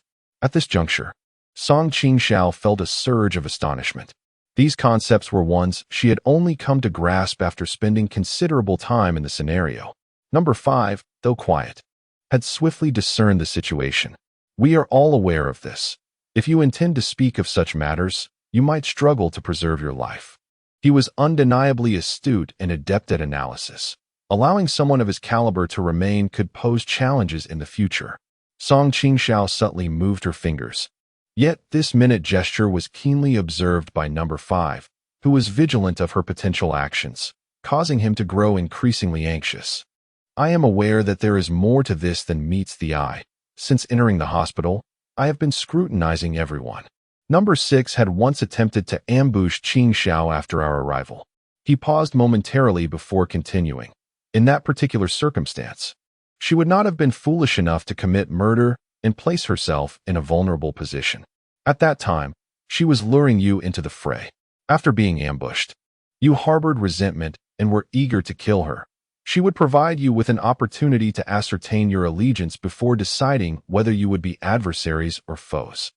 In a situation where the protector is at a disadvantage, number 6's actions were evidently astute.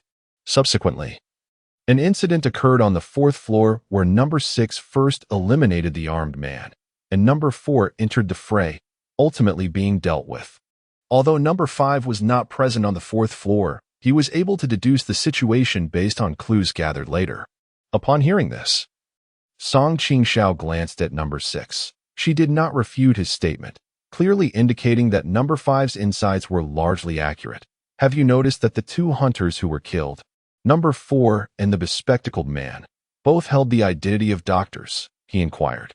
Number 6 furrowed his brow, and number 5 continued. Aside from you, Qingxiao, both number 6 and I are patients, and the initial identity of the armed man was also that of a doctor. What are you trying to convey? Number 6 stepped forward, having spoken for a while, as time grew increasingly pressing and their task remained unfinished, leading to a palpable sense of agitation among all present. If my conjecture is correct, at the onset of the task, the two factions were predetermined. The hunters would invariably choose the role of the doctor, while the protectors would select the patient. He closed his eyes momentarily, his tone urgent. Qingxiao's situation is unique. Although her role is that of a protector, her mindset has consistently aligned with that of a hunter. Therefore, she must have chosen the identity of a medical professional. However, due to the nature of her mission, upon entering the trial space, her identity was automatically altered to that of a nurse rather than a doctor. Your assumption is incorrect. Number 6 scoffed dismissively. Yet, you have correctly identified one point. The armed man was indeed killed by me. After his demise, I incurred a deduction of 50 points, which sufficiently indicates that his identity was not that of a hunter, but rather aligned with our faction. This is the crux of my argument. At this juncture, number 5 finally exhaled deeply. As if the conversation had finally arrived at its essence, the armed brute initially held the identity of a hunter. I suspect that his identity transformed because he transitioned from a doctor to a patient. This is the reason I felt confident enough to articulate my previous statements. He closed his eyes again, forcefully blinking away the cold sweat that threatened to spill over, and upon reopening them, he uttered a phrase that weighed heavily on the hearts of Qingxiao and number 6. This implies that, in this trial, the identities of the protectors and hunters are not fixed. They are subject to change at any moment due to unforeseen events and varying circumstances. As Qingxiao's expression gradually grew solemn, number 5 continued. Number 6 must be the most aware. The moment you took the life of the Han, the notification you received surely encompassed more than merely the protection of the populace. Perhaps, he said, propping himself against the ground, instinctively inching closer to Qingxiao to distance himself from number 6. There was also, kill the populace, failure erased, mission accomplished, 50 points? The moment his words fell, number 6's countenance began to darken, and the temperature in the vicinity plummeted. Shivering, number 5 edged closer to Qingxiao, which was the very reason he had clung to her leg earlier and refrained from approaching number 6 too closely. This task, assigned at the last moment, was not necessarily the final objective. It could easily shift due to a seemingly trivial choice. Chapter 59. Sincerity. As number 5 had indicated, this was indeed a momentous revelation. Qingxiao instantly grasped his implication, a chill running down her spine. The ultimate aim of the trial space remained the encouragement of murder. Number 5 subtly inched towards her, tentatively reaching out to touch her calf. Qingxiao found the situation both absurd and amusing. Beads of sweat continuously streamed down his face, merging into rivulets that dripped down. When the bespectacled man committed murder, she had hidden not to create mischief, nor was she a hunter. She cast a glance towards number 6, then, emboldened, shifted her seat closer to Qingxiao, merely fearing for her life at the hands of number 6. As he spoke, number 6 remained motionless, yet a subtle shift in her aura began to manifest. Her eyes, profound and unfathomably dark, seemed to harbor an impending tempest. Simultaneously, my disappearance served as a form of intimidation towards number 6, indirectly aiding you. Wouldn't you agree? Number 5, seeking to ingratiate himself, glanced up at Qingxiao, who remained silent. Number 6 let out a derisive laugh. Intimidation? Perhaps you are overthinking things, Unfazed by her scornful tone, number 5 boldly played along. Well said. Well said. He wiped the sweat from his brow and continued, regardless of whether I am overthinking. The fact remains that since Qingxiao descended to deal with the bespectacled man and returned upstairs, you have yet to make a move. Number 6 remained noncommittal, pondering for a moment before nodding. That may indeed be true. I underestimated you. In this trial space, those who manage to survive are certainly not devoid of merit. Even if one is momentarily sheltered by extraordinary luck during the initial trial, such fortune cannot provide a lifetime of protection. This trial is exceedingly perilous. Half of the 6 participants have perished. For number 5 to endure thus far cannot merely be attributed to luck. At this juncture, number 6 revealed no further hidden intentions. And with an open acknowledgement, she affirmed, as he mentioned, my role from the outset was that of a protector. She received the same task notification as Qingxiao, instantly assuming the identity of a patient upon entering the scenario. Initially, the ambush on Qingxiao was indeed intended to provoke her wrath. If she were the hunter, she would surely seek vengeance after being harmed.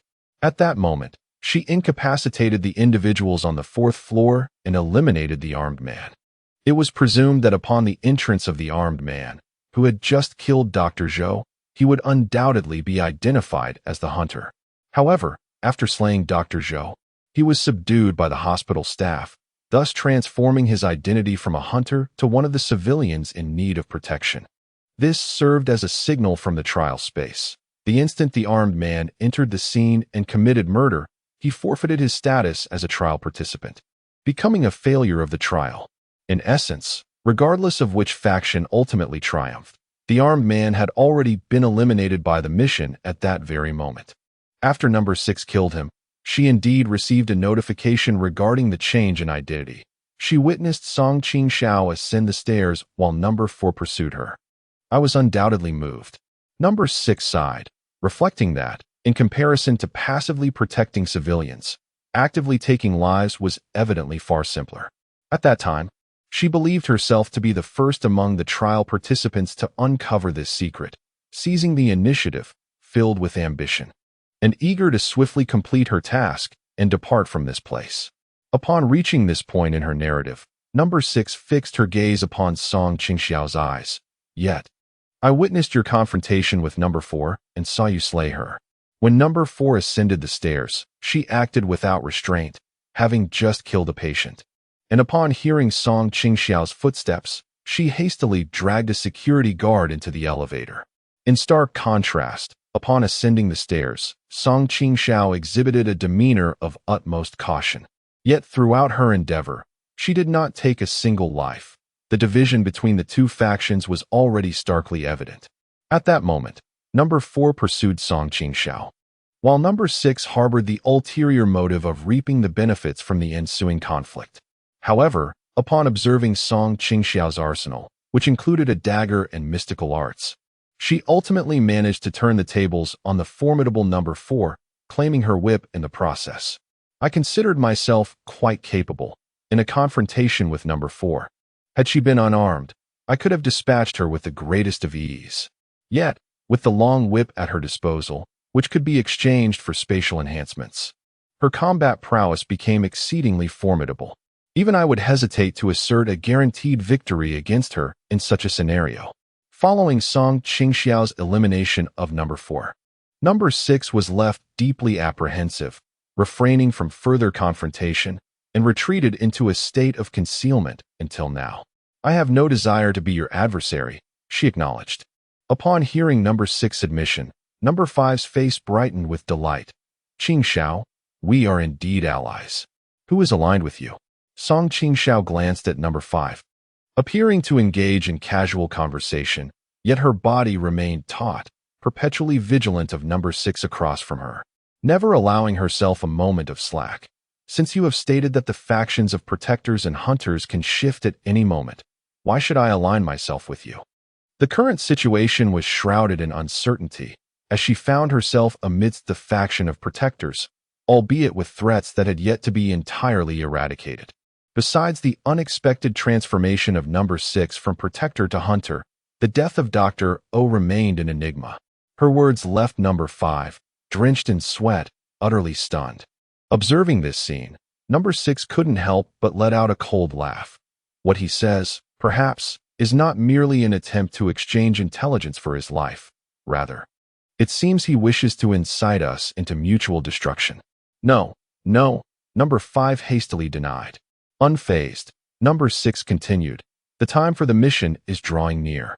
If we are to assume the role of hunters, each of us must eliminate 20 individuals. This implies that the hunters too have a quota. For each kill, one earns 50 points, culminating in a total requirement of 1,000 points. Should both of us wish to avoid turning on each other and instead cooperate, we would need to eliminate 40 people. At this juncture, number 6 let out a sudden sigh. Qingxiao, do take a look. How many individuals remain in the hospital now? Including the patients, number 5, and number 6, there are a total of 26 individuals, aside from Qingxiao. There are 11 nurses, and 1 security guard and 1 doctor survive, which means that the entire hospital contains but 39 living souls. Number 6 had already claimed 1 kill by slaying the armed man. Yet if both she and Qingxiao aspire to accomplish their tasks, they cannot avoid the necessity of turning on one another. As number 6 pointed out, the likelihood of both surviving is slim. Given the insufficient number of people, ultimately, it may result in only 1 victor. At this moment, Qingxiao finally comprehended the significance of the hospital's population that Zhang Xiaoyu had mentioned upon entering the scenario. Realizing that the trial's environment was incessantly providing her with hints regarding the tasks at hand. Although I harbor no desire to become your adversary, I cannot shy away from a desperate struggle when my life is at stake. Number 6 curled her lips in a smirk, wary of the age-old aphorism that when the clam and the heron fight, it is the fisherman who benefits. Qingxiao's gaze flickered, while number 5 remained silent. Shaking her head, number 6 continued, I genuinely intended to collaborate with you. A hint of regret graced her features as she added, yet, should it come to blows, it would be truly unavoidable. Pausing momentarily, she turned to number 5, pointing at him. Before we engage, why not eliminate him first to prevent future troubles? What say you? Upon hearing this, number 5 was struck with alarm. He had not anticipated that matters would escalate to such a degree, revealing such vital information. While both women seemed poised to fight to the death, yet they still contemplated his demise first. This seemed rather inappropriate, did it not? In a state of panic, number 5 spoke too hastily, causing him to choke on his own words, splattering Qingxiao with saliva. Chapter 60, Naming Names. Qingxiao cast a calm glance at number 5, who hurriedly grabbed his sleeve, attempting to wipe her leg, only to be deftly evaded by her. I have made another discovery. Observing the scene, number 5 realized that number 6's words had indeed resonated with Qingxiao. Now, in a bid for survival, he dared not withhold any further information. As he began to speak, number 6's eyes glinted momentarily, and she quipped, You certainly have an abundance of discoveries. At this critical juncture, number 5 ceased his playful banter and, disregarding her words, stated directly, The mission is nearing its conclusion. Have you noticed that, under normal circumstances, the dawn would have already broken by now? Yet today, the sky outside remains shrouded in a thick haze, as if the sun has yet to rise. He gestured toward the portly man beside him, who had been seated upon him during his concealment. The man appeared vacant, his expression frozen, repeatedly murmuring, I want to ride. Ride. Logically, one would expect that with such physical proximity, warmth would be shared, yet I sensed a chilling cold emanating from him. At this juncture, number 5 did not dare to lift his head. I believe you all share my sentiments. Upon entering the initial scene, the figure we encountered was. His words trailed off, yet the implication was clear. Qingxiao had seen Louis Xuan, the doctor she had slain in the previous trial.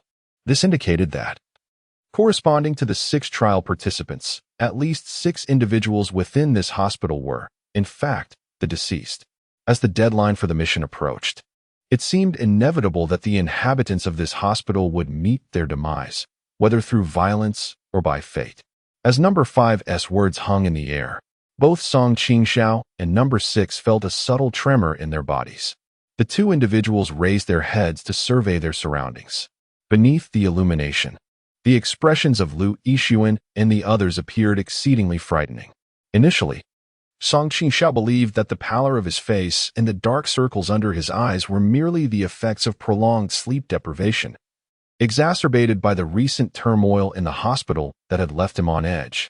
His reasoning held merit. The current number of patients was already insufficient, and if, as number 5 suggested, the populace began to naturally pass away as the deadline approached, the tally of such deaths would likely not be counted towards their task. The trio had little time remaining, with the countdown in Song Qingxiao's line of sight dwindling to 6:37:39. A flicker of urgency crossed number 6's eyes. As if he could barely restrain himself from taking action, Song Qingxiao lowered her head, contemplating for a moment. She remained still, and number 6 hesitated to act impulsively. The dagger, whip, and spells in her possession were sources of deep apprehension for him. Number 5 posed little threat. He appeared remarkably intelligent, with keen observational skills and an aptitude for understanding human nature. However, aside from his intellect, his physical prowess seemed rather lackluster, for otherwise, he would not have been so verbose in the face of imminent danger. After a prolonged silence, when Song Qingxiao finally lifted her head, it was evident that she had resolved upon a certain course of action. Number 6, you mentioned that the factions of the trial participants could be altered at will. Is that not so? As she spoke, she brushed aside the bangs that obscured her eyes, revealing her gaze for the first time and locking eyes with number 6. Yes, indeed, number 6 replied, perplexed by the suddenness of her inquiry at such a critical juncture, yet instinctively nodded in agreement after she finished speaking. I do not intend to change my allegiance. At this juncture in Song Qing's narrative, the anxious number 5 was on the verge of tears from joy. Unable to contain his elation, he reached out to embrace Song Qingxiao's leg, only to be met with a swift kick to the face, sending him sprawling to the ground. Go away, Song Qingxiao warned without turning her head. Number 5 fell onto a patient but quickly scrambled to his feet, undeterred, and crawled toward her, declaring, I will not leave. Number 6, witnessing this scene, sighed, this truly is troublesome. With our opposing factions, this confrontation is inevitable. I genuinely do not wish to be your enemy. She reiterated her sentiments, lamenting the lack of alternatives. At this moment, Song Qingxiao opted to remain a protector, a choice that number 6 deemed unwise, as taking lives was far simpler than safeguarding them. The initiative lay with the killers, complete the task and depart. In contrast, maintaining the protection of the populace placed one in a perpetual state of passivity, requiring careful consideration even when retaliating, lest one harm ordinary people. Consequently, the formidable long whip that Song Qingxiao had seized from number 4 appeared to have lost its purpose, much to number 6's regret. It's really not much of a hassle, Song Qingxiao remarked. She smiled, a rare expression for her. Most of the time, she remained silent and taciturn. She tucked her hair behind her ear, revealing her elegantly arched phoenix eyes. When she smiled, her gaze was both bright and resolute, a stark contrast to her previous demeanor. Number 6 was momentarily taken aback and, almost instinctively, urged, you should understand that, in such circumstances, taking a life is the simplest solution. Killing is quite easy. Song Qingxiao nodded in agreement, acknowledging, I too have taken lives in order to survive the trials I faced.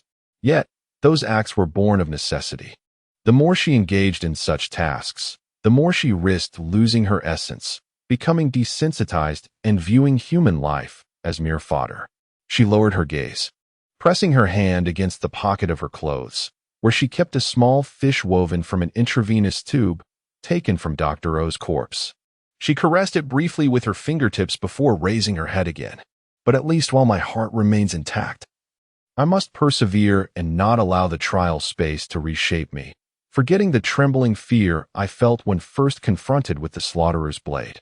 As Song Qingxiao recounted this, she turned to her right rear, where a group of nurses huddled together in fright due to her earlier actions. Number 6, momentarily perplexed by her words, had yet to grasp their meaning when Song Qingxiao inquired, Xiaoyu, do you not agree? When she previously spoke with number 5 and number 6, the patients were largely oblivious. preoccupied with their own noise. Yet, Lu Yixuan, the security guard, and the nurses grasped the essence of their conversation, vaguely surmising that the recent upheaval in the hospital was somehow linked to the newcomers who had arrived a few days prior. The moment Xiaoyu was named, her complexion turned ashen, and several nurses clung to one another more tightly, regarding Song Qingxiao with expressions akin to that of confronting a demon. Initially, I truly harbored no suspicions about you. Number 5 wore a perplexed expression, while number 6 furrowed her brows, on the verge of speaking, when Song Qingxiao continued, clarifying her insinuation, causing everyone to comprehend the gravity of her words. Number 5 and number 6 stood in stunned silence, the nurses around them unable to believe what they were hearing. Lu Yixuan turned to glance at Zhang Xiaoyu, then at Song Qingxiao, exclaiming, "Impossible, do not falsely accuse her." Xiaoyu had always shared a close relationship with Dr. O. Indeed, Xiaoyu possesses a wonderful temperament and is nurturing. We all regard her as a sister. Several nurses chimed in to defend Zhang Xiaoyu. However, the very subject of their defense, Zhang Xiaoyu, appeared ghostly pale, trembling against the wall as if she could scarcely stand. Song Qingxiao's gaze upon her was disconcerting, leaving her anxious and unable to raise her head. She shut her eyes, quaking, biting her lip. Her face was partially bandaged, with faint traces of blood seeping through, presenting a picture of fragility, helplessness, and despair. Chapter 61. No one in the hospital could have anticipated that at this moment, Song Qingxiao would accuse Zhang Xiaoyu of being the murderer of Dr. O. In truth, I initially harbored no doubts about you, despite the multitude of suspicions swirling within me. Song Qingxiao let out a sigh, while Zhang Xiaoyu, with her eyes closed, felt her nostrils quiver softly.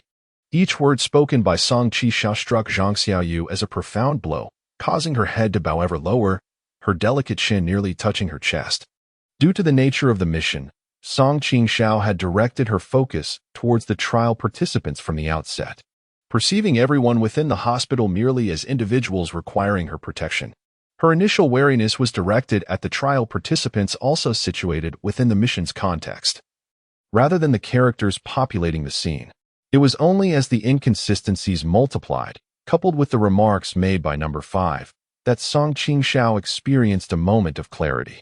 He had mentioned that at the onset of the mission, the gun-wielding brute's identity should have been that of a hunter. After careful contemplation, Song Qingxiao deemed number 5's assertion to possess a degree of validity. The gunman, characterized by his rebellious nature, upon entering the mission's setting and encountering Dr. Zhou, who he may have killed in a previous trial, would instinctively respond as a hunter, resorting to gun violence. What he did not anticipate was that, following the act of murder, he would swiftly be subdued by arriving nurses and security personnel. Disarmed and administered with sedatives, he found himself, due to the peculiar circumstances of the scene, placed in a first-class ward, becoming one of the hospital's newest patients. Thus, from that moment onward, in this trial, the gunman was the first among the 6 participants to undergo a transformation in identity, having lost his weapon and been confined. He transitioned from one of the hunters participating in the trial to an individual in need of protection, thereby forfeiting his eligibility to partake in the trial. When the 5th spoke of this matter, he underscored the transformation of the 6th's identity. After the 6th eliminated the burly man, he shifted from protector to predator. In highlighting this point, the 5th sought to incite a confrontation between Song Qingxiao and the 6th. However, Song Qingxiao pondered a crucial aspect that everyone had overlooked. If the identity of the armed man unexpectedly altered in that moment, did it not imply that the characters within the scene could also transform into dangerous sources akin to the predator? Should their thoughts change? Looking at Zhang Xiaoyu, Song Qingxiao expressed a tinge of regret. I truly did not anticipate that the one who killed Dr. O would be you. Xiaoyu. The 6th displayed an expression of disbelief, while even the 5th appeared somewhat bewildered. The surrounding nurses, upon hearing Song Qingxiao's words, felt a mix of fear and anger. Some attempted to refute her claims, yet, recalling that she had previously killed Jiayu and exposed the 5th after ascending the stairs, coupled with her prior conversations with both the fifth and sixth about the woman who fell from the fourth-floor safety passage, whom she had also dispatched. They were filled with trepidation and refrained from vocally chastising her, fearing her wrath. Impossible. Lu Yixuan furrowed her brow and shook her head, evidently reluctant to accept Song Qingxiao's assertion. We have made it very clear to you. We have worked alongside the hospital staff for many years, and our bonds run deep. We all know Xiaoyu's character, and she could not have killed Dr. O. It was you outsiders who did it. Dr. O succumbed to asphyxiation, strangled by an intravenous tubing. Their reactions were intense, a response that Song Qingxiao had anticipated long before. Not only do the masses within the scene harbor doubts regarding her words, but even number 5 and number 6 likely share a skeptical stance. On the night of Dr. O's demise, number 6 created a commotion on the 4th floor, resulting in the death of a robust man and luring number 4 upstairs first. She gestured towards number 6, and upon mentioning number 4, Lu Yixuan and others immediately recognized that she was referring to the young female newcomer under Dr. O's guidance. As she recounted the events of that night, it seemed that many present were transported back to the circumstances she described. Several nurses bit their lips, overwhelmed with fear and tears. Upon hearing the disturbance that night, I too ascended to the upper floors and engaged in a struggle with number 4. The commotion on the 4th floor was clearly audible to those on duty. Yet the chaos on the 3rd floor was equally tumultuous. Given the hospital's chronic shortage of staff, assistance could not be promptly rendered. When Dr. O met her fate, I was still in the secure stairwell. This indicates that at the time of Dr. O's incident, Song Qingxiao was not on the 3rd floor. However, once the situation calmed and everyone gathered, Lu Yixuan had previously interrogated each individual regarding their whereabouts to identify the assailant. That night, with so many lives lost in the hospital, fear gripped everyone's hearts, and the immediate priority was to unearth the culprit to restore a semblance of safety. At that time, the patient in bed 15 on the 3rd floor was uncooperative and disruptive. The attending physicians were Dr. O and number 4, while the nurses on duty included myself, Xiaoyu, Xiaoyun, Xiaohua, and Xiaochun. She paused deliberately at this point, and after listening for an extended period, Lu Yixuan grew anxious, sensing that she had yet to address the crucial suspicions surrounding Zhang Xiaoyu. And then, do you have any evidence to support your suspicion of Xiaoyu? He inquired. Yet he failed to notice that Zhang Xiaoyu's complexion had grown even more pallid than before. And then, Song Qingxiao replied with a subtle smile, glancing at Lu Yixuan. As the trial progressed, her experiences began to transform her inner state. When she first entered the task and encountered Lu Yixuan, she trembled in fear, feeling an overwhelming sense of unease and vigilance, haunted by the shadows of the previous trial. However, perhaps due to her gradually strengthening abilities and the extended time spent with Lu Yixuan, that initial terror had dulled significantly. Now, when she looked at him, she no longer felt the same panic as at the beginning. "What more is there to say, Dr. Lu?" she softly retorted. "Did you not inquire about the situation at that time? When Dr. O passed away, the patient in bed 15 was uncooperative, causing chaos and locking Xiaoyun, Xiaohua, and Xiaochun in the ward." As Song Qingxiao recounted this, Zhang Xiaoyu trembled more violently. Lu Yixuan paused for a moment, and then Song Qingxiao continued. "At that time, Xiaoyun mentioned being trapped. Did you not ask where I had gone?" Lu Yixuan suddenly recalled that he had indeed asked several nurses about their whereabouts and activities when Dr. O died. Tu Xiaoyun had stated that she and Xiaohua were delivering medicine to the patient in bed 15, while Xiaochun had come to assist after delivering medication on the 2nd floor. The three were confined in the ward and nearly encountered danger, thus proving they were not at the crime scene when Dr. O's incident occurred. After questioning Tu Xiaoyun, he casually asked Song Qingxiao, "What about you?" At that time, Song Qingxiao was on the 4th floor, preoccupied with eliminating her so-called number 4 and was not in the company of Zhang Xiaoyu.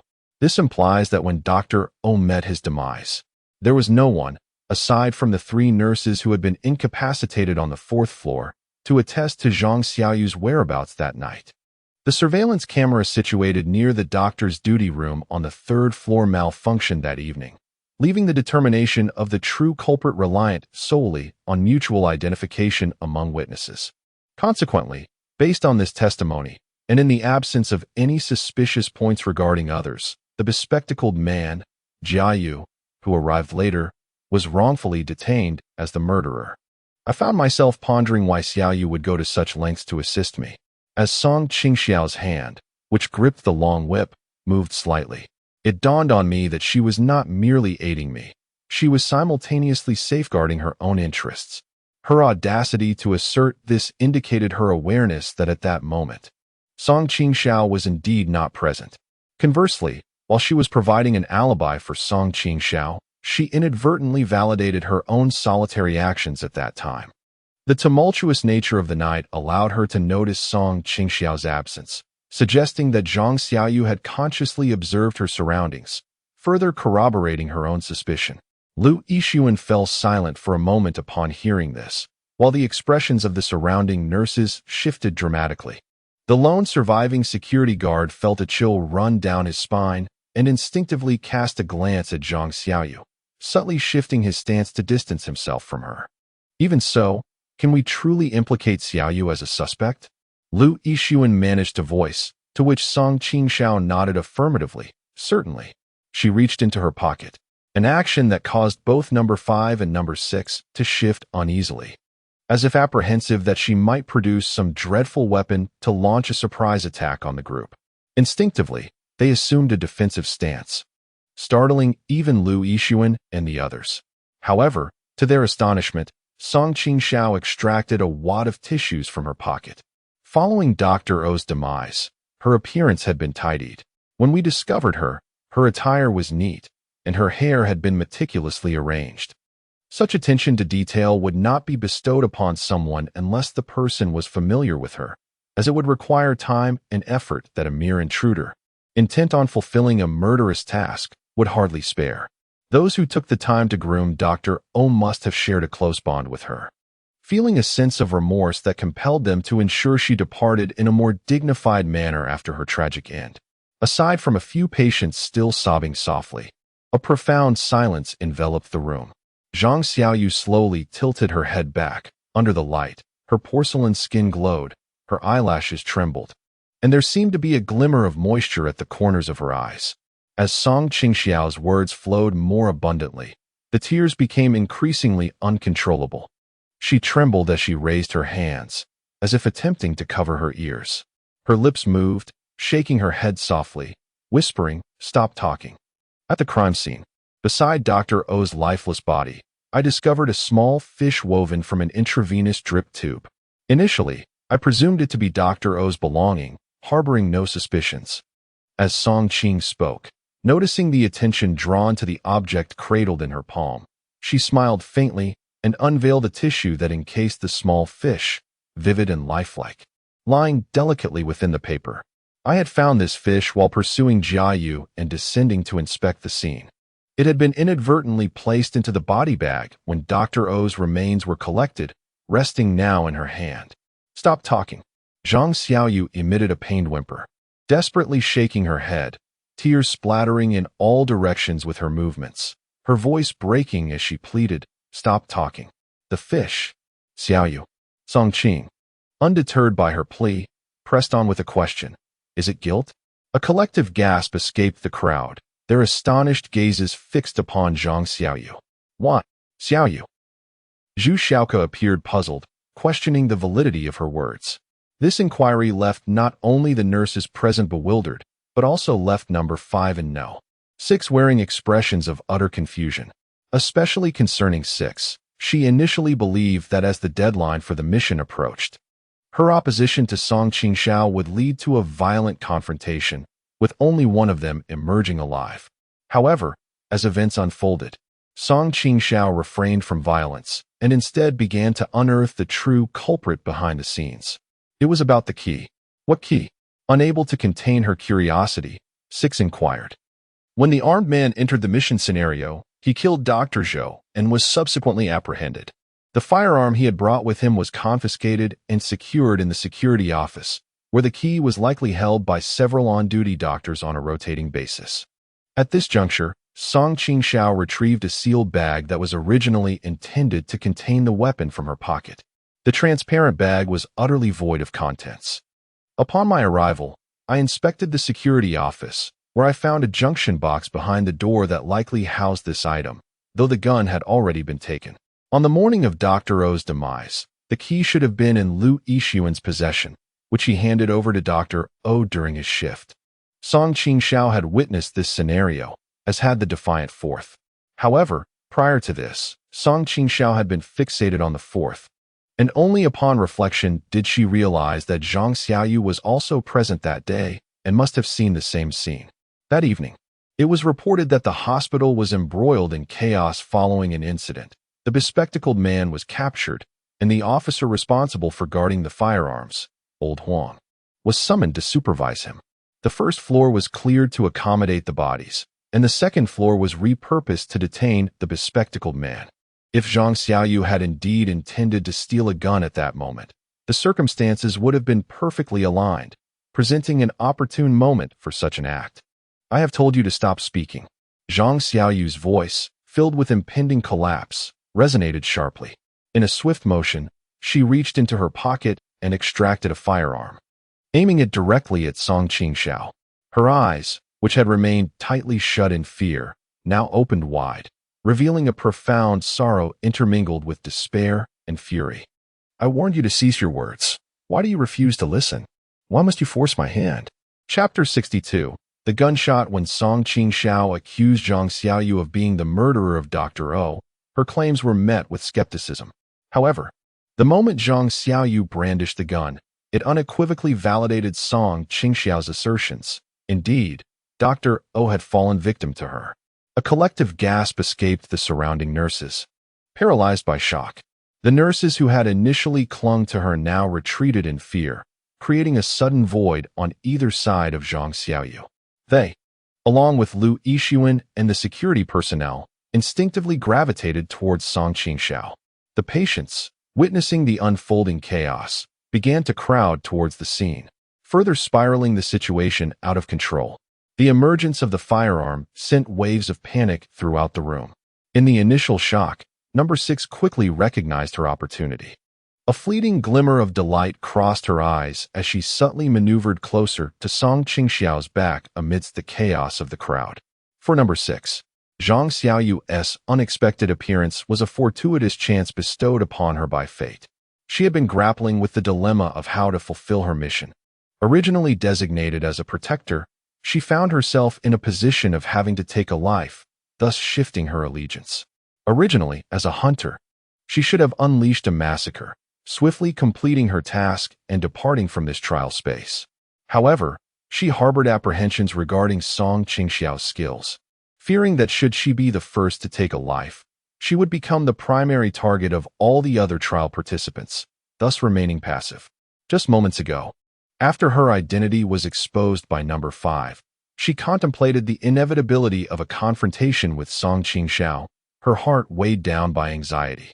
Song Qingxiao possessed far too many advantages. Armed with weapons, magical abilities, and the capacity to switch allegiances seamlessly after a kill, she feared that facing Song Qingxiao would leave her at a significant disadvantage. To her surprise, Number 6 had already prepared for a life-and-death struggle. Yet, Song Qingxiao deftly shifted the conversation to unravel the mystery surrounding Dr. O's demise. At that moment, Number 6 cared not for the identity of Dr. O or the identity of the murderer. She was elated to witness Song Qingxiao being held at gunpoint by a nurse within the scene. Should the nurse pull the trigger, incapacitating Song Qingxiao, it would resolve a troublesome concern for her. Even if the nurse were not a sharpshooter and failed to strike a vital point, any injury inflicted upon Song Qingxiao would present an opportunity for Number 6. She could then seize the weapon from Song Qingxiao, easily bringing her to her end. The hospital was now filled with witnesses, all gathered in this location. With a weapon in hand, completing her task within the remaining time was no longer a daunting challenge. These civilians were unarmed, and although numerous, they had already been thoroughly frightened by the series of events. With a weapon and the element of surprise, they were unlikely to muster any thoughts of resistance. In a panic, they would scatter, making them all the more vulnerable to her. Number 6 was lost in delightful thoughts, while number 5 observed her expression, revealing a hint of hesitation. She drew nearer to Song Qingxiao, her fists clenched tightly. Unbeknownst to Song Qingxiao, who had her back turned to number 6 amidst the chaos behind her and facing the looming threat of Zhang Xiaoyu brandishing a gun. She was perilously unaware that danger lurked both in front and behind. This unforeseen turn of events was clearly beyond number 5's expectations. His initial plan, as number 6 had surmised, was to incite a deadly conflict between Song Qingxiao and number 6, allowing him to reap the benefits from their strife. However, Song Qingxiao's unpredictable actions had thrown the situation into disarray, spiraling out of control. The countdown now read 6:25:21, with over 6 hours remaining until the mission's conclusion. Number 5's gaze wavered as he noticed the distance between number 6 and Song Qingxiao decrease from 3 meters to 2, then 1, leaving merely a step between them. If he did not alert Song Qingxiao, she was likely to meet her demise. Her death would unleash a torrent of violence from number 6, ensuring the failure of his mission. Even if he had the option to switch allegiances, the insufficient number of civilians would ultimately lead him to face a brutal confrontation with number 6. Resolving to act, he prepared to speak, but before he could, Zhang Xiaoyu took the initiative. "I don't want this. She forces my hand. You force my hand." Her trembling hand clutched the gun, her fingertips poised on the trigger, as tears streamed down her face, soaking the bandage pressed against her skin.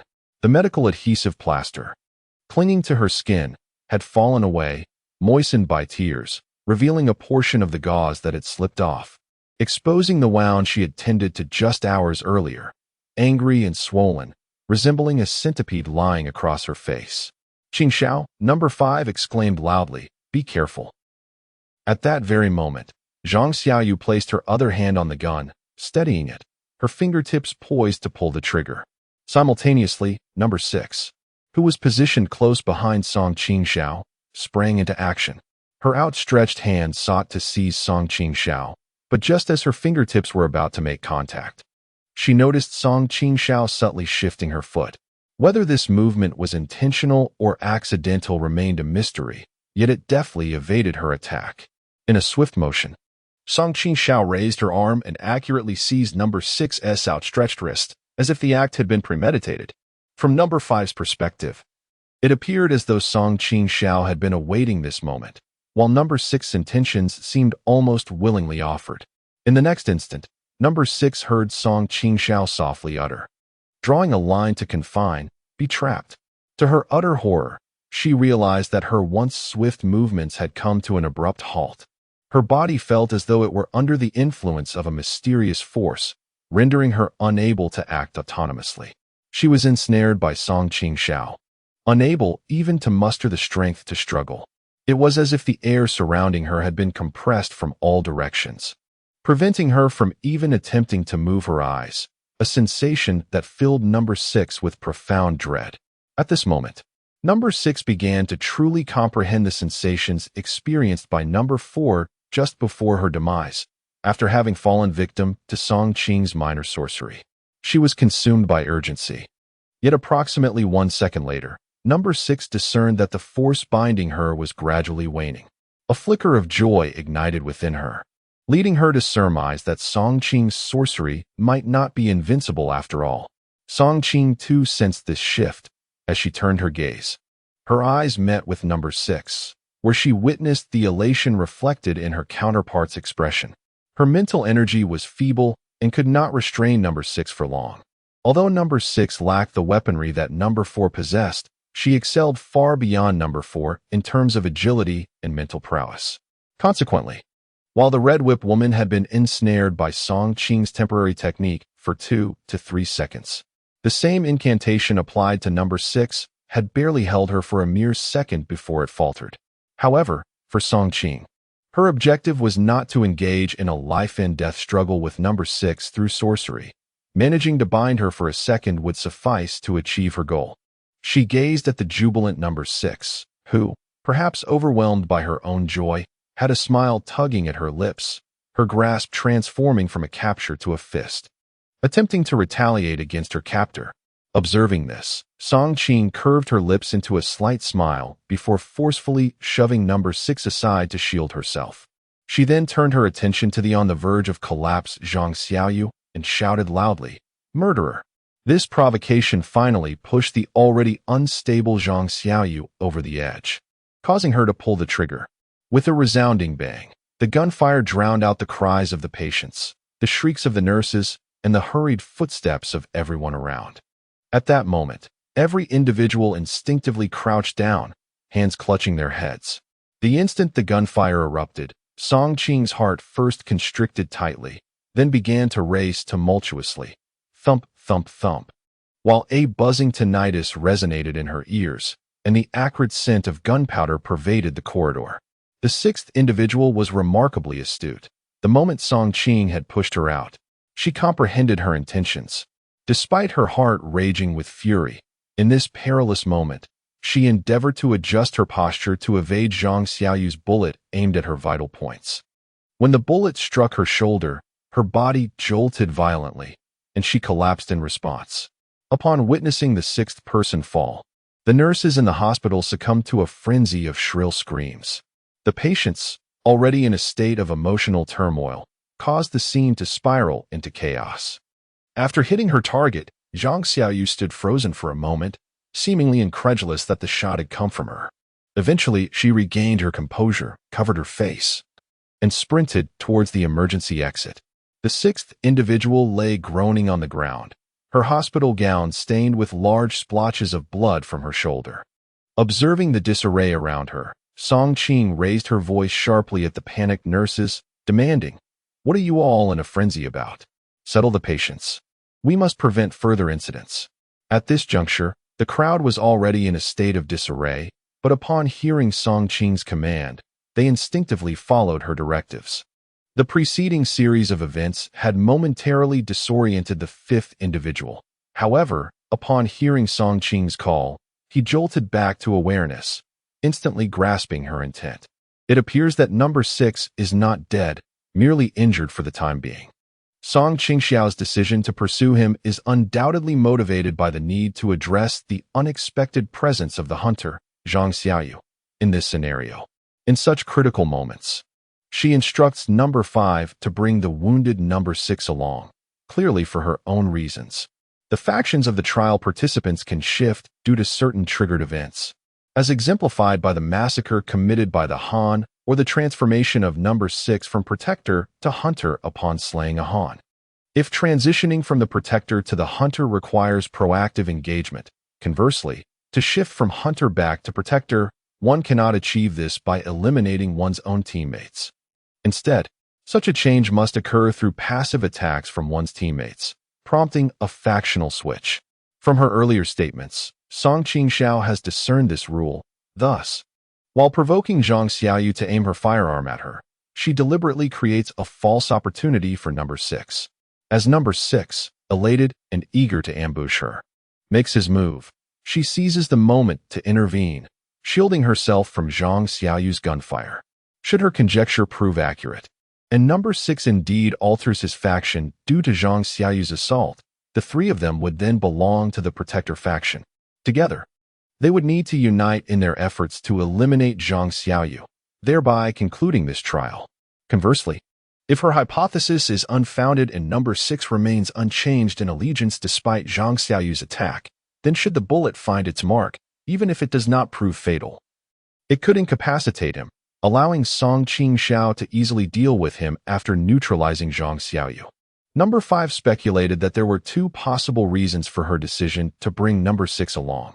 Firstly, she feared that once she departed, the formidable trial taker on the 3rd floor of the hospital would be left unguarded, allowing number 6 to remain there, as her faction remained unchanged, potentially continuing their murderous intentions.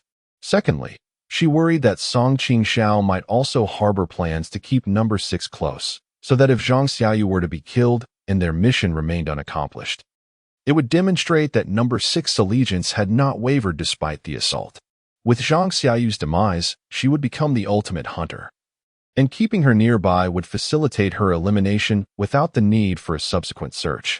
With this thought in mind, number 5 bent down and hoisted number 6 up. They were not friends and, in a certain sense, could even be considered adversaries. In a moment where their lives were at stake, he harbored no sentimentality. A sharp cry of pain escaped number 6's lips as her hands were firmly grasped in his. Under such circumstances, it was evident that number 5's actions were not motivated by any desire to take advantage of her, but rather stemmed from a deep-seated caution against her potential to cause harm. "Is it truly necessary to take me along?" Number 6 asked, her complexion ashen, her voice barely a whisper. She had been shot in the shoulder, blood flowing incessantly. Through the gaping wound, one could see the bone beneath, the mingling scents of blood, roasted flesh, and gunpowder permeating the air. "I trust Qingxiao," she added. Number 5 flashed a grin, dragging number 6 as they hurried toward the secure staircase. Qingxiao followed closely behind Zhang Xiaoyu, watching as she descended to the first floor and rushed through the glass doors that led to the small garden outside, where she pursued her without hesitation. After the series of events, the outside world had brightened considerably, yet a thick fog still enveloped the surroundings, refusing to dissipate. Upon exiting the garden, Zhang Xiaoyu's pace was no longer hurried. She walked increasingly slowly, as if aware of Qingxiao trailing behind her, yet indifferent to her presence. She halted before a cluster of flowers leaning against the hospital's high wall, one hand propped against the wall, her head bowed as she quietly sobbed amidst the hazy fog. Qingxiao also came to a stop, distant footsteps hurriedly descending the stairs resonating through the tranquil psychiatric hospital, their sound strikingly clear. Zhang Xiaoyu wept heartily, and Qingxiao refrained from interrupting her. When number 5 assisted number 6 down, the two maintained a peculiar understanding between them. Why number 5 stood beside Qingxiao, gesturing towards number 6 and quietly inquiring about the current situation. He was perplexed as to why the countdown for the task continued. Why Qingxiao did not hasten to resolve matters with Zhang Xiaoyu, permitting her to lean against the wall and weep. "Honestly, I do not wish to harm her, Qingxiao." Her lips trembled incessantly, clearly mourning the death of Dr. O. At this point, Qingxiao would not provoke her further. The gun exchanged by the burly man in the space remained an uncertainty in terms of its ammunition, and Zhang Xiaoyu's threat was not entirely neutralized. "I know." Qingxiao nodded. "On the day Dr. O passed, you cried deeply, brushed her hair, arranged her clothes, and wove a little fish to gift her." Upon hearing this, tears welled anew in Zhang Xiaoyu's eyes. "I only wanted the gun. She refused to give it to me." Her eyes revealed a tapestry of sorrow, nostalgia, regret, and resoluteness. "I have spent many years in this hospital, and the work among the sisters in the psychiatric ward is the most arduous. We encourage each other, fully aware of the challenges that accompany our roles here. When I first entered the hospital, Dr. O frequently reminded us that they are patients. Their actions and behaviors are beyond their control, and we must not hold it against them. Yet, I am human too, and I possess emotions." As she spoke with fervor, her nails dug into the plaster of the wall, the force bending her fingers back, yet she seemed oblivious to the pain. "I have witnessed sisters who entered the hospital alongside me suffer grievously. One, while on duty, fell into a momentary lapse of vigilance and was fatally attacked by a patient wielding a concealed razor blade. I have endured injuries myself, countless times nearly succumbing to the grip of a patient." She trembled as she raised her gun-wielding hand to unfasten the collar of her nurse's uniform. As the buttons came undone, she revealed the dark, bruised marks around her neck, evidence of the assault by a female patient from Ward 19 that morning. "Look at my face," she said, gesturing towards her own visage, while Qingxiao remained silent. After Lu Yixuan and others had settled the patients in the hospital, they brought a few nurses down with them. Upon hearing her words and witnessing her tear-streaked face, they all sighed deeply. "I have had enough. I merely sought the key to the gun locker from Dr. O, but she refused to give it to me. After realizing my intentions, she admonished me not to stoop to the level of the patients." She paused for a moment, then mimicked Dr. O's voice, saying, "They are patients. Why should we hold them accountable?" Outside, the mist thickened, Under the grayish sky, Zhang Xiaoyu wept and spoke, imitating Dr. O's voice, adding an eerie ambience to the bizarre scene. Upon reaching this point, she burst into laughter, only to touch her face and weep again.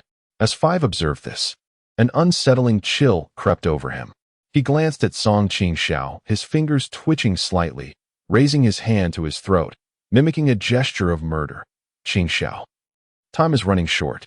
6, slung over Five's shoulder, gasped faintly, gritting his teeth in an attempt to question Song Qingxiao. Why? Why do you not take action? At this juncture, the situation had become painfully clear. Zhang Xiaoyu's psyche had evidently fractured under the prolonged strain of her work. That night she sought out Dr. O. She had already harbored murderous intent. When Dr. O refused to grant her the keys, he instead reprimanded her, igniting the spark that led her to take his life. Following the act of murder, she must have felt guilt and regret, which explained her later attempts to tidy up after Dr. O. Yet even so, she should never have resorted to killing him. Lu Yixuan, upon hearing this, sighed.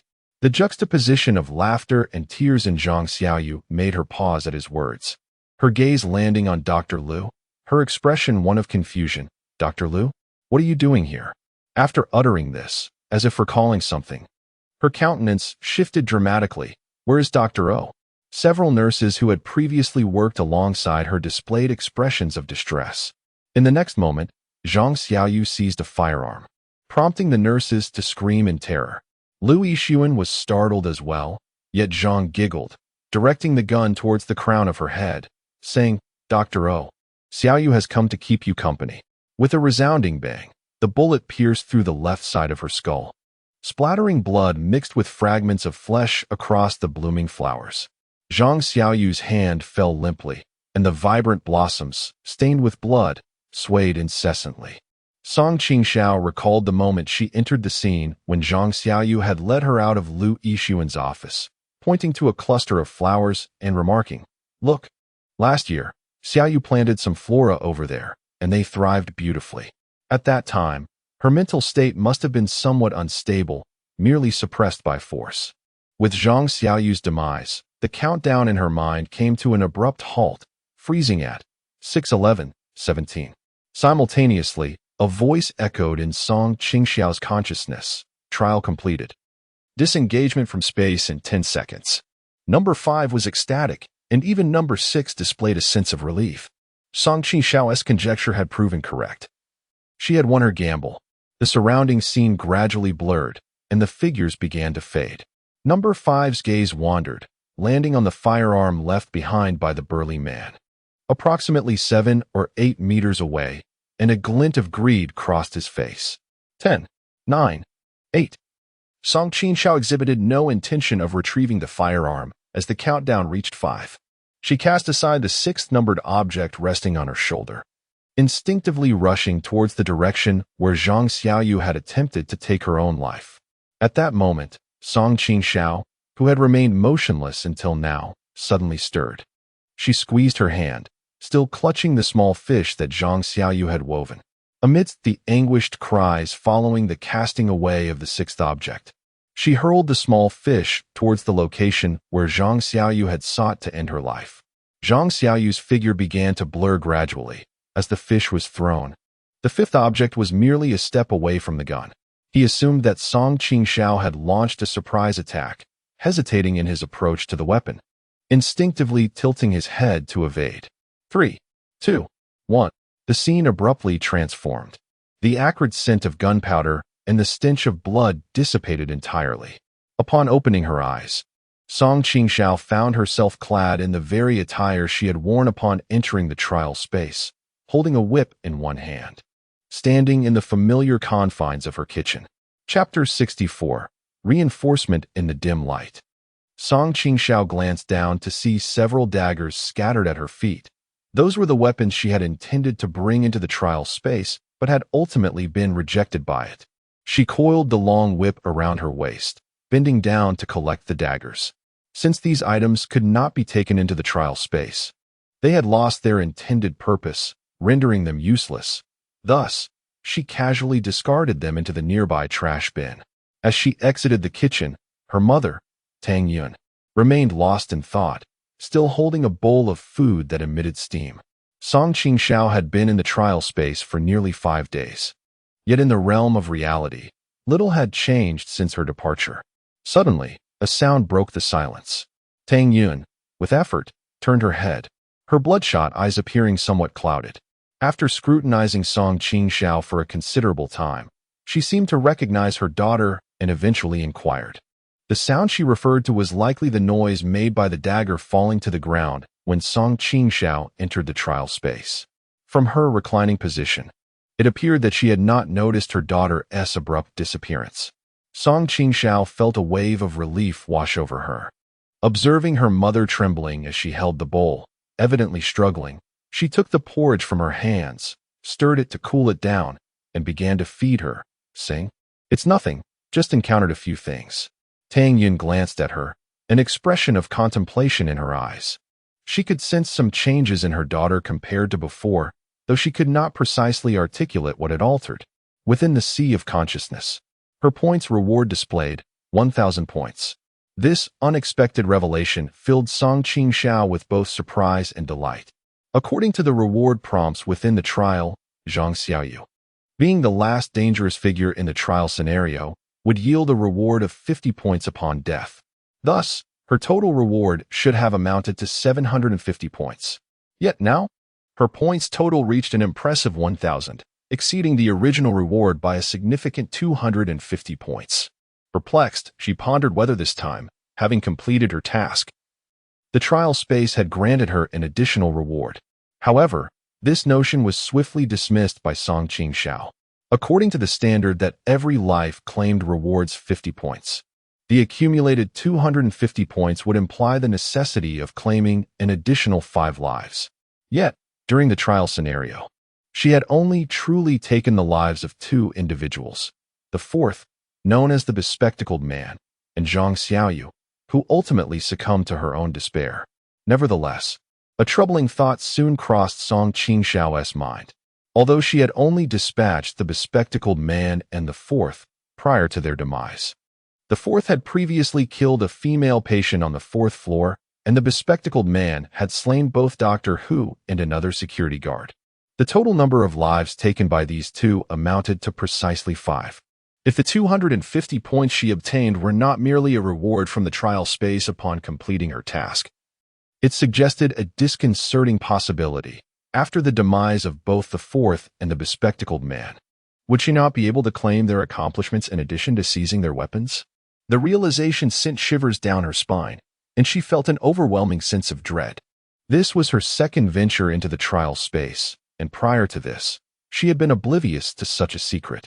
The competition among participants had already become exceedingly fierce. As the number of trial tasks increased in the future, such secrets might ultimately become an unspoken understanding among competitors.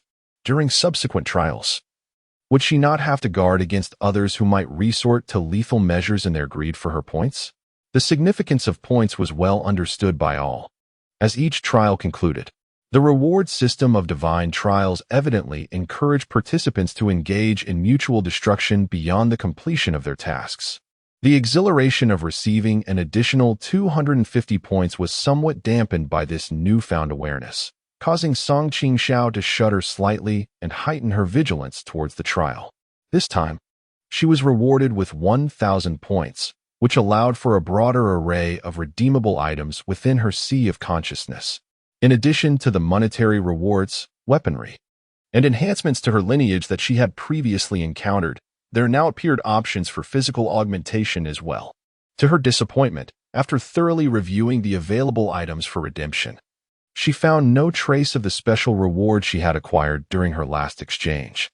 It seemed that aside from these commonplace essentials, most offerings in the trial space were merely random occurrences, not guaranteed in each instance.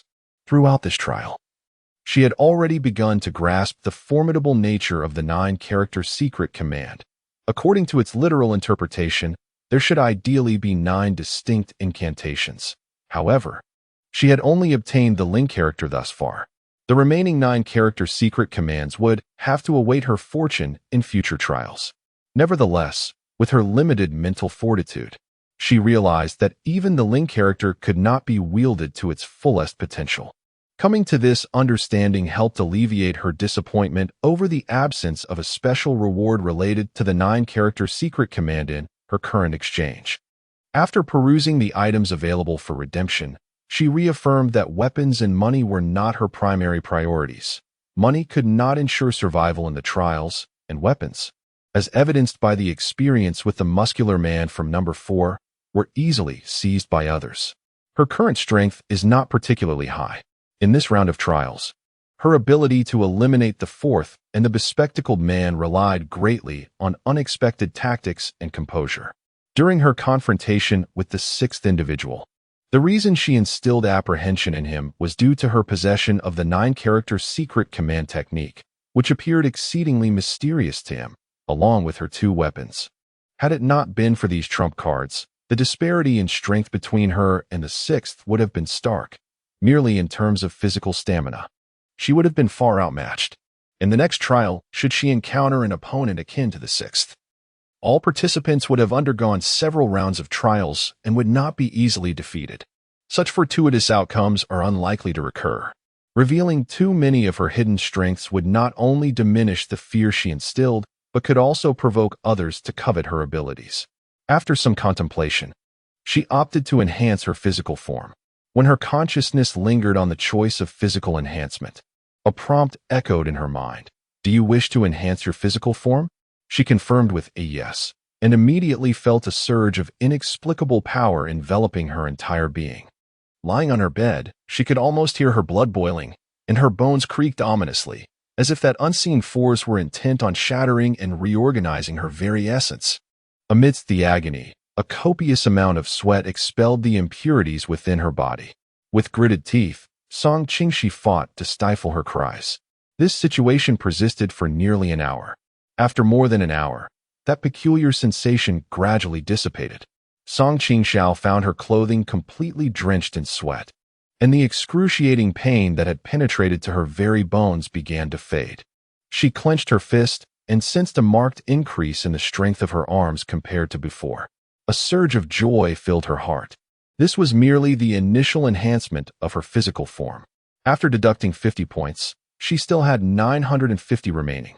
Having tasted the sweetness of physical reinforcement, she chose to enhance her body once more. This time, the cost of the enhancement was directly deducted by 100 points. The same ordeal unfolded again. Compared to the previous enhancement, this one was even more agonizing and lasted longer. In total, Qingxiao underwent the process of physical enhancement 3 times, resulting in a deduction of 350 points. By the time the enhancement concluded, dawn had broken outside. Although she had nearly gone an entire night without sleep, the strengthening of her body left her feeling utterly refreshed. Her body was soaked in sweat, exuding a foul odor, yet she rose from her bed. She could hear the gentle whispers of the wind outside the room and the soft chirping of birds. Her senses were far more acute than before, and her gaze could penetrate the light streaming through the window to discern the minute dust particles in the corners. This sensation filled her with exhilaration. She retrieved the dagger she had kept concealed at her side, holding it in her palm and playing with it for a moment before aiming it at an old wardrobe before her, using all her strength to hurl it forward. In the soft sound of bu, the tip of the dagger effortlessly pierced through the wooden grain as if it were tofu, embedding itself within, leaving only the hilt within Qingxiao's view. Residual force caused the dagger to tremble, colliding against the cabinet door with a faint buzz. Chapter 65. Someone. Such an act was utterly impossible for Qingxiao before her physical enhancement. She shook her arms. The vigorous throw had not left her with the usual tingling sensation of overexertion, but instead, her body felt imbued with boundless energy. Descending from her bed, her feet gently touched the ground as she approached the dagger with a lightness that felt exquisite. She grasped the still quivering dagger, effortlessly dislodging it along with some splintered wood. The cabinet door, approximately 2 to 3 centimeters thick, bore a mark where the blade had penetrated. She reached out to touch it, thoroughly pleased with the results of her recent physical enhancement. Her clothes, drenched in sweat and dirt expelled from her body, prompted Qingxiao to enter the bathroom for a wash. As she clenched her arms, warm water flowed through her fingers, and she could feel the strength coursing within her limbs. Gazing into the fogged mirror of the bathroom, she sensed subtle changes in her physique. Previously slender and frail due to malnutrition, she had often felt a lack of vitality. Even after consciously exercising following her first trial, there had been no significant transformation in a short span of time.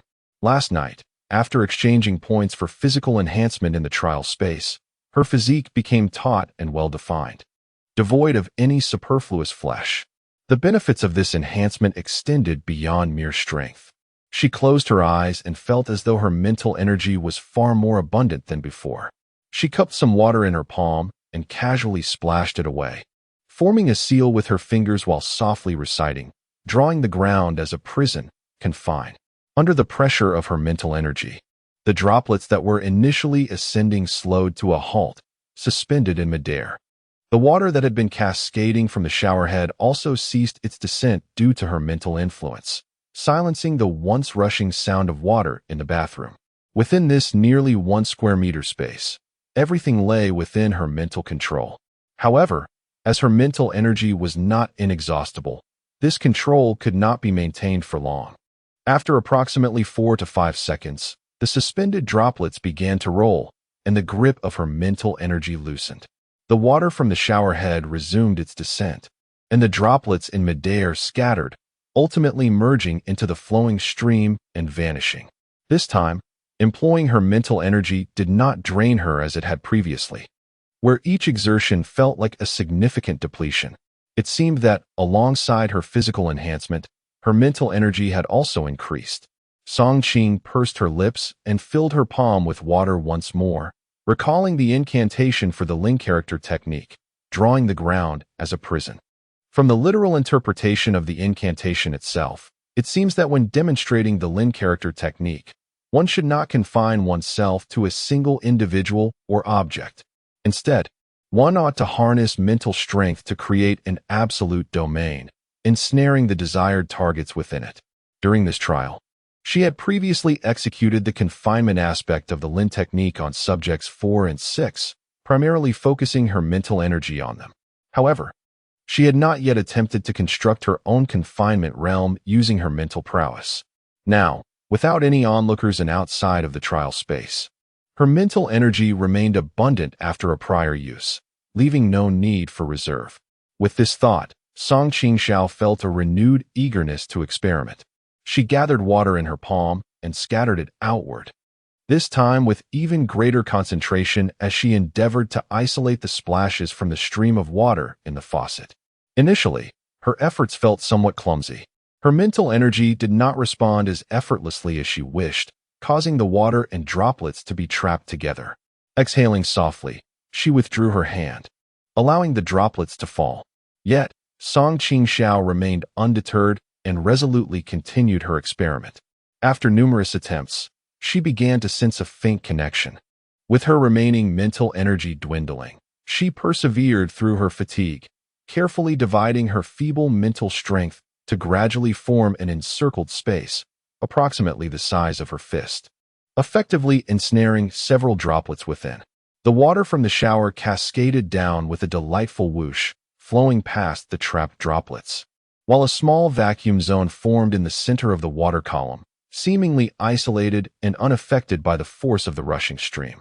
Qingxiao's eyes sparkled with determination as she gritted her teeth, focusing her mental energy to further compress this self-created space. The droplets within trembled, gradually drawn closer by the diminishing confines. However, this endeavor demanded an even greater expenditure of mental energy than before, and she could barely sustain it for 2 to 3 seconds. The depletion of her mental reserves caused the confined domain to shatter, and the droplets transformed into swirling mist, vanishing into the dimly lit bathroom. This sudden burst of inspiration not only revealed a new offensive application of hurling technique, but also illuminated the versatility of mental energy usage beyond the rigid methods she had previously employed. The brilliance of hurling technique was vividly demonstrated during this trial. It could mean the difference between life and death in critical moments, serving as the cornerstone of Song Qingxiao's confidence. Even during her daytime job, she seized every opportunity to practice, though the substantial drain on her mental stamina often left her appearing lethargic at work. The oversized security uniform concealed her enhanced physique, and no one in the security system noticed her transformation. Everyone awaited the conclusion of her probationary period, anticipating her dismissal from the security team by Captain N. While the intensified training resulted in frequent fatigue for Song Qingxiao, it also yielded significant benefits. Through relentless day and night practice, her mental fortitude has experienced remarkable growth. Previously, the domain she created could only endure for a mere 2 to 3 seconds. But now she has managed to extend that duration to approximately 5 seconds. Of course, this progress is significantly attributed to the enhancement of her physical constitution. With a newfound confidence, she believes that even if the formidable number 6 were to confront her, she could maintain control for at least 3 seconds. While this interval may seem brief, it is often sufficient to alter the tides between life and death, and she is immensely satisfied with such an outcome. Her body has undergone 3 enhancements. The first required a deduction of 50 points, the second doubled the cost, and the third, based on the previous amount, further doubled the requirement. Presently, she retains 650 points. To enhance her physique once more, a deduction of 400 points is necessary. Having experienced the benefits of physical enhancement, Song Qingxiao is more than willing to part with these 400 points for another augmentation. Having learned from her prior experiences, she prepared herself for the inevitable pain associated with the enhancement process, aware that each session would extend longer than the last. Upon confirming her decision, the points were deducted, and she was once again enveloped by the sensation of her body undergoing transformation. She eagerly embraced the gradual strengthening that followed the alteration of her bones and blood.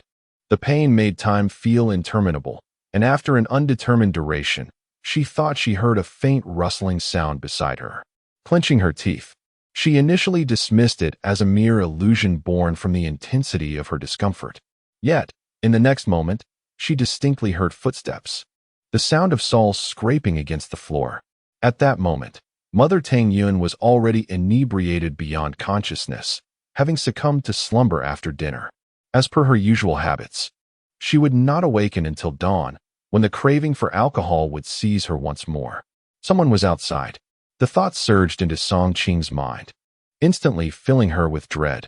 The Song family's residence was situated in the chaotic outskirts, a government-subsidized welfare housing rented at a modest price for the impoverished. Such dwellings were typically dilapidated, remnants of long-neglected structures repurposed for habitation.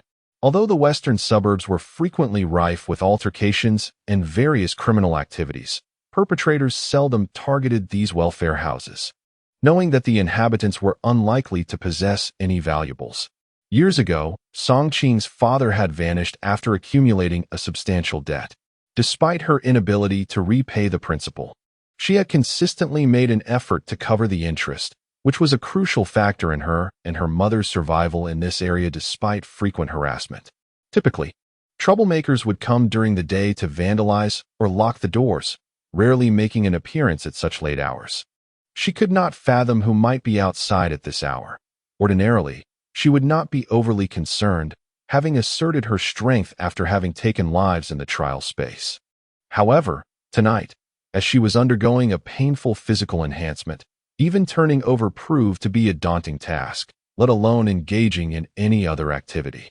The knock echoed through the air, and after a few resounding knocks, an eerie silence enveloped the surroundings, as though the person outside was listening intently for any sounds from within. Song Qingxiao was drenched in sweat, straining to move her arms in an attempt to reach for the dagger at her waist. Is anyone there? After a brief moment, the men outside, seemingly having heard no sounds from within, one lowered his voice to inquire. It appears there is no one.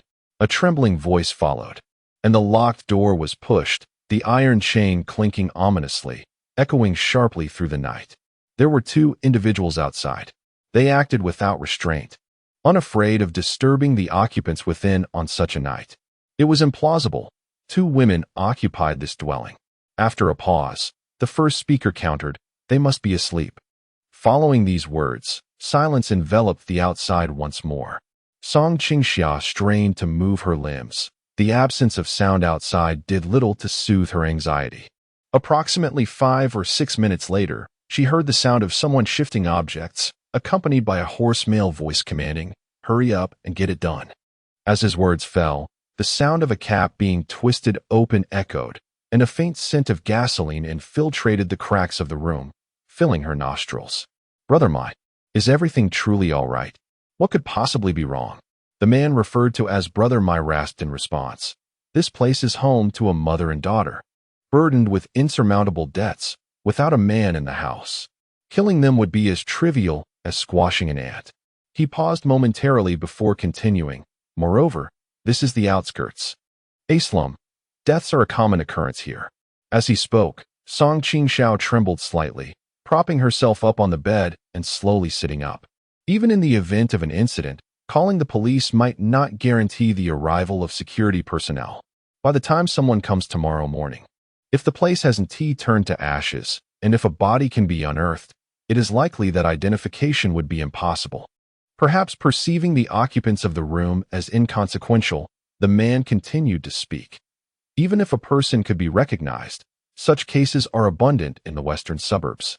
The archives of the Security Bureau are piled high with similar incidents. Who would attend to them?" Seated on the bed, with the night enveloping her, Song Qingxiao's eyes were tranquil as water, clearly absorbing every word of their exchange without flinching. She did not rush to confront the troubles outside her door. Instead, she clenched her fists, marveling at the remarkable changes within her body. Following the fourth enhancement, her physique had once again ascended. The 400 points expended transforming into a more robust strength, lying dormant within her. With the advancement to the 4th tier, her consciousness seemed to expand anew, her mental capacity experiencing significant growth. It was as though everything around her fell within the scope of her perception. She tentatively drew inspiration from the Lin character technique of drawing boundaries, repeatedly enlarging the confines of this confinement, no longer restraining her mental force into a domain, but rather liberating it, treating it as her senses, her eyes. She could see that in the adjacent room, Tang Yun still lay in a deep slumber, clutching a bottle of liquor, and she could smell the faint scent of gasoline lingering in the air. At this moment, her mental strength was harnessed to its fullest extent. Relying on the presence of her psychic energy, she could see the 2 lecherous figures lurking beneath the eaves, guided by the scent of gasoline. As she slowly opened her eyes, Song Qingxiao realized that each step she took felt markedly different from before.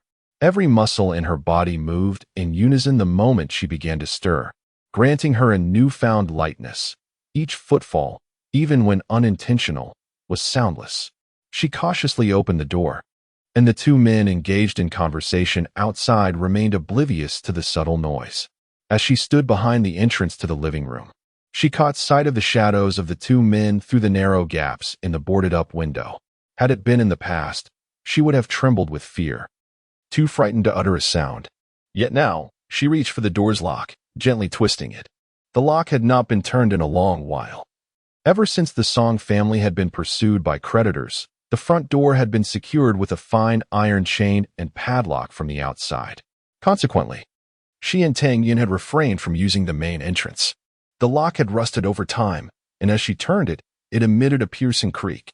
The 2 men outside paused momentarily upon hearing the sound. "Who is it?" the man referred to as Brother Mai asked with a hint of caution. Song Qingxiao successfully unlocked the door, creating a slender opening, through which moonlight poured in. The iron chain rattled as it was tugged, producing a clattering sound. Dust accumulated on the ground was disturbed, floating momentarily in the moonlight. She pushed the door open further, extending her hand to grasp a thin iron chain, pulling it with all her might. For her, these iron chains would have required a sharp tool and immense strength to sever. Yet at this moment, with a mere tug of her hand, they snapped with a resounding clang, crashing to the ground and striking the door, producing a series of metallic chimes. "Did I interrupt your conversation?" She opened the door to reveal 2 astonished men outside, one in his early 30s and the other appearing around 25 or 26. The elder held a cigarette, while the younger clutched a lighter. Chapter 67. Murder. This unexpected turn of events clearly took the two men by surprise. The end of the severed chain, once affixed to a nail, swayed momentarily before falling to the ground, emitting a crisp sound that seemed to awaken the two men from their stupor. "Who are you?" At this late hour, those familiar with the outskirts knew well that doors should be tightly secured, especially for a solitary girl, as venturing outside posed great danger.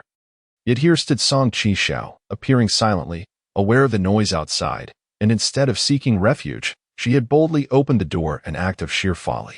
Brother, I couldn't help but smirk, first stifling a laugh before his gaze fell upon the iron chain that Qingxiao had yanked down. The chain, roughly the thickness of a pinky finger, had been forcefully nailed between the door and the frame, secured with a hefty lock. However, under Qingxiao's vigorous tug, several nails embedded in the wall had been dislodged, allowing the once locked door to swing open. Even though the rusty chains affixed to the door frame have evidently been in place for some time, attempting to forcibly remove them through sheer human strength is no trivial endeavor. The smile on Mike's face faltered, and a wary glint appeared in his eyes. Clearly, he possessed some knowledge regarding the identity of the homeowner before taking action. Residing within the abode was a mother and daughter duo. The mother, Tang Yuan, was a habitual drunkard, while the daughter, surnamed Song, had just graduated. Their lives were characterized by hardship and a considerable amount of debt. Judging by her age, Qingxiao seemed to align with the description of the daughter provided in the records. However, the information Mike had indicated that Qingxiao was introverted and somewhat timid, having lived in the western suburbs for many years without daring to engage with others or offend anyone. Yet, for all these reasons, Mike found it challenging to reconcile the Qingxiao standing before him with the one depicted in the records. "Who are you?" he asked, taking a couple of steps back. This time, his inquiry bore a heightened sense of vigilance. He discarded the cigarette he had been holding, forming a fist to shield his face. While the young man accompanying him, sensing something amiss in Mike's demeanor, discreetly drew a knife from his possession. "You come to my doorstep and inquire about my identity?" Qingxiao furrowed her brow, noting the sinister expressions of the two men brandishing knives. Their prior conversation had made it clear that they were targeting her and her mother. Her gaze drifted beyond the two armed men, landing on two blue barrels positioned beneath the eaves. The faint scent of gasoline she had previously detected wafted from those very containers. As Qingxiao witnessed the unfolding events, her gaze darkened. Her family was burdened with debt. Yet the creditors were well aware that individuals like her and her mother could scarcely repay any excess. "Who are you?" she inquired, her voice chilling. "I offer you the opportunity to articulate your intentions clearly." The man known as Mike exchanged glances with the younger man, remaining silent, and together they charged toward her. If silence was their choice, so be it. With a swift motion, Qingxiao shut the door. The young man, quick on his feet, lunged at her with a dagger in hand. Even without formal martial training, her previous brushes with death had honed her instincts. She effortlessly evaded his strike. After her physical enhancement, her overall abilities had significantly improved, and her reflexes had sharpened. The two men appeared sluggish in her eyes. She seized the young man's wrist, applying pressure with a firm grip. Her strength had once allowed her to tear apart iron chains, and now, with his vital point grasped, he was rendered vulnerable. The bones in his wrist emitted a sharp crack, prompting him to cry out in agony, instinctively loosening his hold. The dagger clattered to the ground, yet he, enduring the pain, swiftly extended his other hand to catch it, aiming for her throat. In her life, nothing incited more fury than an attempt on her neck. A glint of murderous intent flashed in her eyes. What began as a desire to teach a minor lesson transformed into a resolve for decisive action. Gripping the man's hand, she executed a swift kick to his knee, causing him to lose his balance and collapse to the ground with a thud. In a sudden turn of events, his initial intention to slash at Qingxiao's delicate neck with the knife was thwarted. To maintain his balance, he was compelled to brace himself with his elbow against the ground. Just as he attempted to rise, Qingxiao had already lifted her leg and forcefully stomped down on his back. Her strike was merciless. The audible crack of bone echoed as the man was flattened to the ground, rendered completely silent by the excruciating pain that swiftly caused him to lose consciousness. This entire sequence unfolded with astounding rapidity, from the moment the young man brandished his knife to Song Qingxiao's decisive counterattack. Mere breaths passed before he was incapacitated. Mr. Mai's gaze flickered, and in a moment of clarity, he resolved to flee. However, at this juncture, Song Qingxiao was not about to permit him an easy escape. With a swift motion, she reached behind her waist and grasped her long whip, intent on avoiding any bloodshed at her doorstep and the complications that might ensue. She wielded the whip with measured force, aiming solely to ensnare him. With a swift whoosh, the whip lashed out, wrapping around Mr. Mai's left leg. In his haste to step forward with his right leg, he lost his footing, and as Song Qingxiao pulled on the whip, he fell to the ground with a resounding thud. He let out a muffled grunt, attempting to push himself up, but she denied him the opportunity. Swiftly advancing, she seized his hair and forcefully pressed his upper body back down. The sound of his forehead striking the ground resonated with a dull thud, and in his disoriented state, he still attempted to resist. Unfazed, Song Qingxiao clenched her fist and struck the back of his head, even though she had restrained her strength. The punch still inflicted considerable harm on Mike. When Song Qing released her grip on his hair, his body crumpled to the ground, unable to rise. She withdrew her long whip, locked the door, and then seized the two men, leading them along the narrow path in front of her home, deliberately avoiding the alley where she had previously faced an assassination attempt. She discarded them in a secluded corner before turning away. Upon returning to her doorstep, she carried the 2 barrels of gasoline inside, collected the cigarette and lighter left behind by the 2 men, and retrieved the dagger discarded by the young man. She awkwardly reattached the iron chain that had fallen to the ground with a nail she found. After completing these tasks, she circled around to enter her home through the window at the back. Perhaps due to a shift in her mindset, she felt no anxiety after inflicting harm that night. Next door, Tang Yun continued to sleep soundly, oblivious to the events of the evening. At this moment, Song Qing was certain that the incident was not a mere coincidence. Although Mike and the young man had not disclosed any significant information, she had overheard their conversation while strengthening her body. They were indeed targeting her and her mother. Having thoroughly investigated their identities and personal details, indicating a calculated approach rather than recklessness, someone intended to kill them. But who could this assailant be? Her mother had been inebriated for years, and throughout her life, Song Qing had adhered to the rules, maintaining a reserved demeanor for the first 20 years, never daring to provoke trouble and believing she ought to avoid offending anyone. Over a month ago, she was inexplicably ambushed on her way home from work, and now, another 2 individuals have emerged, intent on taking the lives of her and her daughter. Who could be the orchestrator behind these sinister events? She retrieved the dagger taken from the young man earlier that evening, alongside the very dagger that had nearly claimed her life. At first glance, the 2 daggers bore no resemblance whatsoever. The one wielded by the young man appeared deceptively shiny, yet was insubstantial and simple, with a wooden handle that felt weightless in her grip, lacking any substantial quality. As she ran her finger along the blade's edge, she noted its extreme thinness, akin to a poorly crafted item purchased from a street vendor. In stark contrast, the other dagger was striking in its design, unforgettable upon a mere glance. Its blade was entirely black, sharp and formidable. When she flicked it lightly, it emitted a crisp sound. Grasping this dagger, she gently drew its tip across the silver one, effortlessly leaving a deep scratch.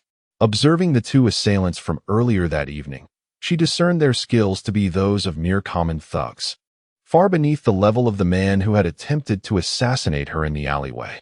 With her own growing strength, she felt increasingly aware that her previous assailant was no ordinary foe. Regrettably, she could not fathom when she had attracted such peril. Though their capabilities differed, their intent was eerily similar. Just as one storm subsided, another loomed on the horizon, unable to comprehend the identity of her initial assailant. Song Qingxiao chose to momentarily suppress her confusion. This evening, she inflicted pain upon 2 men, acutely aware that those lurking in the shadows would inevitably emerge. She discarded the marred dagger into the trash, sighing at the tumult of the night's events. It had become overwhelmingly chaotic. Yet, she felt a semblance of security. For with her growing strength, she no longer feared the average individual. Even if she were to encounter another assassin of exceptional skill, escaping would not prove too arduous. Moreover, the existence of the trial space loomed over her like an unpredictable bomb. She remained in the dark about when her next trial would occur and what dangers it might entail. As the levels of the trials escalated, her survival became uncertain, leaving her to ponder the fate of her mother. Perhaps it was prudent to make arrangements in advance.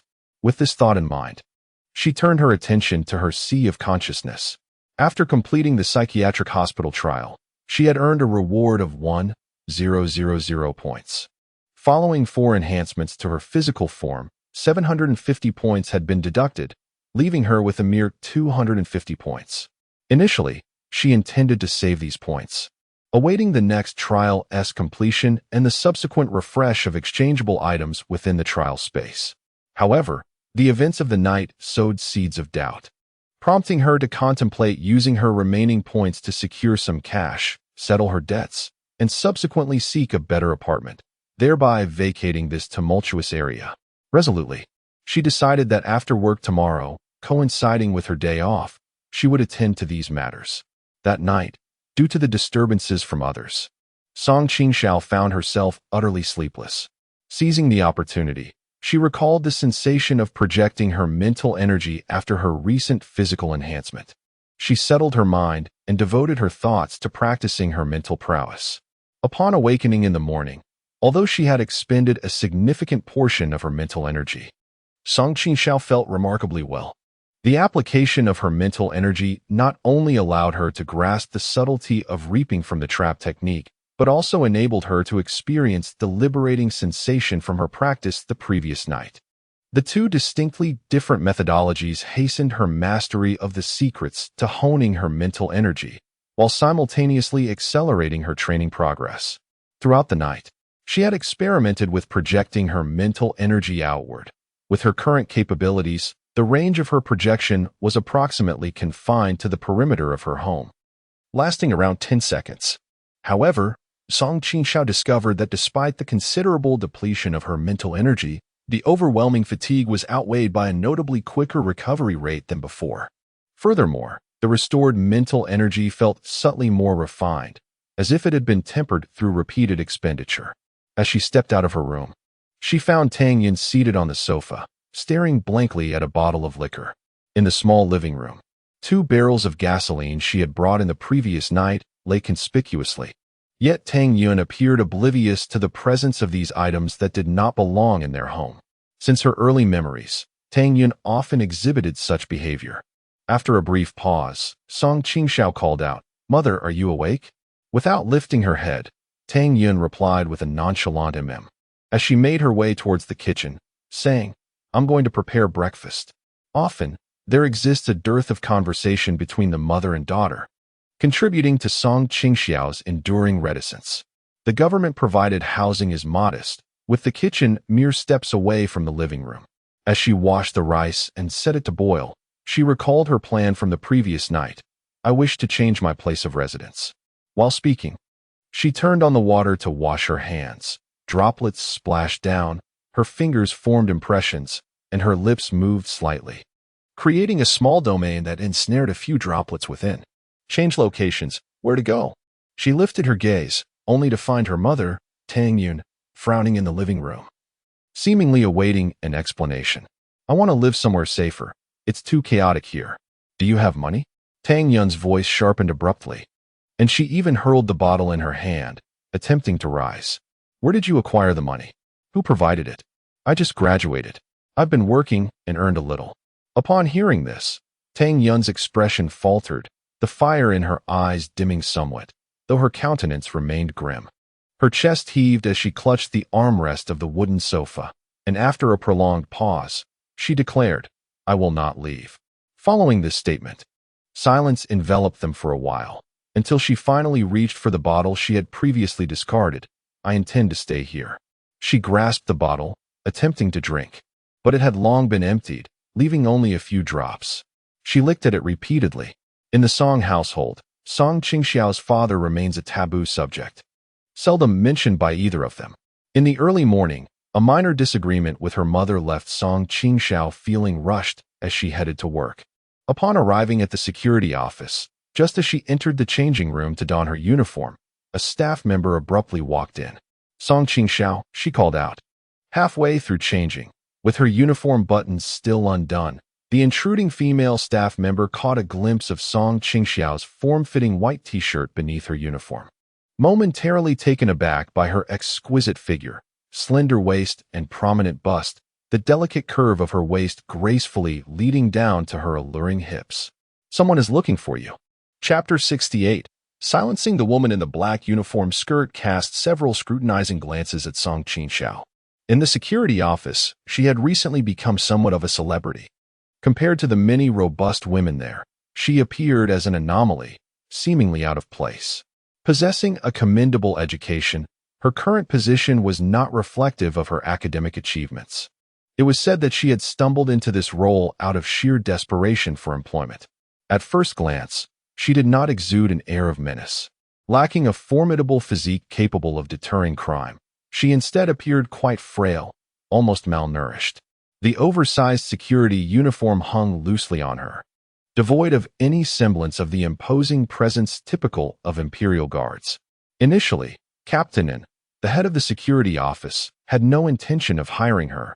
However, due to the low salary and certain dangers associated with the job, the Qingxiao security office was perpetually understaffed, under immense pressure from above.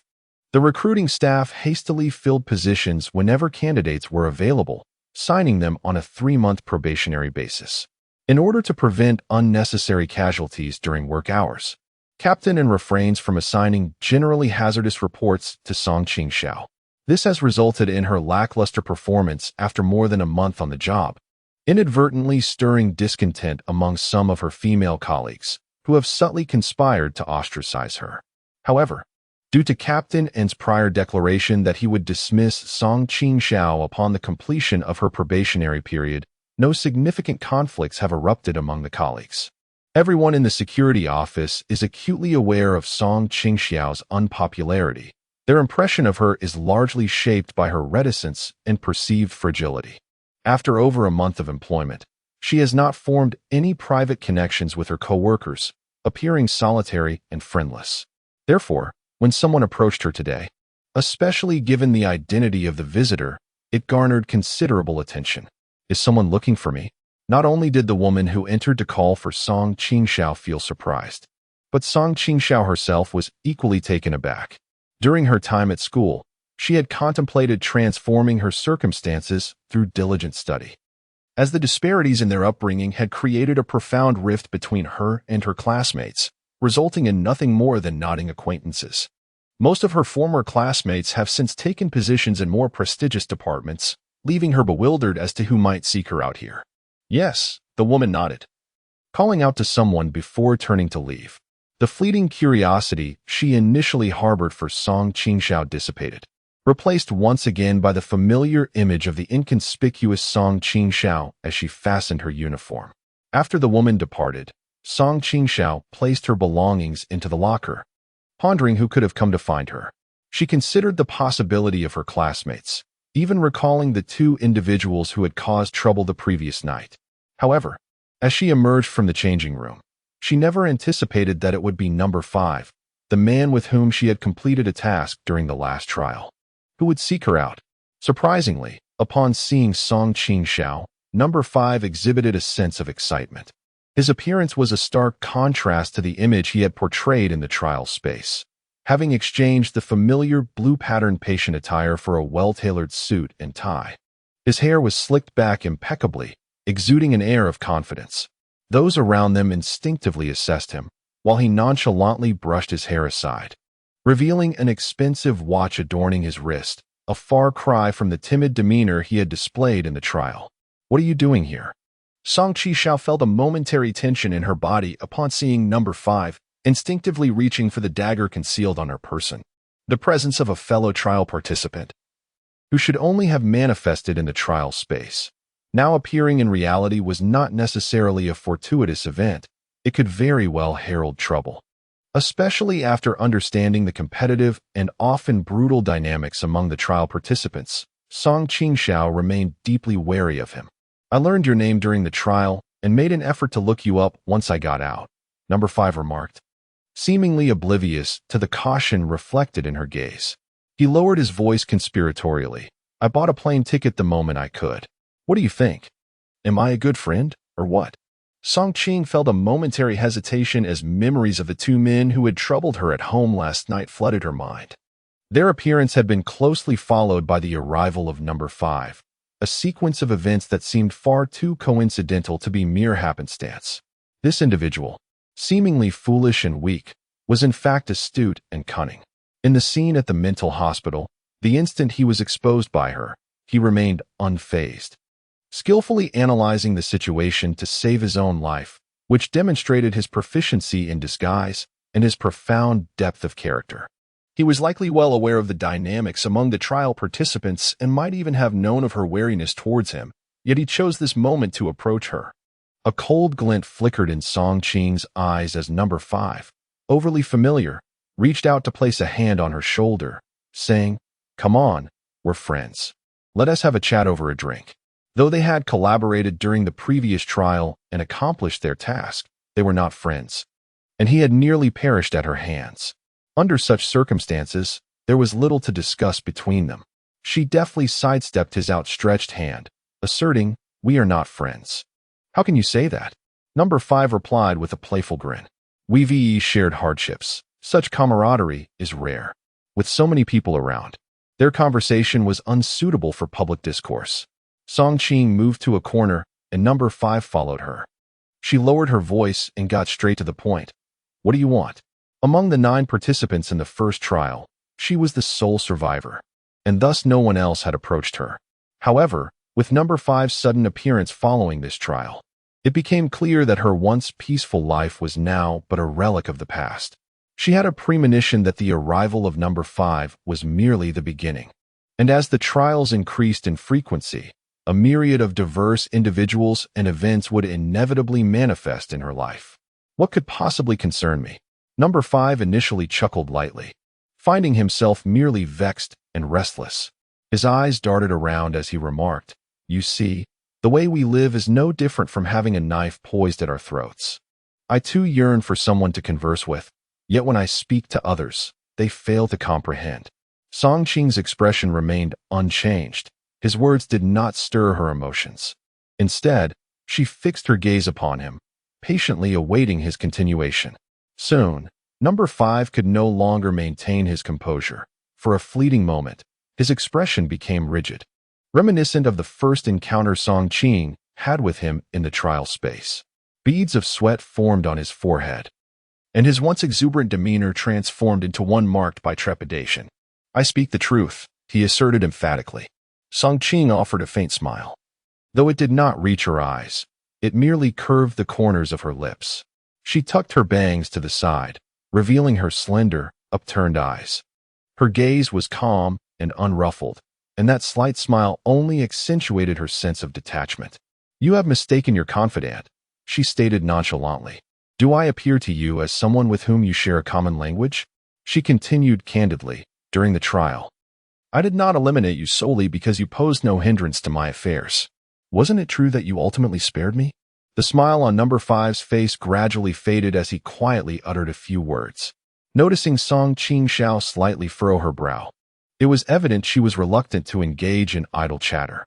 Sensing this, Number 5 soon lowered his head, feeling somewhat defeated, and said, "I came to find you because I indeed have something to discuss."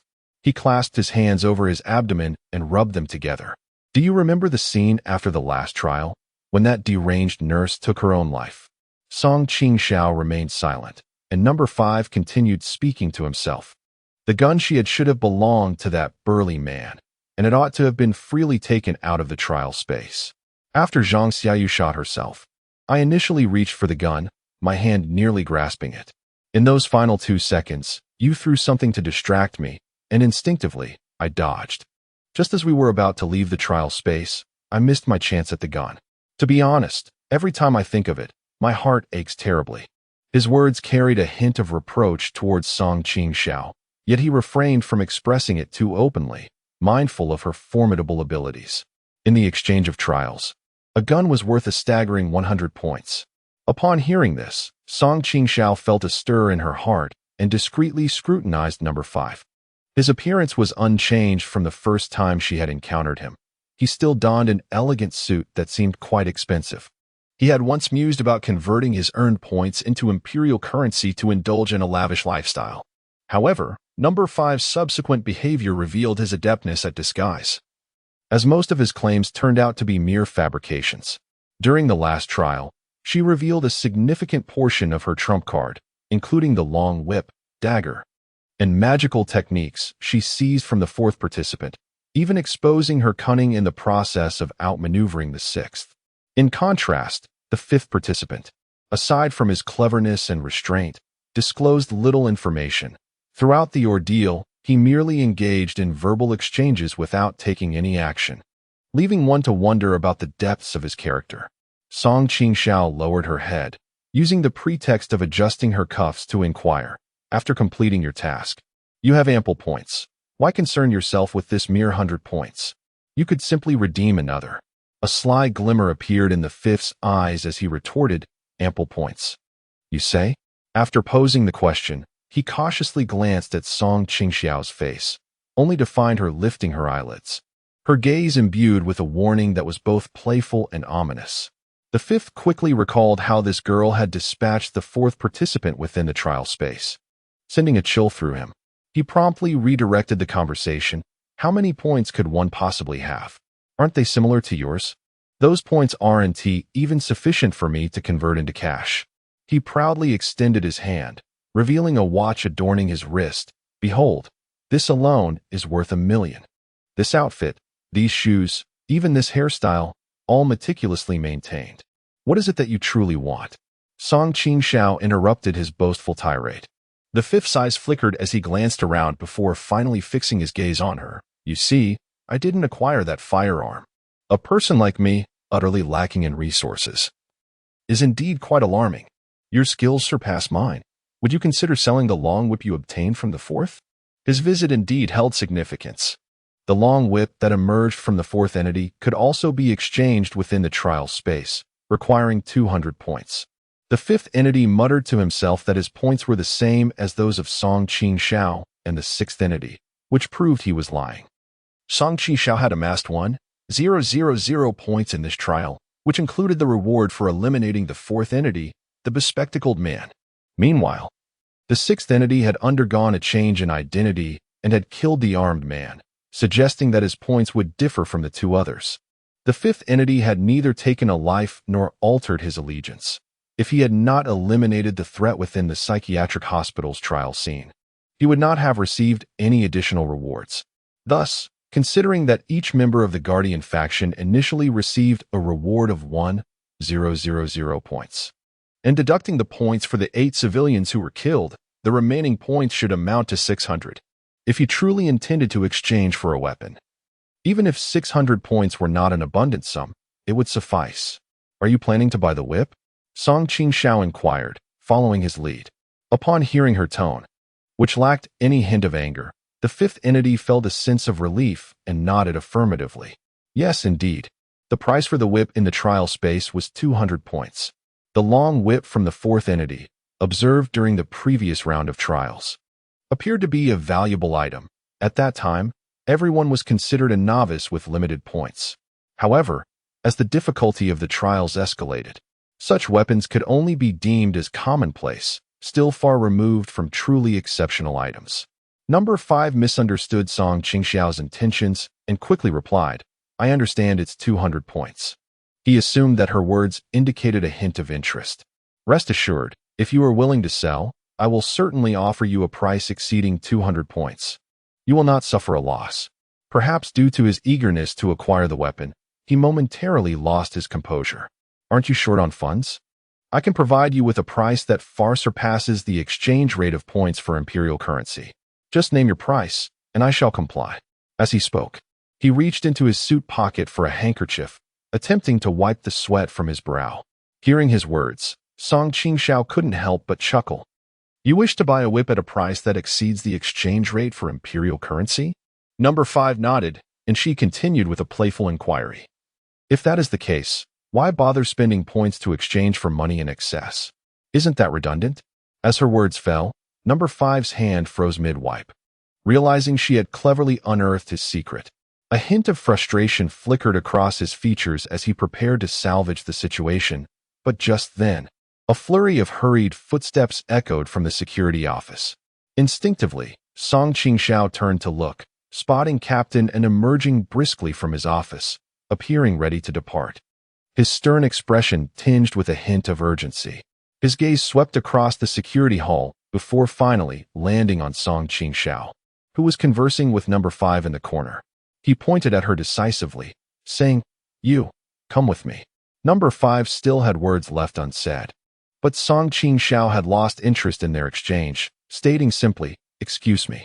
In a flurry, Number 5 hastily extracted a business card from her bag and pressed it into Qing's small hand. "Here is my number. I assure you, I speak the truth. After work, we shall discuss this matter further." A cold smile flickered within her heart as she clenched the card tightly. Captain was in a great hurry. Having finished his words, he had already stepped towards the entrance of the guardhouse. As Qing followed, she found that a car was already waiting outside, and Captain had opened the door and taken his seat inside. 2 male corpses had been discovered on Qingxiao Guanghan Road, reported to the police this morning. He crossed his arms, observing Qing as she boarded the vehicle, noting that Number 5, who had conversed with Qing earlier, was still watching from behind the glass wall of the guardhouse. When Captain directed his gaze towards her, Number 5 did not flinch. Instead, she waved her hand in greeting. "I'm short on personnel.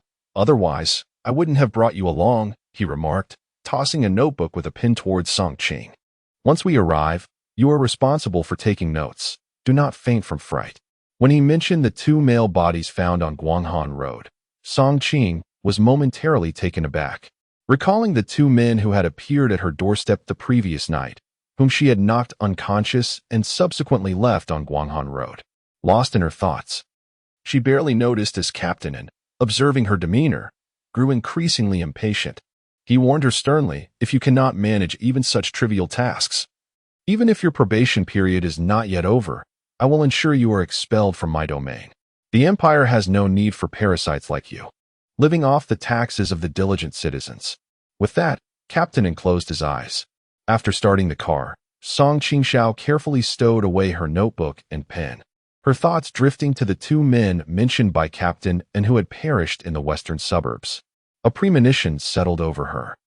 It was highly probable that the corpses discovered were those 2 individuals she had rendered unconscious and discarded by the roadside last night. The vehicle sped towards the western suburbs, while Captain contacted other nearby security personnel. Upon their arrival, a considerable crowd had gathered at the site of the bodies. The early responders had cordoned off the area with a temporary barrier, and some curious onlookers seized the moment to stir up trouble. A group of ruffians had encircled several of the early arriving guards, leading to a tumultuous scene. Once the vehicle came to a halt, Captain leapt out, and, upon noticing the encircled guards, his expression darkened. He strode purposefully towards them. His towering and robust figure quickly drew the attention of the crowd as he stepped outside. As Qingxiao followed closely behind, she witnessed Captain seize a troublemaker by the collar and hurl him outward. The 2 men he apprehended thudded to the ground with a resounding crash, groaning in pain. "Security Bureau is conducting an operation. Bystanders, kindly step aside," Captain commanded sternly. Instantly, the attention of the men surrounding the guards shifted towards him. "A homicide has occurred in the western suburbs, and it involves our brothers and their families." A man clad in a black sleeveless vest, his arms adorned with tattoos, approached Captain fearlessly, pressing him. As the heart of the Empire, shouldn't the Security Bureau protect us law-abiding citizens? The West Suburb, notorious for its frequent criminal incidents, accumulates a staggering number of cases each year, with an unfathomable loss of life, rendering it the region with the highest annual rate of unnatural deaths in the entire empire. The ever-mounting stack of case files, predominantly unresolved, narrates the tragic tales of those who inhabit the lowest strata of society in the west suburb, their lives deemed as insignificant as that of ants, scarcely garnering any attention. In instances of gang conflicts resulting in unexpected casualties, it is customary for the involved parties to discreetly erase any traces of their deeds. These individuals maintain clandestine connections, and while the authorities may remain oblivious to their activities, they are acutely aware of one another's transgressions. The west suburb, a dominion belonging to these individuals, now finds itself in turmoil, as the mysterious deaths of 2 gang members on Guanghan Road have stirred unrest among the populace, particularly in the absence of a clear perpetrator. Consequently, upon the grim discovery of the bodies, the locals promptly alerted the authorities and awaited their arrival, leading to the ensuing conflict. Captain N could not help but be bemused upon hearing the brutish figure proclaim himself a law-abiding citizen. In truth, had the circumstances at the scene been more favorable and the police force less overstretched, rendering them somewhat vulnerable amidst the throng of ruffians, not only would he have found amusement in such a declaration, but it is likely that others trapped in the same predicament would have shared in the laughter. The criminal records amassed by these individuals are substantial, with the possibility of past transgressions including loss of life. Thus, their claim to be law-abiding citizens lacks any compelling credibility. It is, of course, the duty of the police department to safeguard its citizens. Captain N skillfully rephrased his statement. Yet the group of burly men remained undeterred in their wrath. It is premature to speak so soon. If protection is indeed warranted, then you must provide an explanation as to how my brother and I met our demise. He furrowed his brow, countering with, I have only just arrived and have yet to see the bodies. How can I offer an explanation? The surrounding guards, both male and female, drew their batons, their expressions a mix of disarray and concern. What is the situation? Captain N inquired. One guard raised a hand to wipe the sweat from his brow. His uniform crumpled from the earlier tumult. Upon receiving the report today, our colleagues nearby rushed over and happened upon the 2 male corpses, he recounted. Sang Qing, following his gaze, peered through the crowd, catching only glimpses of a few legs. As she emerged, the guards finally acknowledged her presence, clad in identical uniforms. They wielded either batons or weapons, while she alone held a notebook and pen. The encircled guards displayed disdain. Her arrival seemed futile, if not likely to create further chaos. He had not anticipated that this seemingly timid newcomer would accompany him into the heart of the throng. What were the ages of the corpses? Had they been moved? Were there any suspicious weapons found nearby? Captain N posed several questions in rapid succession. By the time we arrived, they were already here. The guard who was providing an introduction swiftly diverted his attention from Qingxiao, vaguely gesturing towards the gathering crowd. But they are multiplying, and we nearly witnessed a conflict. To this day, the initial guards remain oblivious to the current situation. Why speak so much? A mere glance would suffice. As the guards conversed, the surrounding burly men grew increasingly displeased. One individual forcefully shoved the introductory guard, causing him to stagger until another guard caught him, preventing him from falling to the ground. Do not resort to violence, the pushed guard exclaimed, suppressing his anger. This was the western suburbs, where their adversaries were numerous and powerful. In such circumstances, it would be unwise to endure humiliation, as it could easily provoke these unruly ruffians. And what if we do? Retorted the man who had shoved him, unable to contain himself, prompting others from the western suburbs to become restless under his influence. Some audacious individuals even attempted to push against the most robust guard, Captain N. In an instant, the recently quelled conflict reignited, and as Qingxiao followed closely behind Captain N, she inevitably found herself caught in the turmoil. At that moment, Captain N was preoccupied with his own challenges, leaving little room for her protection. Amidst the shoving, a man raised his hand to strike her head. She turned aside to evade the blow, but her notebook and pen, which she clutched tightly, were struck away by another outstretched hand, landing with a resounding thud on the ground, soon to be trampled by a passing foot. Qingxiao gazed at the man who had stepped on her notebook. He donned a black t-shirt, The already short sleeves rolled up to his shoulders, revealing his muscular arms. "Remove your foot," she commanded. Amidst the cacophony of curses surrounding them, her voice was not loud, yet her tone bore no semblance of jest. The burly man, taken aback by her words, paused for a moment, and when he finally comprehended what she had said, he scrutinized her from head to toe, bursting into laughter that had him doubled over. Compared to the other guards, she appeared fragile and delicate, her slender frame ill-fitting within the oversized uniform, especially when standing behind the towering captain and resembling a rabbit that had strayed into a jungle, surrounded by individuals capable of tearing her apart. Song Qingxiao's words first elicited laughter from the brute, but soon after, his expression darkened, and he raised his hand to strike her face. His intent was to use the opportunity to intimidate the guards, asserting dominance and stabilizing the situation. Captain Yin, noticing the commotion behind him, turned with a mixture of astonishment and anger. He was both surprised that Song Qingxiao dared to accompany him amidst such chaos and concerned that, with the guard numbers already dwindling, they now had to divert their attention to such an individual. In the midst of the turmoil, Captain Yin pivoted to intercept the man's hand, realizing that he was not merely defending Song Qingxiao, but also safeguarding the dignity of the guard unit. Before he could extend his hand to block the brute's arm, Song Qingxiao had already lifted her left hand, aiming a strike at the back of the man's right hand.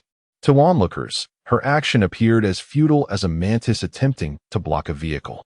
The disparity in their physiques was stark. When her palm struck the back of the burly man's hand, a sharp smack echoed, leaving many spectators feeling as if the moment were almost ethereal. However, the impact on the man's hand was profound. His arm felt as if it had been struck with great force, leaving it numb and devoid of strength. He involuntarily leaned away, his hand suspended in midair before it fell limply to his side, unable to muster any power. The male security guard, previously surrounded, had chosen to endure the humiliation rather than engage in direct confrontation. Captain Yin observed Song Qingxiao with renewed interest, as if seeing her for the first time. She did not embody the weakness that others had presumed. In fact, during this crisis, she had displayed commendable composure, avoiding any disgraceful behavior. The man who had been struck shook his numbed arm, feeling somewhat embarrassed as Song Qingxiao had easily deflected his hand in front of everyone. Although he had suffered a minor setback, awakening him to the realization that this woman was not to be trifled with, he still wore a stern expression. Assessing the difference in their heights and physiques, he attempted once more to seize Song Qingxiao. Prior to making his move, the large man had been prepared. Exerting pressure in his arm, he had anticipated that even if he could not catch her, he would no longer be as easily brushed aside as before. Yet, once again, his outstretched hand was swatted away by Song Qingxiao. Furthermore, he sensed an undeniable pressure from her palm during their collision, as if her strength was subtly overpowering his own. With a sharp sound, his hand was swatted away. Despite having braced himself for it, he still staggered back a step before regaining his balance. A flicker of wariness flashed in the burly man's eyes. The atmosphere grew tense. After being thwarted twice, those around began to sense that something was amiss. Several thugs encircled the man, their gazes fixed malevolently upon Song Qingxiao. Someone called out to the burly man, "Brother Guan."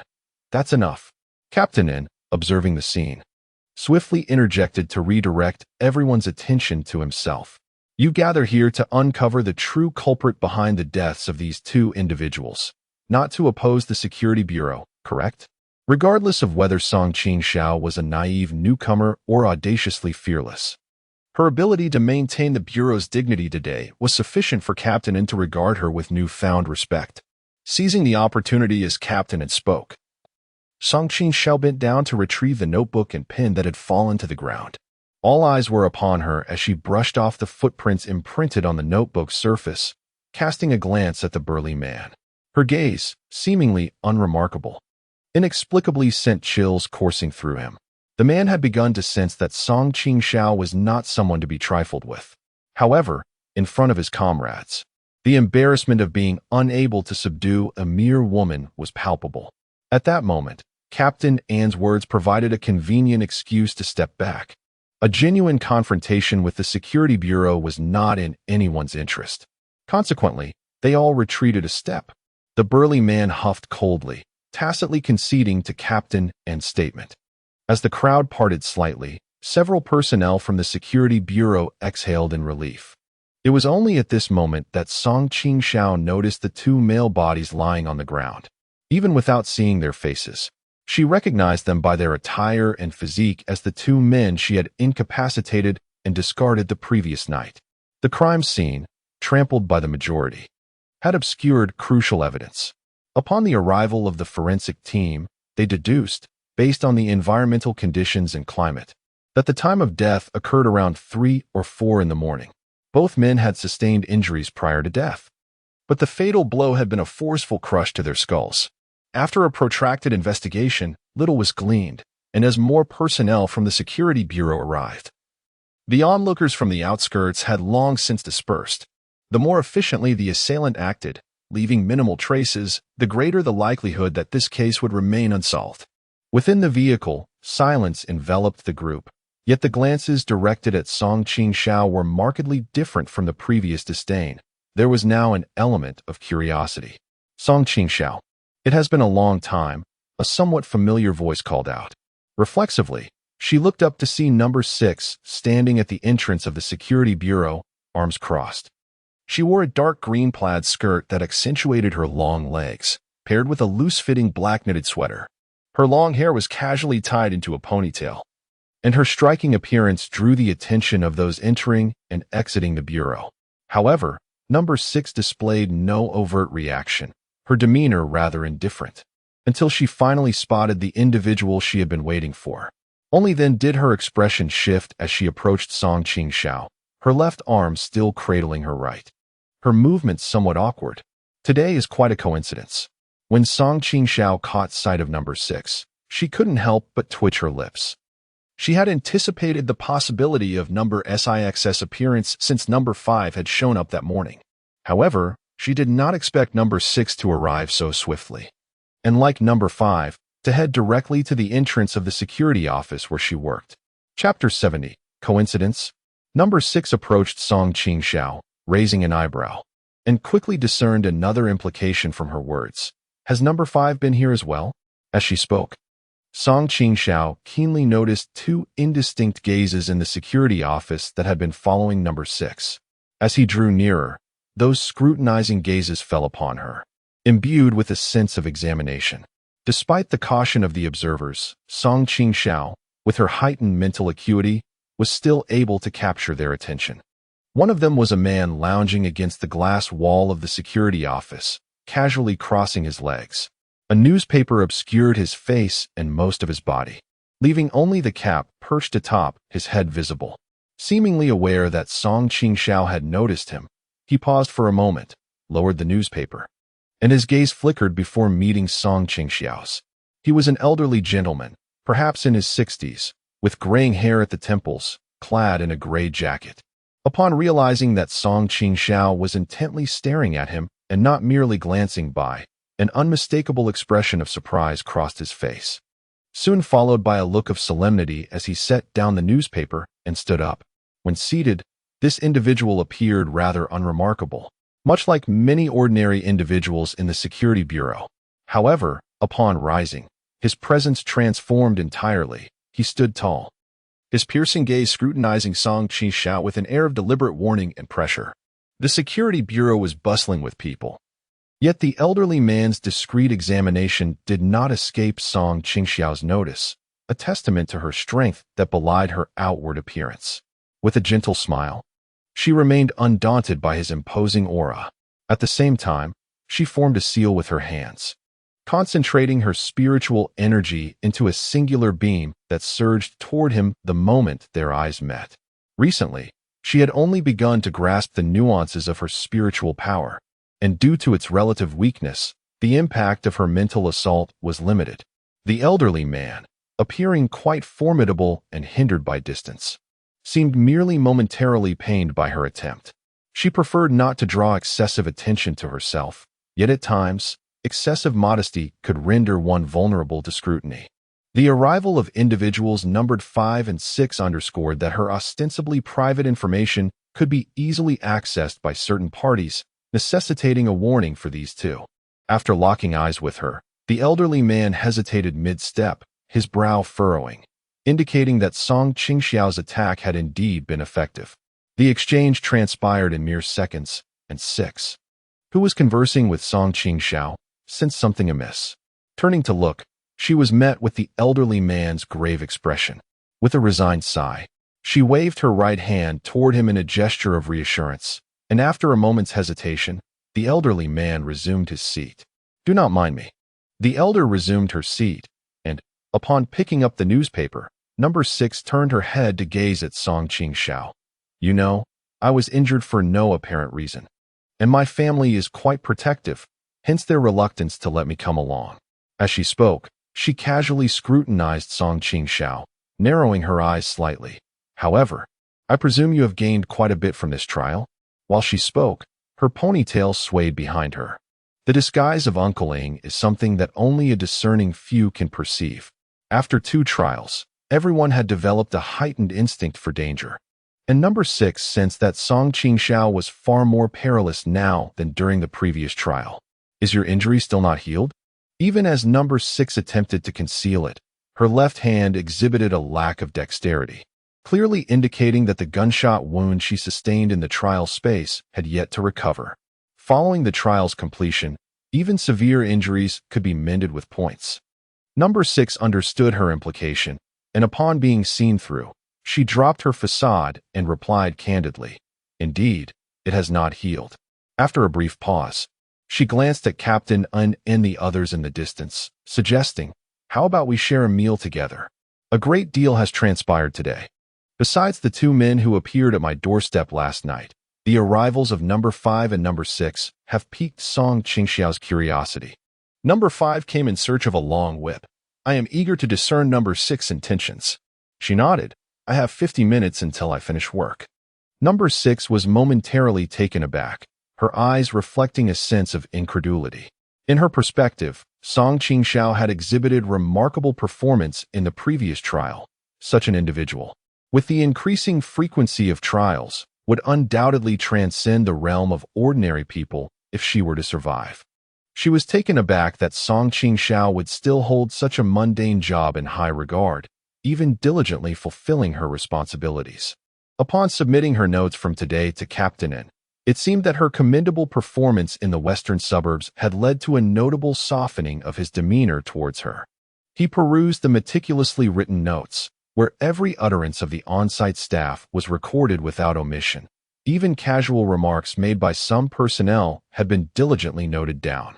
"Impressive," Captain N remarked, marking the first instance of his praise since Song Qingxiao's employment. However, upon noticing the lack of any change in her expression, he recalled the earlier encounter with individual number 6, whose demeanor was anything but ordinary, yet carried an air of caution during their conversation with Song Qingxiao. A look of confusion crossed Captain N's face. Initially, he had deemed Song Qingxiao merely an incompetent newcomer who had stumbled into the security office to draw a few months' salary. However, the events of the day had shifted some of his perceptions.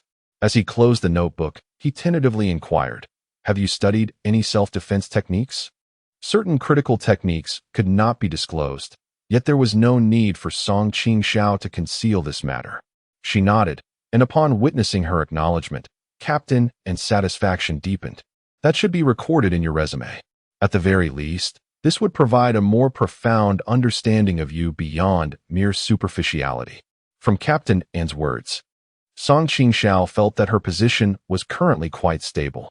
After the probation period, as long as her performance was satisfactory, it should not pose any issue for her to remain in the role. After Captain N concluded his remarks, she changed her clothes and finished work. Number 6 was still waiting outside, but the elderly gentleman who had accompanied her earlier was nowhere to be seen. Number 6 approached her with an invitation to dinner, having made prior arrangements. Their vehicle awaited them in front of a private dining establishment in the Upper East Side of the capital, where patrons were already anticipating their arrival.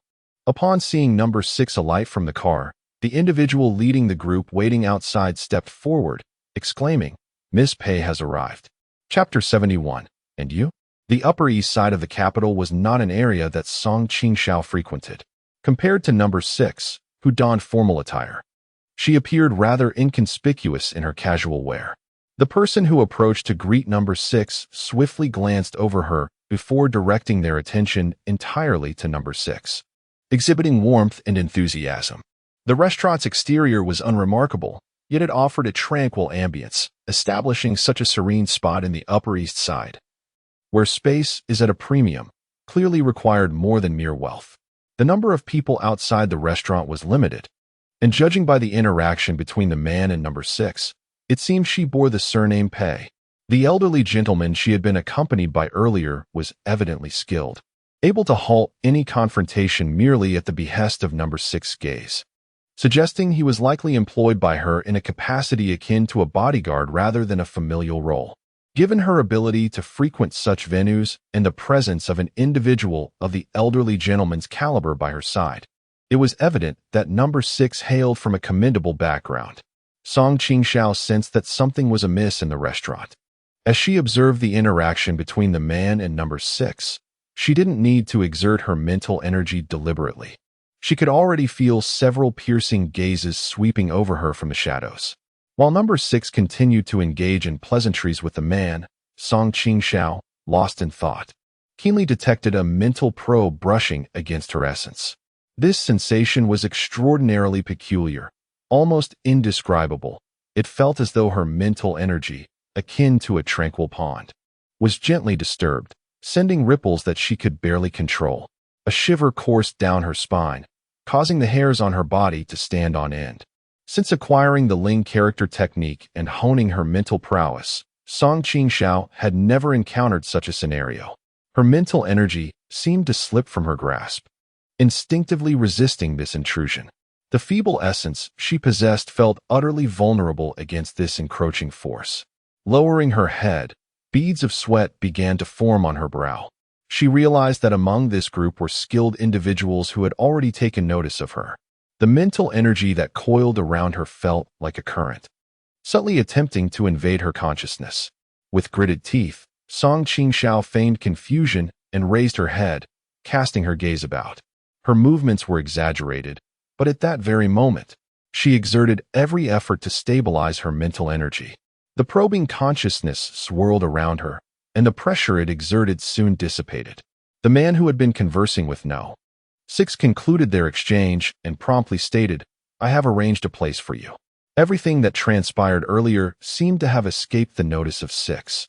Following her companion through the entrance, she rested her left hand and remarked to Song Qing, "The cuisine in their household is quite delightful. Do savor it." Song Qing smiled faintly. Although the recent exchange of mental prowess had not escalated to actual conflict, it had nonetheless drained her mental energy significantly. Her garments were dampened by cold sweat, and as the wind swept through, a shiver coursed through her body, her complexion pale under the night sky. Though it remained uncertain whether 6 observed this. The dining setting was a secluded private room. After taking their seats, 6 scrutinized Song Qing for a moment. "I had thought you would not join me for a meal." The server had yet to arrive, and the decor of the room exuded an antique charm, with exquisite wooden carvings surrounding the space, partially veiled by curtains woven from an unknown grass. A gentle breeze wafted through, and the lighting within the room was perfectly soft. "Do you believe that by not dining with you, I would simply relent?" 6 had every intention to probe into her life. She could easily uncover her background, her workplace, and inevitably her residence, where a defenseless mother awaited. The events of the previous night were no mere coincidence, and both were acutely aware that 6's presence was not solely for the purpose of sharing a meal. The two knelt on the ground, a dining custom long outdated with the passage of time, yet 6 appeared unfazed, as if entirely at ease with the arrangement. On the crimson low table were a teapot, a water tap, a tea canister, and other items. Number 6 moved leisurely, preparing tea and boiling water, and did not refute Song Qingxiao's words. "Aren't you afraid that I might sell you?" Number 6 inquired, pausing momentarily in her actions, lifting her gaze to scrutinize Song Qingxiao. Under the dim light, Song Qingxiao's expression was indifferent. Her bangs, which had obscured her eyes, were swept to the sides of her face. In truth, she possessed a commendable beauty, exuding an elegant and pleasant demeanor. However, due to her attire and aura, one's first impression was not of her physical appearance. Number 6 held her gaze for a brief moment before suddenly breaking into laughter. I was merely jesting, although she claimed it was a joke. Song Qingxiao did not reciprocate with a smile. Number 6 continued to chuckle for a while, filling the teapot with water before placing it on the induction cooker, resting her uninjured right hand against her cheek.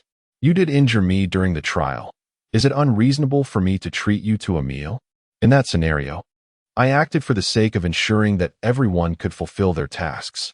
Song Qingxiao displayed no embarrassment in response to her words, especially considering that your protection led to a change in allegiance, resulting in both of you ultimately surviving. Upon hearing this, Number 6, while still smiling, felt her amusement wane slightly. It was merely a stroke of luck. Both were acutely aware that, under those circumstances, Song Qingxiao and Number 5 were the protectors, while Number 6 was the hunter. In the moment of luring Zhang Xiaoyu to pull the trigger, Song Qingxiao's intentions were not necessarily to ensure everyone's survival. It was merely a bold action on her part to validate her assumptions. If Zhang Xiaoyu ultimately perished without fulfilling her mission, it would indicate that the protection offered by Number 6 was ineffective, and the faction remained unchanged. The reason Song Qingxiao allowed Number 5 to accompany Number 6 was simply to facilitate the elimination of Number 6 at the crucial moment to complete the task. Had Zhang Xiaoyu's shot struck a vital point on Number 6, it would have been an opportune moment to eliminate a rival. Conversely, if Zhang Xiaoyu's aim faltered and only injured Number 6, it would serve to test whether Number 6 could alter her allegiance, while simultaneously enabling Zhang Xiaoyu to severely weaken Number 6, thereby disqualifying her from an equal confrontation with Song Qingxiao. In their current predicament, they were indeed adversaries locked in a life-and-death struggle. Although Number 6, under the influence of Song Qingxiao, might have made a similar decision, she would not necessarily have considered every aspect with such meticulousness. Guarded in her thoughts, she refrained from bringing up past trials and instead inquired, by the way, what did Number 5 seek you for? Number 6's proactive mention of this matter played directly into Song Qingxiao's intentions. She lifted her gaze and smiled at Number 6, replying, he came to me to purchase a whip. After articulating this, she noticed Number 6's subtle smirk and asked, and you? What did you come to me for?